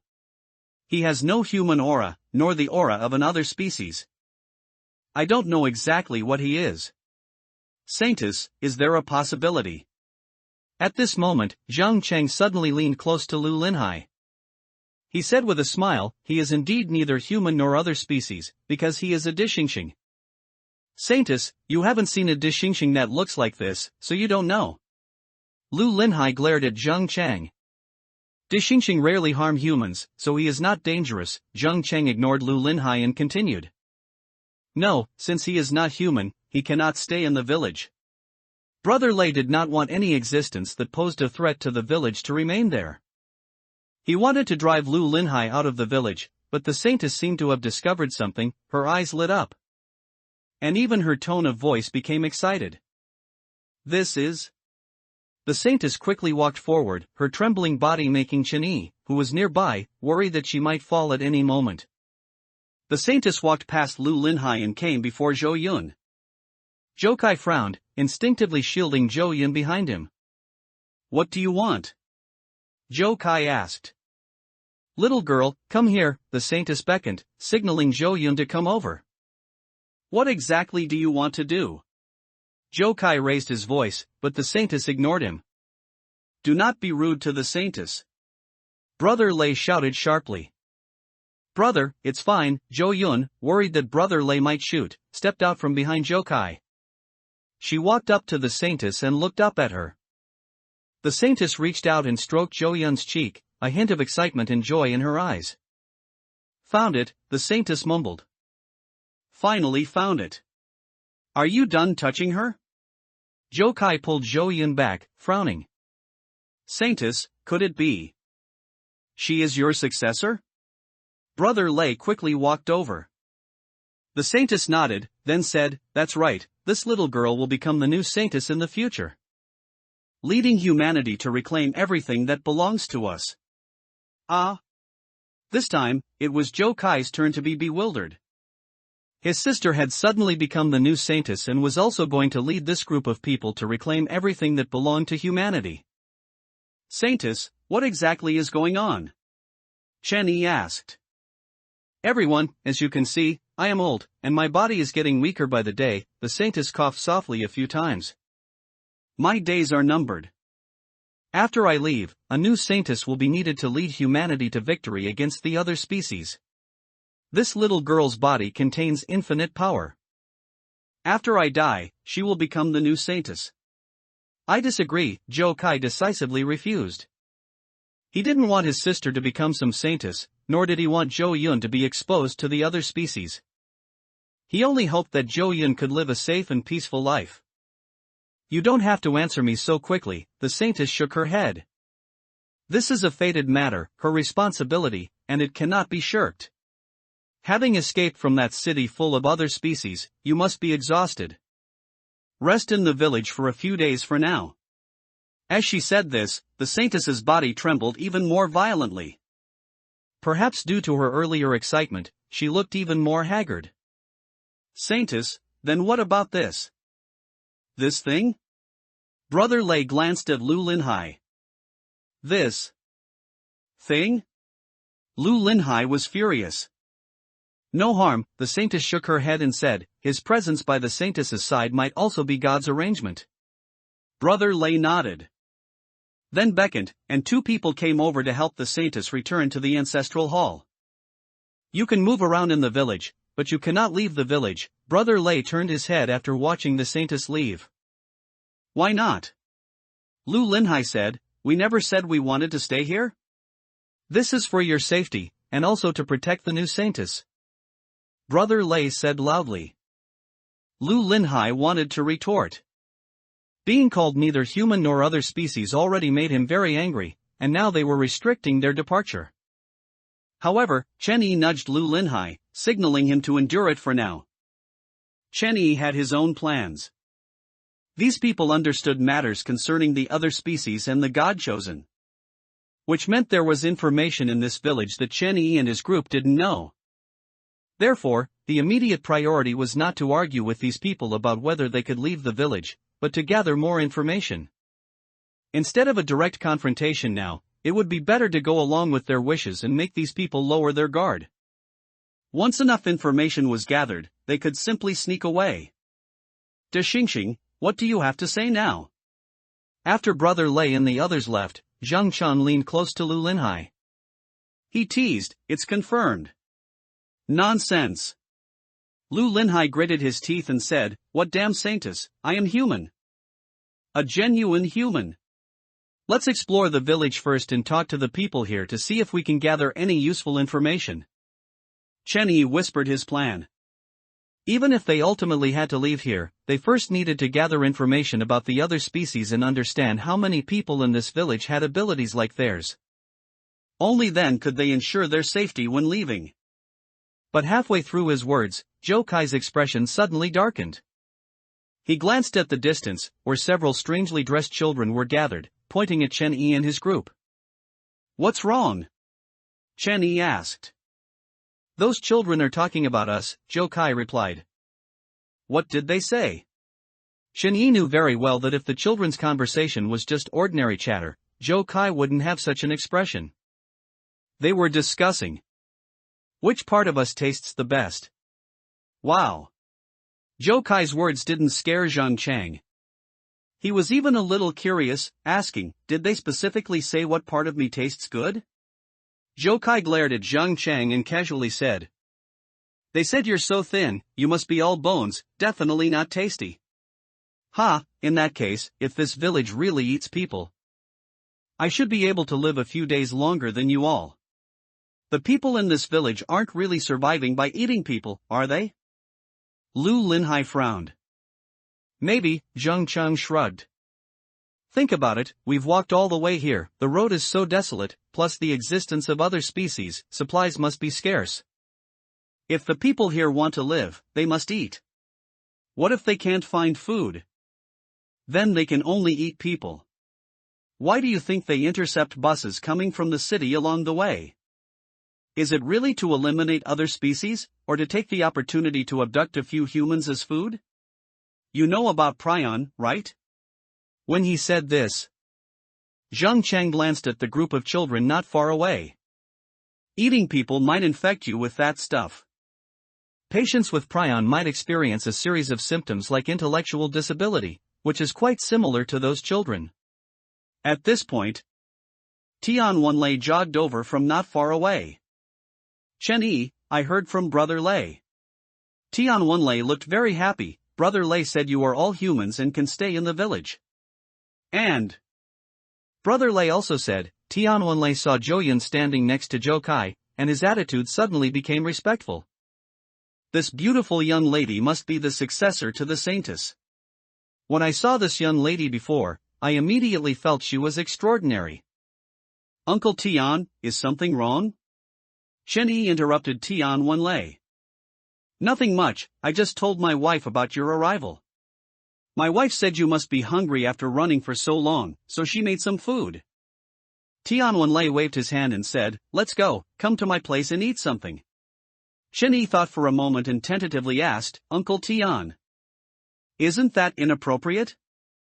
Supplies in the outside world must be hard to find, and now you're sharing them with us, we're really sorry. Supplies outside are indeed not as abundant as in the city, but they're not that scarce either, at least there's no problem with food. No one will starve to death. Tian Wenlei's expression was natural as he spoke, and he didn't seem to be lying. Lu Linhai glared at Zhang Chang and whispered, what about the scarce supplies you talked about? You just like to scare people. Zhang Chang pouted, unconcerned. Let's go, you'll know once you get there, just don't be disgusted after you see it. Tian Wenlei's words made Chen Yi a little curious. So they followed Tian Wenlei to his dwelling. It was a wooden shed built with planks, and wooden boards were pieced together around it to block the wind. The shed had no door and little furniture inside, only a wooden plank, which was probably their bed. The house is very simple, please don't mind it, Tian Wenlei pointed inside the shed, please sit wherever you like, don't be picky. Outside is not like the city, there isn't much furniture. We don't mind, Chen Yi shook his head.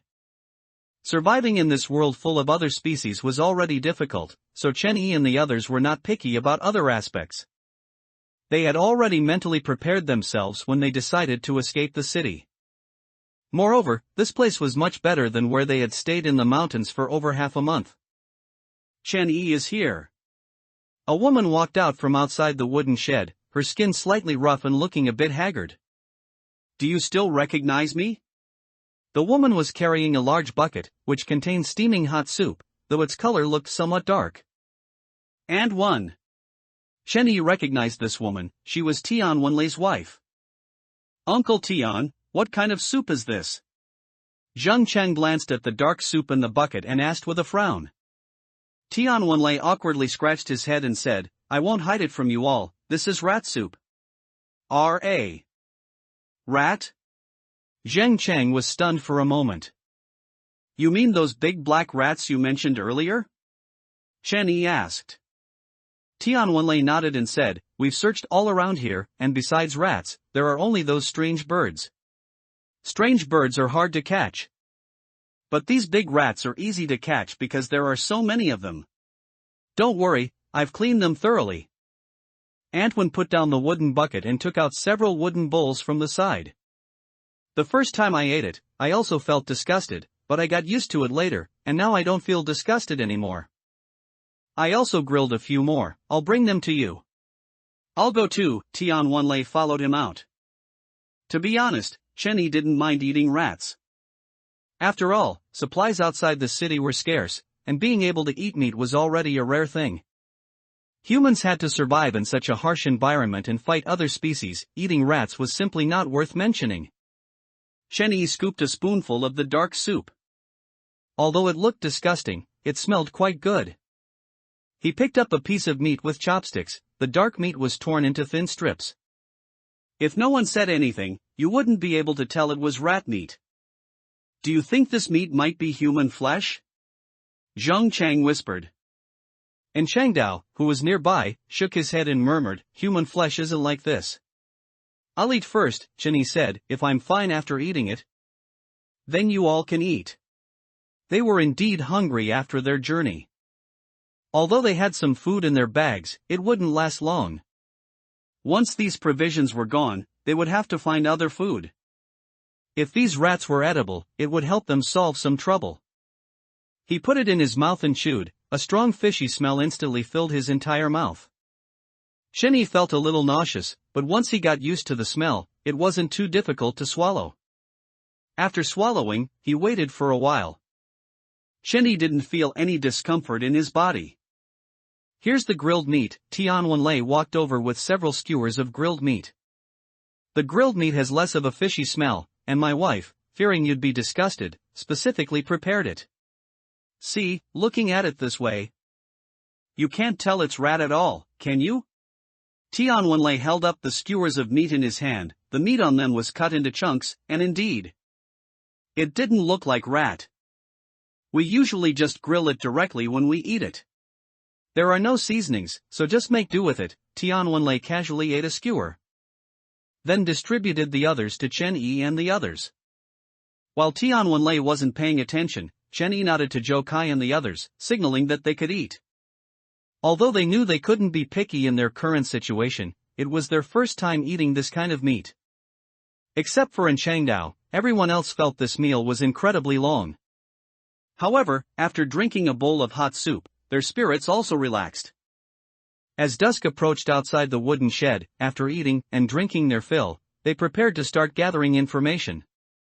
According to the plan, Chen Yi and the Zhou Kai siblings formed one group, Lu Linhai and Zhang Cheng formed another, and Changdao went alone. Each going to different parts of the village to investigate. But when they began their investigation, they found that the entire village was permeated with an eerie strangeness. The people living in this village were exceptionally warm. Whenever they saw Chen Yi and his companions, they would inevitably come over to offer greetings and inquire about their well-being. But whenever Chen Yi tried to ask about the village, the answers he received were surprisingly consistent. Under the protection of the Saintess and the God-chosen, this village is very safe. Beyond that, Chen Yi received no valuable information from them. As for how exactly the saintess and the god chosen protected the village, they didn't explain, always changing the subject to brush it off. I always feel like the reason these people are telling us all this is because they want us to stay in this village, Chenny whispered to Jokai. I have that feeling too, Jokai nodded. The saintess told Brother Lei that everything the people in the village do is to reclaim what originally belonged to humanity. But when he got to this point, Jokai looked around. But we've been wandering around here for so long, and we still haven't seen any preparations they're making for battle. And Jokai, don't you think the people in this village are a bit strange? Chenny glanced at someone not far away who was waving at him. Chenny politely responded with a nod, then continued, I didn't pay much attention before, but after walking around the village for a while, I feel like everyone in the village is a bit hunched. The people in the village had hunched backs. But the degree of the hunch varied among different individuals. Chenny hadn't noticed before. After all, living in this environment, it was only natural to feel tired and hunch over. Brother Lei and the others are a bit better, it's not very obvious, Chenny continued. But, the older the person, the more severe the hunch. Including the saintess we saw earlier. Recalling when the saintess walked out of the ancestral hall, Chenny had thought at the time that she was hunched and walked unsteadily due to her age. Do you remember the family we just passed? Jokai looked behind him. When you were talking to that family, I glanced inside the wooden shed. In the corner, on a wooden board, there was a person lying face down. Everyone sleeps in different positions, and lying face down isn't particularly strange. But the premise is that the bed beneath you is soft enough. If you're lying on a hard wooden board, sleeping face down would be quite uncomfortable. That person was lying motionless on the wooden board. If I couldn't hear his heartbeat, I would have suspected he was dead. Moreover, hunchback is caused by spinal curvature. Severely affected individuals cannot sleep face down on a bed at all. But that person did it. And when he was face down, there was a bulge on his back. Could it be caused by mutation? Zhou Yun asked softly. Just like those little boys. It's not impossible. Chenny thought for a moment, then looked up towards the ancestral hall in the distance. Let's go back to the ancestral hall and take a look. Chenny lowered his voice and whispered to Jokai. Let's eavesdrop on the saintess in the ancestral hall, maybe we can discover something. That's what I was thinking too. Jokai's idea coincided with Chun Yi's. They quickly arrived at the location of the ancestral hall. To avoid suspicion, they didn't get too close, always staying within the range Jokai's ability could cover. Jokai began to use his ability. He listened very carefully, but after a while, Jokai shook his head. What's wrong? Chenny asked. She seems to be asleep, Jokai replied.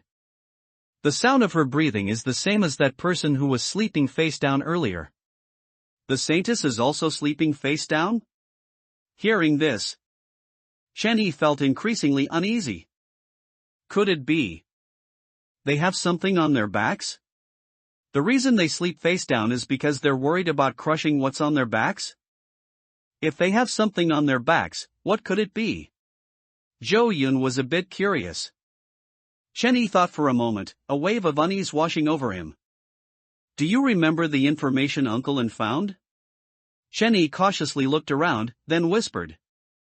The word other species used in the Ziliao doesn't just refer to the monsters in the city. The term other species is a general term for all monsters. Because Chen Yi and his companions had only ever encountered touch mantis, they had overlooked this issue. Now, thinking about it, a chill ran down their spines. You mean these people could be other species disguised as humans? Jokai frowned. He thought for a moment, his expression turning serious. I was careless. Jokai realized the seriousness of the matter. The heart rates of different types of other species might not be the same, so his method of judging whether someone was an other species by their heartbeat might not work anymore. But if the people in this village are also other species, why don't they attack us? Zhou Yun asked. Do they also, like the other species in the city, only attack us when we discover they're not human? Chenny shook his head, probably not. Regarding other species, the other species in the city never bring it up proactively, unless the humans they're raising reach a certain age. Or discover their true forms. Although we don't know why they do this, they've always maintained this unspoken agreement. But the people in this village proactively mention other species, and they even know about the existence of abilities at this point. Chenny suddenly noticed a problem. Jokai, have you seen other species here? Specifically, the touch mantis from the city? Chenny asked urgently. Jokai shook his head. Don't those other species all live in the city? Their heart rates are different from humans. If they appeared here, I wouldn't be able to miss hearing them. No, I'm talking about the corpses of touch mantis. Corpses? Jokai was startled. If the people in this village have been fighting touch mantis and successfully rescued so many people, they must have killed touch mantis. So, how do they deal with the touch mantis corpses? Shunny looked back at the village. If it were me, parts of the touch mantis could be used to make weapons. Their hard exoskeletons could be made into armor to protect the body. And their sharp forelimbs could be made into knives. However, in this village, we haven't seen anything related to touch mantis at all. Could they be processed centrally? Jokai asked with a frown. After all, we've only explored a part of this village. Perhaps Uncle An and Linhai have other discoveries. Chenny didn't speak. Although these were all his conjectures, once he had doubts, the village before him seemed different. Let's go back and see if Uncle An and the others have returned, Chenny thought for a while. If they haven't found anything either, we'd best leave here. Just as they were about to return to Tian Wenlei's residence, a limping little boy suddenly approached from not far away. The little boy's face was covered in many small fleshy bumps, which looked a bit creepy. As he got closer, the little boy stared at Zhou Yun and grinned foolishly, revealing a mouth full of crooked teeth. Mommy! The little boy suddenly raised his hand, pointed at Zhou Yun, and shouted, Mommy, I finally found you! The little boy limped towards Zhou Yun, continuously calling out Mommy. He opened his arms, wanting to hug Zhou Yun, but Jokai was quick, grabbing his collar the moment the little boy got close. You little brat, it's one thing to spout nonsense, but you dare to get physical? Do you believe I won't beat you? Jokai frowned and said fiercely. Little friend, you've mistaken me for someone else, haven't you? Zhou Yun asked softly, I'm not your mommy. The little boy was a bit anxious. He kept waving his hands, continuing to shout Mommy. As he called out, the little boy started to cry. Compared to the other children in the village, the little boy's reaction made Chenyi feel that something was off. Recalling carefully, the little boy was not among the children who had gathered earlier, discussing which part of their bodies tasted good. Little friend, why do you say she's your mommy? Chenyi squatted down and asked in a low voice. The little boy looked at Zhou Yun and murmured, My mommy is the prettiest? Chenyi was taken aback, then looked up at Jokai. His last sentence is quite right, my sister is indeed pretty, Jokai said casually. Mommy, I've been looking for you for so long. The little boy stared intently at Zhou Yun, tears sliding down his eyelids, looking very pitiful. Little friend, I really am not your mommy. Zhou Yun also squatted down and patiently explained. Mommy, please don't leave, okay? Clearly, the little boy's intelligence level wasn't high. For something he had decided, no matter what others said, it wouldn't change his mind. However, his next sentence caught Chen Yi's attention. The little boy reached out, wanting to grab Zhou Yun, and said, Mommy, I miss you so much. Don't go with them, they are bad people. Go with them? Chen Yi frowned, and when he looked up again, his eyes met Jokai's. Little friend, who did your mommy go with? Jokai also noticed that the little boy's words were strange, so he quickly asked. But the little boy ignored him, only looking at Zhou Yun, continuously murmuring the same words. Brother, let me ask him. Zhou Yun thought about it. Since the little boy considered her his mommy, he might answer her questions. Little friend, who are those bad people you mentioned? Where did they take mommy? The little boy heard Zhou Yun's words. He raised his hand and pointed to the ancestral hall not far away. Mommy, don't go in there again. Ancestral hall? Chen Yi was a bit surprised. Is this child's mommy in the ancestral hall? Impossible, Zhou Kai shook his head. Besides that elderly saintess, there are only two people responsible for protecting the saintess in the ancestral hall, and they are both men. Unless, this child's mommy is already gone, Zhou Kai said softly. This village really has problems. Chen Yi's expression became a bit grave. He thought for a moment and said, no, we can't stay here long. Let's go back and meet up with Uncle and the others. We'll sneak out at night. Zhou Kai nodded, but when he let go, the little boy quickly grabbed Zhou Yun's hand. He held on very tightly, showing no intention of letting go. Let go! Zhou Kai roared.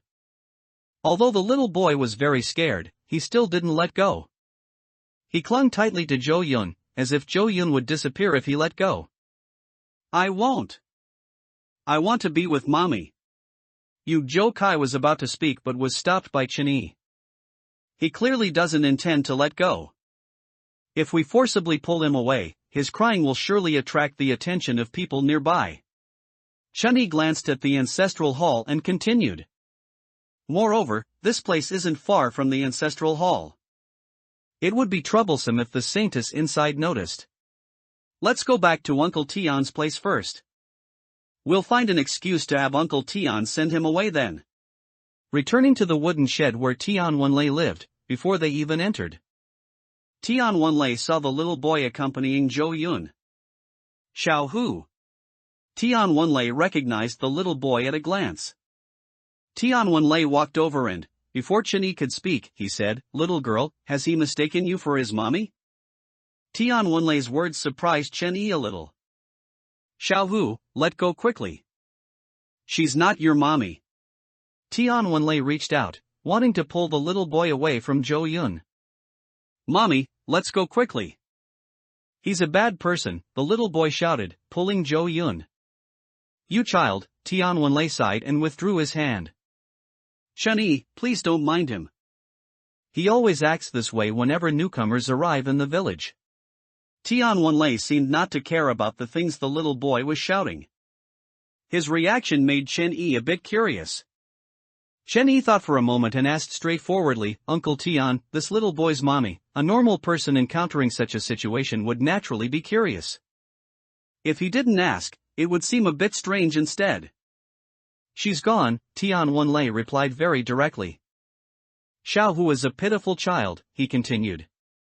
In fact, there are many people like him in the village. As you know, in battles with other species, casualties are inevitable.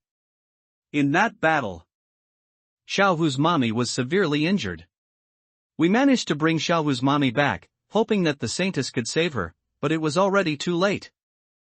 By the time she was taken into the ancestral hall, Xiao Hu's mommy had already passed away. Tian Wenlei's answer could indeed explain Xiao Hu's strange behavior. Seeing the villagers take his mommy into the ancestral hall, but since then, mommy had disappeared. Due to his intelligence issues, Xiao Hu didn't know what death meant, which is why he considered the villagers bad people and didn't want to go near the ancestral hall. As he spoke, Tian Wenlei sighed again. He glanced at Xiao Hu beside Zhou Yun and said with a bitter smile, but this is also good. At least he thinks his mommy is still alive, just hidden by us. So that's how it is.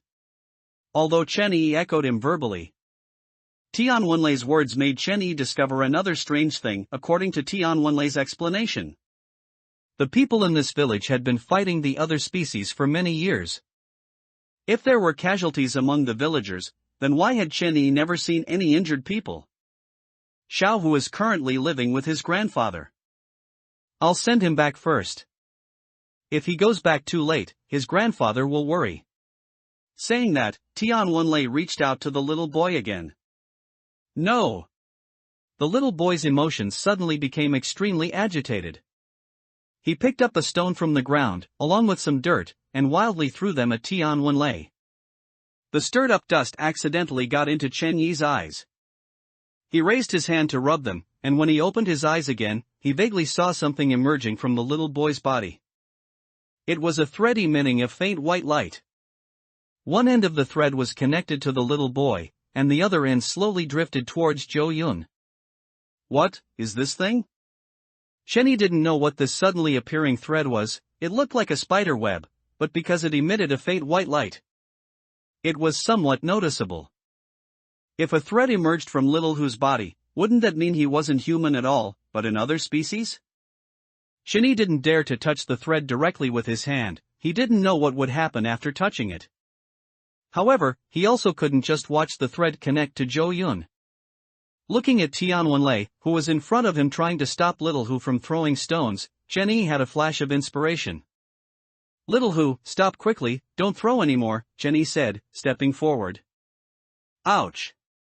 After just one step, Chenny cried out, pretending to trip accidentally, and bumped into Tianwen-lei. He pushed hard with the momentum, and Tianwen-lei, who hadn't reacted, crashed straight into Little Who. The other end of the thread touched Tianwen-lei's body, but just as Chenny breathed a sigh of relief, the thread actually passed through his body and continued to float towards Jo-yun. What on earth was this ghostly thing? Chenny was a bit anxious. He couldn't find a suitable tool for a moment, so he took off his clothes and vigorously waved them at the thread. This thread was extremely bizarre. It seemed to have no physical form, and no matter how Chenny waved, his clothes would pass right through the thread. Chenny, what's wrong with you? Zhou Kai noticed Chenyi's series of strange actions. He knew very well that Chenny wouldn't do these things without reason. Zhou Kai raised his guard and observed carefully using his ability, but he found nothing. Let go of me. I want to be with my mother. Little Who was wildly throwing stones, was caught by Tianwen-lei. Tianwen-lei picked him up, and no matter how Little Who struggled, he never let go. Looking back at Chenny, Tianwen-lei asked, Chenny, why did you push me just now? I didn't stand steadily just now and almost fell. I accidentally pushed you, Chenny quickly explained. I'm sorry, Uncle Tian. It's okay. The roads here aren't like the paved roads in the city, they are indeed hard to walk on. Tianwen-lei looked at the clothes Chenny was holding and then asked, then why are you taking off your clothes? Chenny paused for a moment. Then, after a brief thought, Chenny said, there are bugs. I think I just saw bugs flying around, and Little Yun is most afraid of bugs. I wanted to scare the bugs away. Bugs? Tianwen-lei frowned. I've lived in the village for so long, and I've never seen any bugs. Maybe I saw wrong. Uncle Tian, do you want to take Little Who back first? Since these methods couldn't stop the thread from continuing to float towards Jo-yun, the only solution was to address the root cause. The best way was for Tianwen-lei to take Little Who away. You're right, if he goes back too late, his grandfather will be worried, Tianwen-lei nodded. I'm not leaving. I want to be with my mother. Little Who in Tianwen-lei's arms shouted, but his struggles were futile. You are strange people. You want to harm my mother. Mom. Mom. Chenny, I'll take Little Who back first, and I'll be back in a bit. Tianwen-lei seemed to be used to Little Who's reactions. It's dark now, and you're not familiar with the village, so don't run around. With that, Tianwen-lei carried Little Who and walked away. As they left, the faint white light disappeared at some unknown point. Chenny turned to look at Jo-yun, and Chenny asked worriedly, Little Yun, do you feel uncomfortable anywhere? Uncomfortable?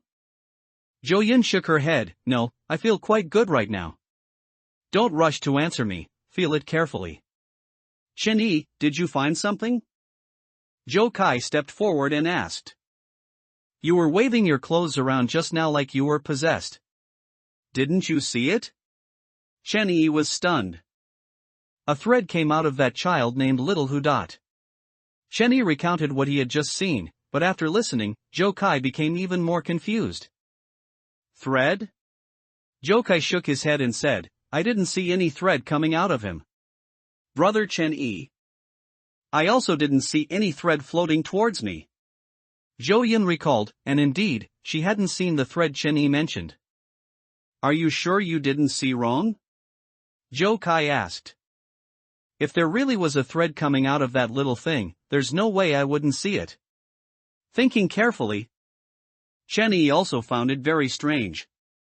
That thread emitted a faint light. It should have been very conspicuous on this night without electric lights. But why was he the only one who saw it? Thinking of this, Chen Yi frowned. Could it be because of drinking that pot of rat soup? What you saw was actually an illusion. Jokai didn't disbelieve Chen Yi, if there really was a thread as Chen Yi described. With his enhanced vision, he would definitely be able to see it. You also drank the soup. If there really were illusions, why are you fine? Chen Yi retorted. No matter what that threat is, we can't stay in this village any longer. Jokai thought about it and felt increasingly that this village was unsafe. After Uncle An and the others return, we'll discuss how to sneak away. Not long after, and Changdao returned. Like Chen Yi and the others, and Changdao also encountered enthusiastic villagers, but whenever he tried to inquire about things in the village, their descriptions were surprisingly consistent. It was still about how good and how safe this village was. Compared to the people in this village, I think those other species in the city are more like humans, and Changdao said with a frown. Thinking carefully, if those other species didn't reveal their original forms, their every word and action were indeed like humans. It was the people in this village who made Chen Yi feel inexplicably uncomfortable when interacting with them. Why haven't Lu Linhai and the others returned yet? And Changdao glanced outside the wooden shed, a hint of worry in his tone. Since they had decided to leave this village, they had to act as soon as possible. No one knew what would happen next. The longer they stayed here, the more dangerous it would be. But they waited for a long time, yet Lu Linhai and Zhang Chang still hadn't returned. Instead, Tian Wenlei, who had originally taken Little Hu back, ran back with a nervous expression. Chen Yi, have those two young men who were with you returned? Chen Yi shook his head, no. Uncle Tian, is something wrong? Oh no. They wouldn't really have gone to the forest north of the village, would they? Tian Wenlei looked very anxious. The forest north of the village? Chen Yi continued to ask, Uncle Tian, can't we go to the forest north of the village? You can't go there. Tian Wenlei said with a frown, this is also my fault for not telling you. The forest north of the village is a forbidden area in the village. You can't go there casually, especially at night. If you go to the forest north of the village at night, you're sure to die. Tian Wenlei's words instantly tensed the atmosphere. Chen Yi frowned, worried about Lu Linhai and Zhang Chang, but also a little curious. Since the forest north of the village was dangerous, why did the city's people stay here? Were they not afraid that the danger in the forest would eventually spread to the city? Uncle Tian, what exactly is in the forest north of the village?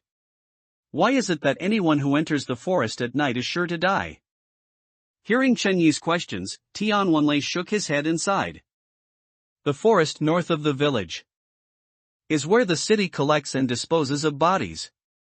Dispose of bodies? Chen Yi was a little surprised. Whose bodies?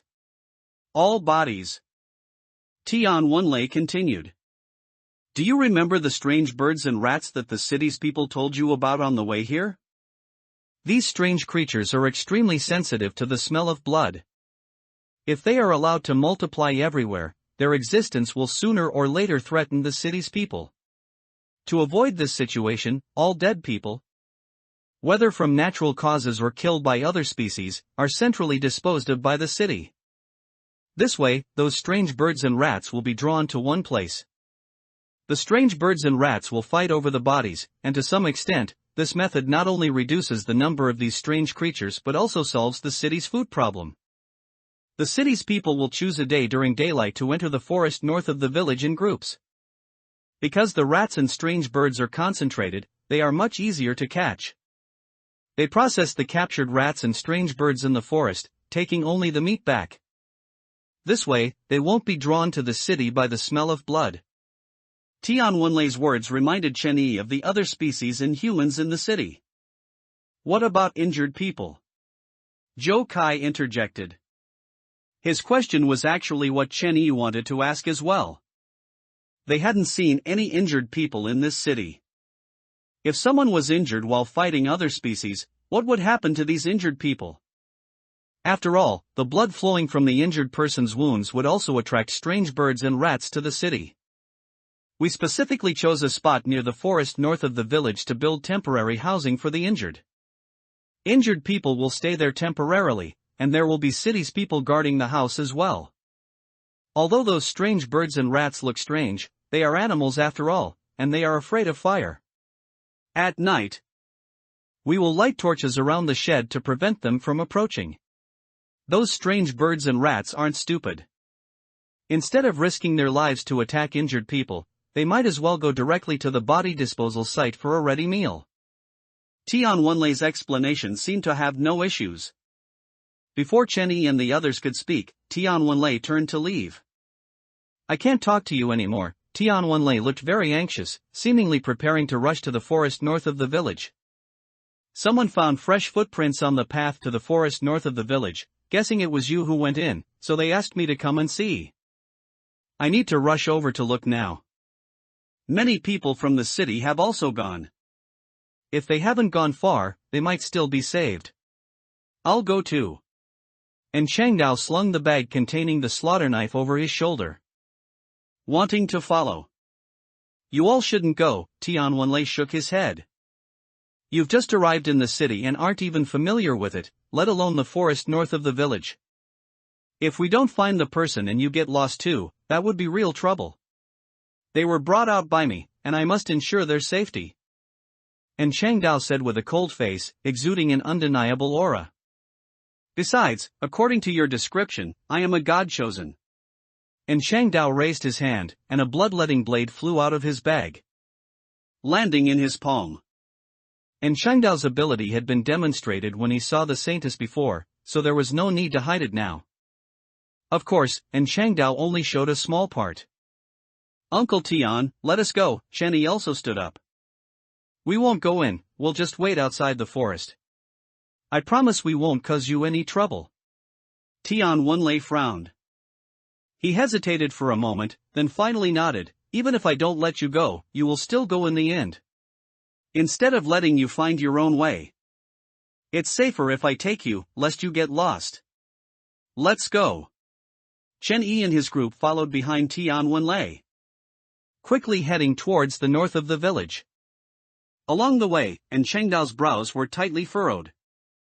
Before even reaching the north of the village, he already held a bone-chopping knife in his hand. It was clear that he was truly worried about Lu Linhai and the others.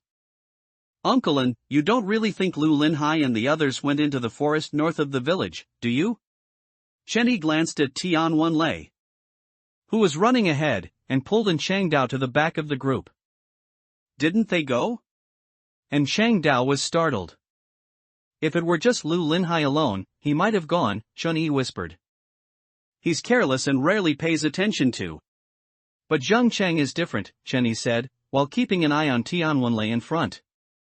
A person without abilities, who has lived so many years despite knowing the existence of other species, must be extremely cautious.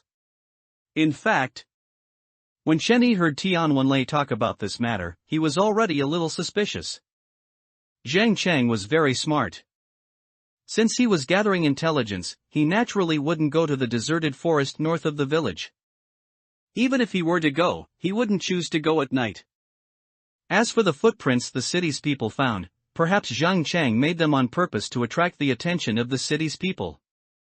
Zhang Cheng hadn't told Chen Yi and the others about this, so even if the city's people hadn't found the footprints, seeing them not return for a long time, Chen Yi and the others would have been anxious, thus asking the city's people for help in searching.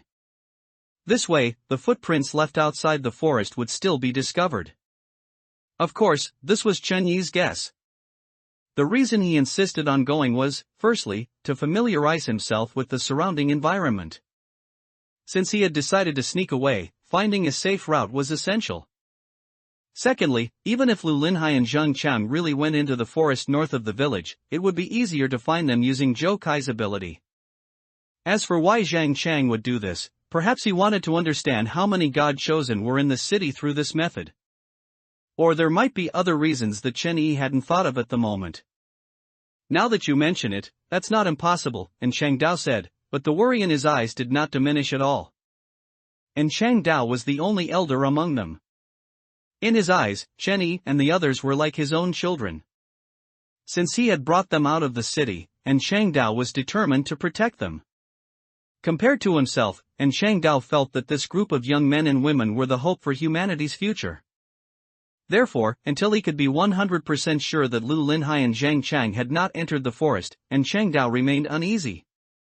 Wenlei, why did you bring them here? Outside the forest north of the village, many people holding torches had gathered. The leader was still Brother Lei, who, after glancing at Tian Wenlei with his hunting rifle, stared fiercely at Chen Yi and the others. Under the moonlight, the distant, twisted trees resembled snarling monsters. The sharp thorns on the trees seemed like their fangs and claws, giving off an indescribable sense of eeriness and desolation. You can come in with us. Brother Lei pointed his shotgun at Chang Dao. I remember you are a god chosen, so you won't be a burden and should be able to help. But you all cannot.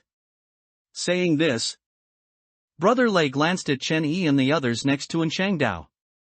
Those big black rats and strange birds are very aggressive at night. If we encounter danger, we won't have time to look after you. So, if you don't want to die, stay outside obediently. Besides, among you is the successor personally chosen by the Holy Maiden. If anything happens to her, we cannot bear that responsibility. Chen Yi frowned. In fact, he had no intention of entering the forest with Brother Lei and his group. The reason he came here was just to confirm if there was an escape route nearby. Based on Chen Yi's current understanding of the village, the Holy Maiden's ancestral hall was on the west side of the village.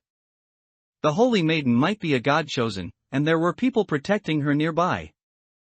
If they chose this route, the probability of being discovered was very high.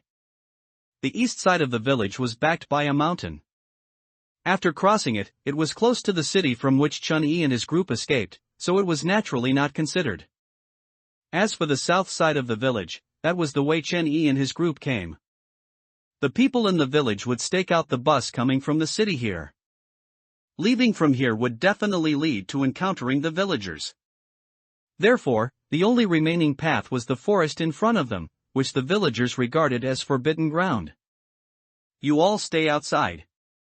I'll go in with them to take a look. And Chang Dao held the bone-chopping knife in his hand and walked towards Brother Lei. And Chang Dao wanted to go in and check if Lu Linhai and his group were in the forest, and at the same time, investigate whether this route could be used for escape. The cold wind blowing from the forest carried a pungent stench of decay. Chen Yi even felt his eyes sting, unsure if the gust of wind was mixed with fine sand. He rubbed his eyes, and when he opened them again, he once again saw the faint white thread of light. But this time, the thread of light emerged from the shotgun in Brother Lei's hand. One end of the thread was connected to the gun barrel, and the other end slowly floated towards Chang Dao. As Chang Dao approached, the thread connected to his chest. Zhou Kai, did you see it? Chen Yi tugged at Zhou Kai beside him.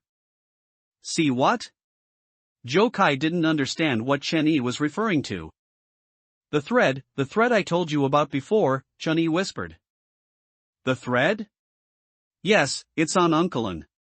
Zhou Kai quickly looked at Chang Dao, but he saw nothing. I don't see any thread on Uncle. You two stay behind to protect the successor. The rest of you follow me. Let's go.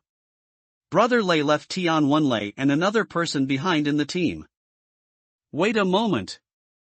Just as they were about to enter the forest, Chen Yi ran over. Is there something else? Brother Lei asked with a frown. Chen Yi ignored him, walked up to Chang Dao, and asked, Uncle, do you feel uncomfortable anywhere? Chen Yi didn't know what this suddenly appearing thread meant, but precisely because he didn't know, he felt uneasy. I'm fine. And Chang Dao shook his head. What exactly do you want to do? Brother Lei's tone sounded a bit impatient. Chen Yi, what's wrong with you? And Chang Dao also found Chen Yi a bit strange.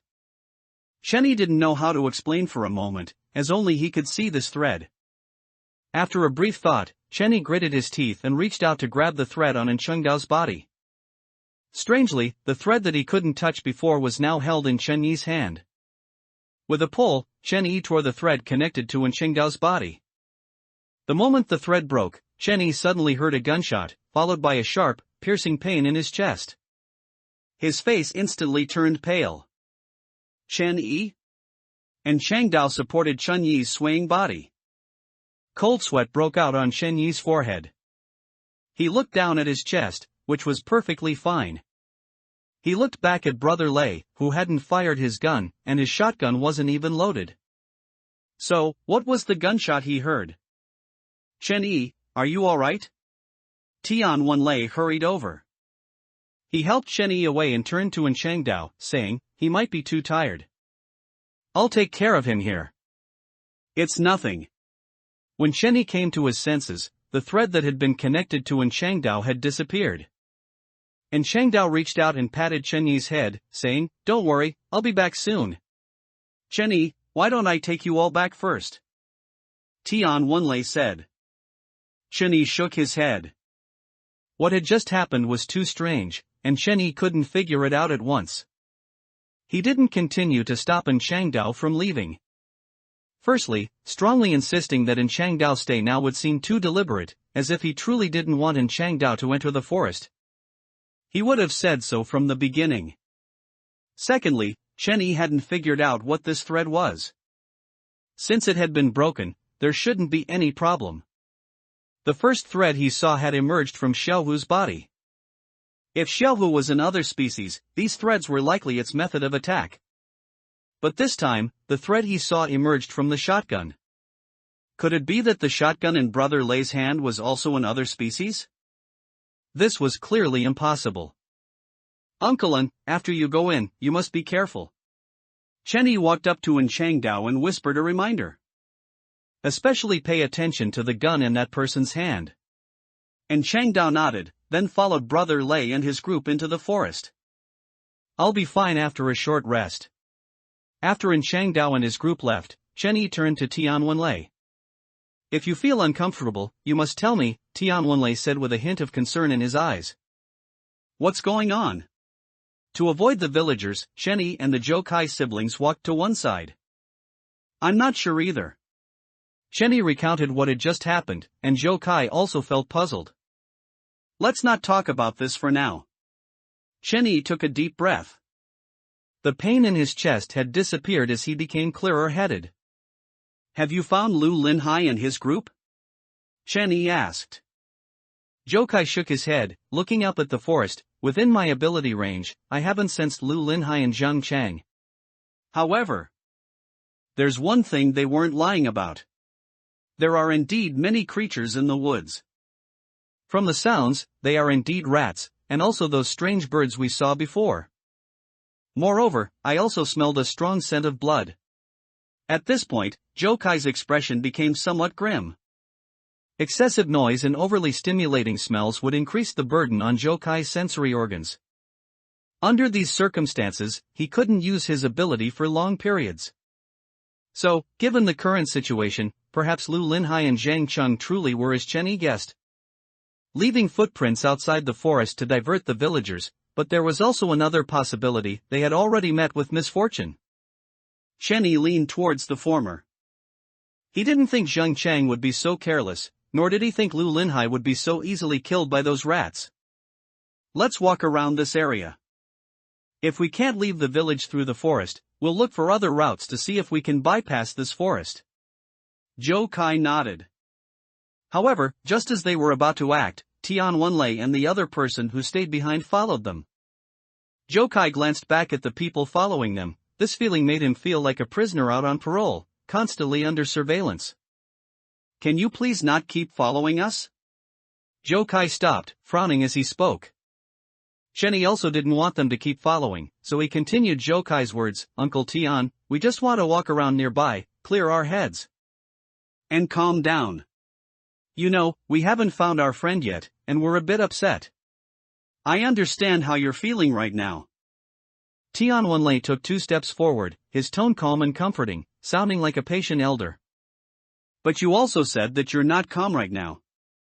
What if, in your anxiety and worry for your friend, you go into the forest? Chen Yi, I don't want anything to happen to you.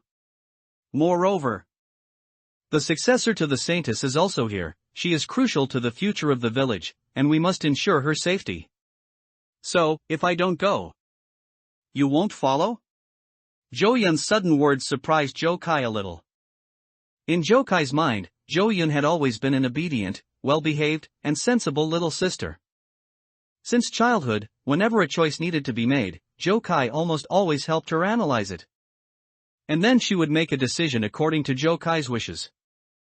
But at this moment, Zhou Yun's words were clearly unexpected. Little Yun, what are you doing? Zhou Kai hurriedly pulled Zhou Yun to the side. Brother, aren't we looking for a safe route to leave here? Zhou Yun whispered. With them constantly following, our movements will be very inconvenient. If they find out we want to escape from here, no one knows what might happen. Since they want to protect me, I'll just stay here. As long as they don't follow you and Brother Chen-Yi, you'll be able to act freely. No, I can't leave you here alone. Brother! Zhou Yun pouted, looking a bit unhappy. Can you stop treating me like a child all the time? I've grown up. Although I'm not as good as you at dealing with other species, I don't want to be a burden to you. That's still not allowed. Zhou Kai shook his head and said, I'll stay with you, and let Chen-Yi go alone. If Brother Chen-Yi goes alone, what if he encounters danger? There won't be anyone to watch out for him. Zhou Yun's tone was firm. I'll stay in the village and not go out, and they'll be with me, so there won't be any danger. Even if there's danger, I'm not afraid. Zhou Yun continued. Back in the mountains, although Uncle Lin didn't give me the same devilish training as you, Uncle Lin also taught me a lot of self-defense techniques. If it really comes to a fight, even if I'm not their match, I won't be easily caught by them. Saying this, Zhou Yun patted her backpack. I also have the knife Uncle Lin sharpened for me in my bag. On the bus, Brother Zhang Chang also gave me a box of quicklime powder. If there's really danger, I'll throw the quicklime in their eyes. Then stab them with the knife, and run after stabbing them. To reassure Zhou Kai, Zhou Yun continued, then I'll shout loudly. And when you hear my shouts, you'll definitely rush back. I think Little Yun's method is feasible. Chen-Yi walked over. Even if the people living in the village aren't good people, they wouldn't dare to act in the village. Why? Zhou Kai glanced at Chen-Yi. Because they don't want to get hurt, Chen-Yi explained. They said that the rats and strange birds in the woods are extremely sensitive to the smell of blood. Anyone who is injured will be gathered and sent to a specific place to recover. If they act in the village and get injured, the smell of blood will attract rats and strange birds to the village. When Tian Wenlei told Chen-Yi that the village would centrally dispose of bodies, Chen-Yi had already thought of this. At first, he couldn't understand why, if the people in this village were also other species, or if they were humans but not good people. They didn't choose to attack Chen-Yi and his group when they entered the village. There were also God-chosen among the villagers. If they attacked together, even if Chen-Yi and his group had in Changdao, the other side could still defeat them with the advantage of numbers. But now, Chen-Yi understood. The villagers feared the rats and strange birds in the forest. In terms of numbers, the people in this village could never compare to these strange creatures. Brother, just trust me this once. Zhou Yun stood on tiptoe, patted Zhou Kai's shoulder, and said with a smile. Your little sister isn't that useless. Besides, Brother Chen-Yi's eyesight isn't as good as yours. Together, you can definitely find a safe route to leave here quickly. Zhou Kai didn't speak. It was clear he was quite hesitant. Looking at Zhou Kai's conflicted expression, Chen-Yi couldn't help but sigh in his heart that Zhou Kai was not only a siscon but also in the late stages of it. Brother, if you don't listen to me, I'll never talk to you again. Zhou Yun frowned, feigning anger. Then I won't call you brother anymore, I'll go solo. Alright, I'll go, isn't that enough? Zhou Kai finally relented. After Zhou Yun decided to stay, the other person arranged by Brother Lei kept following her. Tian Wenlei was a bit worried about Chen-Yi, but after Chen-Yi's repeated assurances, Tian Wenlei could only give up. Little Yun, if anything happens, just shout, and I'll definitely rush back immediately. Zhou Kai repeatedly instructed before walking away with Chen-Yi. They walked east along the village until they were out of sight of Tian Wenlei and the other person. Then they quickly approached the forest and continued walking along its edge. The dark forest exuded a terrifying strangeness, with occasional rustling sounds, whether from rats lurking in the forest or strange birds perched in the trees. As they walked, Zhou Kai suddenly stopped. "Chenyi, there's a firelight ahead." Chenyi looked up, but without Zhou Kai's superhuman vision, Chenyi saw nothing. "Let's get a little closer and see." Continuing forward, Chenyi finally saw the firelight Zhou Kai spoke of. It was a dilapidated house, roofless, surrounded by a circle of torches. "There are people inside the house," Zhou Kai used his ability to listen. "However, the breathing of the people inside sounds a bit slow. And there's also a foul smell inside. Could this be the place Uncle Tian mentioned earlier, where the injured people temporarily stay?" Chenyi frowned. The house was surrounded by a circle of torches, which seemed to be used to keep rats and strange birds away, but there weren't many torches. So they wouldn't have any effect at all. Secondly, this house had no roof. How could a roofless house prevent strange birds from entering? "Let's go, we'll go take a look." They quickened their pace, but after walking for a short while, Chenyi suddenly grabbed Zhou Kai. Chenyi pulled Zhou Kai back forcefully, almost making Zhou Kai fall. "What's wrong?" Zhou Kai steadied himself and looked at Chenyi with a puzzled expression. "Strange, why is it gone again?" Chenyi stared at the road ahead, muttering softly. "What exactly is wrong?" Zhou Kai asked. "Try lifting your leg again." Chenyi didn't answer. Zhou Kai was confused but still lifted his leg as Chenyi instructed. Just as Zhou Kai lifted his leg to step forward, Chenyi hurriedly called out to him. "Don't move." Chenyi's brows were tightly furrowed. "Don't put your foot down." Chenyi stared intently at the ground. Just where Zhou Kai's foot was about to land, a thin line emitting a faint white light slowly emerged from the ground and drifted towards Zhou Kai's foot. "What exactly is this thing?" Chenyi felt increasingly strange as he watched the threads emerging from the ground connect to Zhou Kai's ankle. "You saw those threads again?" Zhou Kai swayed slightly but maintained his stepping motion, his raised leg still suspended in midair. Chenyi nodded. He squatted down and reached out to grab the thread. With a pull, just like in Chengdao's situation before, this thread was snapped by Chenyi. At the same time, Chenyi suddenly heard a click, followed by a sharp pain in his ankle. Chenyi gritted his teeth, enduring the pain without crying out. Zhou Kai saw Chenyi's tightly furrowed brows. It seemed even his facial features were contorted by the pain. "What's wrong?" Zhou Kai pulled back the foot he had stepped out with, squatting beside Chenyi to ask. "I broke the thread I saw." Chenyi only spoke after the pain in his ankle had eased slightly. Something's not right, Chenyi thought for a moment. Picking up a branch from the roadside, Chenyi poked the branch into the spot where the thread had emerged. With a click, something instantly sprang out from the ground, clamping tightly onto the branch in Chenyi's hand. "A beast trap?" Zhou Kai's eyes showed a hint of surprise as he saw the object suddenly appear from beneath the ground. If Chenyi hadn't stopped him, it wouldn't be the branch in Chenyi's hand that was clamped at this very moment, but his foot. The jaws of the beast trap were rusty and covered in dried blood, mixed with dirt, making them look somewhat black. The pain in his ankle had disappeared. Chenyi stood up, holding the branch in his hand, along with the beast trap clamped onto it, and continued to probe the nearby ground. At a distance of about 4 or 5 steps, when he forcefully poked down, there was another click, and another beast trap was triggered, clamping onto the beast trap that was still attached to the tip of the branch. "There's more," Zhou Kai frowned. "Does that mean this path is full of these things?" He looked around, finding it a bit strange. Why are these beast traps placed here? To prevent the rats from the forest from running into the village? We've walked all this way, and only this spot has beast traps. If they were to deal with the rats from the forest, it's impossible for the beast traps to only be placed here. As he said this, Chenyi looked up. He glanced at the roofless house in the distance and said with a frown, "This path leads to that house." "You mean these beast traps are to prevent people from going to that house?" Zhou Kai asked. Chen Yi thought for a moment and said, perhaps. They are to prevent people from that house from entering the village. To get from that house into the village. There were two paths, the first was this path with the beast traps, and the other was to enter the forest and bypass this path. If the house was full of injured people, once they entered the forest, the smell of blood from their wounds would attract rats and strange birds.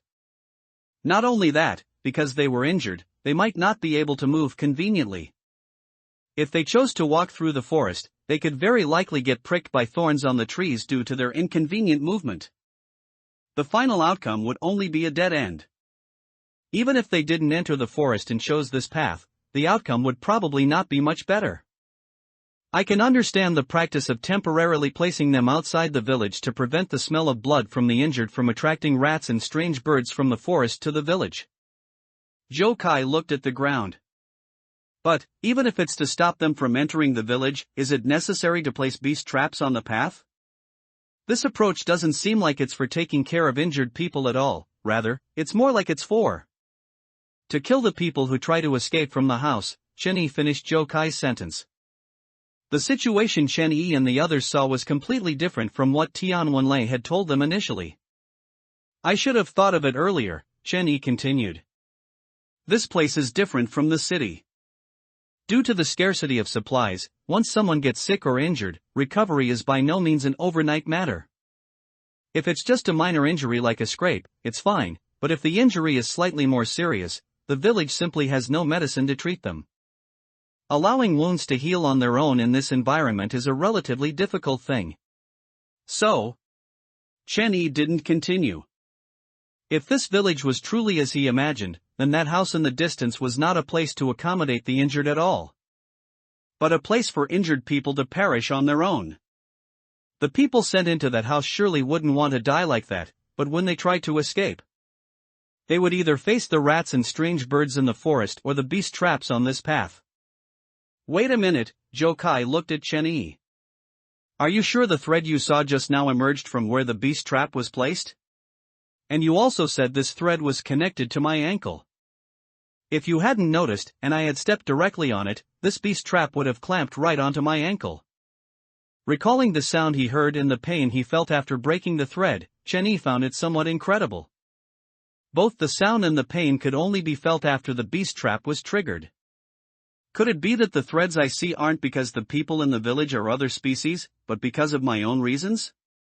Chen Yi guessed. Isn't your ability to control time? Zhou Kai asked curiously.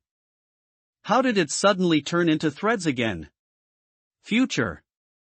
Chen Yi exclaimed with surprise. After breaking the thread, could what I felt be something that might happen in the future?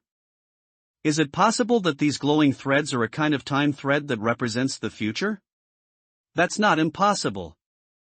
Zhou Kai thought for a moment, then continued, however, I always feel your ability is getting stranger and stranger. I actually think it's pretty good, Chen Yi smiled. Whether it's returning to the past after dying, or time standing still, the appearance of these situations is unstable. But the threads of time I see are different, at least they can avoid danger. You mean you can now stably see these lines? Zhou Kai asked. Chen Yi shook his head and said, I don't know, but these past few times, whenever you might be in danger, I always see these glowing lines. Moreover, the place where the thread emerges is the source of danger, and the target the thread floats towards is the person who is about to be in danger. As he said this, Chen Yi's expression suddenly became somewhat grim. Oh no, Uncle. If the existence of these threads was truly as Chen Yi imagined, then before Changdao entered the forest, he clearly saw a thread emerging from Lei Ji's hunting rifle floating towards Changdao's chest. Thinking of this, Chen Yi couldn't help but frown. If these threads were truly, as he suspected, future timelines, then, did the thread extending from Brother Lei's hunting rifle to Changdao's chest mean that Changdao would be hit by a bullet from that gun? Chen Yi recalled the gunshot he heard when he broke the thread, and the piercing pain in his chest. Uncle is in danger. At this moment, he desperately wanted to enter the forest immediately to find Changdao. If he could find Changdao before Brother Lei fired, perhaps he could save him. However, Chen Yi didn't do that. He took a deep breath, telling himself that worry would cloud his judgment. Jokai's ability could not be used for long periods in such a harsh environment, it put too much strain on his sensory organs. Even if they entered the forest immediately to search now, they might not be able to find Changdao. And it might even put him and Jokai in danger. By then, not only would they fail to save Changdao, but he and Jokai would also die here due to their reckless actions. Chen believed Changdao wouldn't die so easily. Moreover, before Changdao departed, he had reminded him to be careful of Brother Lei. The future could change, perhaps his reminder would allow Changdao to escape harm.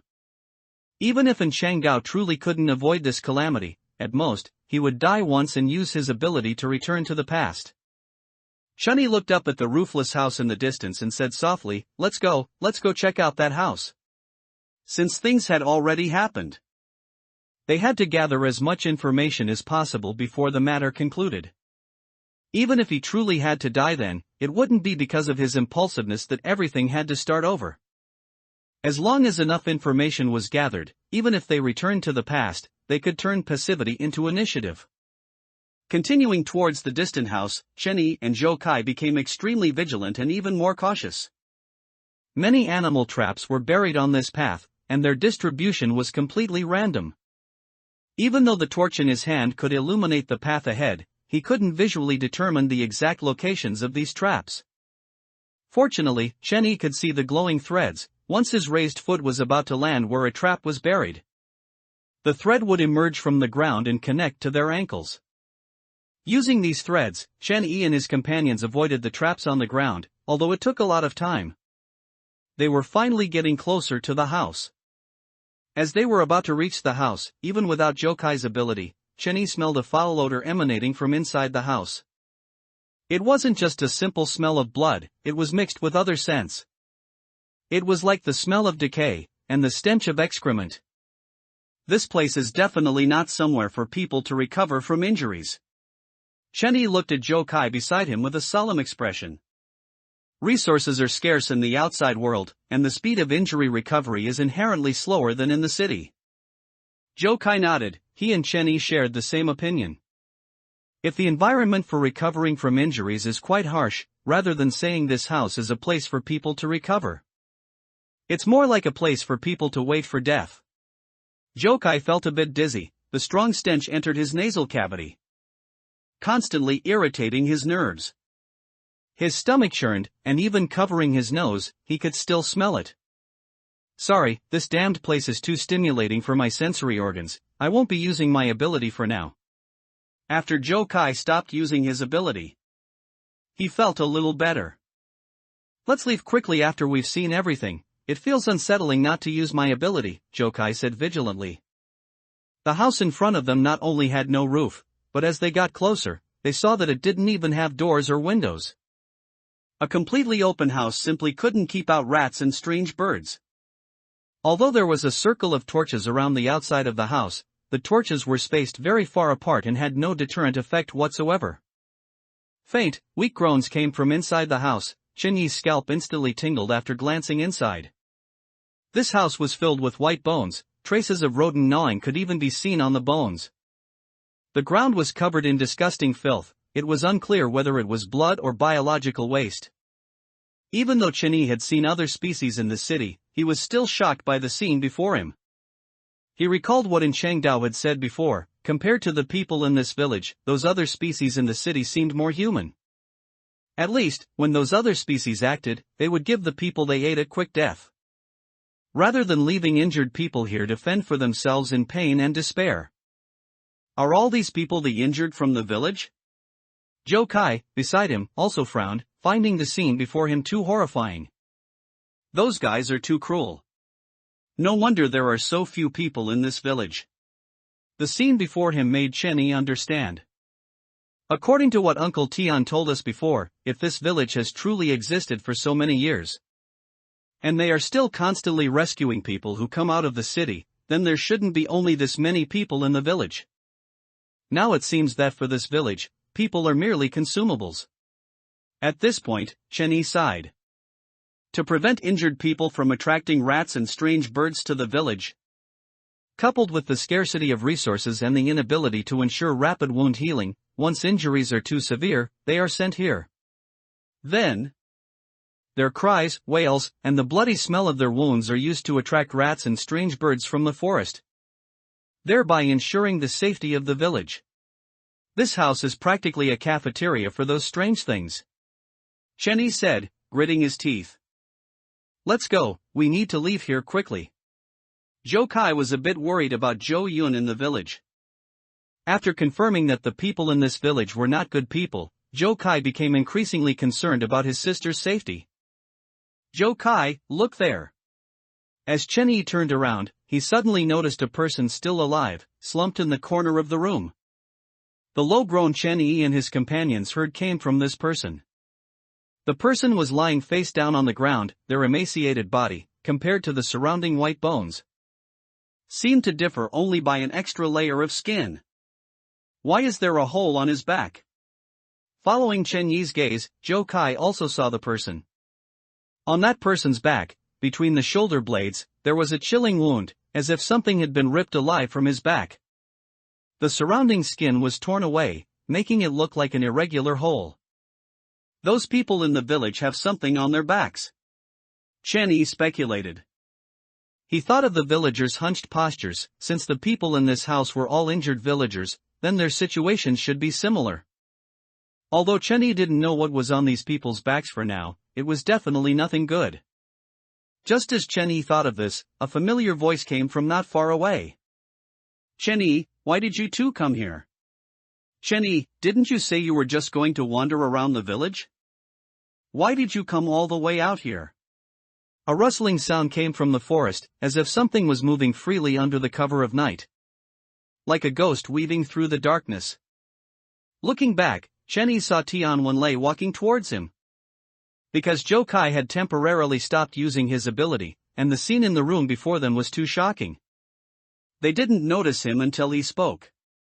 Chen Yi, it's very dangerous around here, especially at night. The torchlight illuminated Tian Wenlei's face, and he suddenly showed a strange smile. It was at this moment that Chen Yi saw a familiar greed in his eyes. That was the look an other species would have just before eating a human. The Tian Wenlei before him was not human at all. Not just him, but probably everyone living in this village wasn't truly human. Uncle Tian, why are you here? Chen Yi quickly calmed down and pretended as if nothing was wrong.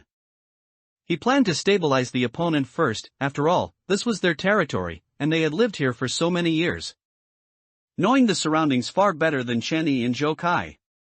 Moreover, if more than just Tian Wenlei had come, and other villagers were hidden nearby, Chen Yi and Zhou Kai's situation would be extremely dangerous. I saw that you hadn't returned for a long time and was a bit worried, so I came out to look for you. Worried? Chen Yi found it ridiculous. He didn't see a trace of worry on Tian Wenlei's face. Uncle Tian, is this where the village disposes of bodies? Chen Yi continued, we saw a firelight here while we were out for a walk, so we came to check it out. Then we saw all this. It's really terrifying, he said, walking in front of Zhou Kai. Chen Yi reached his hand behind his back, signaling Zhou Kai to use his ability to sense the surroundings. It's a good thing you came, Uncle Tian. I was so scared my legs turned to jelly, and I even forgot the way back to the village. If you hadn't come to find us, Uncle Tian, I probably wouldn't have known how to get back. Zhou Kai understood Chen Yi's meaning. In fact, the moment Tian Wenlei's voice sounded, he had already activated his ability. A pungent stench assailed his nostrils, accompanied by the noisy sounds in the forest, constantly irritating his nerves. Zhou Kai felt a bit uncomfortable. After all, the environment here was too stimulating for his sensory organs. It was like falling into a biogas pit, with the constant noise of construction from all around, making him feel a bit suffocated. However, Zhou Kai still endured the discomfort and said, Uncle Tian, it's so late, and you came all this way alone to find us. I'm really sorry. Alone. Hearing Zhou Kai's words, Chen Yi understood. If only Tian Wenlei had come, even if he was another species, Chen Yi had enough confidence to handle him. However, Chen Yi's confidence was clearly a bit overblown. Chen Yi, you clearly promised me you would just wander around the village. Why did you run all the way out here? Tian Wenlei's tone changed, although a smile still hung on his face, his voice gradually became low. You saw it, didn't you? Saw what? Chenny realized something was wrong. He took off his backpack, hugged it to his chest, and pretended to be scared. Uncle Tian, are you talking about these bodies? You already know the secret of this village, don't you? Tian Wenlei threw away the torch in his hand. Secret? What secret? Uncle Tian, I don't understand what you're saying. Chenny slowly unzipped his backpack. Chenny, you weren't like this when you were a child. You were so obedient back then, you wouldn't have acted on your own like you are now. You could have stayed in this village forever, just like me. Living happily ever after. Why do these unnecessary things? Happy? Joyful? Chenny felt that the Tian Wenlei in front of him must have misunderstood these two words. But it's okay, I forgive you. You can still stay in the village, after all young bodies are the best. The moment his words fell, Tian Wenlei stomped his foot and instantly leaped in front of Chenyi. His explosive power far exceeded that of ordinary people. Chenyi didn't even see his movements clearly. Chenyi instinctively retreated and dodged, but the next second, Tian Wenlei again displayed astonishing speed. Quickly bringing his face close to Chenyi's eyes. His pupils began to rotate in different directions, then slowly protruded and elongated from their sockets. Connected to the pupils were two slimy fleshy strips, accompanied by dazzling colors. The constantly wriggling strips resembled the parasitic Leucochloridium paradoxum inside a snail, making one's scalp tingle. Chenyi, don't be afraid, it will be over soon. Tian Wenlei's hands quickly grabbed Chenyi's arms, his strength was terrifying. And Chenyi couldn't break free at all. After that, you will experience unprecedented joy, and then, with me, stay here forever, living happily. Get lost. Seeing that he couldn't break free, Chenyi quickly raised his leg. His knee forcefully struck the area between Tian Wenlei's legs, but Tian Wenlei, who was hit, seemed to feel no pain at all. Even letting out a mocking laugh from his throat. Chenyi, you must obey Uncle Tian, just like when you were little. Uncle Tian loves you so much, he would never harm you. Chenyi reached into his backpack, pulled out a knife, and stabbed it towards Tian Wenlei's chest. At the same time, while Tian Wenlei was holding Chenyi, Zhou Kai, holding a knife, circled behind Tian Wenlei, aiming at the spot between his shoulder blades on his back. His goal was clear, whether it was the hunched posture of the villagers or the person they saw in the room. It all indicated that there was something wrong with the villagers' backs. Perhaps, this spot was their weakness. However, Tian Wenlei's back seemed to have another pair of eyes. His reaction ability was terrifyingly astonishing. Even if Chenyi and Zhou Kai attacked simultaneously, he could easily handle it. The hand gripping Chenyi's arm released, then he quickly turned sideways, and the moment Chenyi and Zhou Kai struck with their knives, he grabbed their wrists respectively. His tightly clasped hands restrained their movements. His speed was so fast that even if Zhou Kai used his ability to predict it, his body couldn't react immediately. I only need one person, I have to take the other back. The eyes protruding from Tian Wenlei's eye sockets curved in different directions, looking at Chenyi and Zhou Kai respectively. But don't worry, you will both end up staying in the village. Zhou Kai struggled for a moment, and finding he couldn't break free, he immediately released the hand holding the knife. As the knife fell, his other hand quickly caught it, gripped the hilt, and slashed towards Tian Wenlei's arm. But just as he swung the knife, Tian Wenlei released his grip again, dodging the attack while kicking Zhou Kai in the stomach. Whether it was explosive power or speed, strength or reaction ability, the power Tian Wenlei displayed at this moment was even more terrifying than those other species in the city. Zhou Kai clutched his stomach, trying to get up, but the strenuous exercise accelerated his breathing. The close-range stench in the room constantly flooded his nostrils, and the piercing sounds in the forest prevented him from calming down. Although he had undergone special training within Changdao, the environment at this time was 100 times worse than before. Zhou Kai felt a bit dizzy, his mind in a haze. If he continued to enhance his hearing and smell, he might suffer a mental breakdown due to the overstimulation of his sensory organs before he could kill this other species. Chen Yi's voice came from beside him. Chen Yi was still attacking, he couldn't fall here. But if he stopped using his ability, he would be even less of a match for Tian Wenlei. Zhou Kai gritted his teeth. If he couldn't enhance his hearing and smell, then he would concentrate all his mental energy on enhancing his vision. Even if doing so would increase the burden on his eyes, compared to having a mental breakdown and dying here, this outcome was clearly acceptable. Zhou Kai turned off the enhancement of his other senses, focusing all his energy on vision. A sharp stinging pain came from his pupils. He blinked hard, and when he reopened his eyes, enduring the pain, everything in front of him seemed to have changed. Besides the surroundings becoming clearer, he seemed to see something else. What was that? Zhou Kai carefully sensed it.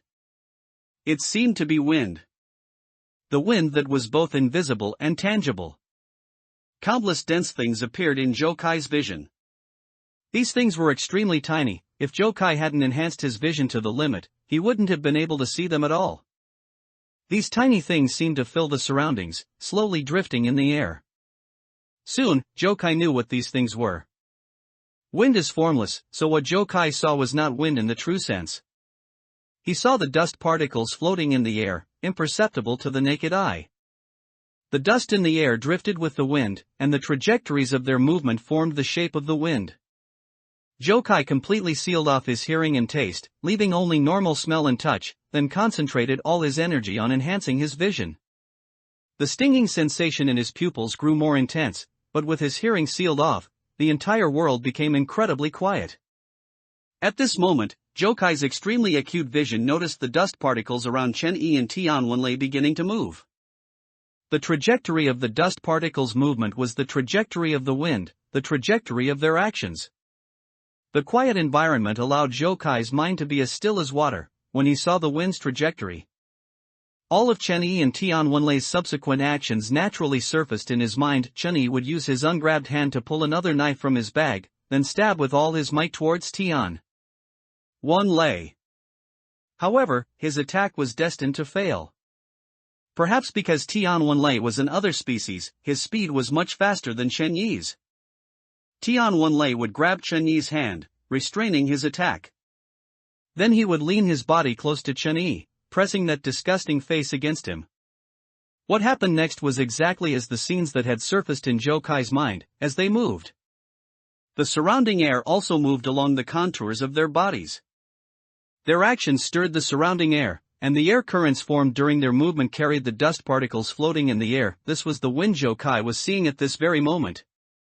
Tian Wenlei grabbed Chen Yi's hands, he began to exert force, and Chen Yi only felt a sharp pain in his wrists. As if his bones were about to be crushed by the other party. His knife-holding hand gradually grew numb and weak, but he gritted his teeth, never letting go of the knife in his hand. A young body is still the best, strong and robust, full of energy. Tian Wenlei's face leaned in. The eyes wriggling out of his eye sockets slid ceaselessly against Chen Yi's face, as if these disgusting eyes also possessed a sense of touch. Carefully feeling Chen Yi's skin. Even the skin is so smooth and tender. Tian Wenlei's eyes were full of greed. He opened his mouth. And something seemed to be wriggling in his throat, eager to burst out. Those slimy eyes made Chen Yi feel incredibly disgusted, but at this moment, he couldn't care less about that. All he thought about was how to kill this other species. After a brief thought, Chen Yi opened his mouth, enduring the revulsion, and quickly turned his head to bite Tian Wenlei's eyes. If he could bite off his eyes, perhaps he could take away his vision. Unfortunately, Tian Wenlei's reaction speed was much faster than Chen Yi's. The moment Chen Yi moved, those eyes immediately dodged nimbly to a position Chen Yi couldn't bite. Zhou Kai took a deep breath and quickly pulled out his crossbow from his backpack. Do you think that thing in your hand can deal with me? Although Tian Wenlei was sideways to Zhou Kai, his right eye was fixed on Chen Yi, while his left eye curved to look towards Zhou Kai's position. Zhou Kai couldn't hear anything, as his hearing was completely sealed off. However, from his lip movements, Zhou Kai roughly knew what he said. Since you're so confident, why don't you give it a try? The intense stinging pain from his eyes made Zhou Kai speed up. He knelt on one knee, forming a triangular support with one foot and one knee on the ground. One hand gripped the lower part of the crossbow body, his elbow resting on his knee, while the other hand controlled the trigger, aiming at Tian Wenlei. Had ha! Tian Wenlei sneered, showing disdain for Zhou Kai's actions. Go to hell, you dog! Zhou Kai pulled the trigger, and the crossbow bolt instantly shot towards Tian Wenlei. A hint of disdain appeared on Tian Wenlei's face. He leaned his body back slightly, intending to dodge the incoming crossbow bolt. But the moment he moved, the trajectory of the crossbow bolt flying towards him in the air actually shifted slightly. This sudden change caused the crossbow bolt to pierce Tian Wenlei's heart from the side at an oblique angle. Strange, how did you do that? Tian Wenlei didn't fall. One of his eyes curved and stretched towards the crossbow bolt embedded in his heart. And he said in confusion, logically speaking, I should have been able to dodge it. Wind. Zhou Kai said only one word. After completing a shot, he closed his eyes, allowing them a brief rest. This time, I'm aiming for your temple. Reaching out to place a new crossbow bolt into the groove. Zhou Kai opened his eyes and pulled the trigger again. Watching the crossbow bolt flying towards him, Tian Wenlei twisted his body and turned his head, beginning to dodge. But the position he dodged to seemed to be exactly where the crossbow bolt was flying. Tian Wenlei frowned, realizing what was happening. He tried to dodge a second time, but the moment his head moved, his temple happened to collide with the incoming crossbow bolt. This time, it was less about Zhou Kai's accurate shot and more about Tian Wenlei's accurate reception. What did you do again? Tian Wenlei realized something was wrong. In his eyes, his reaction ability was far faster than Chen Yi's and Zhou Kai's. Yet, despite this, Zhou Kai had hit him twice in a row, even telling him the target area for the second attack. This situation made Tian Wenlei somewhat curious. Is it the wind again? No. Zhou Kai closed his eyes again, and said softly, this time, you were too stupid. 2 crossbow bolts. One hitting Tian Wenlei's heart, the other hitting his head. But the 2 fatal wounds inflicted by Zhou Kai not only didn't make Tian Wenlei fall, he didn't even feel any pain. Placing a crossbow bolt, drawing the string, opening his eyes, the moment Zhou Kai prepared to pull the trigger again, Tian Wenlei released Chen Yi's hands. He pushed off the ground forcefully with his right leg, his body rapidly dodging to the left. But the moment his right leg exerted force, Zhou Kai moved the crossbow one step ahead of him, pre-aiming at the ground to Tian Wenlei's left. Just as Tian Wenlei moved to the left, the crossbow bolt accurately struck his knee. 3 consecutive hits not only surprised Tian Wenlei, but even Chen Yi found it incredible.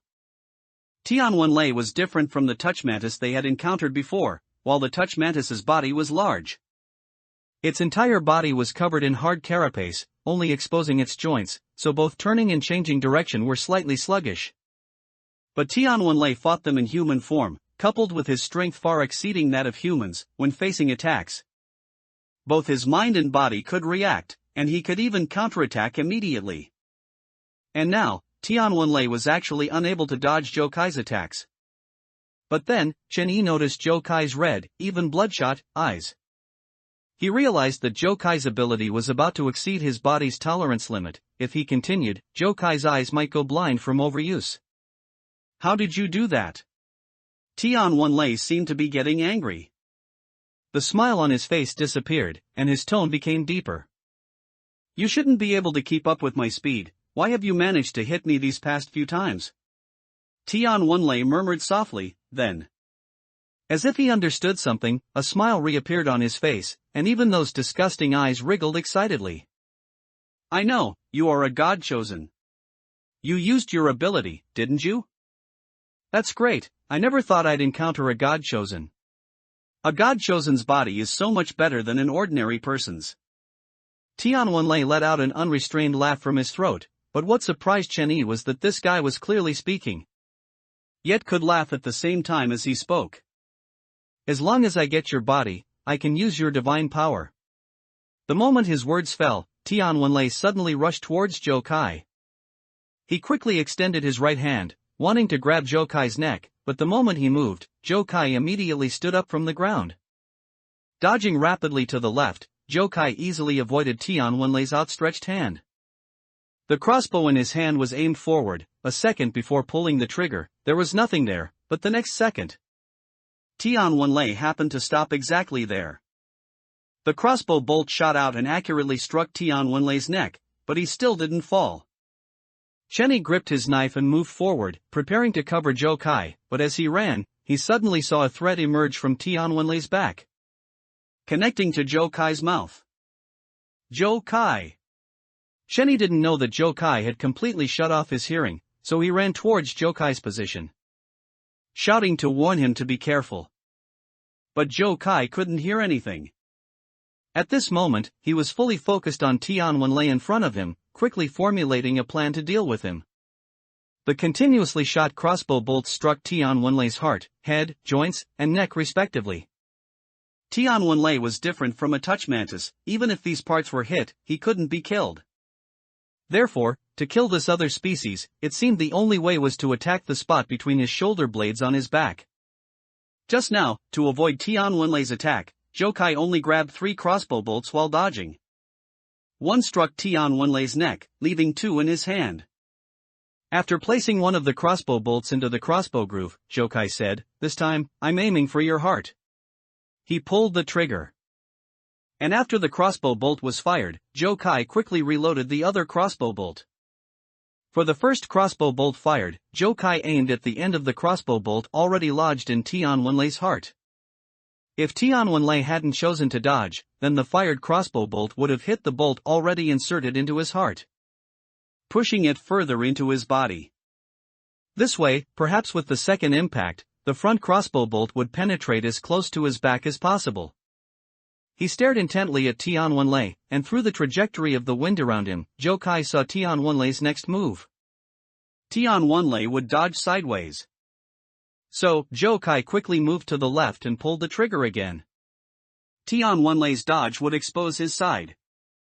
And the moment he dodged, the crossbow bolt Jokai fired this time would obliquely pierce the spot between his shoulder blades from the side. After Tian Wenlei became interested in Jokai, he had always faced Jokai head-on. It wasn't easy to hit Tian Wenlei's back, so Jokai came up with this method. If he dodged, the first crossbow bolt fired would hit the bolt in his heart. If he didn't dodge, the second crossbow bolt fired would obliquely pierce the spot between his shoulder blades from the side. Regardless of whether Tian Wenlei dodged or not, one of the crossbow bolts would always hit. With the help of a slight breeze, the second crossbow bolt fired showed a slight deviation in its flight, perfectly piercing the spot between Tian Wenlei's shoulder blades at an angle. Tian Wenlei suddenly let out a painful roar. The spot between his shoulder blades on his back suddenly bulged, then collapsed, then bulged again, repeating the process. Tian Wenlei put his hands behind his back, as if trying to press down on something on his back. The disgusting eyes that had emerged from his eye sockets began to retract, and at this moment, he seemed to have aged considerably. "No, no, please, no," he kept pleading, yet also let out wails of pain from his throat. His body began to tremble, as if his strength had been exhausted at this moment, and even his body became emaciated. Finally, his trembling legs could no longer support his body. He fell, but his hands still pressed against his back as he continuously rolled on the ground, until his whole body began to convulse. And weak groans escaped his throat. Did we win just like that? Chen Yi, who had rushed to Jokai's side, was stunned. Jokai closed his eyes. The exhaustion of his energy had also reached its limit at this moment, and his weary body felt exceptionally heavy. Fortunately, Chen Yi held him up in time, preventing him from falling. But Chen Yi didn't understand, if Tian Wenlei was defeated, why hadn't the silk thread connecting to Jokai's mouth disappeared? He reached out and broke the silk thread, and in an instant, Chen Yi felt nothing but disgust. "Ugh, what are you throwing up?" Jokai had stopped using his ability. His restored hearing picked up Chen Yi's retching sound. A sharp pain shot through his eyes, as if his eyes no longer existed. "I just saw a silk thread connected to your mouth, so I broke it, wanting to feel what would happen in the future," Chen Yi explained. "But I found something drilled into my mouth, that feeling. It was sickeningly awful. Chenny didn't know how to describe the feeling, that sticky sensation, accompanied by waves of nauseating stench. Pried open his mouth and smoothly drilled down his throat. "How is he?" Joe Kai asked. "Is he dead?" Chenny shook his head, noticing that Joe Kai kept his eyes closed, so he said, "He's not dead. Still twitching. But his current state is no different from being dead." Tian Wenlei, lying on the ground, was twitching all over. He also had his eyes closed, and his emaciated appearance made it hard to imagine his previous vibrant state. At this moment, Tian Wenlei was just like the person lying in the pile of bones in the room behind him. Though not dead, he only had one breath left. "To be safe, I'll go finish him off," Chenny said with a frown. "Don't go over there. I was the one who broke that silk thread just now. If you go over, who knows what unexpected things might happen. I don't want you to die here." Joe Kai nodded. After Chenny let go, his body swayed precariously as if he might fall at any moment. After all, a highly concentrated observation and thinking had consumed too much of his energy, plus the dodging just now. At this point, it was already good that he could still stand here by himself. "Wait for me, I'll go stab him a few times and be right back." Chenny tightened his grip on the knife and quickly walked to Tian Wenlei's front. Looking at Tian Wenlei twitching on the ground, Chenny felt a slight pang of emotion. In his memory, Tian Wenlei was gentle and kind, patiently playing with children. If it weren't for these damned other species, perhaps Tian Wenlei wouldn't have become like this. "Uncle Tian, goodbye." Chenny gritted his teeth and flipped Tian Wenlei over. At this moment, Tian Wenlei's body was incredibly light. Chenny only used a little force and immediately flipped Tian Wenlei over. He raised the knife in his hand and forcefully stabbed towards the spot between Tian Wenlei's shoulder blades on his back. He knew very well that the reason Tian Wenlei was like this was because Joe Kai had hit the weak point between his shoulder blades. Therefore, to completely kill him, this spot had to be attacked. However, when Chen Yi's knife plunged down, the sensation in his hand was very strange. Although the blade entered the body, there was no solid feeling of hitting something. As the blade pierced, the outline of something emerged from Tian Wenlei's back beneath his clothes. "Ha!" Chen Yi frowned and quickly pulled back Tian Wenlei's clothes. On his back, between his shoulder blades, there was a hole eerily similar to the one on the person in the room. "No!" Chen Yi instantly became alert. Tian Wenlei's head lay sideways on the ground. Chen Yi quickly pulled open his eyelids, and in the empty eye sockets, there were none of the disgusting eyes that had emerged earlier. "Damn it! Joe Kai!" Chen Yi realized something was wrong. He quickly looked back. On the ground in front of Joe Kai, there was a sticky substance moving towards Joe Kai. The color of the substance was very similar to mud, and under the cover of night, it was impossible to notice without careful observation. This other species wasn't dead at all, it had been faking it from the start. It had its sights on Joe Kai's body, but Joe Kai, using his ability, could always dodge its attacks one step faster. So, this other species came up with this plan. It feigned defeat in being killed by Joe Kai, then detached from Tian Wenlei's body, taking the opportunity to secretly approach Joe Kai. Tian Wenlei's painful appearance just now was indeed not faked, but the reason he desperately pressed his back was not due to pain, but because he didn't want the other species on his back to leave. "Joe Kai! Run!" Chen Yi ran towards Joe Kai with all his might. But at that moment, the other species on the ground leaped high and pounced towards Joe Kai's face. Chen Yi ran very fast. He felt this might be the fastest he had ever run in his life. Even when he was escaping from the other species back then, he didn't run as fast as he did now. Although Chen Yi didn't understand this other species, its sticky appearance, coupled with the hole in Tian Wenlei's back, made it easy to guess that it was an other species that parasitized human bodies. So, when he snapped the threads connected to Joe Kai's mouth, he felt something crawl into his throat. If Joe Kai hadn't overused his ability, he might have been able to see this disgusting other species on the ground. However, Joe Kai's eyes were closed at this moment, and he couldn't detect it with his unenhanced hearing alone. By the time he heard Chen Yi's shout, the other species had already leaped up. Time, Chun-Yi frowned and shouted, "Stop!" At this moment, only by activating his ability could he save Joe Kai from this other species. However, time did not stop. Just as the other species was about to envelop Joe Kai's head, a dramatic scene unfolded. Hearing the shout, Joe Kai instinctively turned to run, but his body's fatigue made his legs give out as he turned, causing him to fall to the ground.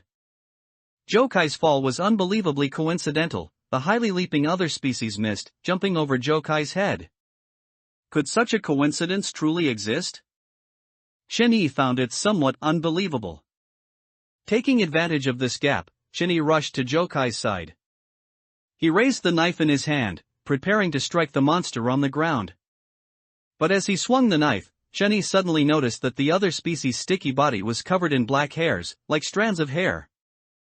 If Chun-Yi had just struck down with the knife, he would have hit the other species. But he would also have been entangled by these black hairs on its body. Chun-Yi didn't know what these black hairs were, so to be safe, he stopped. The black hairs swayed in the air, and its eyes, like those of a Dicrocelium dendriticum, emerged from its soft body. Staring intently at Chun-Yi and Joe Kai, and it urgently crawled towards them. Looking at the other species on the ground, Chun-Yi came up with a plan. He threw away the knife in his hand, rushed 2 or 3 steps to the outer edge of the house, grabbed the torch standing there, and swung it towards the other species that was preparing to pounce again. Feeling the heat of the flame, the other species prepared to escape. Chun-Yi would not let this other species go. This disgusting thing that wanted to take over Joe Kai's body, this culprit that made Tian Wenlei look like this. These other species that took away human living places and wanted to use humans as food, Chun-Yi wished he could tear it to pieces. Then burn it into jerky, grind it into powder, and feed it to rats. The other species wriggled on the ground. After losing its host, it seemed unable to speak. Not only that, but its speed, strength, and reaction time had all significantly decreased. The moment the flame approached, the black hairs instantly curled. As the torch was swung, accompanied by a burnt smell, the black hairs instantly burned to ashes. The other species' soft body trembled violently, as if the burning of these black hairs caused it pain. And more mucus oozed from its body to protect itself. Unfortunately, the one thing not lacking nearby was flammable dry branches. Without these black hairs, Chun-Yi picked up the knife from the ground. When the other species tried to escape, he forcefully plunged the knife into its body, pinning it to the ground. He picked up branches from nearby and threw them onto the monster, then threw the torch on top. The dry branches ignited, and watching the other species struggle in the raging fire, Chun-Yi finally breathed a sigh of relief. What happened? Joe Kai heard a series of sounds and was a little worried. It's nothing. Chun-Yi was still uneasy, adding some more branches to the fire before walking to Joe Kai's side. This other species looks like a slug parasitized by a Dicrocelium dendriticum, and it has some black hairs like strands of hair on its body. Disgustingly repulsive. It should be a parasitic other species. Its main body is incredibly weak after leaving its host. Could those black hairs on its body be the organs it uses to control humans? Joe Kai asked. Possibly. Chun-Yi sighed, but if it was so powerful when parasitizing a human body, why is its main body so weak after coming out? Chun-Yi thought for a moment and speculated, could it be that Uncle Tian possessed such formidable strength because this other species stimulated certain specific functions within the human body? Through some means? Like speed and strength, and even not feeling pain. Just like your ability, if overused, it would cause Uncle Tian's body to weaken, or even lead to organ failure? Chun-Yi felt this was highly probable. Otherwise, with the strength Tian Wenlei displayed earlier, the villagers could have apprehended them as soon as they entered the village, without needing to waste so much time. It must be like this. For this type of other species, humans are consumables. Once they stimulate human body functions through some means, their hosts quickly become weak, forcing them to change hosts. Tian Wenlei's bodily functions had been stimulated to their limit, but even so, he still couldn't catch Joe Kai. Seeing that Tian Wenlei's body was about to weaken and could no longer be used, this other species had no choice but to separate from Tian Wenlei and choose to ambush Joe Kai. Unfortunately, its plan failed. Jokai's coincidental fall allowed him to escape a disaster. Besides this reason, another reason these other species didn't act in the village was that they didn't want their hosts to get hurt in the village. Otherwise, the smell of blood would attract rats and strange birds from the forest, making things even more troublesome. "How are your eyes?" Chen Yi asked with concern. "You're not going to be blind from now on, are you?" "Don't worry, even if you can't see, I will never abandon you, I swear." Chen Yi patted his chest and said. "Can't you say something positive?" Jokai frowned. "It's just temporary blurred vision from overusing my ability. I'm not blind yet. It should recover after a period of rest." At this point, Jokai seemed a little worried. "It's just that I can't use my vision temporarily during this period, and I feel a bit uneasy. However, my other sensory organs can still be used. Besides..." At this point, Jokai smiled, then joked, "If I really go blind, I'll give you a knife, send you back to the past, and make you find a way to prevent me from going blind. Let's go." Now that we know everyone in this village is another species, I'm a little worried about Zhou Yun. When Zhou Yun was mentioned, Jokai's expression turned serious. "We don't know when these other species will act against us. I'm worried about Zhou Yun being alone with them, and it's best to tell everyone about this as soon as possible." Chen Yi nodded and said, "Wait for me, I'll clear the battlefield." Chen Yi told Jokai to stay put, and he quickly stuffed the knife on the ground and Jokai's crossbow into his bag, not even forgetting to retrieve the crossbow bolts from Tian Wenlei's body. Before leaving, Chen Yi deliberately made a few cuts on Tian Wenlei's body. The smell of blood would attract rats and strange birds from the forest. These strange creatures would help them dispose of Tian Wenlei's body. They still had to pretend they knew nothing after returning. Tian Wenlei had not returned to the village, and the villagers would surely come looking for him. If Tian Wenlei's body were found here, Chen Yi and his companions would definitely be suspected. To avoid these unnecessary troubles, Chen Yi resorted to this desperate measure. The weakened Jokai couldn't use his ability temporarily, so Chen Yi was even more cautious on the way back. He constantly checked if there were any threads connecting to them, as this was his only means of avoiding danger now. Fortunately, they returned to the village safely, but when Chen Yi saw Zhou Yun, he found a rather terrible person standing beside her. Friendly reminder, if you find that clicking next page forces you to jump to other websites, please inform us using chapter error report or contact us at the bottom. We will deal with it as soon as possible. Thank you for your understanding. Why did you stop? Although Jokai's eyes couldn't see clearly for the moment, he still sensed something was amiss when he felt Chen Yi, who was supporting him, suddenly stop. "Jokai, listen to me calmly," Chen Yi said in a hushed, low voice. "First, Zhou Yun is safe for now. She's exactly as she was when we left. So, in a moment, you absolutely must not be anxious, or these other species will become suspicious." In Chen Yi's impression, Jokai had always been a cautious and careful person. However, the prerequisite was that it couldn't involve Zhou Yun. Once the matter concerned Zhou Yun, Jokai easily lost his rationality, especially when Zhou Yun was in danger. Hearing that Zhou Yun was fine, Jokai's expression softened considerably. "What exactly happened?" Jokai asked. "That saintess is standing right next to Zhou Yun now." "What?" Chen Yi's answer instantly put Jokai on alert. Since everyone in this village was a host body parasitized by other species, then the saintess they worshipped must be an even worse existence. At this very moment, this terrible existence was standing next to the person he cared about most. How could Jokai not be worried? All that talk about Zhou Yun being the saintess's successor, burdened with a great mission, destined to lead humanity to defeat the other species and reclaim their home as the new saintess, was utter nonsense. The other species parasitizing the saintess's body merely sensed that its current host was about to be depleted and wanted to find a new host. It had its eyes on Zhou Yun, and its true purpose was to make Zhou Yun its new host. Fortunately, Chen Yi had told him beforehand that Zhou Yun was safe, which allowed Jokai to calm down. Besides the saintess next to Zhou Yun, there are 5 other people surrounding them, Chenny quietly informed Jokai of the situation. One of them is the person Brother Lay arranged to be here earlier, and the other 4 are likely bodyguards for the Saintess. When we go over there later, we must pretend we know nothing. The other side had strength in numbers. And with Jokai's eyes temporarily unable to see, if they were to fight now, they would be no match. Don't worry, I'm much better at this than you are, Jokai replied. After all, I've been pretending for over a decade without being discovered. It's certain people who shouldn't suddenly stand up and shout like they do during exams.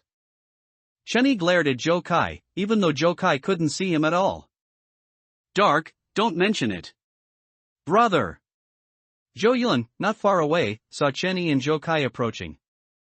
She noticed that Chenny was constantly supporting Jokai, and that Jokai had his eyes closed.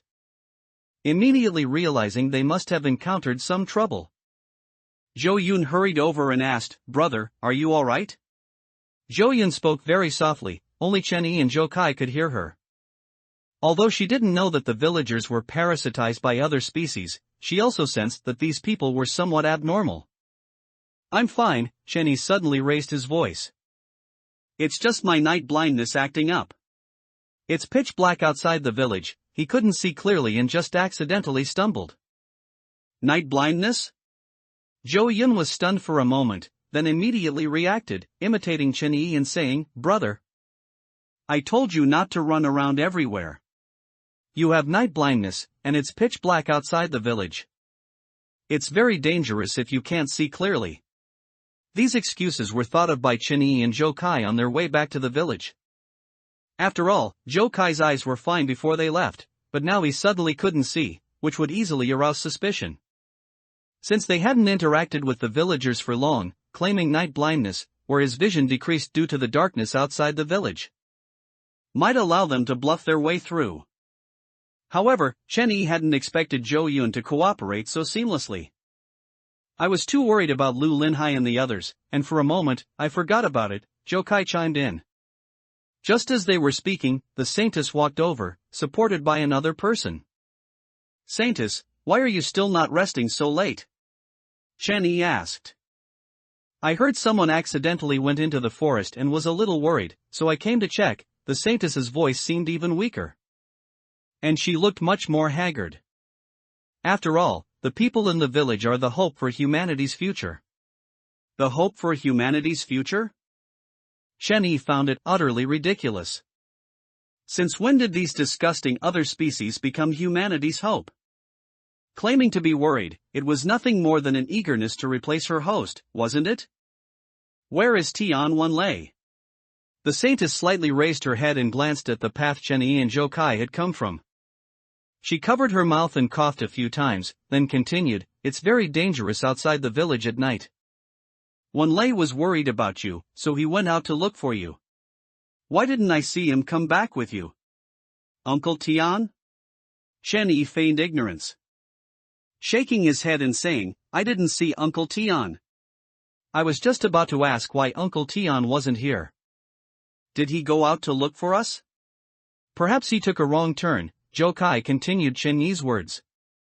"Did Uncle Tian go out alone?" Chenyi continued to ask. "Will he encounter any danger?" "No, I'm a bit worried. Maybe I should still go out and look for him." Chenyi deliberately put on a very anxious expression. "Brother Chenyi, maybe you shouldn't go." Jo-yun didn't know Chenyi was pretending, but she understood her brother. The moment Jokai spoke, she knew her brother was lying. Jo-yun guessed that Jokai's current state was very likely related to Tian Wenlei, who had left earlier. Although Chenny said he was going out to search, his turn was very slow. So, Jo-yun began to cooperate with Chenyi and Jokai. "It's too dark outside. My brother has night blindness and can't see if he goes out. It's too dangerous for you to go out alone. If you don't find Uncle Tian and you also encounter danger, that wouldn't be good." At this point, Jo-yun looked up at the Saintess and continued, "I don't think Saintess would want to see anyone in danger, would she?" The Saintess glanced at Jo-yun, then smiled and nodded, "You're not familiar with the outside of the village, so it's best not to go out. Don't worry, they will definitely be safe and sound." Chenny didn't know if the others would be safe. But Tianwenlei and the other species parasitizing him certainly wouldn't be. The saintess opened her mouth, seemingly wanting to say something else. But before the words could come out, she suddenly covered her mouth and coughed violently. With her coughing, Chenny noticed her hair slowly starting to fall out, drifting onto her shoulders. Not only that, the wrinkles on her face seemed to have increased, and even the hand covering her mouth looked more withered. Chenny frowned. He realized the saintess's body was failing fast. So, he reached out and pulled Zhou Yun away from the saintess's side. It was at this moment that Chenny saw a faintly glowing thread emerge from behind the saintess, connecting to Zhou Yun's mouth. Chenny reached out and snapped the thread, and then a familiar sensation emerged. That sticky feeling drilled into his mouth, going down his throat and into his body. This damn dog thing, it really was after Zhou Yun. Chenny cursed in his heart. But then, Chenny suddenly had another sensation. He froze on the spot, an unprecedented excitement making his body tremble uncontrollably. Chenny? Jokai's voice faintly reached his ears. But at this moment, Chenny couldn't pay attention to any of that. What kind of feeling was that? It was as if dopamine was rapidly secreting, constantly stimulating his nerves, a feeling of extreme pleasure. This sensation was intoxicating. His brain became a blank at this moment, and even his consciousness seemed to blur.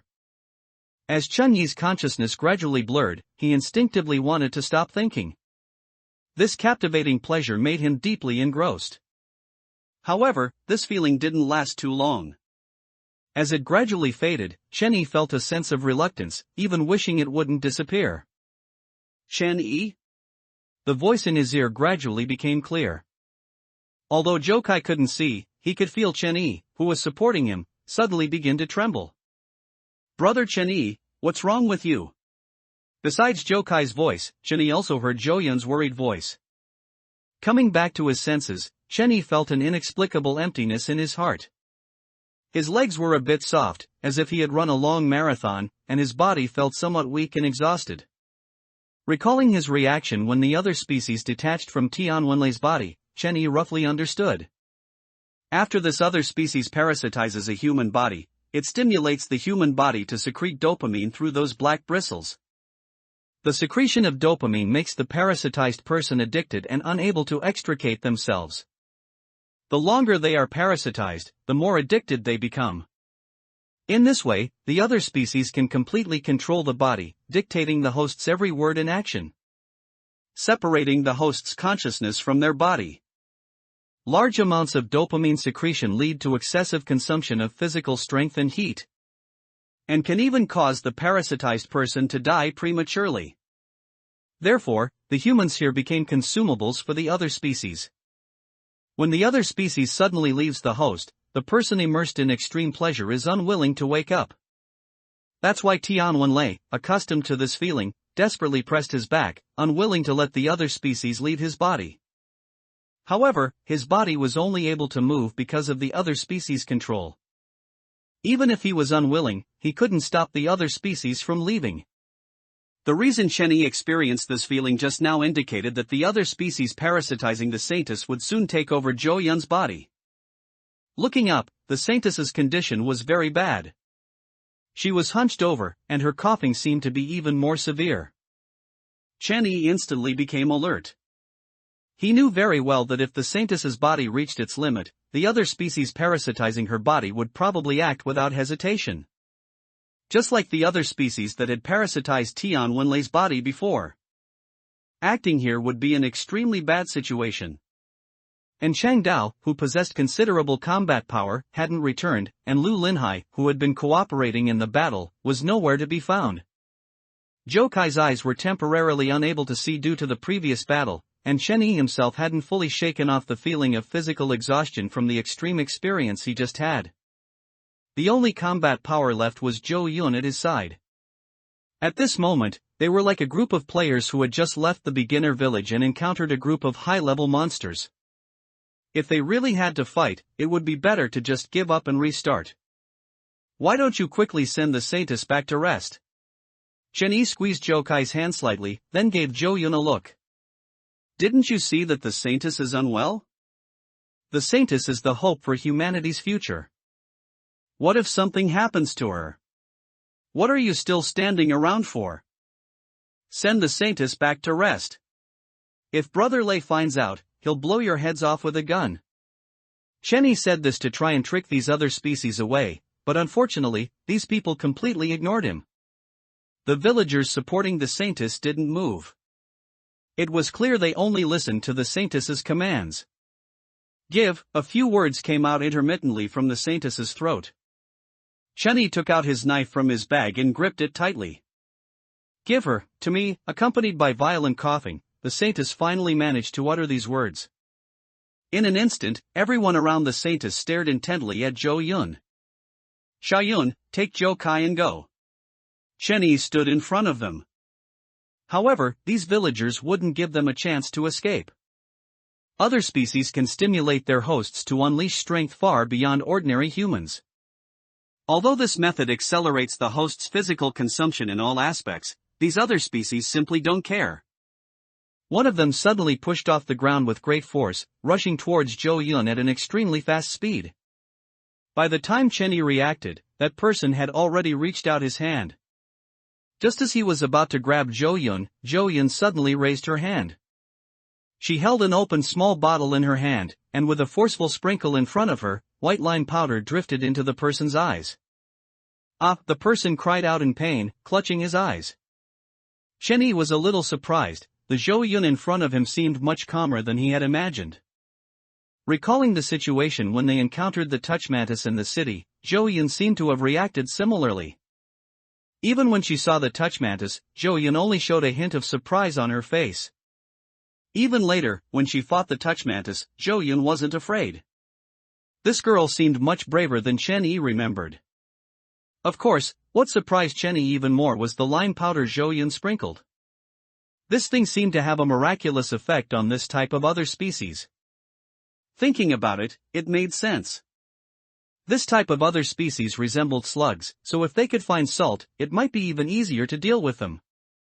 Zhou Yun's counterattack wasn't over. While the person was clutching his eyes, Zhou Yun raised her leg and kicked forcefully at the area between his legs. Her movements were swift and decisive, without the slightest hesitation. Chen Yi was startled and instinctively clamped his legs together. This is the line brother Zhang Cheng gave me, an uncle, and taught me self-defense. Zhou Yun seemed to notice Chen Yi watching her and turned her head to say, Xiao Yun, come here quickly. Zhou Kai frowned deeply. Chen Yi's words just now and the sounds he was hearing made him realize their situation was very dangerous. At this moment, Chen Yi realized that his impression of Zhou Yun had always remained based on Zhou Kai's descriptions. Zhou Kai's concern and protection for Zhou Yun had become a habit, especially in a city full of other species. Even if his sister had long grown up, this long-standing habit wouldn't disappear immediately. Brother, I'm fine. Zhou Yun's follow-up kick actually had no effect. She didn't know these people were parasitized. Her kick just now only attacked the host, not the other species inside their bodies. However, the lime powder was still effective. The others also surrounded them. When they were about to act, Chen Yi placed the blade against his arm. Stop if you don't want to die. Chen Yi stared at the people surrounding them. I remember you said that the rats and strange birds in the forest are extremely sensitive to the smell of blood, right? If I cut my arm now, how long do you think it would take to attract the rats and strange birds? The reason these people were unwilling to act in the village was that they didn't want the smell of blood to attract the rats and strange birds from the forest. The other species weren't afraid of rats and strange birds, but dealing with such a large number of strange animals would accelerate the host's consumption. Once the host was overly consumed, their true form would be exposed to the rats and strange birds. At that point, they would also die. The people who had surrounded them stopped and looked back at the Saintess. Chen Yi had intended to use this method to stall them, but the Saintess seemed indifferent to Chen Yi's threat. Chen Yi, Zhou Kai's expression behind him became somewhat grave. After realizing something was wrong, he endured his fatigue and used his ability again. Through enhanced hearing, he heard footsteps continuously approaching. Everyone in this village is coming. Looking at the villagers emerging one after another in the distance, Jenny finally understood. The other species parasitic on the Saintus were so fearless because even if Jenny cut his arm, intending to die with them, he was destined not to succeed. Under the control of the other species, everyone in the village could unleash strength far beyond ordinary people. Once Jenny cut his arm, they would immediately rush forward. People with wounds would lose their parasitic value. So, they would twist Chen Yi's neck and then quickly throw him outside the village. The ground in this village was all simple dirt roads, so even if Chen Yi's blood fell to the ground, they could use their numerical advantage and astonishing speed to shovel out the dirt and throw it out with Chen Yi.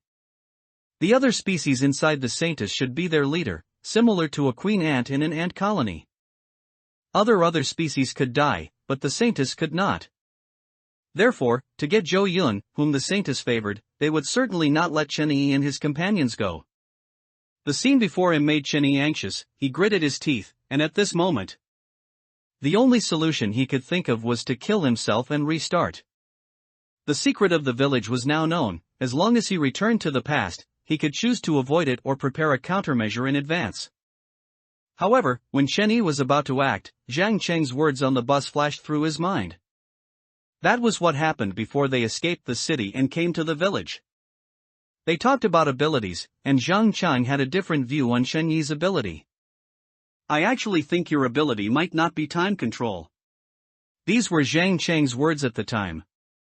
He stroked his chin, analyzing seriously. The reason you think your ability is time control is nothing more than 2 points, returning to the past after dying, and time suddenly freezing at a certain point. But, is there a possibility that time freezes to prevent you from dying? The first time time froze was because the other species disguised as your mother wanted to drag you down with her before she died, but you could have completely avoided this situation if you had been a little more cautious at the time, not emotional, and stayed further away from the other species. Even if the other species retaliated before dying, you could have dodged it. The second time time froze was because Little Yun was attacked by an other species. If Little Yun had been killed by the other species, Zhou Kai would have undoubtedly killed you without hesitation. After all, this kind of thing had happened once before. So, to prevent you from dying again, time briefly froze, allowing you to handle the situation and thus avoid death. As for dying when they later reached the edge of the city, because it was an unavoidable death, even if time froze, it wouldn't change, which is why he returned to the past, allowing Chen Yi to discover clues and deduce the cause of death. You've been in Sifang Mountain for so long, and you've tried many times, but you still haven't been able to master your ability like Zhou Kai and Uncle Lin. Could it be that your goal was wrong from the beginning? It's like you diligently studied math all night, memorizing all the key points. But the next day the exam was Chinese. If the goal is wrong, no matter how hard you try during the process, it will ultimately be futile. And at this point, Zhang Cheng paused. His tone became a bit more serious, and he looked at Chen Yi, saying very earnestly, your ability is not as straightforward as Zhou Kai's and Uncle Lan's, so, unless it's absolutely necessary, I advise you not to always think about solving problems by returning to the past. The last death was for this survival, but if you can't survive every time, perhaps the next death that awaits you will be a true death. Let them go. The sudden voice brought Chen Yi back to his senses. At this moment, Zhou Yun walked in front of them, holding the knife to her own neck. You want me, let them go, I'll stay. Little Yun, what are you doing? Come back quickly. Zhou Kai heard Zhou Yun's voice and shouted anxiously. Brother, you've protected me for so many years, now it's my turn to protect you. Zhou Yun wasn't stupid. When she was little, she also thought that her brother and she could meet kind people who would be willing to adopt them and give them a home. However, every time someone came to the welfare home, her brother would always take her to hide beforehand and tell her to try to avoid contact with certain people in the welfare home, not to be too conspicuous, and to learn to hide herself. Zhou Yun remembered all these things. Although she found her brother's actions very strange, she trusted him. Wherever her brother was, that was her home. If you don't let them go, I'll die right here. Zhou Yun stared intently at the saintess not far away, her tone exceptionally firm. The saintess's body was failing, her pupil emerged from her eye socket, as if trying to abandon this body. Unlike the other species in Tian Wenlei's body, this other species was white. Those eyes swayed in the air, then stared straight at Zhou Yun. The next second, Chen Yi heard a dull crack, like the sound of a bone breaking. When he reacted, the person left here by Brother Lei had arrived next to Zhou Yun at an extremely fast speed. Because the astonishing explosive power exceeded the body's limit, the bone in his right leg seemed to break the moment he rushed forward. But even so, he still expressionlessly reached out and grabbed Zhou Yun's hand holding the knife.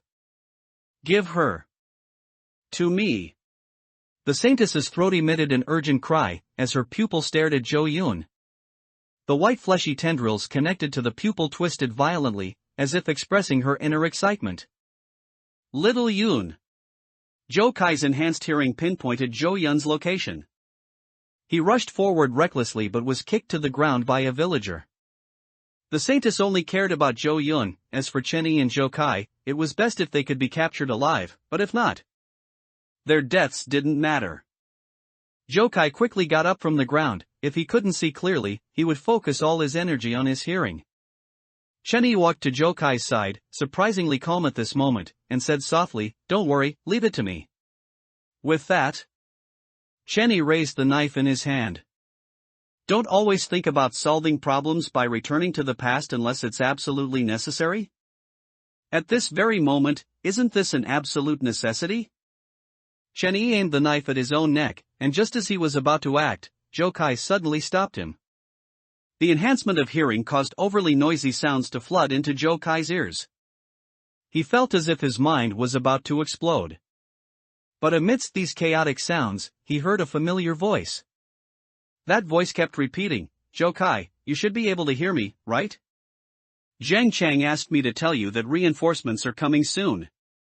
That was Lu Linhai's voice. But where would they get reinforcements? Zhou Kai was bewildered. But soon, those noisy sounds became clearer and clearer, approaching them. "Something's coming." Zhou Kai raised his head and said, facing the south of the village. The rustling sounds grew closer and closer, and soon, not only Zhou Kai, but Chen Yi and the other species parasitic on the villagers also heard them.